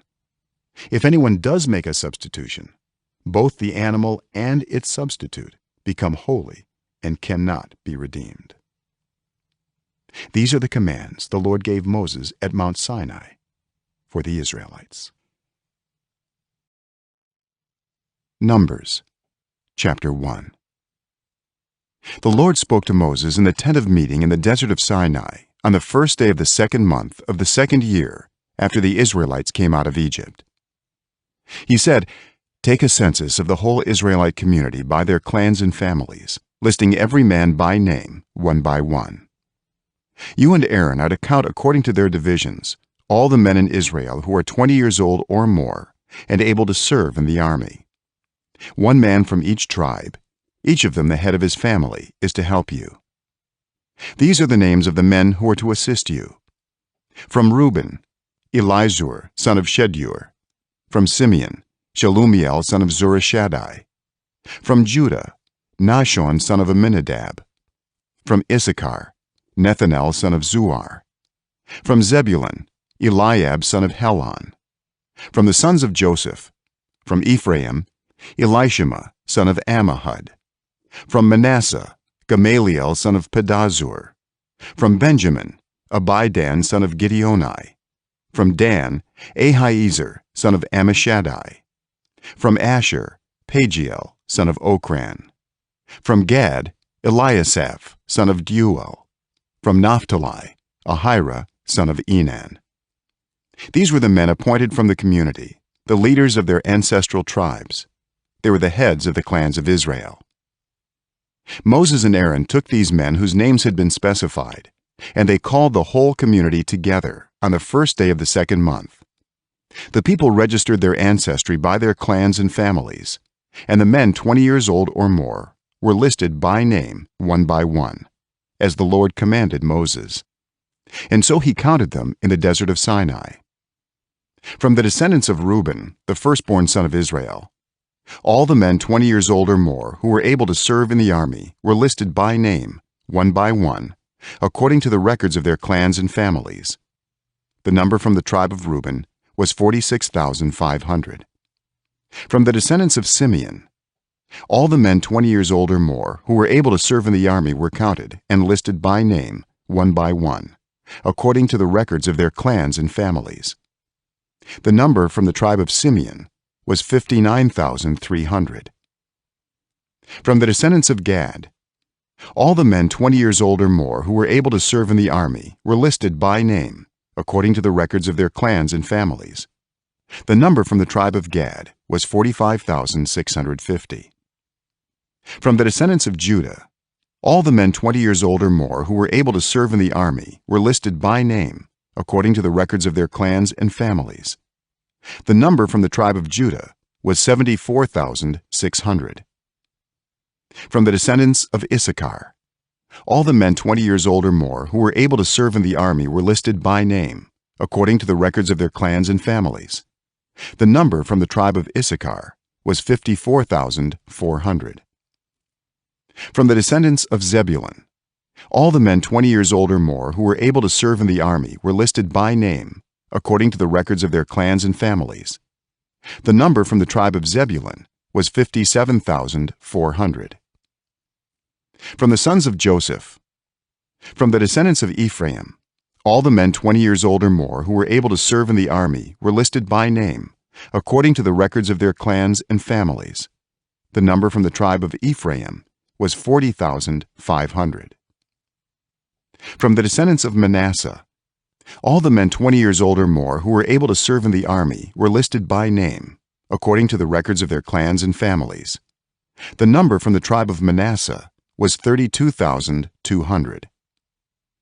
From the descendants of Benjamin, all the men 20 years old or more who were able to serve in the army were listed by name, according to the records of their clans and families. The number from the tribe of Benjamin was 35,400.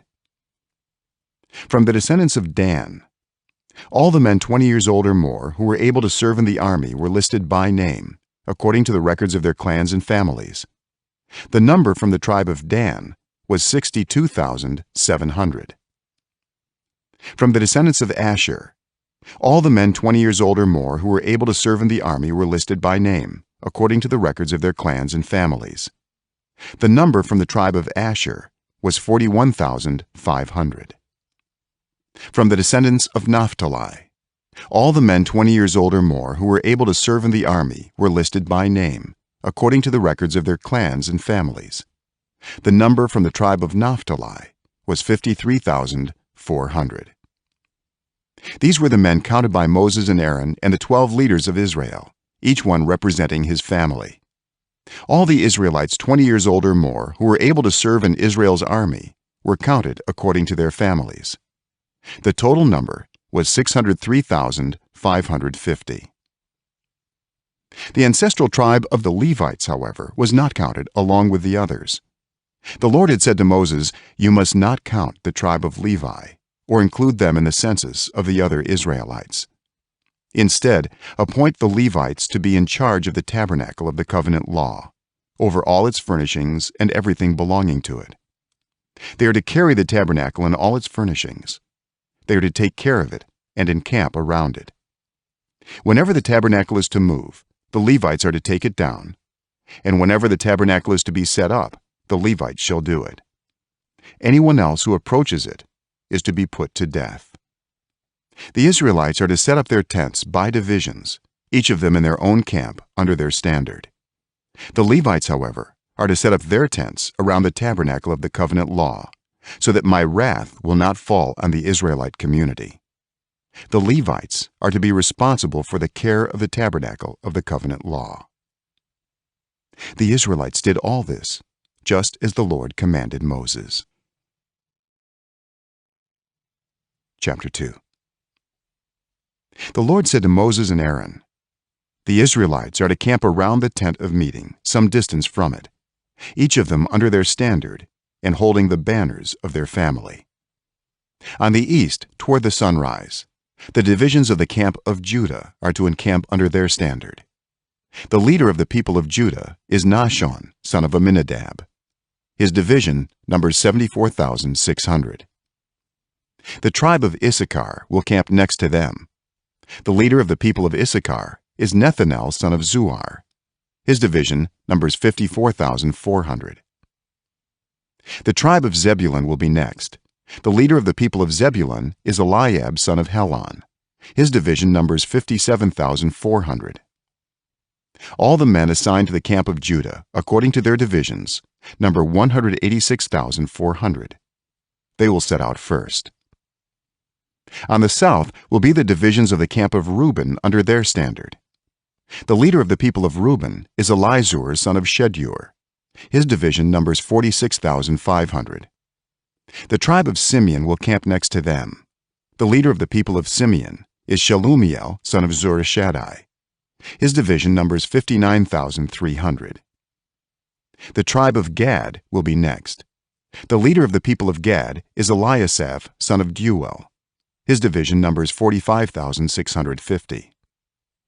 All the men assigned to the camp of Reuben according to their divisions number 151,450. They will set out second. Then the tent of meeting and the camp of the Levites will set out in the middle of the camps. They will set out in the same order as they encamp, each in their own place under their standard. On the west will be the divisions of the camp of Ephraim under their standard. The leader of the people of Ephraim is Elishama, son of Ammihud. His division numbers 40,500. The tribe of Manasseh will be next to them. The leader of the people of Manasseh is Gamaliel, son of Pedazur. His division numbers 32,200. The tribe of Benjamin will be next. The leader of the people of Benjamin is Abidan, son of Gideoni. His division numbers 35,400. All the men assigned to the camp of Ephraim according to their divisions number 108,100. They will set out third. On the north will be the divisions of the camp of Dan under their standard. The leader of the people of Dan is Ahiezer, son of Ammishaddai. His division numbers 62,700. The tribe of Asher will camp next to them. The leader of the people of Asher is Pagiel, son of Okran. His division numbers 41,500. The tribe of Naphtali will be next. The leader of the people of Naphtali is Ahira, son of Enan. His division numbers 53,400.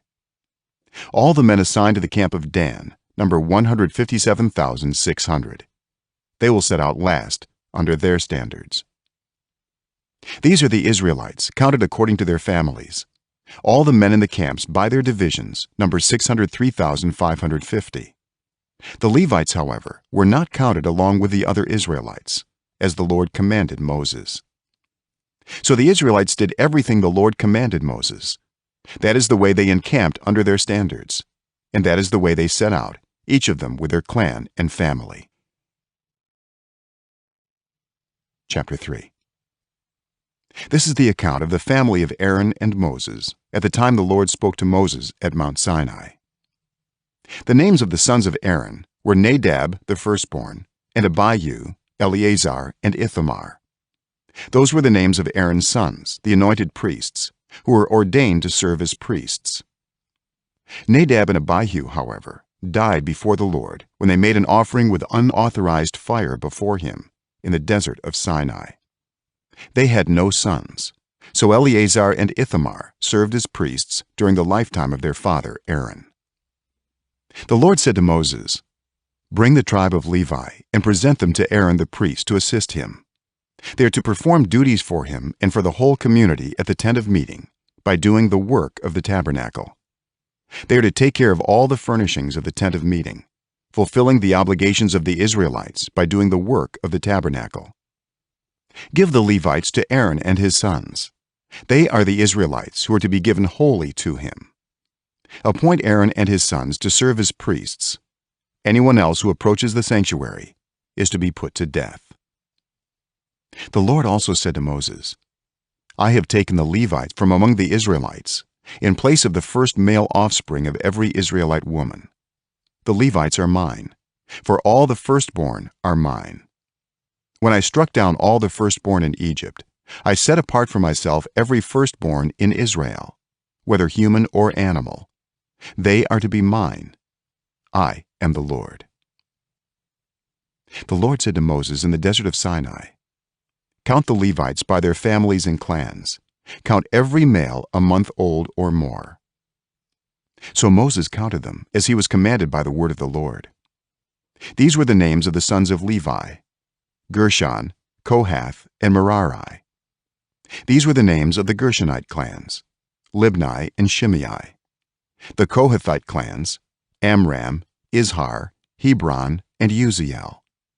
The Merarite clans: Mahli and Mushi. These were the Levite clans according to their families. To Gershon belonged the clans of the Libnites and Shimeites. These were the Gershonite clans. The number of all the males a month old or more who were counted was 7,500.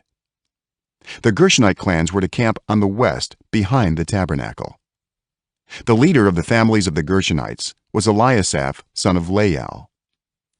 At the tent of meeting, the Gershonites were responsible for the care of the tabernacle and tent, its coverings, the curtain at the entrance to the tent of meeting, the curtains of the courtyard, the curtain at the entrance to the courtyard surrounding the tabernacle and altar, and the ropes, and everything related to their use. To Kohath belonged the clans of the Amramites, Izharites, Hebronites, and Uzielites. These were the Kohathite clans. The number of all the males a month old or more was 8,600.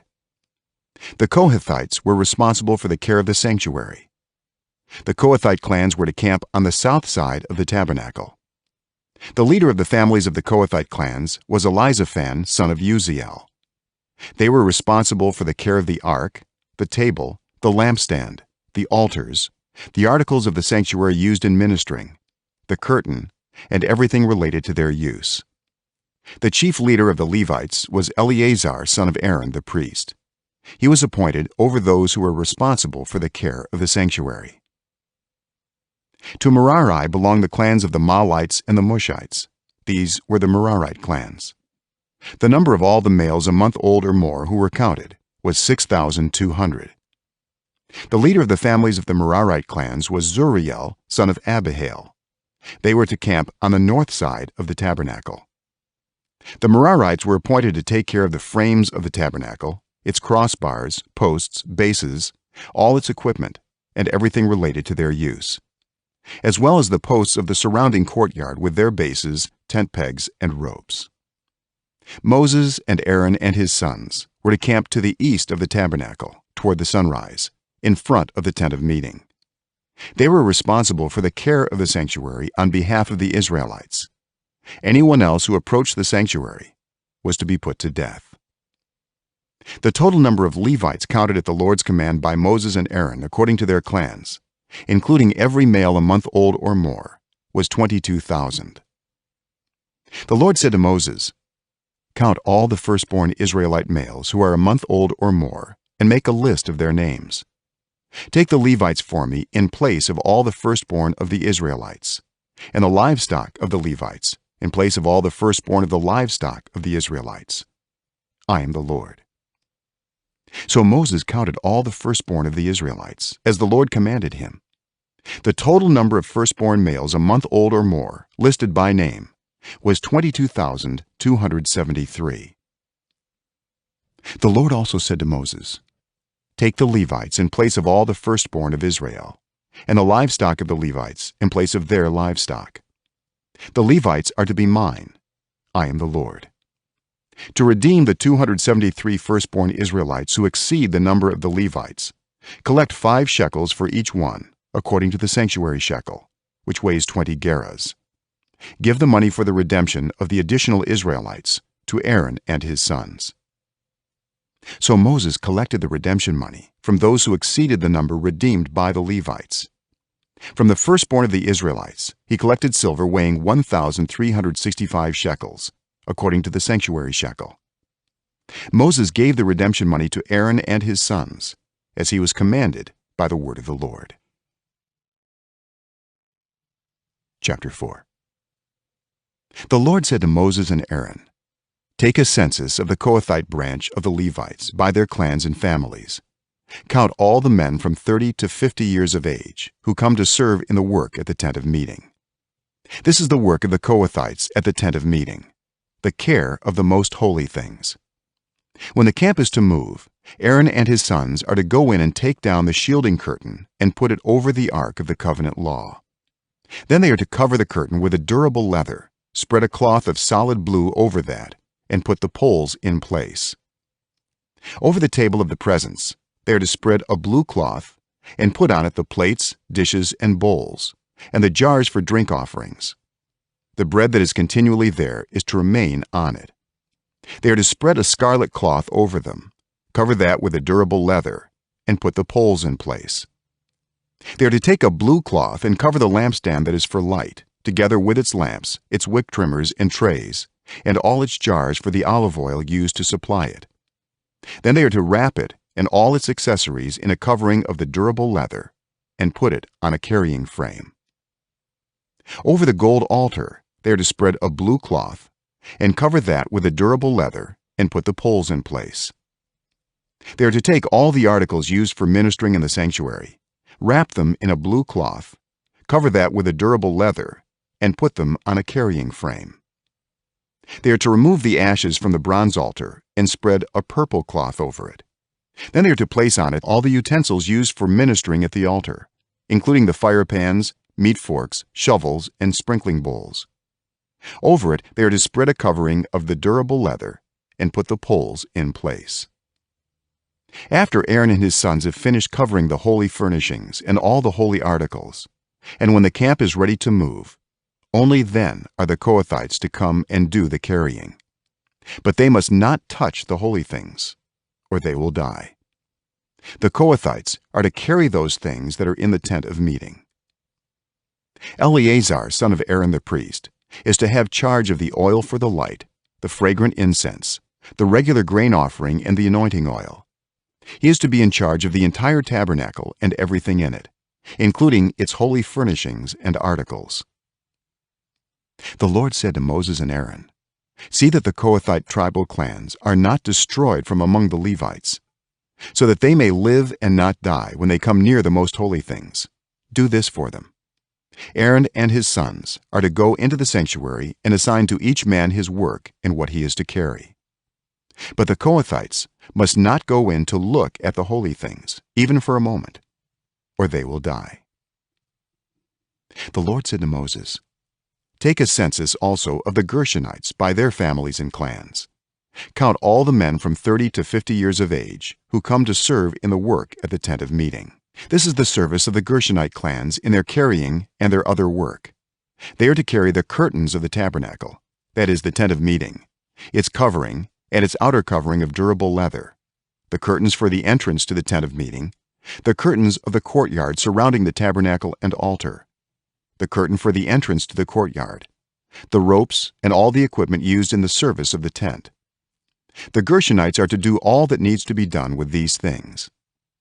All their service, whether carrying or doing other work, is to be done under the direction of Aaron and his sons. You shall assign to them as their responsibility all they are to carry. This is the service of the Gershonite clans at the tent of meeting. Their duties are to be under the direction of Ithamar, son of Aaron the priest. Count the Merarites by their clans and families. Count all the men from 30 to 50 years of age who come to serve in the work at the tent of meeting. As part of all their service at the tent, they are to carry the frames of the tabernacle, its crossbars, posts, and bases, as well as the posts of the surrounding courtyard with their bases, tent pegs, ropes, all their equipment, and everything related to their use. Assign to each man the specific things he is to carry. This is the service of the Merarite clans as they work at the tent of meeting under the direction of Ithamar, son of Aaron the priest. Moses, Aaron, and the leaders of the community counted the Kohathites by their clans and families. All the men from 30 to 50 years of age who came to serve in the work at the tent of meeting, counted by clans, were 2,750. This was the total of all those in the Kohathite clans who served at the tent of meeting. Moses and Aaron counted them according to the Lord's command through Moses. The Gershonites were counted by their clans and families. All the men from 30 to 50 years of age who came to serve in the work at the tent of meeting, counted by their clans and families, were 2,630. This was the total of those in the Gershonite clans who served at the tent of meeting. Moses and Aaron counted them according to the Lord's command. The Merarites were counted by their clans and families. All the men from 30 to 50 years of age who came to serve in the work at the tent of meeting, counted by their clans, were 3,200. This was the total of those in the Merarite clans. Moses and Aaron counted them according to the Lord's command through Moses.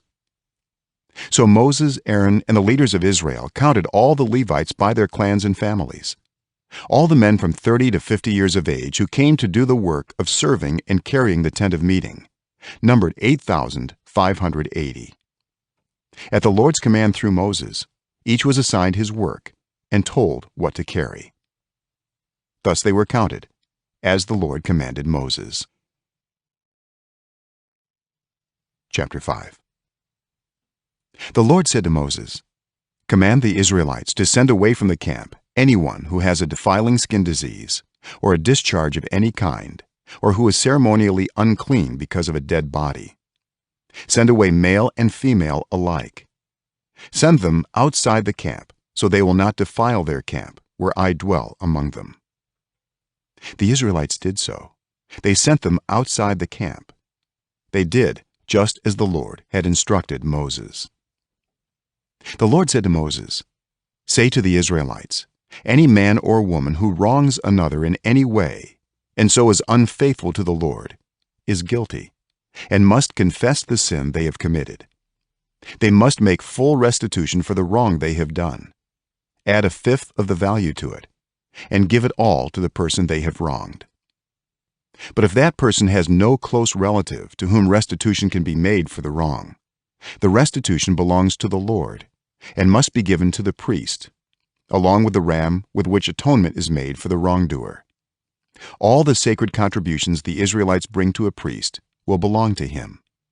Sacred things belong to their owners, but what they give to the priest will belong to the priest." Then the Lord said to Moses, "Speak to the Israelites and say to them, if a man's wife goes astray and is unfaithful to him, so that another man has sexual relations with her, and this is hidden from her husband, and her impurity is undetected, since there is no witness against her, and she has not been caught in the act. And if feelings of jealousy come over her husband, and he suspects his wife and she is impure, or if he is jealous and suspects her even though she is not impure, then he is to take his wife to the priest. He must also take an offering of 1/10 of an ephah of barley flour on her behalf. He must not pour olive oil on it or put incense on it, because it is a grain offering for jealousy, a reminder offering to draw attention to wrongdoing. The priest shall bring her and have her stand before the Lord. Then he shall take some holy water in a clay jar and put some dust from the tabernacle floor into the water. After the priest has had the woman stand before the Lord, he shall loosen her hair and place in her hands the reminder offering, the grain offering for jealousy, while he himself holds the bitter water that brings a curse. Then the priest shall put the woman under oath and say to her, if no other man has had sexual relations with you, and you have not gone astray and become impure while married to your husband, may this bitter water that brings a curse not harm you. But if you have gone astray while married to your husband, and you have made yourself impure by having sexual relations with a man other than your husband, here the priest is to put the woman under this curse. May the Lord cause you to become a curse among your people, when he makes your womb miscarry and your abdomen swell. May this water that brings a curse enter your body, so that your abdomen swells or your womb miscarries. Then the woman is to say, Amen, so be it. The priest is to write these curses on a scroll and then wash them off into the bitter water.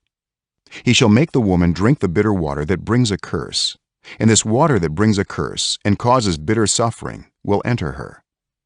The priest is to take from her hands the grain offering for jealousy, wave it before the Lord, and bring it to the altar. The priest is then to take a handful of the grain offering as a memorial offering and burn it on the altar. After that, he is to have the woman drink the water. If she has made herself impure and been unfaithful to her husband, this will be the result. When she is made to drink the water that brings a curse and causes bitter suffering, it will enter her. Her abdomen will swell, and her womb will miscarry, and she will become a curse. If, however, the woman has not made herself impure, but is clean, she will be cleared of guilt and will be able to have children. This then is the law of jealousy when a woman goes astray and makes herself impure while married to her husband, or when feelings of jealousy come over a man because he suspects his wife.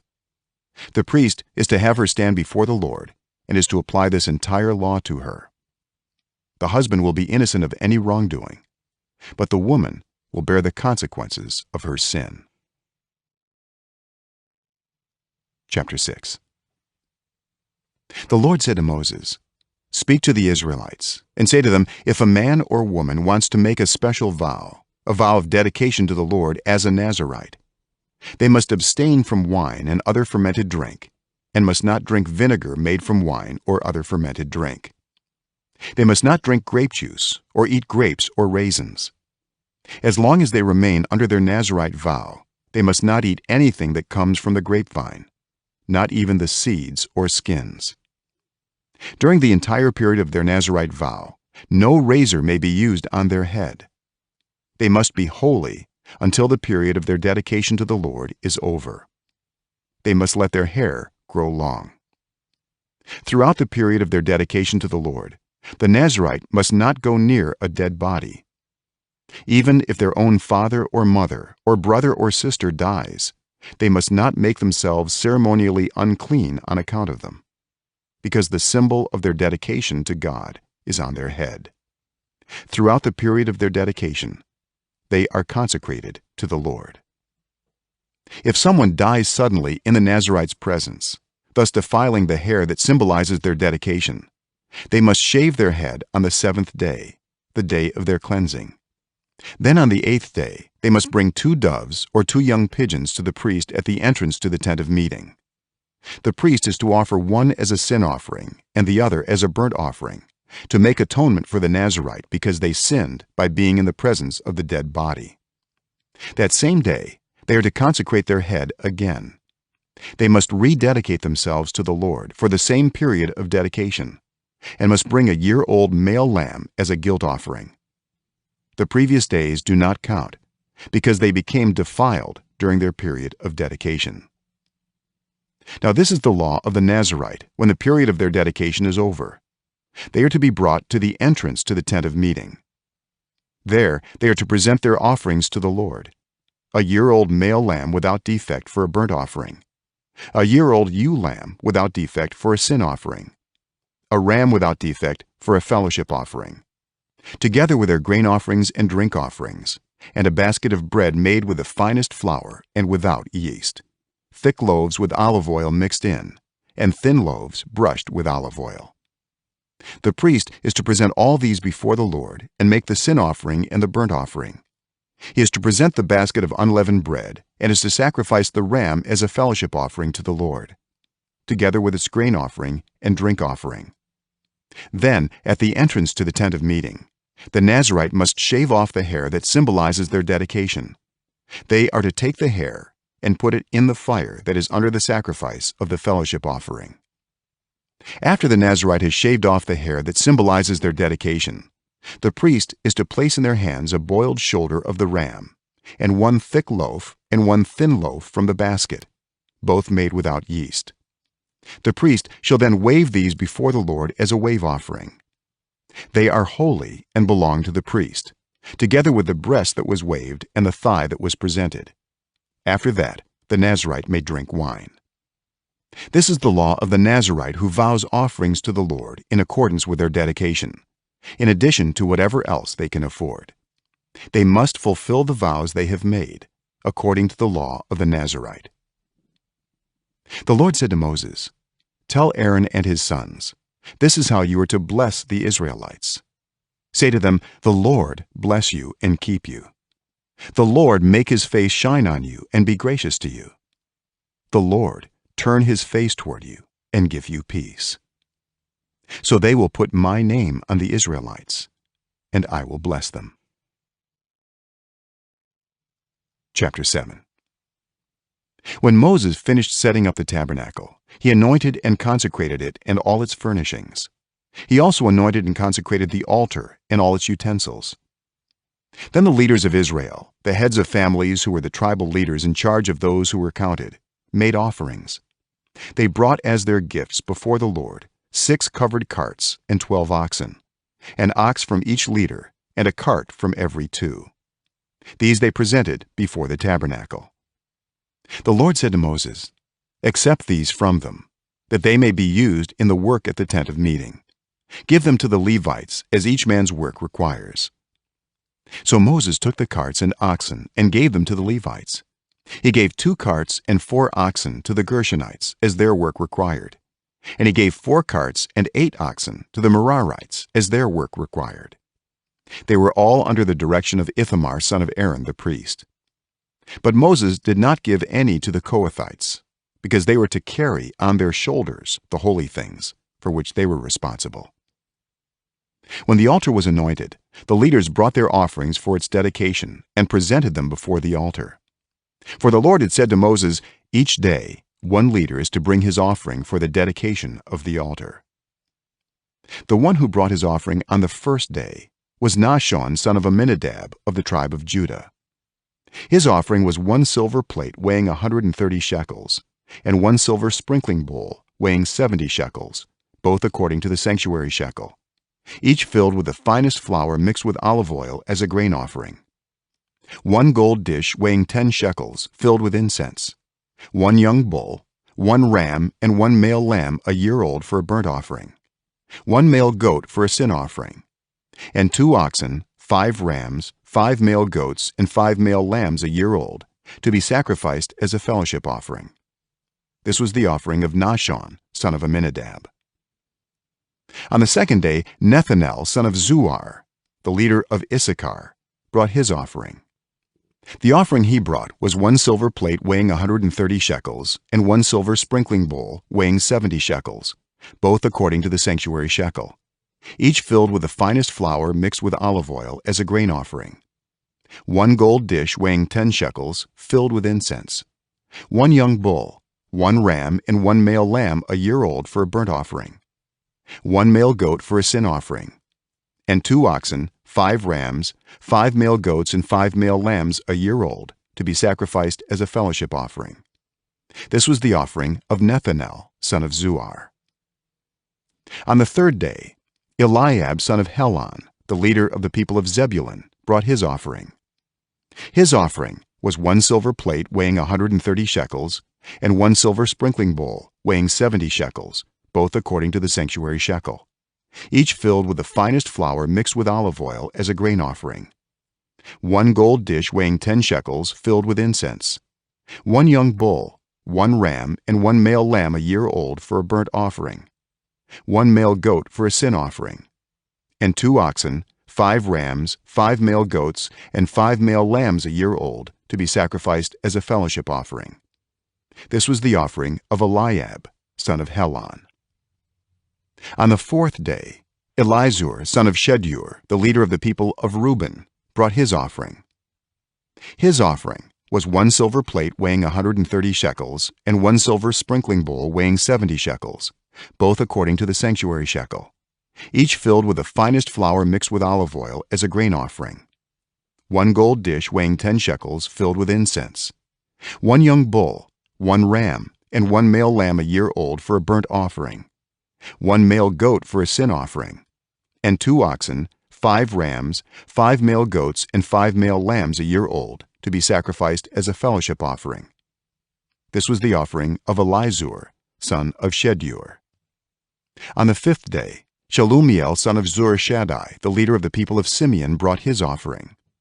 His offering was 1 silver plate weighing 130 shekels and 1 silver sprinkling bowl weighing 70 shekels, both according to the sanctuary shekel, each filled with the finest flour mixed with olive oil as a grain offering.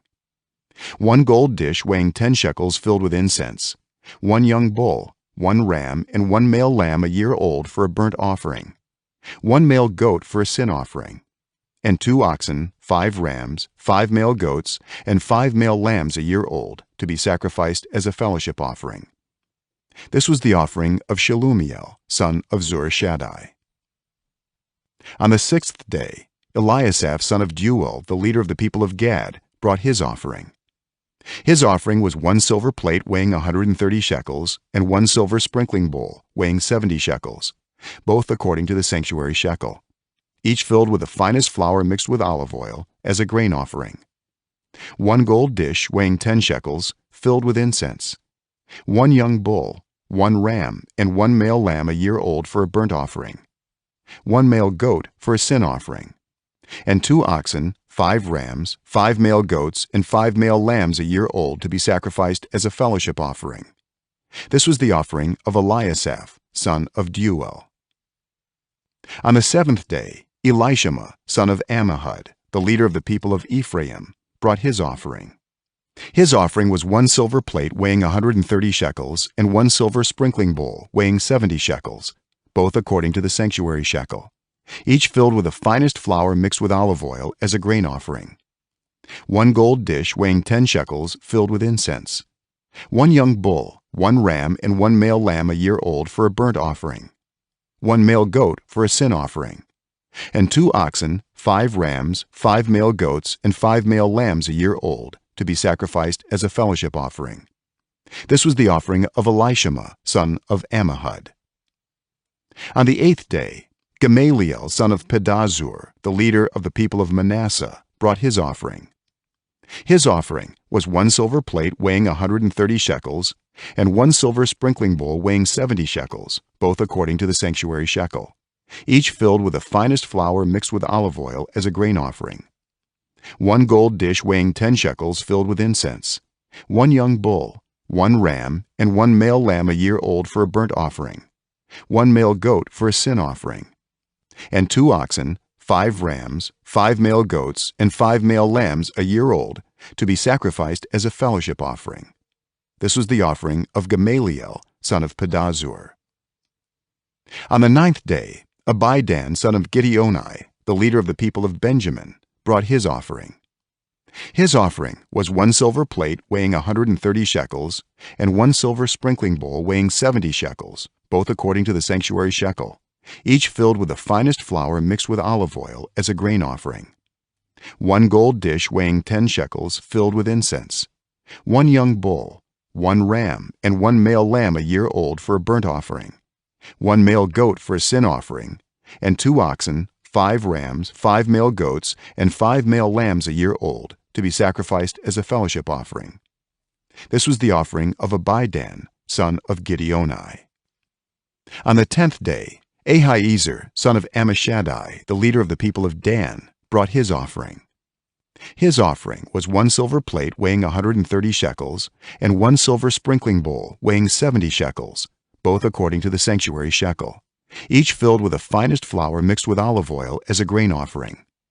1 gold dish weighing 10 shekels filled with incense, 1 young bull, 1 ram, and 1 male lamb a year old for a burnt offering, 1 male goat for a sin offering, and 2 oxen, 5 rams, 5 male goats, and 5 male lambs a year old to be sacrificed as a fellowship offering. This was the offering of Ahiezer, son of Ammishaddai. On the 11th day, Pagiel, son of Okran, the leader of the people of Asher, brought his offering. His offering was 1 silver plate weighing 130 shekels and 1 silver sprinkling bowl weighing 70 shekels, both according to the sanctuary shekel, each filled with the finest flour mixed with olive oil as a grain offering. 1 gold dish weighing 10 shekels filled with incense, 1 young bull, 1 ram, and 1 male lamb a year old for a burnt offering, 1 male goat for a sin offering, and 2 oxen, 5 rams, 5 male goats, and 5 male lambs a year old to be sacrificed as a fellowship offering. This was the offering of Pagiel, son of Okran.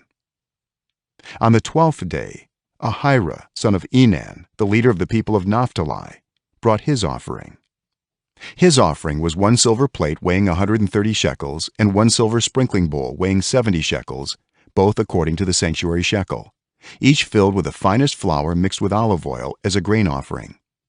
1 gold dish weighing 10 shekels filled with incense, 1 young bull, 1 ram and 1 male lamb a year old for a burnt offering, 1 male goat for a sin offering, and 2 oxen, 5 rams, 5 male goats and 5 male lambs a year old, to be sacrificed as a fellowship offering. This was the offering of Ahira, son of Enan. These were the offerings of the Israelite leaders for the dedication of the altar when it was anointed: 12 silver plates, 12 silver sprinkling bowls, and 12 gold dishes. Each silver plate weighed 130 shekels, and each sprinkling bowl 70 shekels. Altogether, the silver dishes weighed 2,400 shekels, according to the sanctuary shekel. The 12 gold dishes filled with incense weighed 10 shekels each, according to the sanctuary shekel. Altogether, the gold dishes weighed 120 shekels. The total number of animals for the burnt offering came to 12 young bulls, 12 rams, and 12 male lambs a year old, together with their grain offering. 12 male goats were used for the sin offering. The total number of animals for the sacrifice of the fellowship offering came to 24 oxen, 60 rams, 60 male goats, and 60 male lambs a year old. These were the offerings for the dedication of the altar after it was anointed. When Moses entered the tent of meeting to speak with the Lord, he heard the voice speaking to him from between the 2 cherubim above the atonement cover on the ark of the covenant law. In this way, the Lord spoke to him. Chapter 8.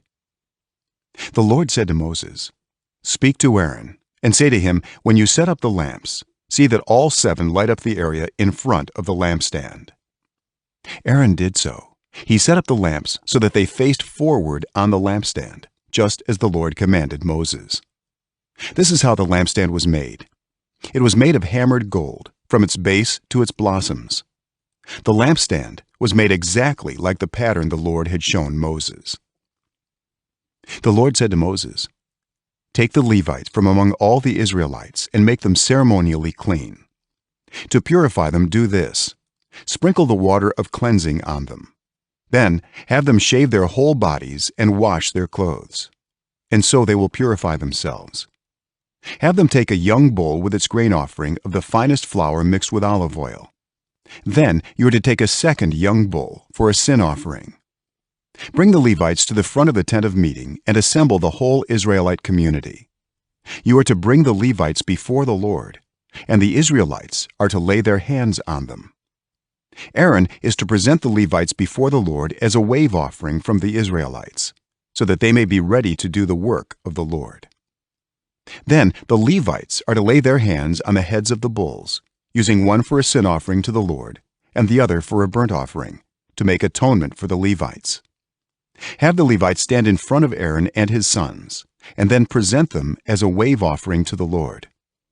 In this way, you are to set the Levites apart from the other Israelites, and the Levites will be mine. After you have purified the Levites and presented them as a wave offering, they are to come to do their work at the tent of meeting.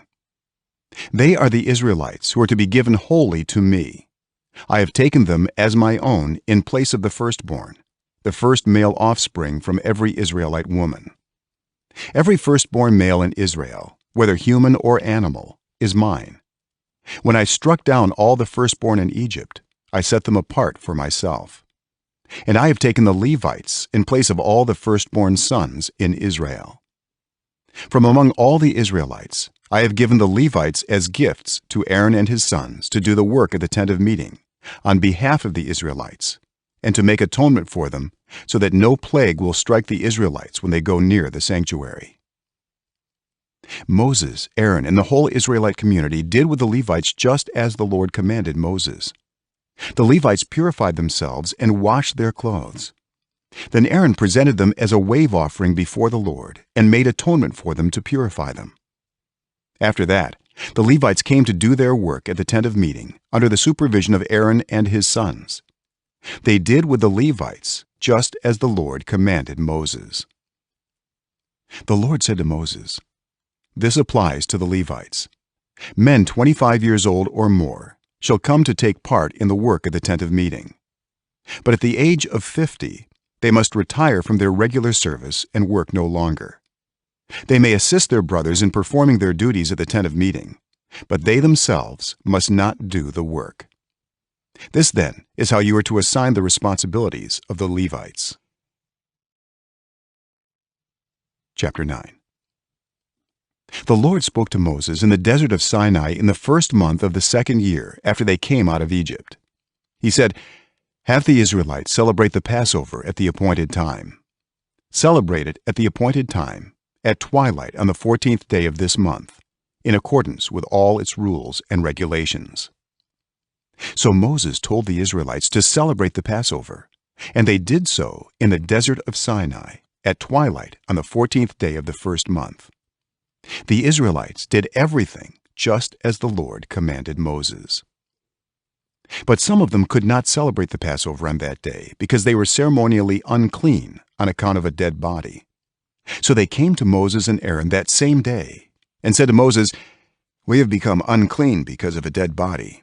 But why should we be kept from presenting the Lord's offering with the other Israelites at the appointed time?" Moses answered them, "Wait until I find out what the Lord commands concerning you." Then the Lord said to Moses, "Tell the Israelites, when any of you or your descendants are unclean because of a dead body or are away on a journey, they are still to celebrate the Lord's Passover. But they are to do it on the 14th day of the second month at twilight. They are to eat the lamb together with unleavened bread and bitter herbs. They must not leave any of it till morning or break any of its bones. When they celebrate the Passover, they must follow all the regulations. But if anyone who is ceremonially clean and not on a journey fails to celebrate the Passover, they must be cut off from their people for not presenting the Lord's offering at the appointed time. They will bear the consequences of their sin. A foreigner residing among you is also to celebrate the Lord's Passover in accordance with its rules and regulations. You must have the same regulations for both the foreigner and the native-born. On the day the tabernacle, the tent of the covenant law, was set up, the cloud covered it. From evening till morning, the cloud above the tabernacle looked like fire. That is how it continued to be. The cloud covered it, and at night it looked like fire. Whenever the cloud lifted from above the tent, the Israelites set out. Wherever the cloud settled, the Israelites encamped. At the Lord's command, the Israelites set out, and at his command they encamped. As long as the cloud stayed over the tabernacle, they remained in camp.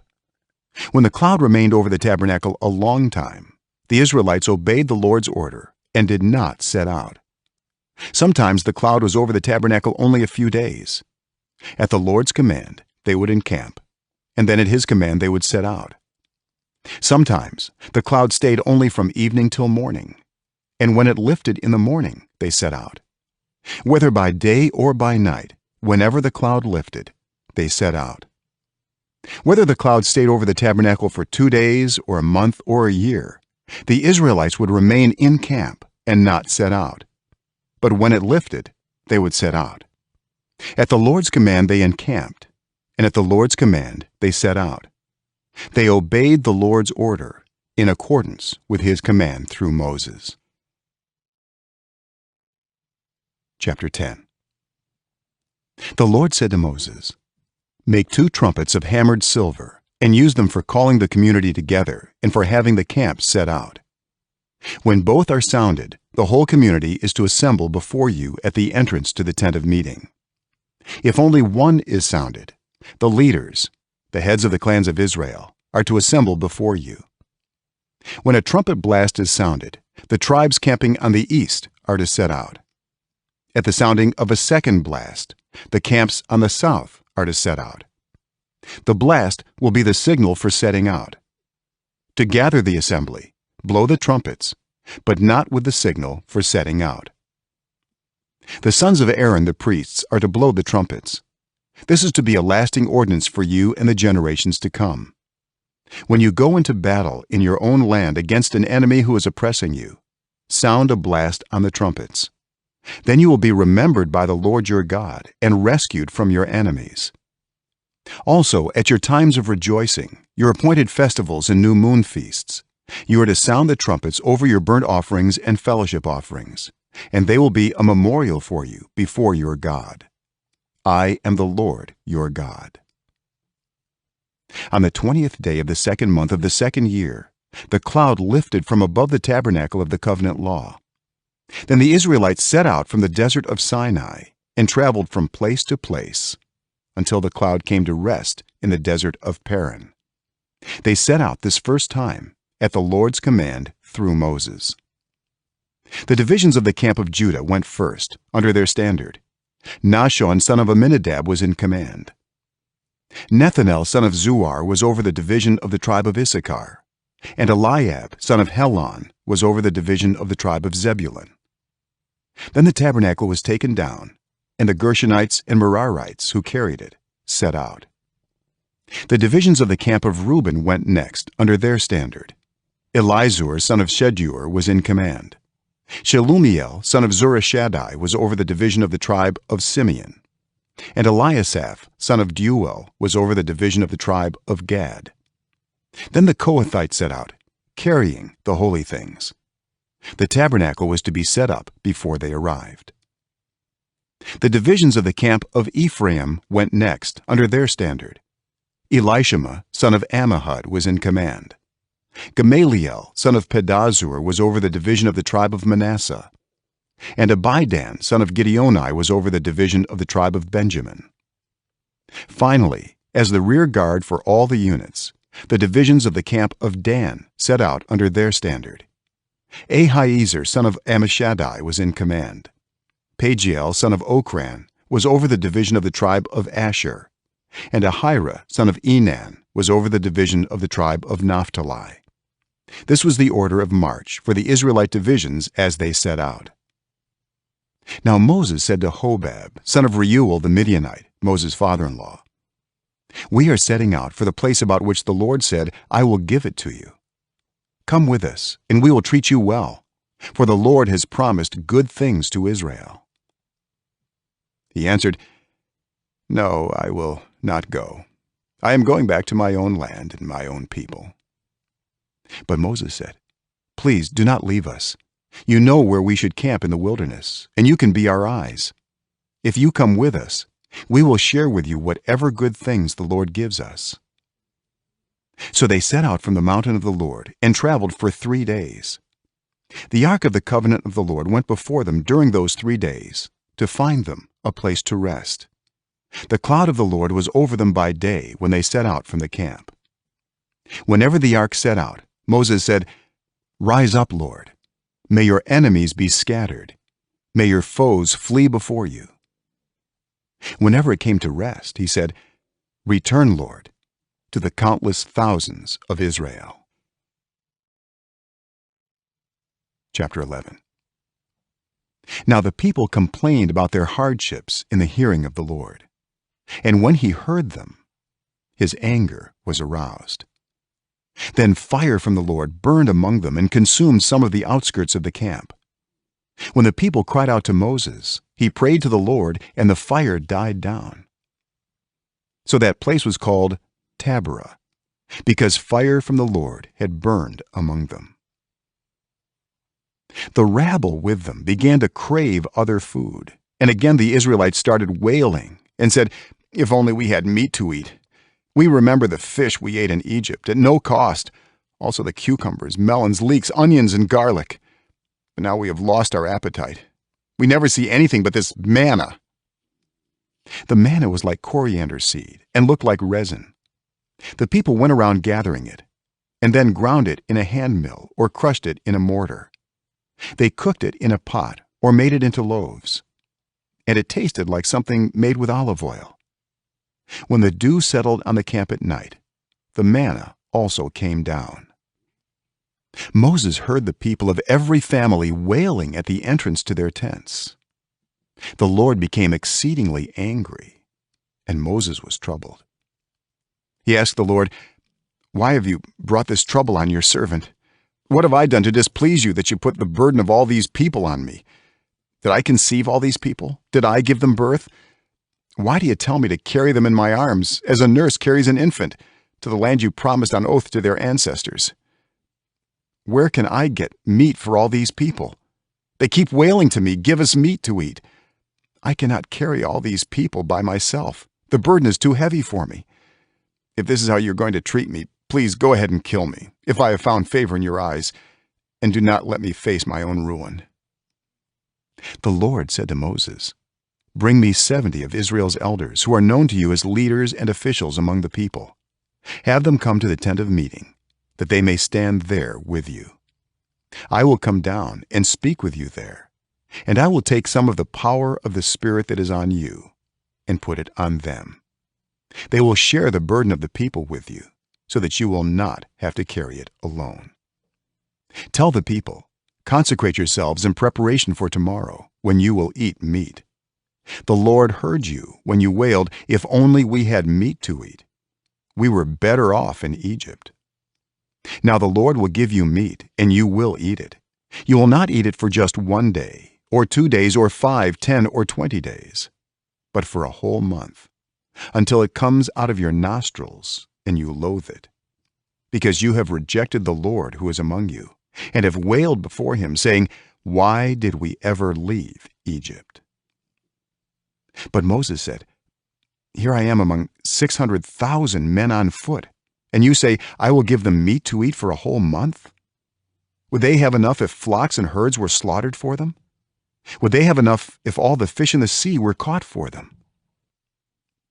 The Lord answered Moses, "Is the Lord's arm too short? Now you will see whether or not what I say will come true for you." So Moses went out and told the people what the Lord had said. He brought together 70 of their elders and had them stand around the tent. Then the Lord came down in the cloud and spoke with him, and he took some of the power of the Spirit that was on him and put it on the 70 elders. When the Spirit rested on them, they prophesied, but did not do so again. However, 2 men, whose names were Eldad and Medad, had remained in the camp. They were listed among the elders, but did not go out to the tent. Yet the Spirit also rested on them, and they prophesied in the camp. A young man ran and told Moses, "Eldad and Medad are prophesying in the camp." Joshua, son of Nun, who had been Moses' aide since youth, spoke up and said, "Moses, my lord, stop them." But Moses replied, "Are you jealous for my sake? I wish that all the Lord's people were prophets, and that the Lord would put his Spirit on them." Then Moses and the elders of Israel returned to the camp. Now a wind went out from the Lord and drove quail in from the sea. It scattered them up to 2 cubits deep all around the camp, as far as a day's walk in any direction. All that day and night, and all the next day, the people went out and gathered quail. No one gathered less than 10 homers. Then they spread them out all around the camp. But while the meat was still between their teeth, and before it could be consumed, the anger of the Lord burned against the people, and he struck them with a severe plague. Therefore the place was named Kibroth Hattaavah, because there they buried the people who had craved other food. From Kibroth Hattaavah the people traveled to Hazeroth and stayed there. Chapter 12. Miriam and Aaron began to talk against Moses because of his Cushite wife, for he had married a Cushite. "Has the Lord spoken only through Moses?" they asked. "Hasn't he also spoken through us?" And the Lord heard this. Now Moses was a very humble man, more humble than anyone else on the face of the earth. At once the Lord said to Moses, Aaron, and Miriam, "Come out to the tent of meeting, all 3 of you." So the 3 of them went out. Then the Lord came down in a pillar of cloud. He stood at the entrance to the tent and summoned Aaron and Miriam. When the 2 of them stepped forward, he said, "Listen to my words. when there is a prophet among you, I the Lord reveal myself to them in visions. I speak to them in dreams. But this is not true of my servant Moses. He is faithful in all my house. With him I speak face to face, clearly and not in riddles. He sees the form of the Lord. Why then were you not afraid to speak against my servant Moses? The anger of the Lord burned against them, and he left them. When the cloud lifted from above the tent, Miriam's skin was leprous. It became as white as snow. Aaron turned toward her and saw that she had a defiling skin disease, and he said to Moses, "Please, my lord, I ask you not to hold against us the sin we have so foolishly committed. Do not let her be like a stillborn infant coming from its mother's womb, with its flesh half eaten away." So Moses cried out to the Lord, "Please, God, heal her." The Lord replied to Moses, "If her father had spit in her face, would she not have been in disgrace for 7 days? Confine her outside the camp for 7 days. After that she can be brought back." So Miriam was confined outside the camp for 7 days, and the people did not move on till she was brought back. After that, the people left Hazeroth and encamped in the desert of Paran. Chapter 13. The Lord said to Moses, "Send some men to explore the land of Canaan, which I am giving to the Israelites. From each ancestral tribe send one of its leaders." So at the Lord's command, Moses sent them out from the desert of Paran. All of them were leaders of the Israelites.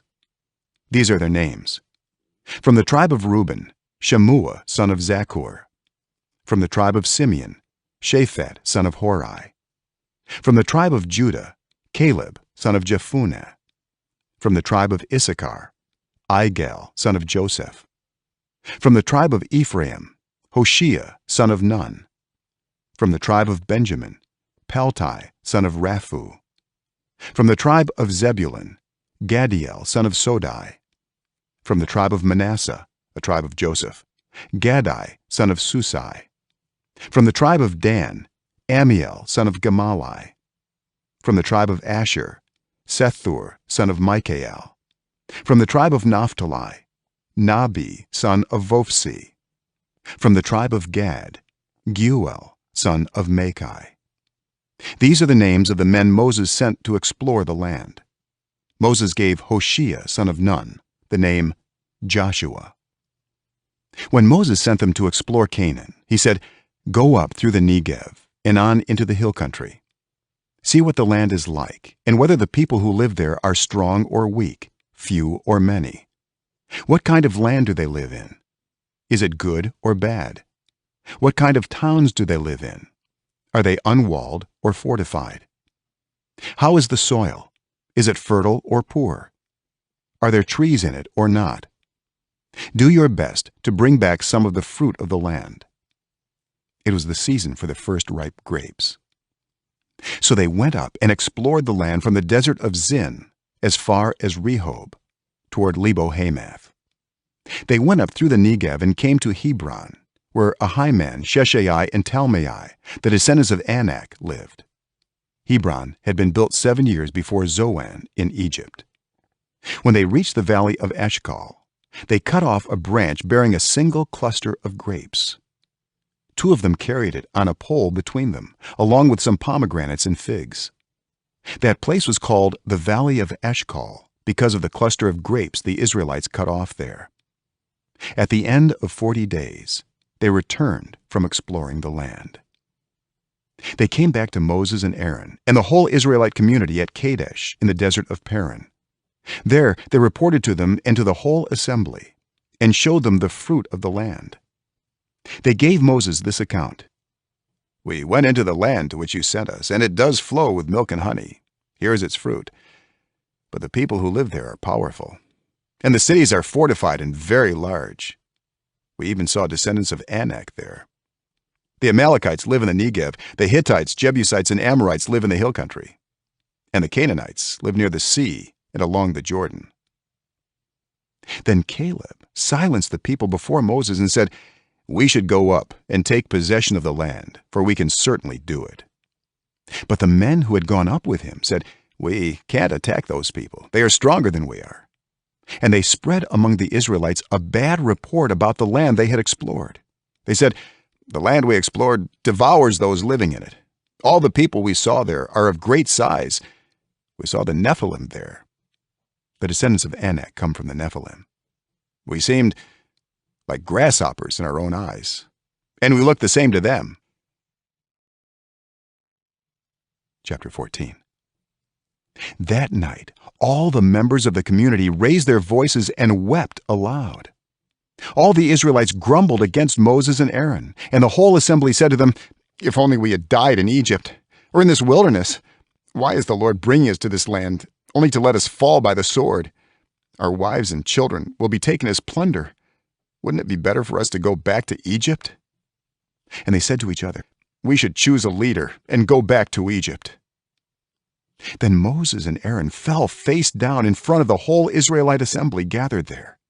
Joshua son of Nun and Caleb son of Jephunneh, who were among those who had explored the land, tore their clothes and said to the entire Israelite assembly, "The land we passed through and explored is exceedingly good. If the Lord is pleased with us, he will lead us into that land, a land flowing with milk and honey, and will give it to us. Only do not rebel against the Lord, and do not be afraid of the people of the land, because we will devour them. Their protection is gone, but the Lord is with us. Do not be afraid of them." But the whole assembly talked about stoning them. Then the glory of the Lord appeared at the tent of meeting to all the Israelites. The Lord said to Moses, "How long will these people treat me with contempt? How long will they refuse to believe in me, in spite of all the signs I have performed among them? I will strike them down with a plague and destroy them. But I will make you into a nation greater and stronger than they." Moses said to the Lord, "Then the Egyptians will hear about it. By your power you brought these people up from among them, and they will tell the inhabitants of this land about it. They have already heard that you, Lord, are with these people, and that you, Lord, have been seen face to face, that your cloud stays over them, and that you go before them in a pillar of cloud by day and a pillar of fire by night. If you put all these people to death, leaving none alive, the nations who have heard this report about you will say, 'The Lord was not able to bring these people into the land he promised them on oath, so he slaughtered them in the wilderness.' Now may the Lord's strength be displayed, just as you have declared. The Lord is slow to anger, abounding in love, and forgiving sin and rebellion. Yet he does not leave the guilty unpunished. He punishes the children for the sin of the parents to the third and fourth generation. In accordance with your great love, forgive the sin of these people, just as you have pardoned them from the time they left Egypt until now."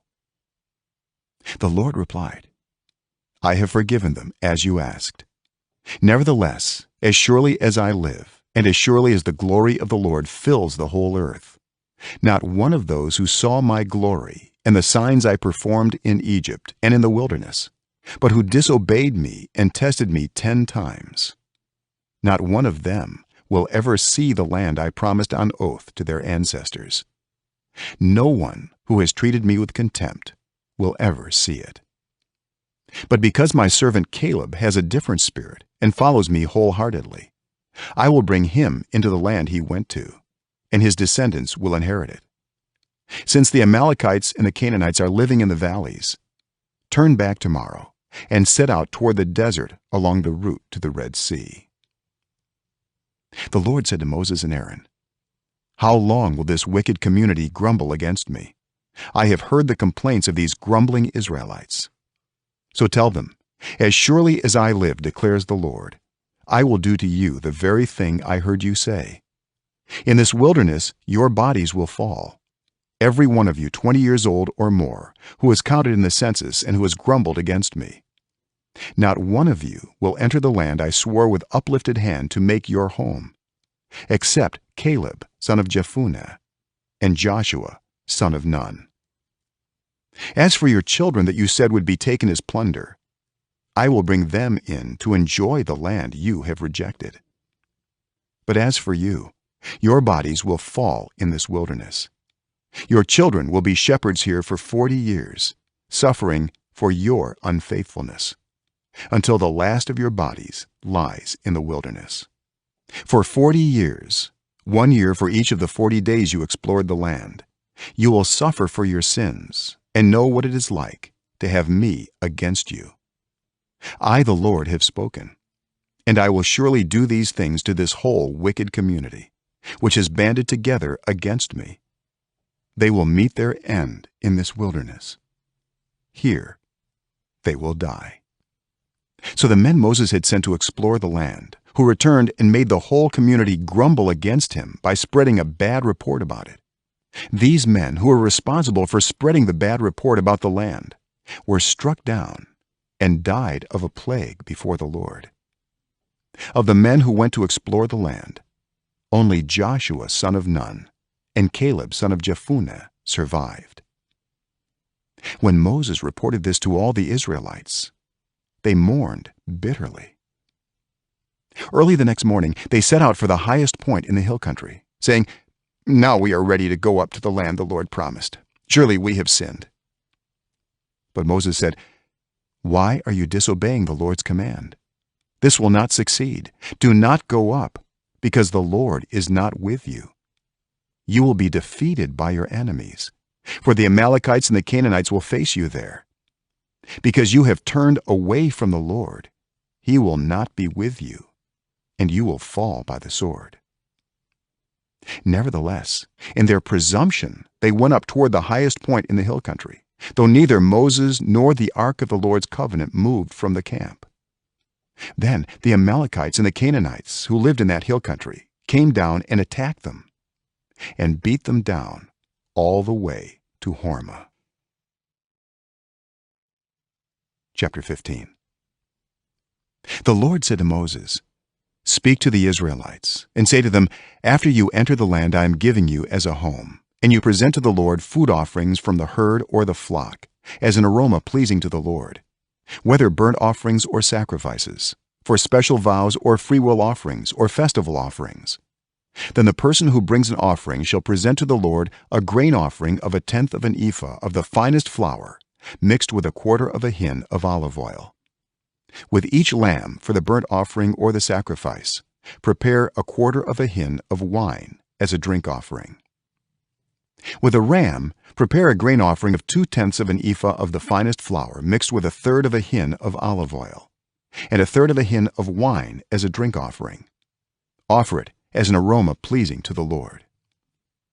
When you prepare a young bull as a burnt offering or sacrifice, for a special vow or a fellowship offering to the Lord, bring with the bull a grain offering of 3/10 of an ephah of the finest flour mixed with 1/2 a hin of olive oil, and also bring 1/2 a hin of wine as a drink offering.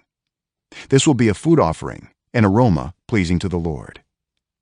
Each bull or ram, each lamb or young goat is to be prepared in this manner. Do this for each one, for as many as you prepare. Everyone who is native born must do these things in this way when they present a food offering as an aroma pleasing to the Lord. For the generations to come, whenever a foreigner or anyone else living among you presents a food offering as an aroma pleasing to the Lord, they must do exactly as you do. The community is to have the same rules for you and for the foreigner residing among you. This is a lasting ordinance for the generations to come. You and the foreigner shall be the same before the Lord. The same laws and regulations will apply both to you and to the foreigner residing among you." The Lord said to Moses, "Speak to the Israelites and say to them, when you enter the land to which I am taking you, and you eat the food of the land, present a portion as an offering to the Lord. Present a loaf from the first of your ground meal and present it as an offering from the threshing floor. Throughout the generations to come, you are to give this offering to the Lord from the first of your ground meal." Now if you as a community unintentionally fail to keep any of these commands the Lord gave Moses, any of the Lord's commands to you through him, from the day the Lord gave them and continuing through the generations to come, and if this is done unintentionally, without the community being aware of it. Then the whole community is to offer a young bull for a burnt offering as an aroma pleasing to the Lord, along with its prescribed grain offering and drink offering, and a male goat for a sin offering. The priest is to make atonement for the whole Israelite community, and they will be forgiven, for it was not intentional, and they have presented to the Lord for their wrong a food offering and a sin offering. The whole Israelite community and the foreigners residing among them will be forgiven, because all the people were involved in the unintentional wrong. But if just one person sins unintentionally, that person must bring a year-old female goat for a sin offering. The priest is to make atonement before the Lord for the one who erred by sinning unintentionally, and when atonement has been made, that person will be forgiven. One and the same law applies to everyone who sins unintentionally, whether a native-born Israelite or a foreigner residing among you. But anyone who sins defiantly, whether native-born or foreigner, blasphemes the Lord and must be cut off from the people of Israel. Because they have despised the Lord's word and broken his commands, they must surely be cut off. Their guilt remains on them. While the Israelites were in the wilderness, a man was found gathering wood on the Sabbath day.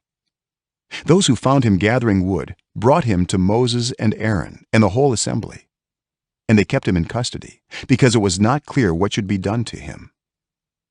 Then the Lord said to Moses, "The man must die. The whole assembly must stone him outside the camp." So the assembly took him outside the camp and stoned him to death, as the Lord commanded Moses. The Lord said to Moses, "Speak to the Israelites and say to them, throughout the generations to come, you are to make tassels on the corners of your garments, with a blue cord on each tassel.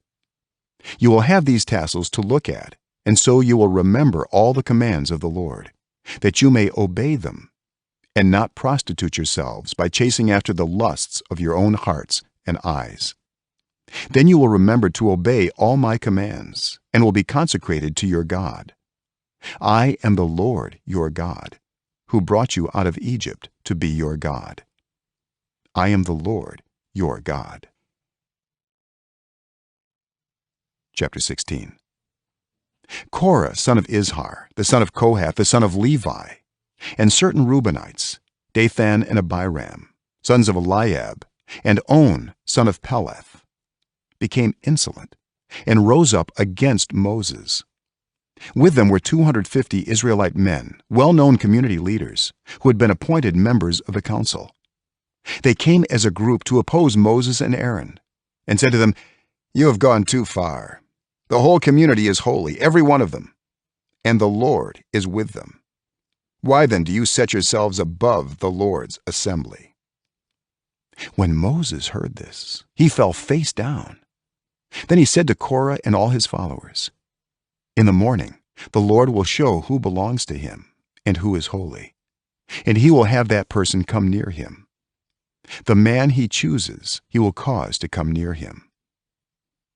You, Korah, and all your followers are to do this: take censers, and tomorrow put burning coals and incense in them before the Lord.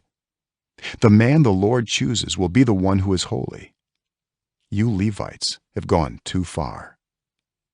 Moses also said to Korah, "Now listen, you Levites. Isn't it enough for you that the God of Israel has separated you from the rest of the Israelite community and brought you near himself to do the work at the Lord's tabernacle and to stand before the community and minister to them? He has brought you and all your fellow Levites near himself, but now you are trying to get the priesthood too. It is against the Lord that you and all your followers have banded together. Who is Aaron that you should grumble against him?" Then Moses summoned Dathan and Abiram, the sons of Eliab, but they said, "We will not come. Isn't it enough that you have brought us up out of a land flowing with milk and honey to kill us in the wilderness? And now you also want to lord it over us. Moreover, you haven't brought us into a land flowing with milk and honey, or given us an inheritance of fields and vineyards. Do you want to treat these men like slaves? No, we will not come." Then Moses became very angry and said to the Lord, "Do not accept their offering. I have not taken so much as a donkey from them, nor have I wronged any of them." Moses said to Korah, "You and all your followers are to appear before the Lord tomorrow, you and they and Aaron.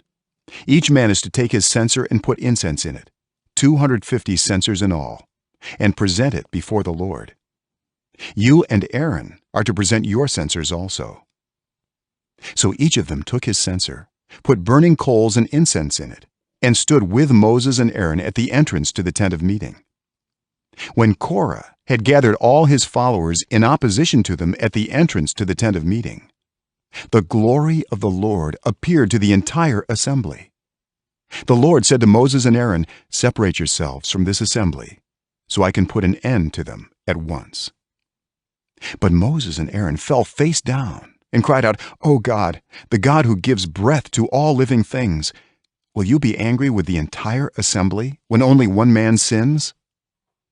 Then the Lord said to Moses, "Say to the assembly, 'Move away from the tents of Korah, Dathan, and Abiram.'" Moses got up and went to Dathan and Abiram, and the elders of Israel followed him.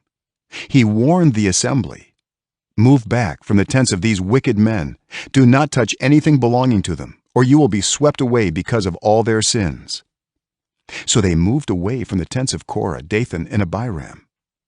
Dathan and Abiram had come out and were standing with their wives, children, and little ones at the entrances to their tents. Then Moses said, "This is how you will know that the Lord has sent me to do all these things, and that it was not my idea. If these men die a natural death and suffer the fate of all mankind, then the Lord has not sent me. But if the Lord brings about something totally new, and the earth opens its mouth and swallows them with everything that belongs to them, and they go down alive into the realm of the dead, then you will know that these men have treated the Lord with contempt." As soon as he finished saying all this, the ground under them split apart, and the earth opened its mouth and swallowed them and their households, and all those associated with Korah, together with their possessions. They went down alive into the realm of the dead, with everything they owned. The earth closed over them, and they perished and were gone from the community. At their cries, all the Israelites around them fled, shouting, "The earth is going to swallow us too." And fire came out from the Lord and consumed the 250 men who were offering the incense.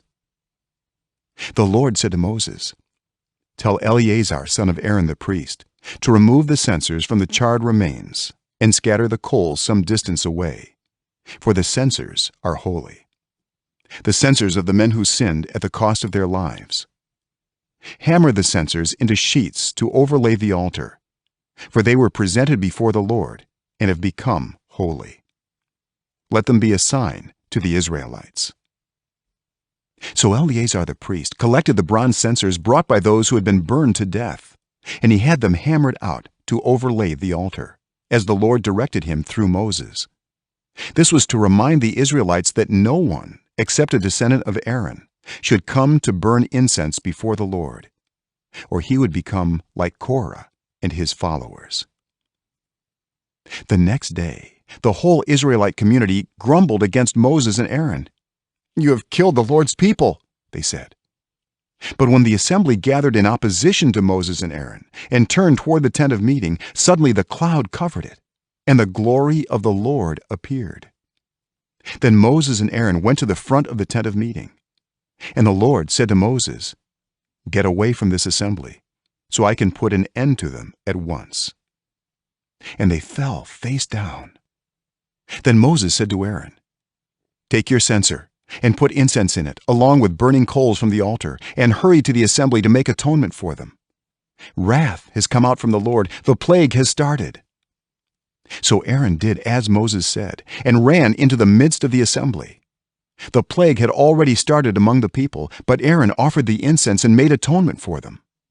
He stood between the living and the dead, and the plague stopped. But 14,700 people died from the plague, in addition to those who had died because of Korah. Then Aaron returned to Moses at the entrance to the tent of meeting, for the plague had stopped. Chapter 17. The Lord said to Moses, "Speak to the Israelites and get 12 staffs from them, one from the leader of each of their ancestral tribes. Write the name of each man on his staff. On the staff of Levi write Aaron's name, for there must be one staff for the head of each ancestral tribe. Place them in the tent of meeting in front of the ark of the covenant law, where I meet with you. The staff belonging to the man I choose will sprout, and I will rid myself of this constant grumbling against you by the Israelites." So Moses spoke to the Israelites, and their leaders gave him 12 staffs, one for the leader of each of their ancestral tribes. And Aaron's staff was among them. Moses placed the staffs before the Lord in the tent of the covenant law. The next day Moses entered the tent and saw that Aaron's staff, which represented the tribe of Levi, had not only sprouted, but had budded, blossomed, and produced almonds. Then Moses brought out all the staffs from the Lord's presence to all the Israelites. They looked at them, and each of the leaders took his own staff. The Lord said to Moses, "Put back Aaron's staff in front of the ark of the covenant law, to be kept as a sign to the rebellious. This will put an end to their grumbling against me, so that they will not die." Moses did just as the Lord commanded him. The Israelites said to Moses, "We will die. We are lost. We are all lost. Anyone who even comes near the tabernacle of the Lord will die. Are we all going to die?" Chapter 18. The Lord said to Aaron, "You, your sons, and your family are to bear the responsibility for offenses connected with the sanctuary, and you and your sons alone are to bear the responsibility for offenses connected with the priesthood.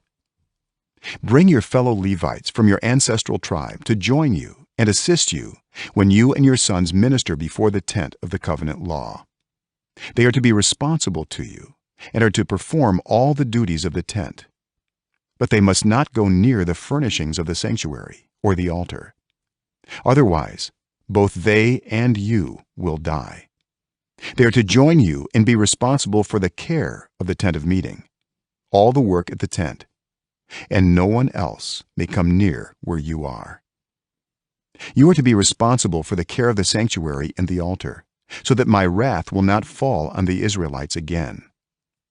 I myself have selected your fellow Levites from among the Israelites as a gift to you, dedicated to the Lord to do the work at the tent of meeting. But only you and your sons may serve as priests in connection with everything at the altar and inside the curtain. I am giving you the service of the priesthood as a gift. Anyone else who comes near the sanctuary is to be put to death." Then the Lord said to Aaron, "I myself have put you in charge of the offerings presented to me. All the holy offerings the Israelites give me, I give to you and your sons as your portion, your perpetual share. You are to have the part of the most holy offerings that is kept from the fire. From all the gifts they bring me as most holy offerings, whether grain or sin or guilt offerings, that part belongs to you and your sons. Eat it as something most holy. Every male shall eat it. You must regard it as holy. This also is yours, whatever is set aside from the gifts of all the wave offerings of the Israelites. I give this to you and your sons and daughters as your perpetual share. Everyone in your household who is ceremonially clean may eat it. I give you all the finest olive oil and all the finest new wine and grain they give the Lord as the firstfruits of their harvest. All the land's firstfruits that they bring to the Lord will be yours. Everyone in your household who is ceremonially clean may eat it. Everything in Israel that is devoted to the Lord is yours.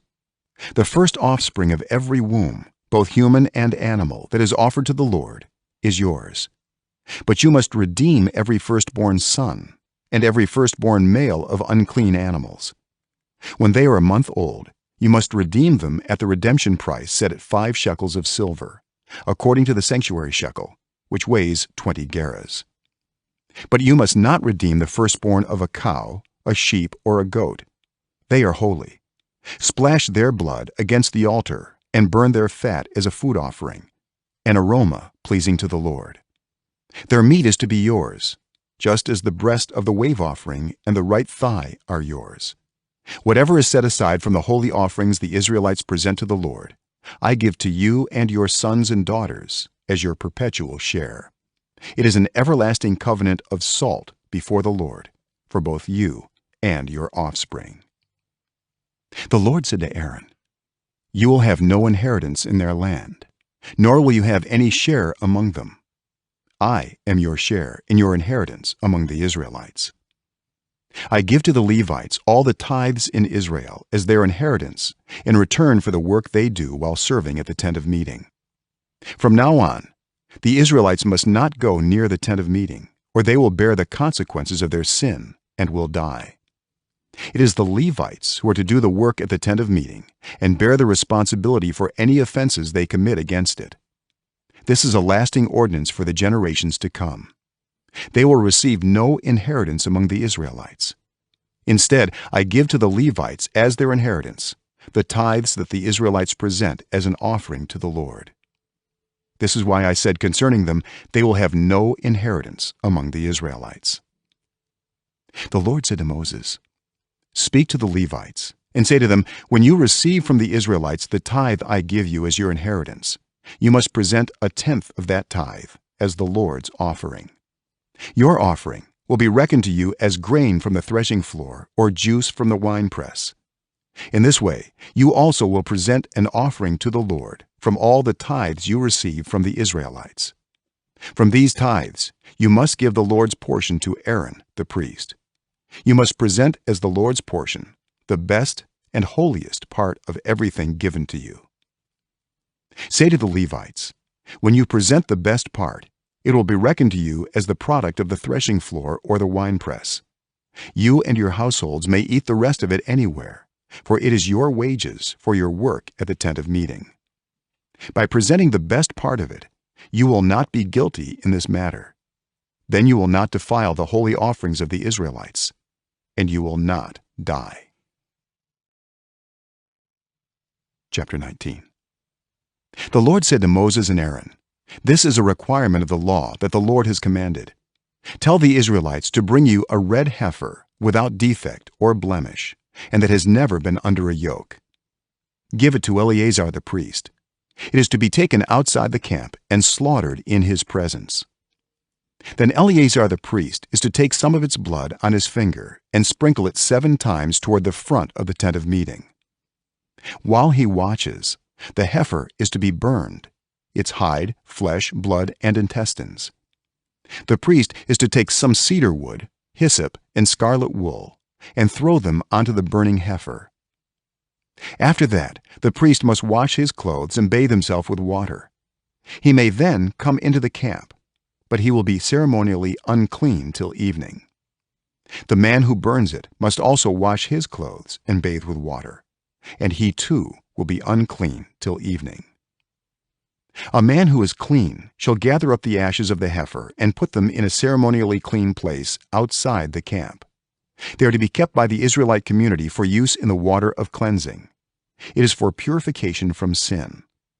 The man who gathers up the ashes of the heifer must also wash his clothes, and he too will be unclean till evening. This will be a lasting ordinance both for the Israelites and for the foreigners residing among them. Whoever touches a human corpse will be unclean for 7 days. They must purify themselves with the water on the 3rd day and on the 7th day. Then they will be clean. But if they do not purify themselves on the 3rd and 7th days, they will not be clean. If they fail to purify themselves after touching a human corpse, they defile the Lord's tabernacle. They must be cut off from Israel.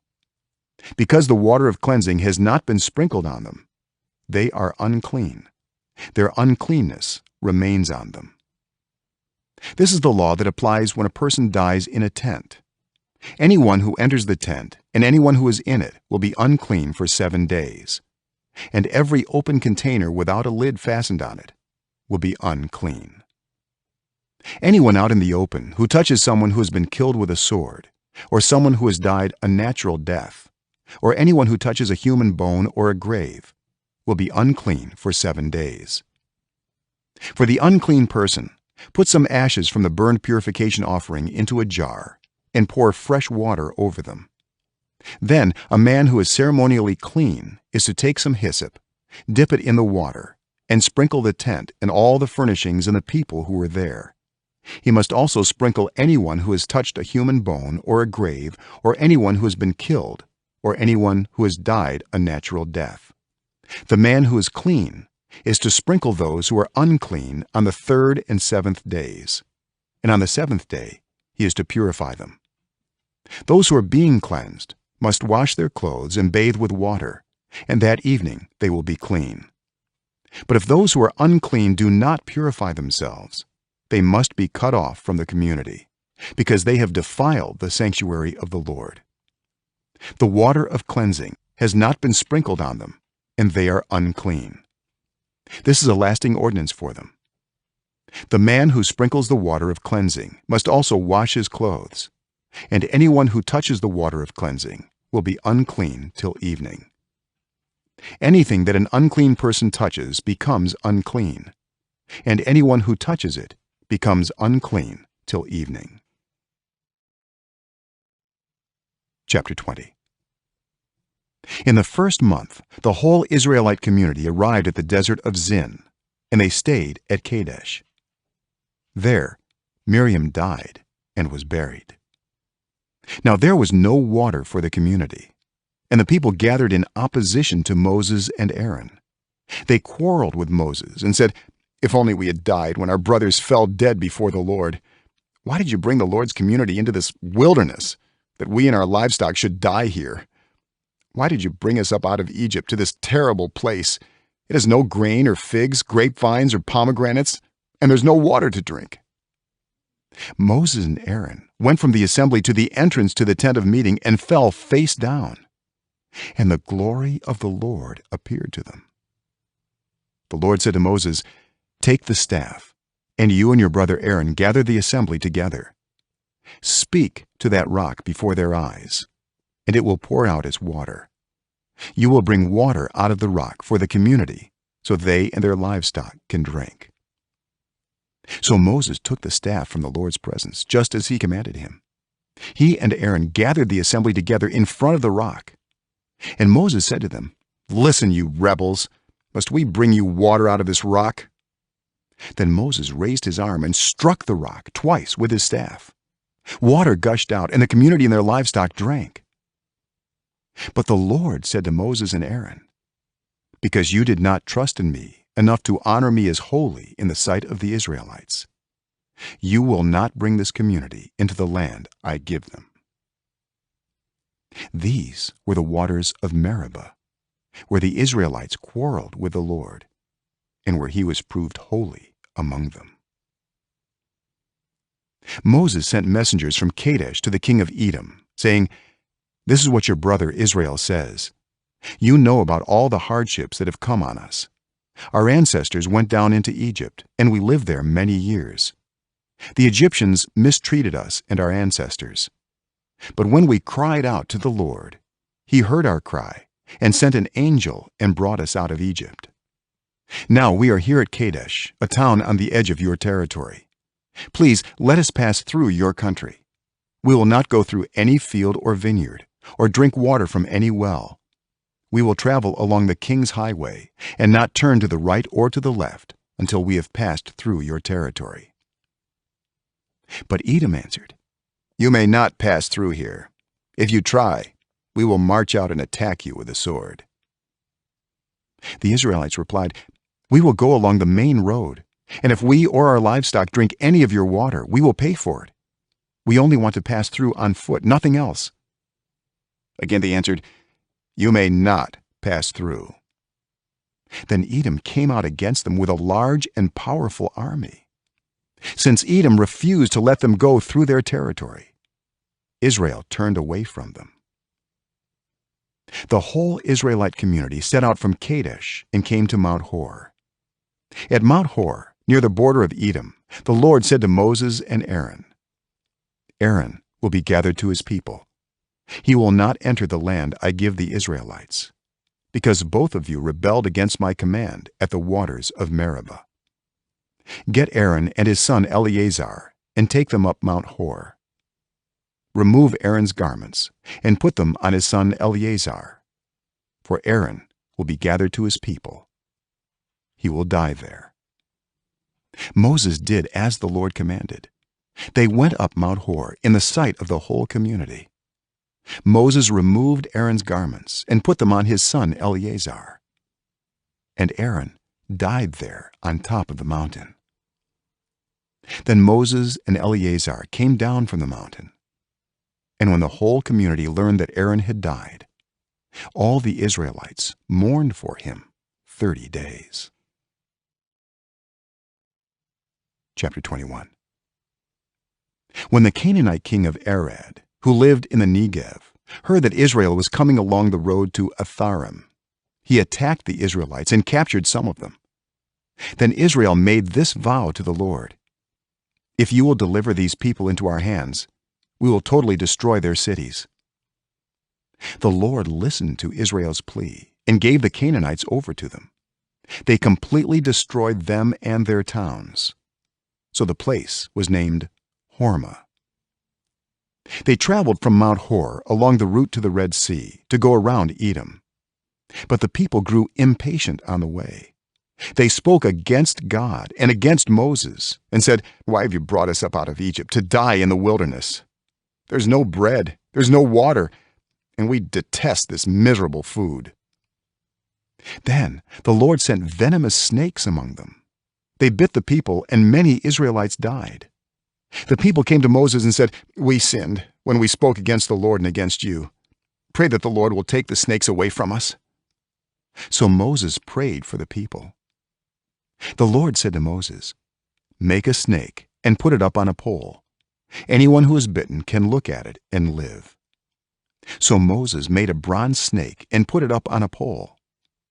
Then, when anyone was bitten by a snake and looked at the bronze snake, they lived. The Israelites moved on and camped at Oboth.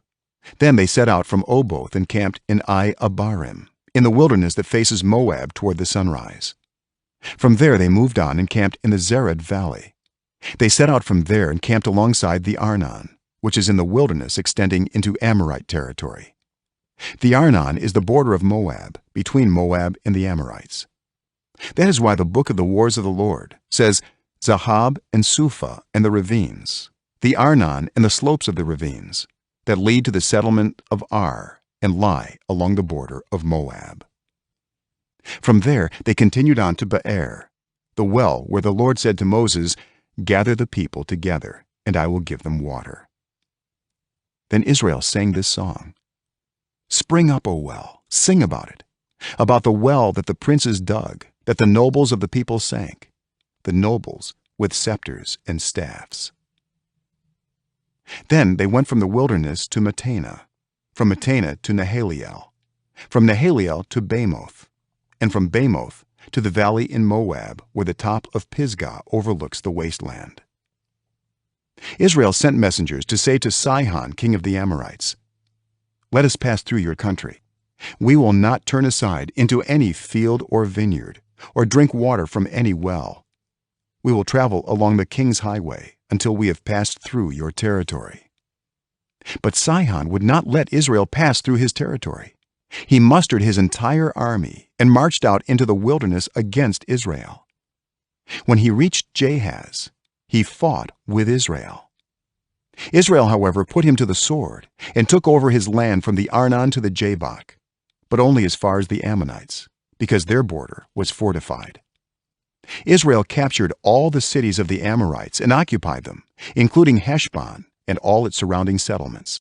Heshbon was the city of Sihon, king of the Amorites, who had fought against the former king of Moab and had taken from him all his land as far as the Arnon. That is why the poets say, "Come to Heshbon and let it be rebuilt. Let Sihon's city be restored." Fire went out from Heshbon, a blaze from the city of Sihon. It consumed Ar of Moab, the citizens of Arnon's heights. Woe to you, Moab! You are destroyed, people of Chemosh. He has given up his sons as fugitives and his daughters as captives to Sihon, king of the Amorites. But we have overthrown them. Heshbon's dominion has been destroyed all the way to Dibon. We have demolished them as far as Nophah, which extends to Medeba. So Israel settled in the land of the Amorites. After Moses had sent spies to Jazer, the Israelites captured its surrounding settlements and drove out the Amorites who were there. Then they turned and went up along the road toward Bashan. And Og, king of Bashan, and his whole army marched out to meet them in battle at Edrei. The Lord said to Moses, "Do not be afraid of him, for I have delivered him into your hands, along with his whole army and his land. Do to him what you did to Sihon, king of the Amorites, who reigned in Heshbon." So they struck him down, together with his sons and his whole army, leaving them no survivors. And they took possession of his land. Chapter 22.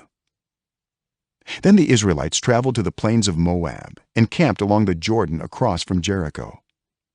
Now Balak, son of Zippor, saw all that Israel had done to the Amorites, and Moab was terrified because there were so many people. Indeed, Moab was filled with dread because of the Israelites. The Moabites said to the elders of Midian, "This horde is going to lick up everything around us, as an ox licks up the grass of the field." So Balak, son of Zippor, who was king of Moab at that time, sent messengers to summon Balaam, son of Beor, who was at Pethor near the Euphrates River in his native land. Balak said, "A people has come out of Egypt. They cover the face of the land and have settled next to me. Now come and put a curse on these people, because they are too powerful for me. Perhaps then I will be able to defeat them and drive them out of the land. For I know that whoever you bless is blessed, and whoever you curse is cursed." The elders of Moab and Midian left, taking with them the fee for divination. When they came to Balaam, they told him what Balak had said. "Spend the night here," Balaam said to them, "and I will report back to you with the answer the Lord gives me." So the Moabite officials stayed with him. God came to Balaam and asked, "Who are these men with you?" Balaam said to God, "Balak, son of Zippor, king of Moab, sent me this message: A people that has come out of Egypt covers the face of the land. Now come and put a curse on them for me. Perhaps then I will be able to fight them and drive them away." But God said to Balaam, "Do not go with them. You must not put a curse on those people, because they are blessed." The next morning, Balaam got up and said to Balak's officials, "Go back to your own country, for the Lord has refused to let me go with you." So the Moabite officials returned to Balak and said, "Balaam refused to come with us." Then Balak sent other officials, more numerous and more distinguished than the first. They came to Balaam and said, "This is what Balak, son of Zippor, says: Do not let anything keep you from coming to me, because I will reward you handsomely and do whatever you say. Come and put a curse on these people for me." But Balaam answered them, "Even if Balak gave me all the silver and gold in his palace, I could not do anything great or small to go beyond the command of the Lord my God. Now spend the night here so that I can find out what else the Lord will tell me." That night, God came to Balaam and said, "Since these men have come to summon you, go with them, but do only what I tell you." Balaam got up in the morning, saddled his donkey, and went with the Moabite officials. But God was very angry when he went, and the angel of the Lord stood in the road to oppose him. Balaam was riding on his donkey, and his 2 servants were with him. When the donkey saw the angel of the Lord standing in the road with a drawn sword in his hand, it turned off the road into a field. Balaam beat it to get it back on the road. Then the angel of the Lord stood in a narrow path through the vineyards, with walls on both sides. When the donkey saw the angel of the Lord, it pressed close to the wall, crushing Balaam's foot against it. So he beat the donkey again. Then the angel of the Lord moved on ahead and stood in a narrow place where there was no room to turn, either to the right or to the left. When the donkey saw the angel of the Lord, it lay down under Balaam, and he was angry and beat it with his staff. Then the Lord opened the donkey's mouth, and it said to Balaam, "What have I done to you to make you beat me these 3 times?" Balaam answered the donkey, "You have made a fool of me. If only I had a sword in my hand, I would kill you right now." The donkey said to Balaam, "Am I not your own donkey, which you have always ridden to this day? Have I been in the habit of doing this to you?" "No," he said. Then the Lord opened Balaam's eyes, and he saw the angel of the Lord standing in the road with his sword drawn. So he bowed low and fell face down. The angel of the Lord asked him, "Why have you beaten your donkey these 3 times? I have come here to oppose you because your path is a reckless one before me. The donkey saw me and turned away from me these 3 times. If it had not turned away, I would certainly have killed you by now. But I would have spared it." Balaam said to the angel of the Lord, "I have sinned. I did not realize you were standing in the road to oppose me. Now, if you are displeased, I will go back." The angel of the Lord said to Balaam, "Go with the men, but speak only what I tell you." So Balaam went with Balak's officials. When Balak heard that Balaam was coming, he went out to meet him at the Moabite town on the Arnon border, at the edge of his territory. Balak said to Balaam, "Did I not send you an urgent summons? Why didn't you come to me? Am I really not able to reward you?" "Well, I have come to you now," Balaam replied, "but I can't say whatever I please. I must speak only what God puts in my mouth." Then Balaam went with Balak to Kiriath-Huzoth. Balak sacrificed cattle and sheep and gave some to Balaam and the officials who were with him. The next morning Balak took Balaam up to Bamoth Baal, and from there he could see the outskirts of the Israelite camp. Chapter 23. Balaam said, "Build me 7 altars here, and prepare 7 bulls and 7 rams for me." Balak did as Balaam said, and the 2 of them offered a bull and a ram on each altar. Then Balaam said to Balak, "Stay here beside your offering while I go aside. Perhaps the Lord will come to meet with me. Whatever he reveals to me, I will tell you." Then he went off to a barren height. God met with him. And Balaam said, "I have prepared 7 altars, and on each altar I have offered a bull and a ram." The Lord put a word in Balaam's mouth and said, "Go back to Balak and give him this word." So he went back to him and found him standing beside his offering with all the Moabite officials. Then Balaam spoke his message.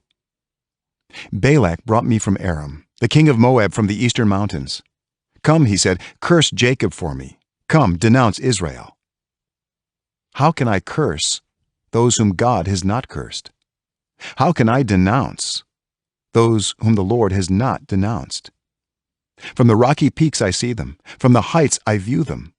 I see a people who live apart and do not consider themselves one of the nations. Who can count the dust of Jacob, or number even a fourth of Israel? Let me die the death of the righteous, and may my final end be like theirs. Balak said to Balaam, "What have you done to me? I brought you to curse my enemies, but you have done nothing but bless them." He answered, "Must I not speak what the Lord puts in my mouth?" Then Balak said to him, "Come with me to another place where you can see them. You will not see them all, but only the outskirts of their camp, and from there curse them for me." So he took him to the field of Zophim on the top of Pisgah, and there he built 7 altars and offered a bull and a ram on each altar. Balaam said to Balak, "Stay here beside your offering while I meet with him over there." The Lord met with Balaam and put a word in his mouth and said, "Go back to Balak and give him this word." So he went to him and found him standing beside his offering with the Moabite officials. Balak asked him, "What did the Lord say?" Then he spoke his message. "Arise, Balak, and listen. Hear me, son of Zippor. God is not human that he should lie, not a human being that he should change his mind. Does he speak and then not act? Does he promise and not fulfill? I have received a command to bless. He has blessed, and I cannot change it.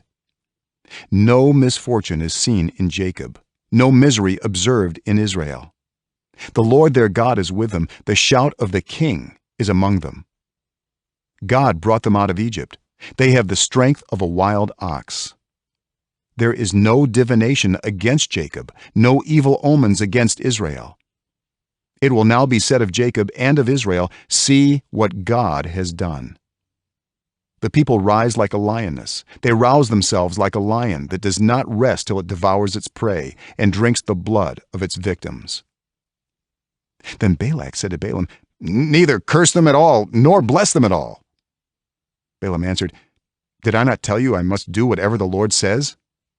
Then Balak said to Balaam, "Come, let me take you to another place. Perhaps it will please God to let you curse them for me from there." And Balak took Balaam to the top of Peor, overlooking the wasteland. Balaam said, "Build me 7 altars here, and prepare 7 bulls and 7 rams for me." Balak did as Balaam had said, and offered a bull and a ram on each altar. Chapter 24. Now when Balaam saw that it pleased the Lord to bless Israel, he did not resort to divination as at other times, but turned his face toward the wilderness. When Balaam looked out and saw Israel encamped tribe by tribe, the Spirit of God came on him, and he spoke his message. The prophecy of Balaam son of Beor, the prophecy of one whose eye sees clearly, the prophecy of one who hears the words of God, who sees a vision from the Almighty, who falls prostrate, and whose eyes are opened. How beautiful are your tents, Jacob, your dwelling places, Israel! Like valleys they spread out, like gardens beside a river, like aloes planted by the Lord, like cedars beside the waters. Water will flow from their buckets. Their seed will have abundant water. Their king will be greater than Agag. Their kingdom will be exalted. God brought them out of Egypt. They have the strength of a wild ox.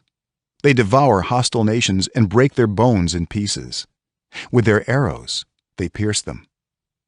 Like a lion they crouch and lie down. Like a lioness, who dares to rouse them? May those who bless you be blessed, and those who curse you be cursed. Then Balak's anger burned against Balaam. He struck his hands together and said to him, "I summoned you to curse my enemies, but you have blessed them these 3 times. Now leave at once and go home. I said I would reward you handsomely, but the Lord has kept you from being rewarded." Balaam answered Balak, "Did I not tell the messengers you sent me, even if Balak gave me all the silver and gold in his palace, I could not do anything of my own accord, good or bad, to go beyond the command of the Lord? And I must say only what the Lord says? Now I am going back to my people. But come, let me warn you of what this people will do to your people in days to come." Then he spoke his message. The prophecy of Balaam son of Beor, the prophecy of one whose eye sees clearly, the prophecy of one who hears the words of God, who has knowledge from the Most High, who sees a vision from the Almighty, who falls prostrate, and whose eyes are opened. I see him, but not now. I behold him, but not near. A star will come out of Jacob, a scepter will rise out of Israel. He will crush the foreheads of Moab, the skulls of all the people of Sheth. Edom will be conquered. Seir, his enemy, will be conquered, but Israel will grow strong. A ruler will come out of Jacob and destroy the survivors of the city. Then Balaam saw Amalek and spoke his message. Amalek was first among the nations, but their end will be utter destruction. Then he saw the Kenites and spoke his message. Your dwelling place is secure. Your nest is set in a rock. yet you Kenites will be destroyed when Asher takes you captive." Then he spoke his message. "Alas, who can live when God does this? Ships will come from the shores of Cyprus. They will subdue Asher and Eber, but they too will come to ruin." Then Balaam got up and returned home, and Balak went his own way. Chapter 25. While Israel was staying in Shittim, the men began to indulge in sexual immorality with Moabite women, who invited them to the sacrifices to their gods. The people ate the sacrificial meal and bowed down before these gods. So Israel yoked themselves to the Baal of Peor, and the Lord's anger burned against them. The Lord said to Moses, "Take all the leaders of these people, kill them, and expose them in broad daylight before the Lord, so that the Lord's fierce anger may turn away from Israel." So Moses said to Israel's judges, "Each of you must put to death those of your people who have yoked themselves to the Baal of Peor." Then an Israelite man brought into the camp a Midianite woman right before the eyes of Moses and the whole assembly of Israel, while they were weeping at the entrance to the tent of meeting. When Phinehas, son of Eleazar, the son of Aaron the priest, saw this, he left the assembly, took a spear in his hand, and followed the Israelite into the tent. He drove the spear into both of them, right through the Israelite man and into the woman's stomach. Then the plague against the Israelites was stopped, but those who died in the plague numbered 24,000. The Lord said to Moses, "Phinehas, son of Eleazar, the son of Aaron the priest, has turned my anger away from the Israelites. Since he was as zealous for my honor among them as I am, I did not put an end to them in my zeal. Therefore, tell him I am making my covenant of peace with him. He and his descendants will have a covenant of a lasting priesthood, because he was zealous for the honor of his God and made atonement for the Israelites." The name of the Israelite who was killed with the Midianite woman was Zimri, son of Salu, the leader of a Simeonite family. And the name of the Midianite woman who was put to death was Cozbi, daughter of Zur, a tribal chief of a Midianite family. The Lord said to Moses, "Treat the Midianites as enemies and kill them. They treated you as enemies when they deceived you in the Peor incident involving their sister Cozbi, the daughter of a Midianite leader, the woman who was killed when the plague came as a result of that incident." Chapter 26. After the plague, the Lord said to Moses and Eleazar, son of Aaron the priest, "Take a census of the whole Israelite community by families, all those 20 years old or more who are able to serve in the army of Israel." So on the plains of Moab, by the Jordan across from Jericho, Moses and Eleazar the priest spoke with them and said, "Take a census of the men 20 years old or more, as the Lord commanded Moses." These were the Israelites who came out of Egypt. The descendants of Reuben, the firstborn son of Israel, were through Hanok, the Hanokite clan, through Palu, the Paluite clan, through Hezron, the Hezronite clan, through Carmi, the Carmite clan. These were the clans of Reuben. Those numbered were 43,730. The son of Palu was Eliab, and the sons of Eliab were Nemuel, Dathan, and Abiram. The same Dathan and Abiram were the community officials who rebelled against Moses and Aaron, and were among Korah's followers when they rebelled against the Lord. The earth opened its mouth and swallowed them along with Korah, whose followers died when the fire devoured the 250 men. And they served as a warning sign. The line of Korah, however, did not die out. The descendants of Simeon by their clans were through Nemuel, the Nemuelite clan, through Jamin, the Jaminite clan, through Jachin, the Jachinite clan, through Zerah, the Zerahite clan, through Shaul, the Shaulite clan. These were the clans of Simeon. Those numbered were 22,200. The descendants of Gad by their clans were through Zephon, the Zephonite clan, through Haggai, the Haggite clan; through Shunai, the Shunite clan; through Ozni, the Oznite clan; through Eri, the Erite clan; through Eridai, the Eridite clan; through Erelai, the Erelite clan. These were the clans of Gad; those numbered were 40,500. And Onan were sons of Judah, but they died in Canaan. The descendants of Judah by their clans were through Shelah, the Shalonite clan; through Perez, the Perezite clan; through Zerah, the Zerahite clan. The descendants of Perez were through Hezron, the Hezronite clan; through Hamul, the Hamulite clan. These were the clans of Judah; those numbered were 76,500. The descendants of Issachar by their clans were through Tola, the Tolaite clan; through Puah, the Puite clan; through Jashub, the Jashabite clan; through Shimron, the Shimronite clan. These were the clans of Issachar; those numbered were 64,300. The descendants of Zebulun by their clans were through Sered, the Seredite clan; through Elon, the Elonite clan; through Jaliel, the Jalielite clan. These were the clans of Zebulun; those numbered were 60,500. The descendants of Joseph by their clans through Manasseh and Ephraim were the descendants of Manasseh through Machir, the Machirite clan. Machir was the father of Gilead; through Gilead, the Gileadite clan. These were the descendants of Gilead; through Iezer, the Iezerite clan; through Helek, the Helekite clan; through Azriel, the Azrielite clan; through Shechem, the Shechemite clan; through Shemida, the Shemidaite clan; through Hepher, the Hepherite clan. Zelophehad son of Hepher had no sons; he had only daughters, whose names were Mahlah, Noah, Hoglah, Milcah, and Tirzah. These were the clans of Manasseh; those numbered were 52,700. These were the descendants of Ephraim by their clans through Shuthelah, the Shuthelahite clan; through Becher, the Becherite clan; through Tahan, the Tahanite clan. These were the descendants of Shuthelah; through Aran, the Aranite clan. These were the clans of Ephraim; those numbered were 32,500. These were the descendants of Joseph by their clans.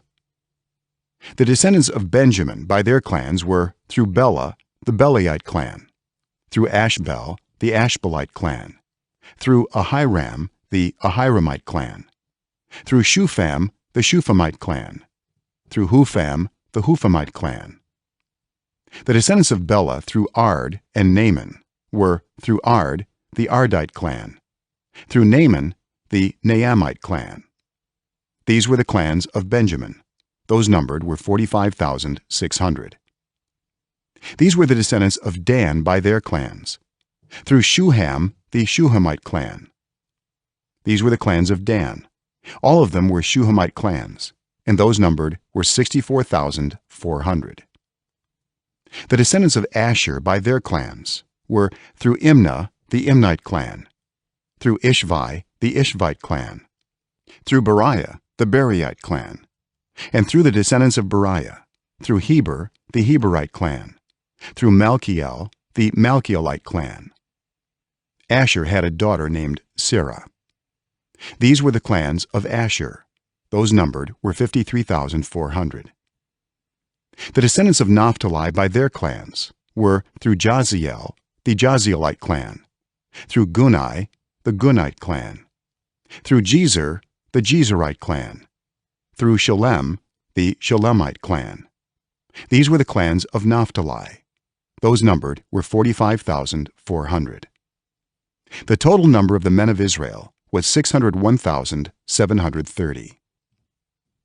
The Lord said to Moses, "The land is to be allotted to them as an inheritance based on the number of names.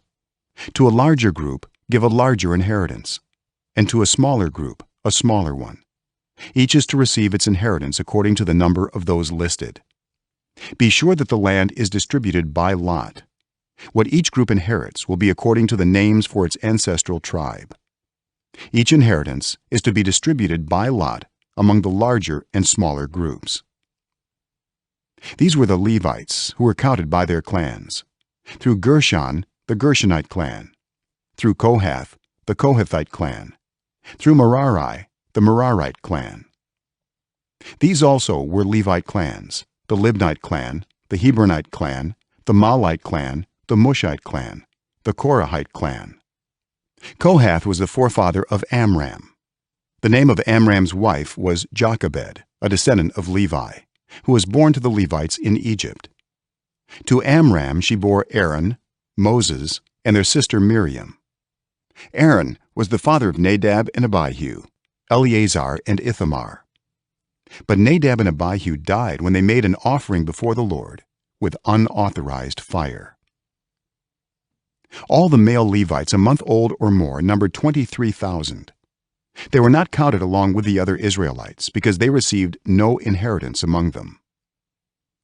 These are the ones counted by Moses and Eleazar the priest when they counted the Israelites on the plains of Moab by the Jordan across from Jericho. Not one of them was among those counted by Moses and Aaron the priest when they counted the Israelites in the desert of Sinai, for the Lord had told those Israelites they would surely die in the wilderness, and not one of them was left except Caleb son of Jephunneh and Joshua son of Nun. Chapter 27. The daughters of Zelophehad son of Hepher, the son of Gilead, the son of Machir, the son of Manasseh, belonged to the clans of Manasseh son of Joseph.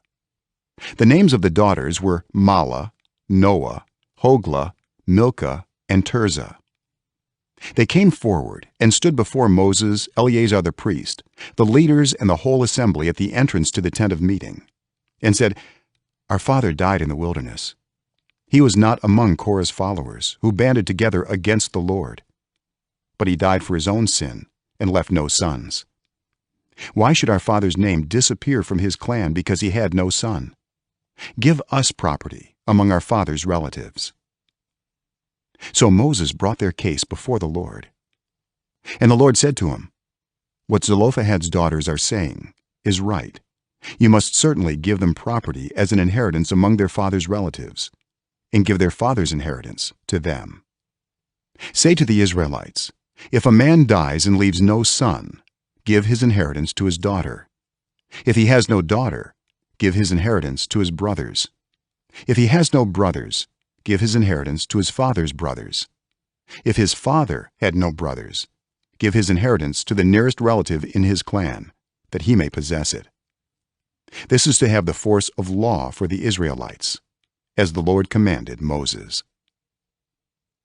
Then the Lord said to Moses, "Go up this mountain in the Abarim range and see the land I have given the Israelites. After you have seen it, you too will be gathered to your people, as your brother Aaron was.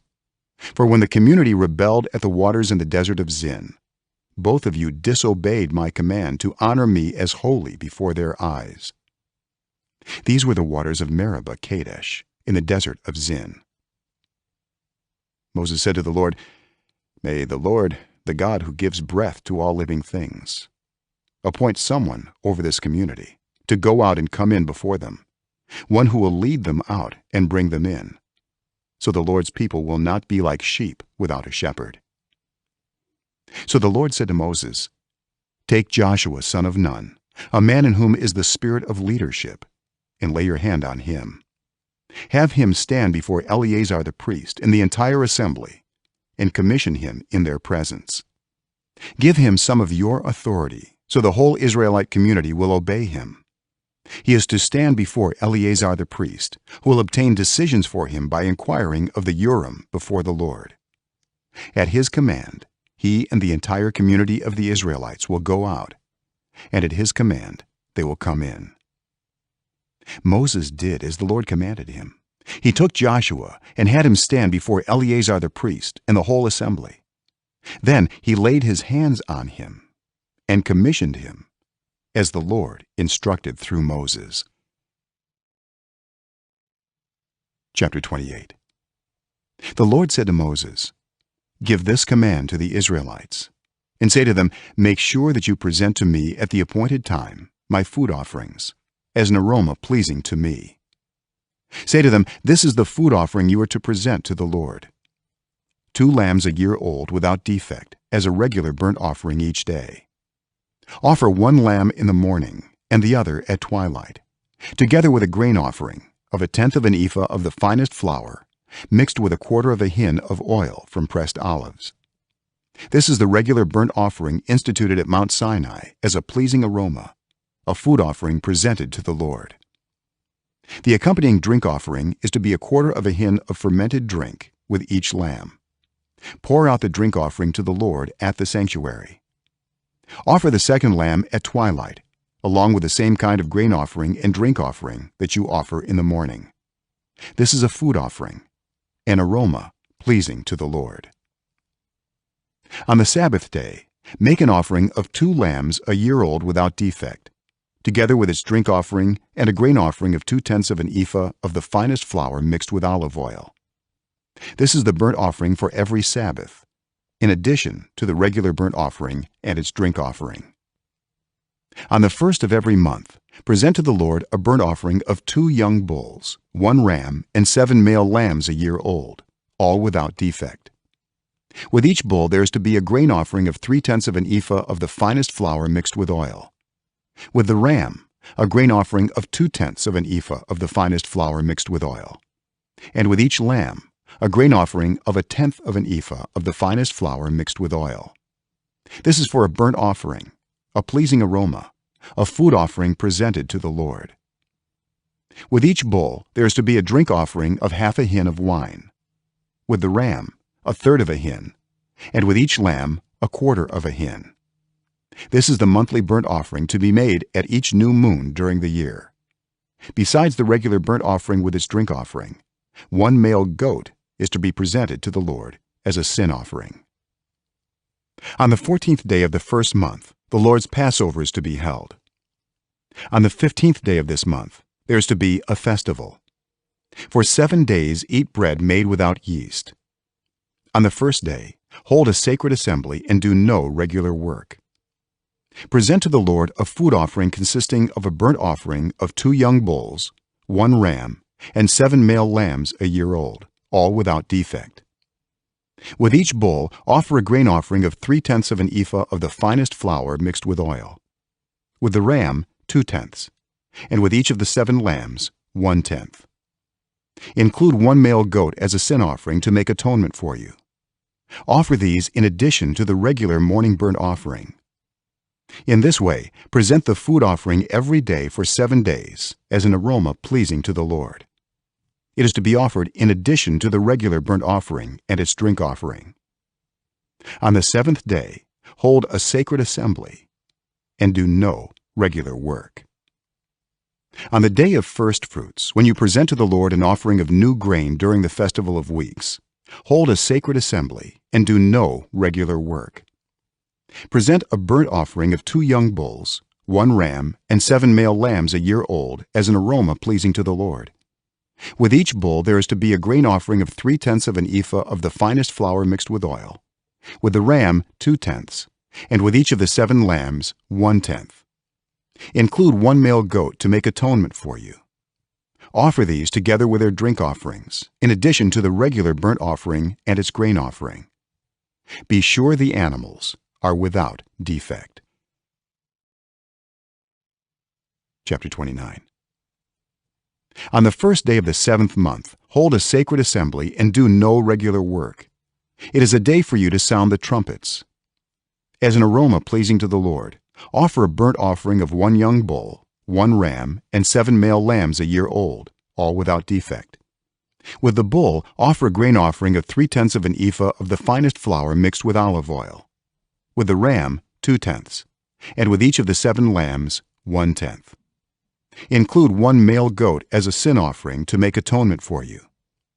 These are in addition to the monthly and daily burnt offerings, with their grain offerings and drink offerings as specified. They are food offerings presented to the Lord, a pleasing aroma. On the 10th day of this 7th month, hold a sacred assembly. You must deny yourselves and do no work. Present as an aroma pleasing to the Lord a burnt offering of 1 young bull, 1 ram, and 7 male lambs a year old, all without defect. With the bull, offer a grain offering of 3/10 of an ephah of the finest flour mixed with oil. With the ram, 2/10, and with each of the 7 lambs, 1/10. Include 1 male goat as a sin offering, in addition to the sin offering for atonement, and the regular burnt offering with its grain offering and their drink offerings. On the 15th day of the 7th month, hold a sacred assembly and do no regular work. Celebrate a festival to the Lord for 7 days.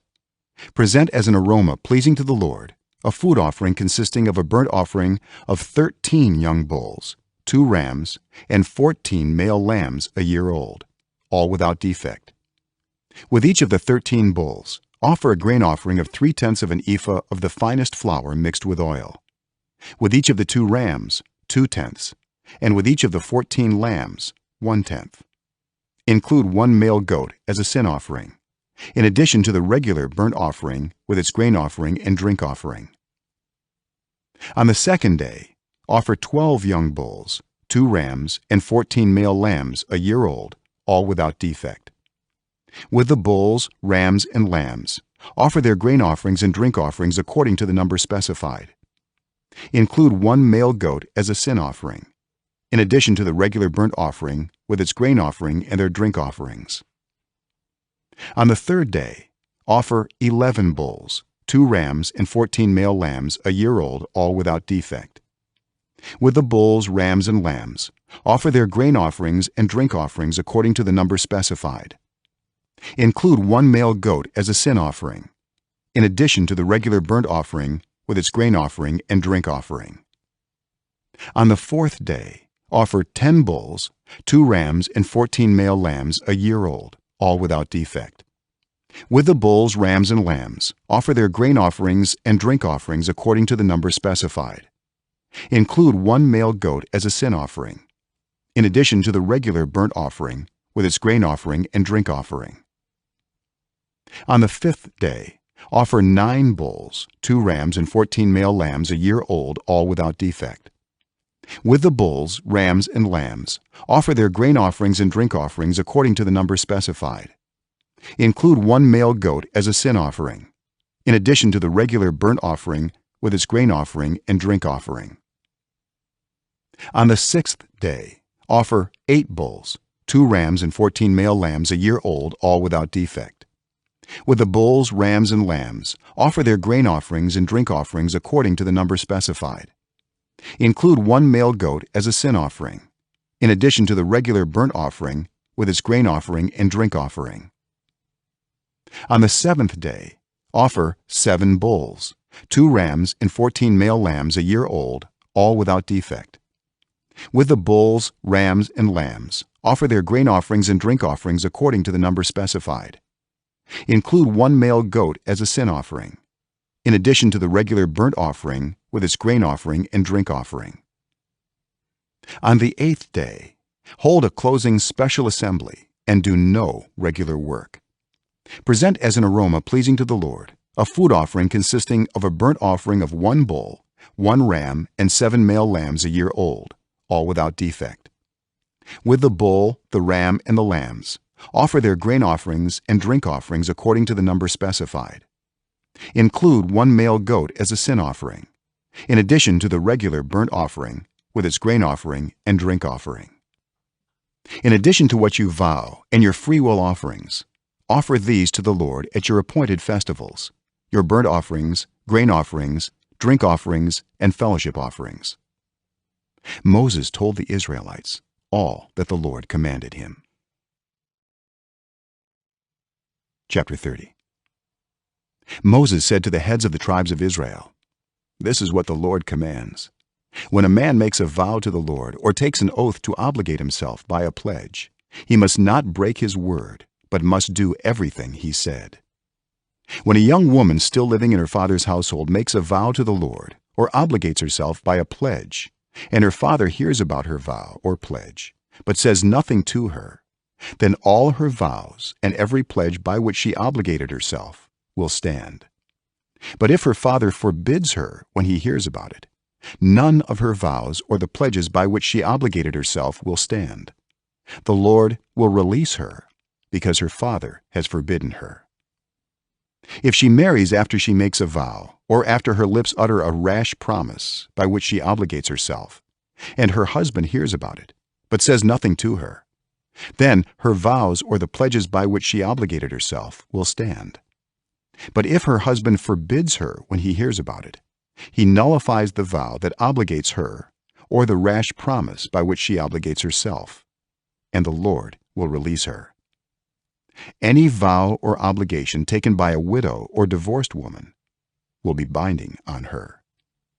If a woman living with her husband makes a vow or obligates herself by a pledge under oath, and her husband hears about it, but says nothing to her and does not forbid her, then all her vows or the pledges by which she obligated herself will stand. But if her husband nullifies them when he hears about them, then none of the vows or pledges that came from her lips will stand. Her husband has nullified them, and the Lord will release her. Her husband may confirm or nullify any vow she makes or any sworn pledge to deny herself. But if her husband says nothing to her about it from day to day, then he confirms all her vows or the pledges binding on her. He confirms them by saying nothing to her when he hears about them. If, however, he nullifies them sometime after he hears about them, then he must bear the consequences of her wrongdoing. These are the regulations the Lord gave Moses concerning relationships between a man and his wife, and between a father and his young daughter still living at home. Chapter 31. The Lord said to Moses, "Take vengeance on the Midianites for the Israelites. After that, you will be gathered to your people." So Moses said to the people, "Arm some of your men to go to war against the Midianites, so that they may carry out the Lord's vengeance on them. Send into battle 1,000 men from each of the tribes of Israel." So 12,000 men armed for battle, 1,000 from each tribe, were supplied from the clans of Israel. Moses sent them into battle, 1,000 from each tribe, along with Phinehas son of Eleazar the priest, who took with him articles from the sanctuary and the trumpets for signaling. They fought against Midian as the Lord commanded Moses, and killed every man. Among their victims were Evi, Rechem, Zur, Hur, and Reba, the 5 kings of Midian. They also killed Balaam son of Beor with the sword. The Israelites captured the Midianite women and children, and took all the Midianite herds, flocks, and goods as plunder. They burned all the towns where the Midianites had settled, as well as all their camps. They took all the plunder and spoils, including the people and animals, and brought the captives, spoils, and plunder to Moses and Eleazar the priest and the Israelite assembly at their camp on the plains of Moab, by the Jordan across from Jericho. Moses, Eleazar the priest, and all the leaders of the community went to meet them outside the camp. Moses was angry with the officers of the army, the commanders of thousands and commanders of hundreds, who returned from the battle. "Have you allowed all the women to live?" he asked them.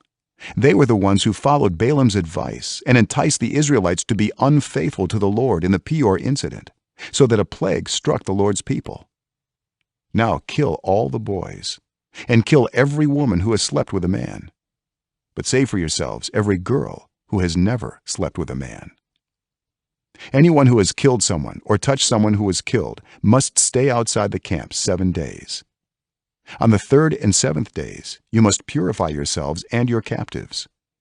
Purify every garment, as well as everything made of leather, goat hair, or wood." Then Eleazar the priest said to the soldiers who had gone into battle, "This is what is required by the law that the Lord gave Moses. Gold, silver, bronze, iron, tin, lead, and anything else that can withstand fire must be put through the fire, and then it will be clean. But it must also be purified with the water of cleansing. And whatever cannot withstand fire must be put through that water. On the 7th day wash your clothes, and you will be clean. Then you may come into the camp." The Lord said to Moses, "You and Eleazar the priest and the family heads of the community are to count all the people and animals that were captured. Divide the spoils equally between the soldiers who took part in the battle and the rest of the community. From the soldiers who fought in the battle, set apart as tribute for the Lord one out of every 500, whether people, cattle, donkeys, or sheep. Take this tribute from their half share and give it to Eleazar the priest as the Lord's part. From the Israelites' half, select one out of every 50, whether people, cattle, donkeys, sheep, or other animals. Give them to the Levites, who are responsible for the care of the Lord's tabernacle. So Moses and Eleazar the priest did as the Lord commanded Moses. The plunder remaining from the spoils that the soldiers took was 675,000 sheep, 72,000 cattle, 61,000 donkeys, and 32,000 women who had never slept with a man. The half share of those who fought in the battle was 337,500 sheep, of which the tribute for the Lord was 675, 36,000 cattle, of which the tribute for the Lord was 72, 30,500 donkeys, of which the tribute for the Lord was 61, 16,000 people, of whom the tribute for the Lord was 32. Moses gave the tribute to Eleazar the priest as the Lord's part, as the Lord commanded Moses. The half belonging to the Israelites, which Moses set apart from that of the fighting men, the community's half, was 337,500 sheep, 36,000 cattle, 30,500 donkeys, and 16,000 people. From the Israelites' half, Moses selected one out of every 50 people and animals, as the Lord commanded him, and gave them to the Levites, who were responsible for the care of the Lord's tabernacle. Then the officers who were over the units of the army, the commanders of thousands and commanders of hundreds, went to Moses and said to him, "Your servants have counted the soldiers under our command, and not one is missing. So we have brought as an offering to the Lord the gold articles each of us acquired, armlets, bracelets, signet rings, earrings, and necklaces, to make atonement for ourselves before the Lord." Moses and Eleazar the priest accepted from them the gold, all the crafted articles. All the gold from the commanders of thousands and commanders of hundreds that Moses and Eleazar presented as a gift to the Lord weighed 16,750 shekels. Each soldier had taken plunder for himself. Moses and Eleazar the priest accepted the gold from the commanders of thousands and commanders of hundreds and brought it into the tent of meeting as a memorial for the Israelites before the Lord. Chapter 32. The Reubenites and Gadites, who had very large herds and flocks, saw that the lands of Jazer and Gilead were suitable for livestock. So they came to Moses and Eleazar the priest and to the leaders of the community and said, "Ataroth, Dibon, Jazer, Nimrah, Heshbon, Elealeh, Sebam, Nebo, and Beon, the land the Lord subdued before the people of Israel, are suitable for livestock, and your servants have livestock. If we have found favor in your eyes," they said, "let this land be given to your servants as our possession. Do not make us cross the Jordan." Moses said to the Gadites and Reubenites, "Should your fellow Israelites go to war while you sit here? Why do you discourage the Israelites from crossing over into the land the Lord has given them? This is what your fathers did when I sent them from Kadesh Barnea to look over the land. After they went up to the valley of Eshcol and viewed the land, they discouraged the Israelites from entering the land the Lord had given them. The Lord's anger was aroused that day, and he swore this oath, because they have not followed me wholeheartedly, not one of those who were 20 years old or more when they came up out of Egypt will see the land I promised on oath to Abraham, Isaac, and Jacob. Not one, except Caleb son of Jephunneh the Kenizzite, and Joshua son of Nun, for they followed the Lord wholeheartedly. The Lord's anger burned against Israel, and he made them wander in the wilderness 40 years, until the whole generation of those who had done evil in his sight was gone. And here you are, a brood of sinners, standing in the place of your fathers and making the Lord even more angry with Israel. If you turn away from following him, he will again leave all this people in the wilderness, and you will be the cause of their destruction." Then they came up to him and said, "We would like to build pens here for our livestock and cities for our women and children. But we will arm ourselves for battle and go ahead of the Israelites until we have brought them to their place. Meanwhile, our women and children will live in fortified cities for protection from the inhabitants of the land. We will not return to our homes until each of the Israelites has received their inheritance. We will not receive any inheritance with them on the other side of the Jordan, because our inheritance has come to us on the east side of the Jordan." Then Moses said to them, "If you will do this, if you will arm yourselves before the Lord for battle, and if all of you who are armed cross over the Jordan before the Lord until he has driven his enemies out before him, then when the land is subdued before the Lord, you may return and be free from your obligation to the Lord and to Israel, and this land will be your possession before the Lord. But if you fail to do this, you will be sinning against the Lord, and you may be sure that your sin will find you out. Build cities for your women and children, and pens for your flocks, but do what you have promised." The Gadites and Reubenites said to Moses, "We, your servants, will do as our Lord commands. Our children and wives, our flocks and herds will remain here in the cities of Gilead. But your servants, every man who is armed for battle, will cross over to fight before the Lord, just as our Lord says." Then Moses gave orders about them to Eleazar the priest and Joshua son of Nun, and to the family heads of the Israelite tribes. He said to them, "If the Gadites and Reubenites, every man armed for battle, cross over the Jordan with you before the Lord, then when the land is subdued before you, you must give them the land of Gilead as their possession. But if they do not cross over with you armed, they must accept their possession with you in Canaan." The Gadites and Reubenites answered, "Your servants will do what the Lord has said. We will cross over before the Lord into Canaan armed, but the property we inherit will be on this side of the Jordan." Then Moses gave to the Gadites, the Reubenites, and the half-tribe of Manasseh son of Joseph the kingdom of Sihon king of the Amorites, and the kingdom of Og king of Bashan, the whole land with its cities and the territory around them. The Gadites built up Dibon, Ataroth, Aroer, Atroth-Shophan, Jazer, Jogbehah, Beth-Nimrah, and Beth-Haran as fortified cities, and built pens for their flocks. And the Reubenites rebuilt Heshbon, Elealeh, and Kiriathaim, as well as Nebo and Baal-Meon. These names were changed, and Sibmah. They gave names to the cities they rebuilt. The descendants of Machir son of Manasseh went to Gilead, captured it, and drove out the Amorites who were there.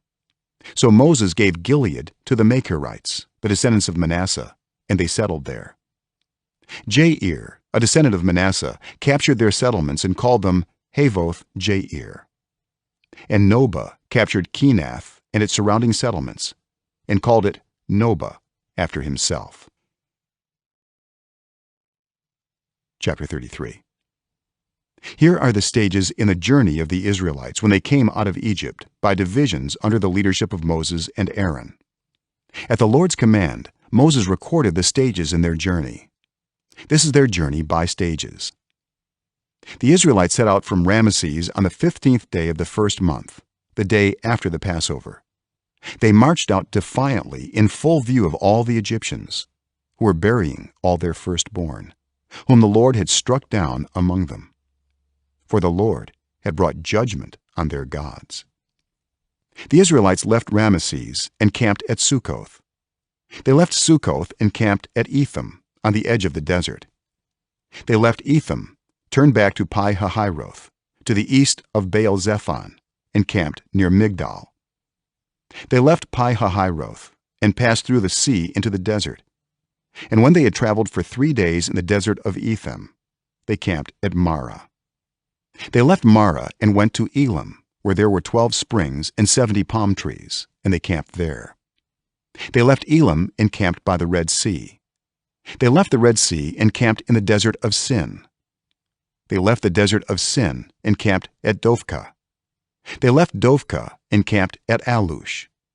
They left Alush and camped at Rephidim, where there was no water for the people to drink. They left Rephidim and camped in the desert of Sinai. They left the desert of Sinai and camped at Kibroth-Hattaavah. They left Kibroth-Hattaavah and camped at Hazeroth. They left Hazeroth and camped at Rithmah. They left Rithmah and camped at Rimmon-Perez. They left Rimmon-Perez and camped at Libnah. They left Libnah and camped at Rissah. They left Rissah and camped at Kehelatha. They left Kehelatha and camped at Mount Shepher. They left Mount Shepher and camped at Haradah. They left Haradah and camped at Makaloth. They left Makaloth and camped at Tahath. They left Tahath and camped at Terah. They left Terah and camped at Mithkah. They left Mithkah and camped at Hashmonah. They left Hashmonah and camped at Moseroth. They left Moseroth and camped at Bene-Jaakan. They left Bene-Jaakan and camped at Hor-Haggidgad. They left Hor-Haggidgad and camped at Jotbatha. They left Jotbatha and camped at Abronah. They left Abronah and camped at Ezion-Geber. They left Ezion-Geber and camped at Kadesh in the desert of Zin. They left Kadesh and camped at Mount Hor on the border of Edom. At the Lord's command, Aaron the priest went up Mount Hor, where he died on the first day of the 5th month of the 40th year after the Israelites came out of Egypt. Aaron was 123 years old when he died on Mount Hor. The Canaanite king of Arad, who lived in the Negev of Canaan, heard that the Israelites were coming. They left Mount Hor and camped at Zalmonah. They left Zalmonah and camped at Punon. They left Punon and camped at Oboth. They left Oboth and camped at Ai-Abarim on the border of Moab. They left Ai-Abarim and camped at Dibon-Gad. They left Dibon-Gad and camped at Almon-Diblathaim. They left Almon-Diblathaim and camped in the mountains of Abarim near Nebo. They left the mountains of Abarim and camped on the plains of Moab by the Jordan across from Jericho. There on the plains of Moab they camped along the Jordan from Beth-Jeshimoth to Abel-Shittim. On the plains of Moab by the Jordan across from Jericho, the Lord said to Moses, "Speak to the Israelites and say to them, when you cross the Jordan into Canaan, drive out all the inhabitants of the land before you. Destroy all their carved images and their cast idols, and demolish all their high places. Take possession of the land and settle in it, for I have given you the land to possess. Distribute the land by lot according to your clans. To a larger group give a larger inheritance, and to a smaller group a smaller one. Whatever falls to them by lot will be theirs. Distribute it according to your ancestral tribes. But if you do not drive out the inhabitants of the land, those you allow to remain will become barbs in your eyes and thorns in your sides. They will give you trouble in the land where you will live. And then I will do to you what I plan to do to them." Chapter 34.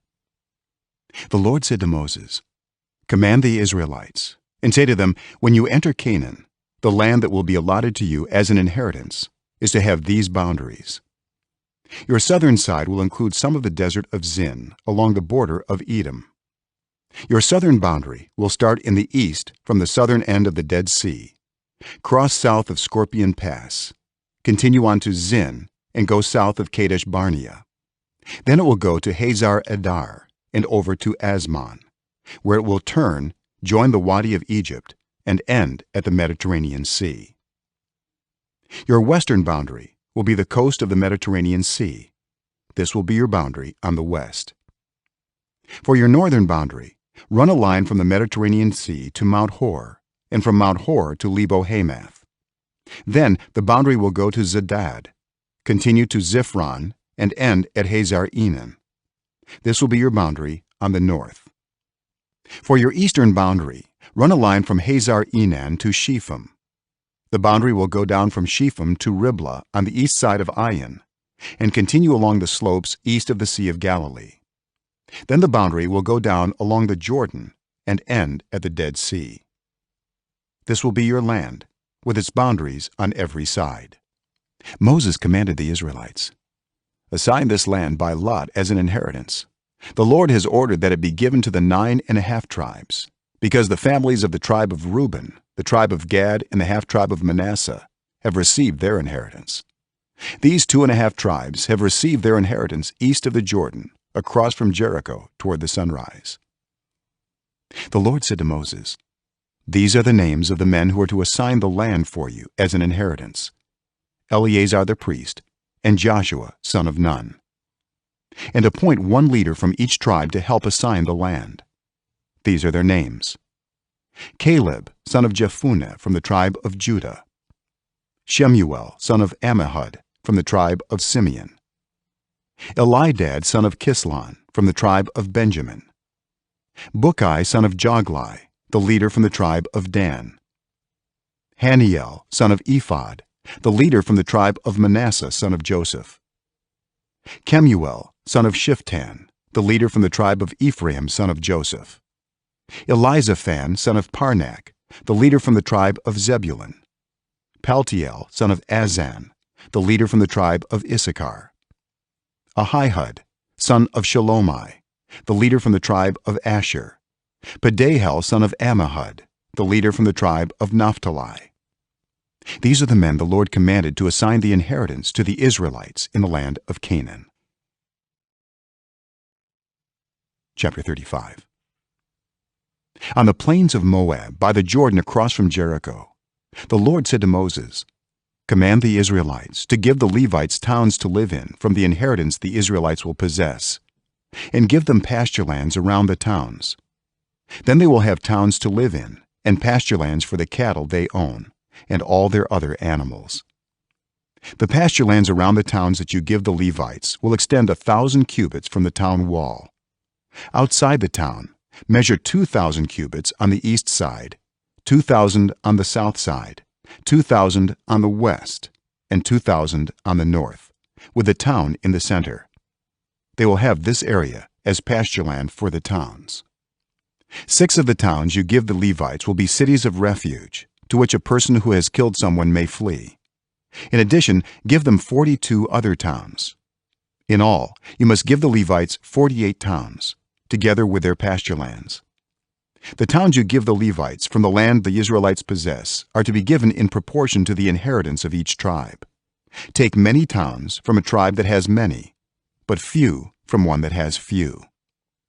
Then the Lord said to Moses, "Speak to the Israelites and say to them, when you cross the Jordan into Canaan, select some towns to be your cities of refuge, to which a person who has killed someone accidentally may flee.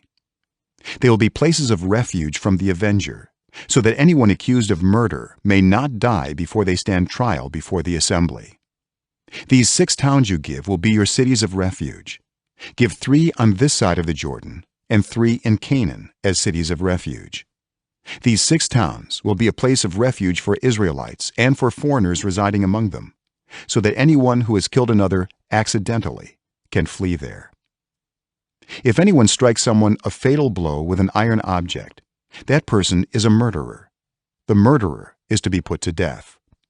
Or if anyone is holding a stone and strikes someone a fatal blow with it, that person is a murderer. The murderer is to be put to death. Or if anyone is holding a wooden object and strikes someone a fatal blow with it, that person is a murderer. The murderer is to be put to death. The avenger of blood shall put the murderer to death.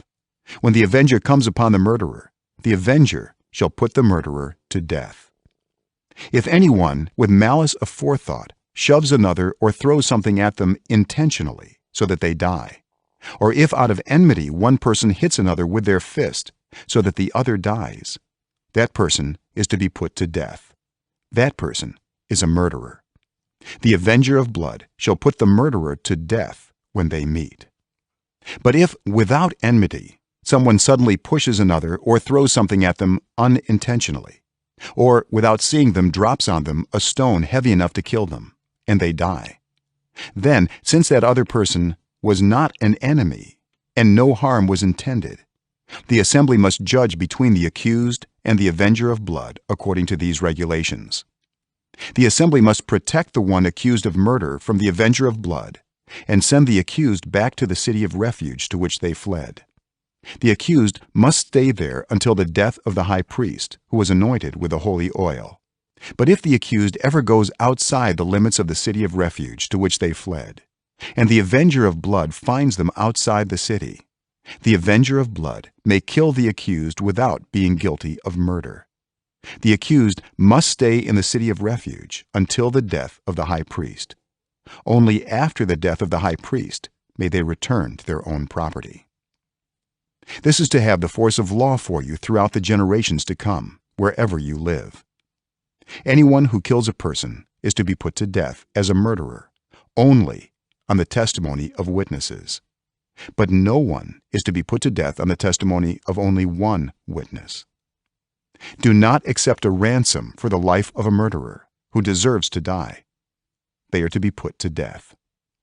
Do not accept a ransom for anyone who has fled to a city of refuge, and so allow them to go back and live on their own land before the death of the high priest. Do not pollute the land where you are. Bloodshed pollutes the land, and atonement cannot be made for the land on which blood has been shed, except by the blood of the one who shed it. Do not defile the land where you live and where I dwell, for I, the Lord, dwell among the Israelites.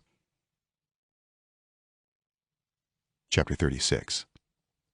The family heads of the clan of Gilead son of Machir, the son of Manasseh, who were from the clans of the descendants of Joseph, came and spoke before Moses and the leaders, the heads of the Israelite families. They said, "When the Lord commanded my lord to give the land as an inheritance to the Israelites by lot, he ordered you to give the inheritance of our brother Zelophehad to his daughters.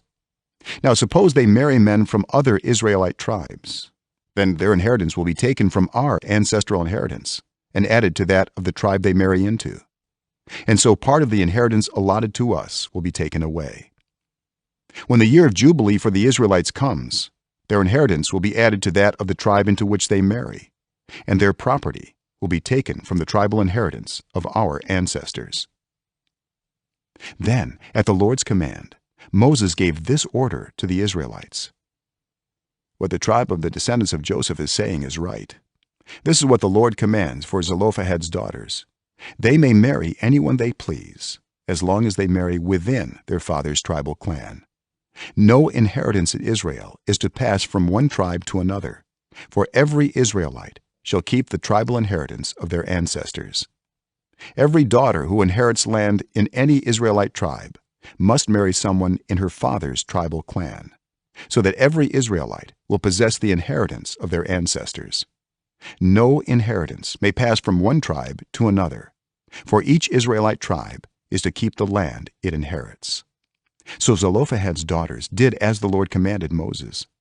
Zelophehad's daughters, Mahlah, Tirzah, Hoglah, Milcah, and Noah, married their cousins on their father's side. They married within the clans of the descendants of Manasseh son of Joseph, and their inheritance remained in their father's tribe and clan.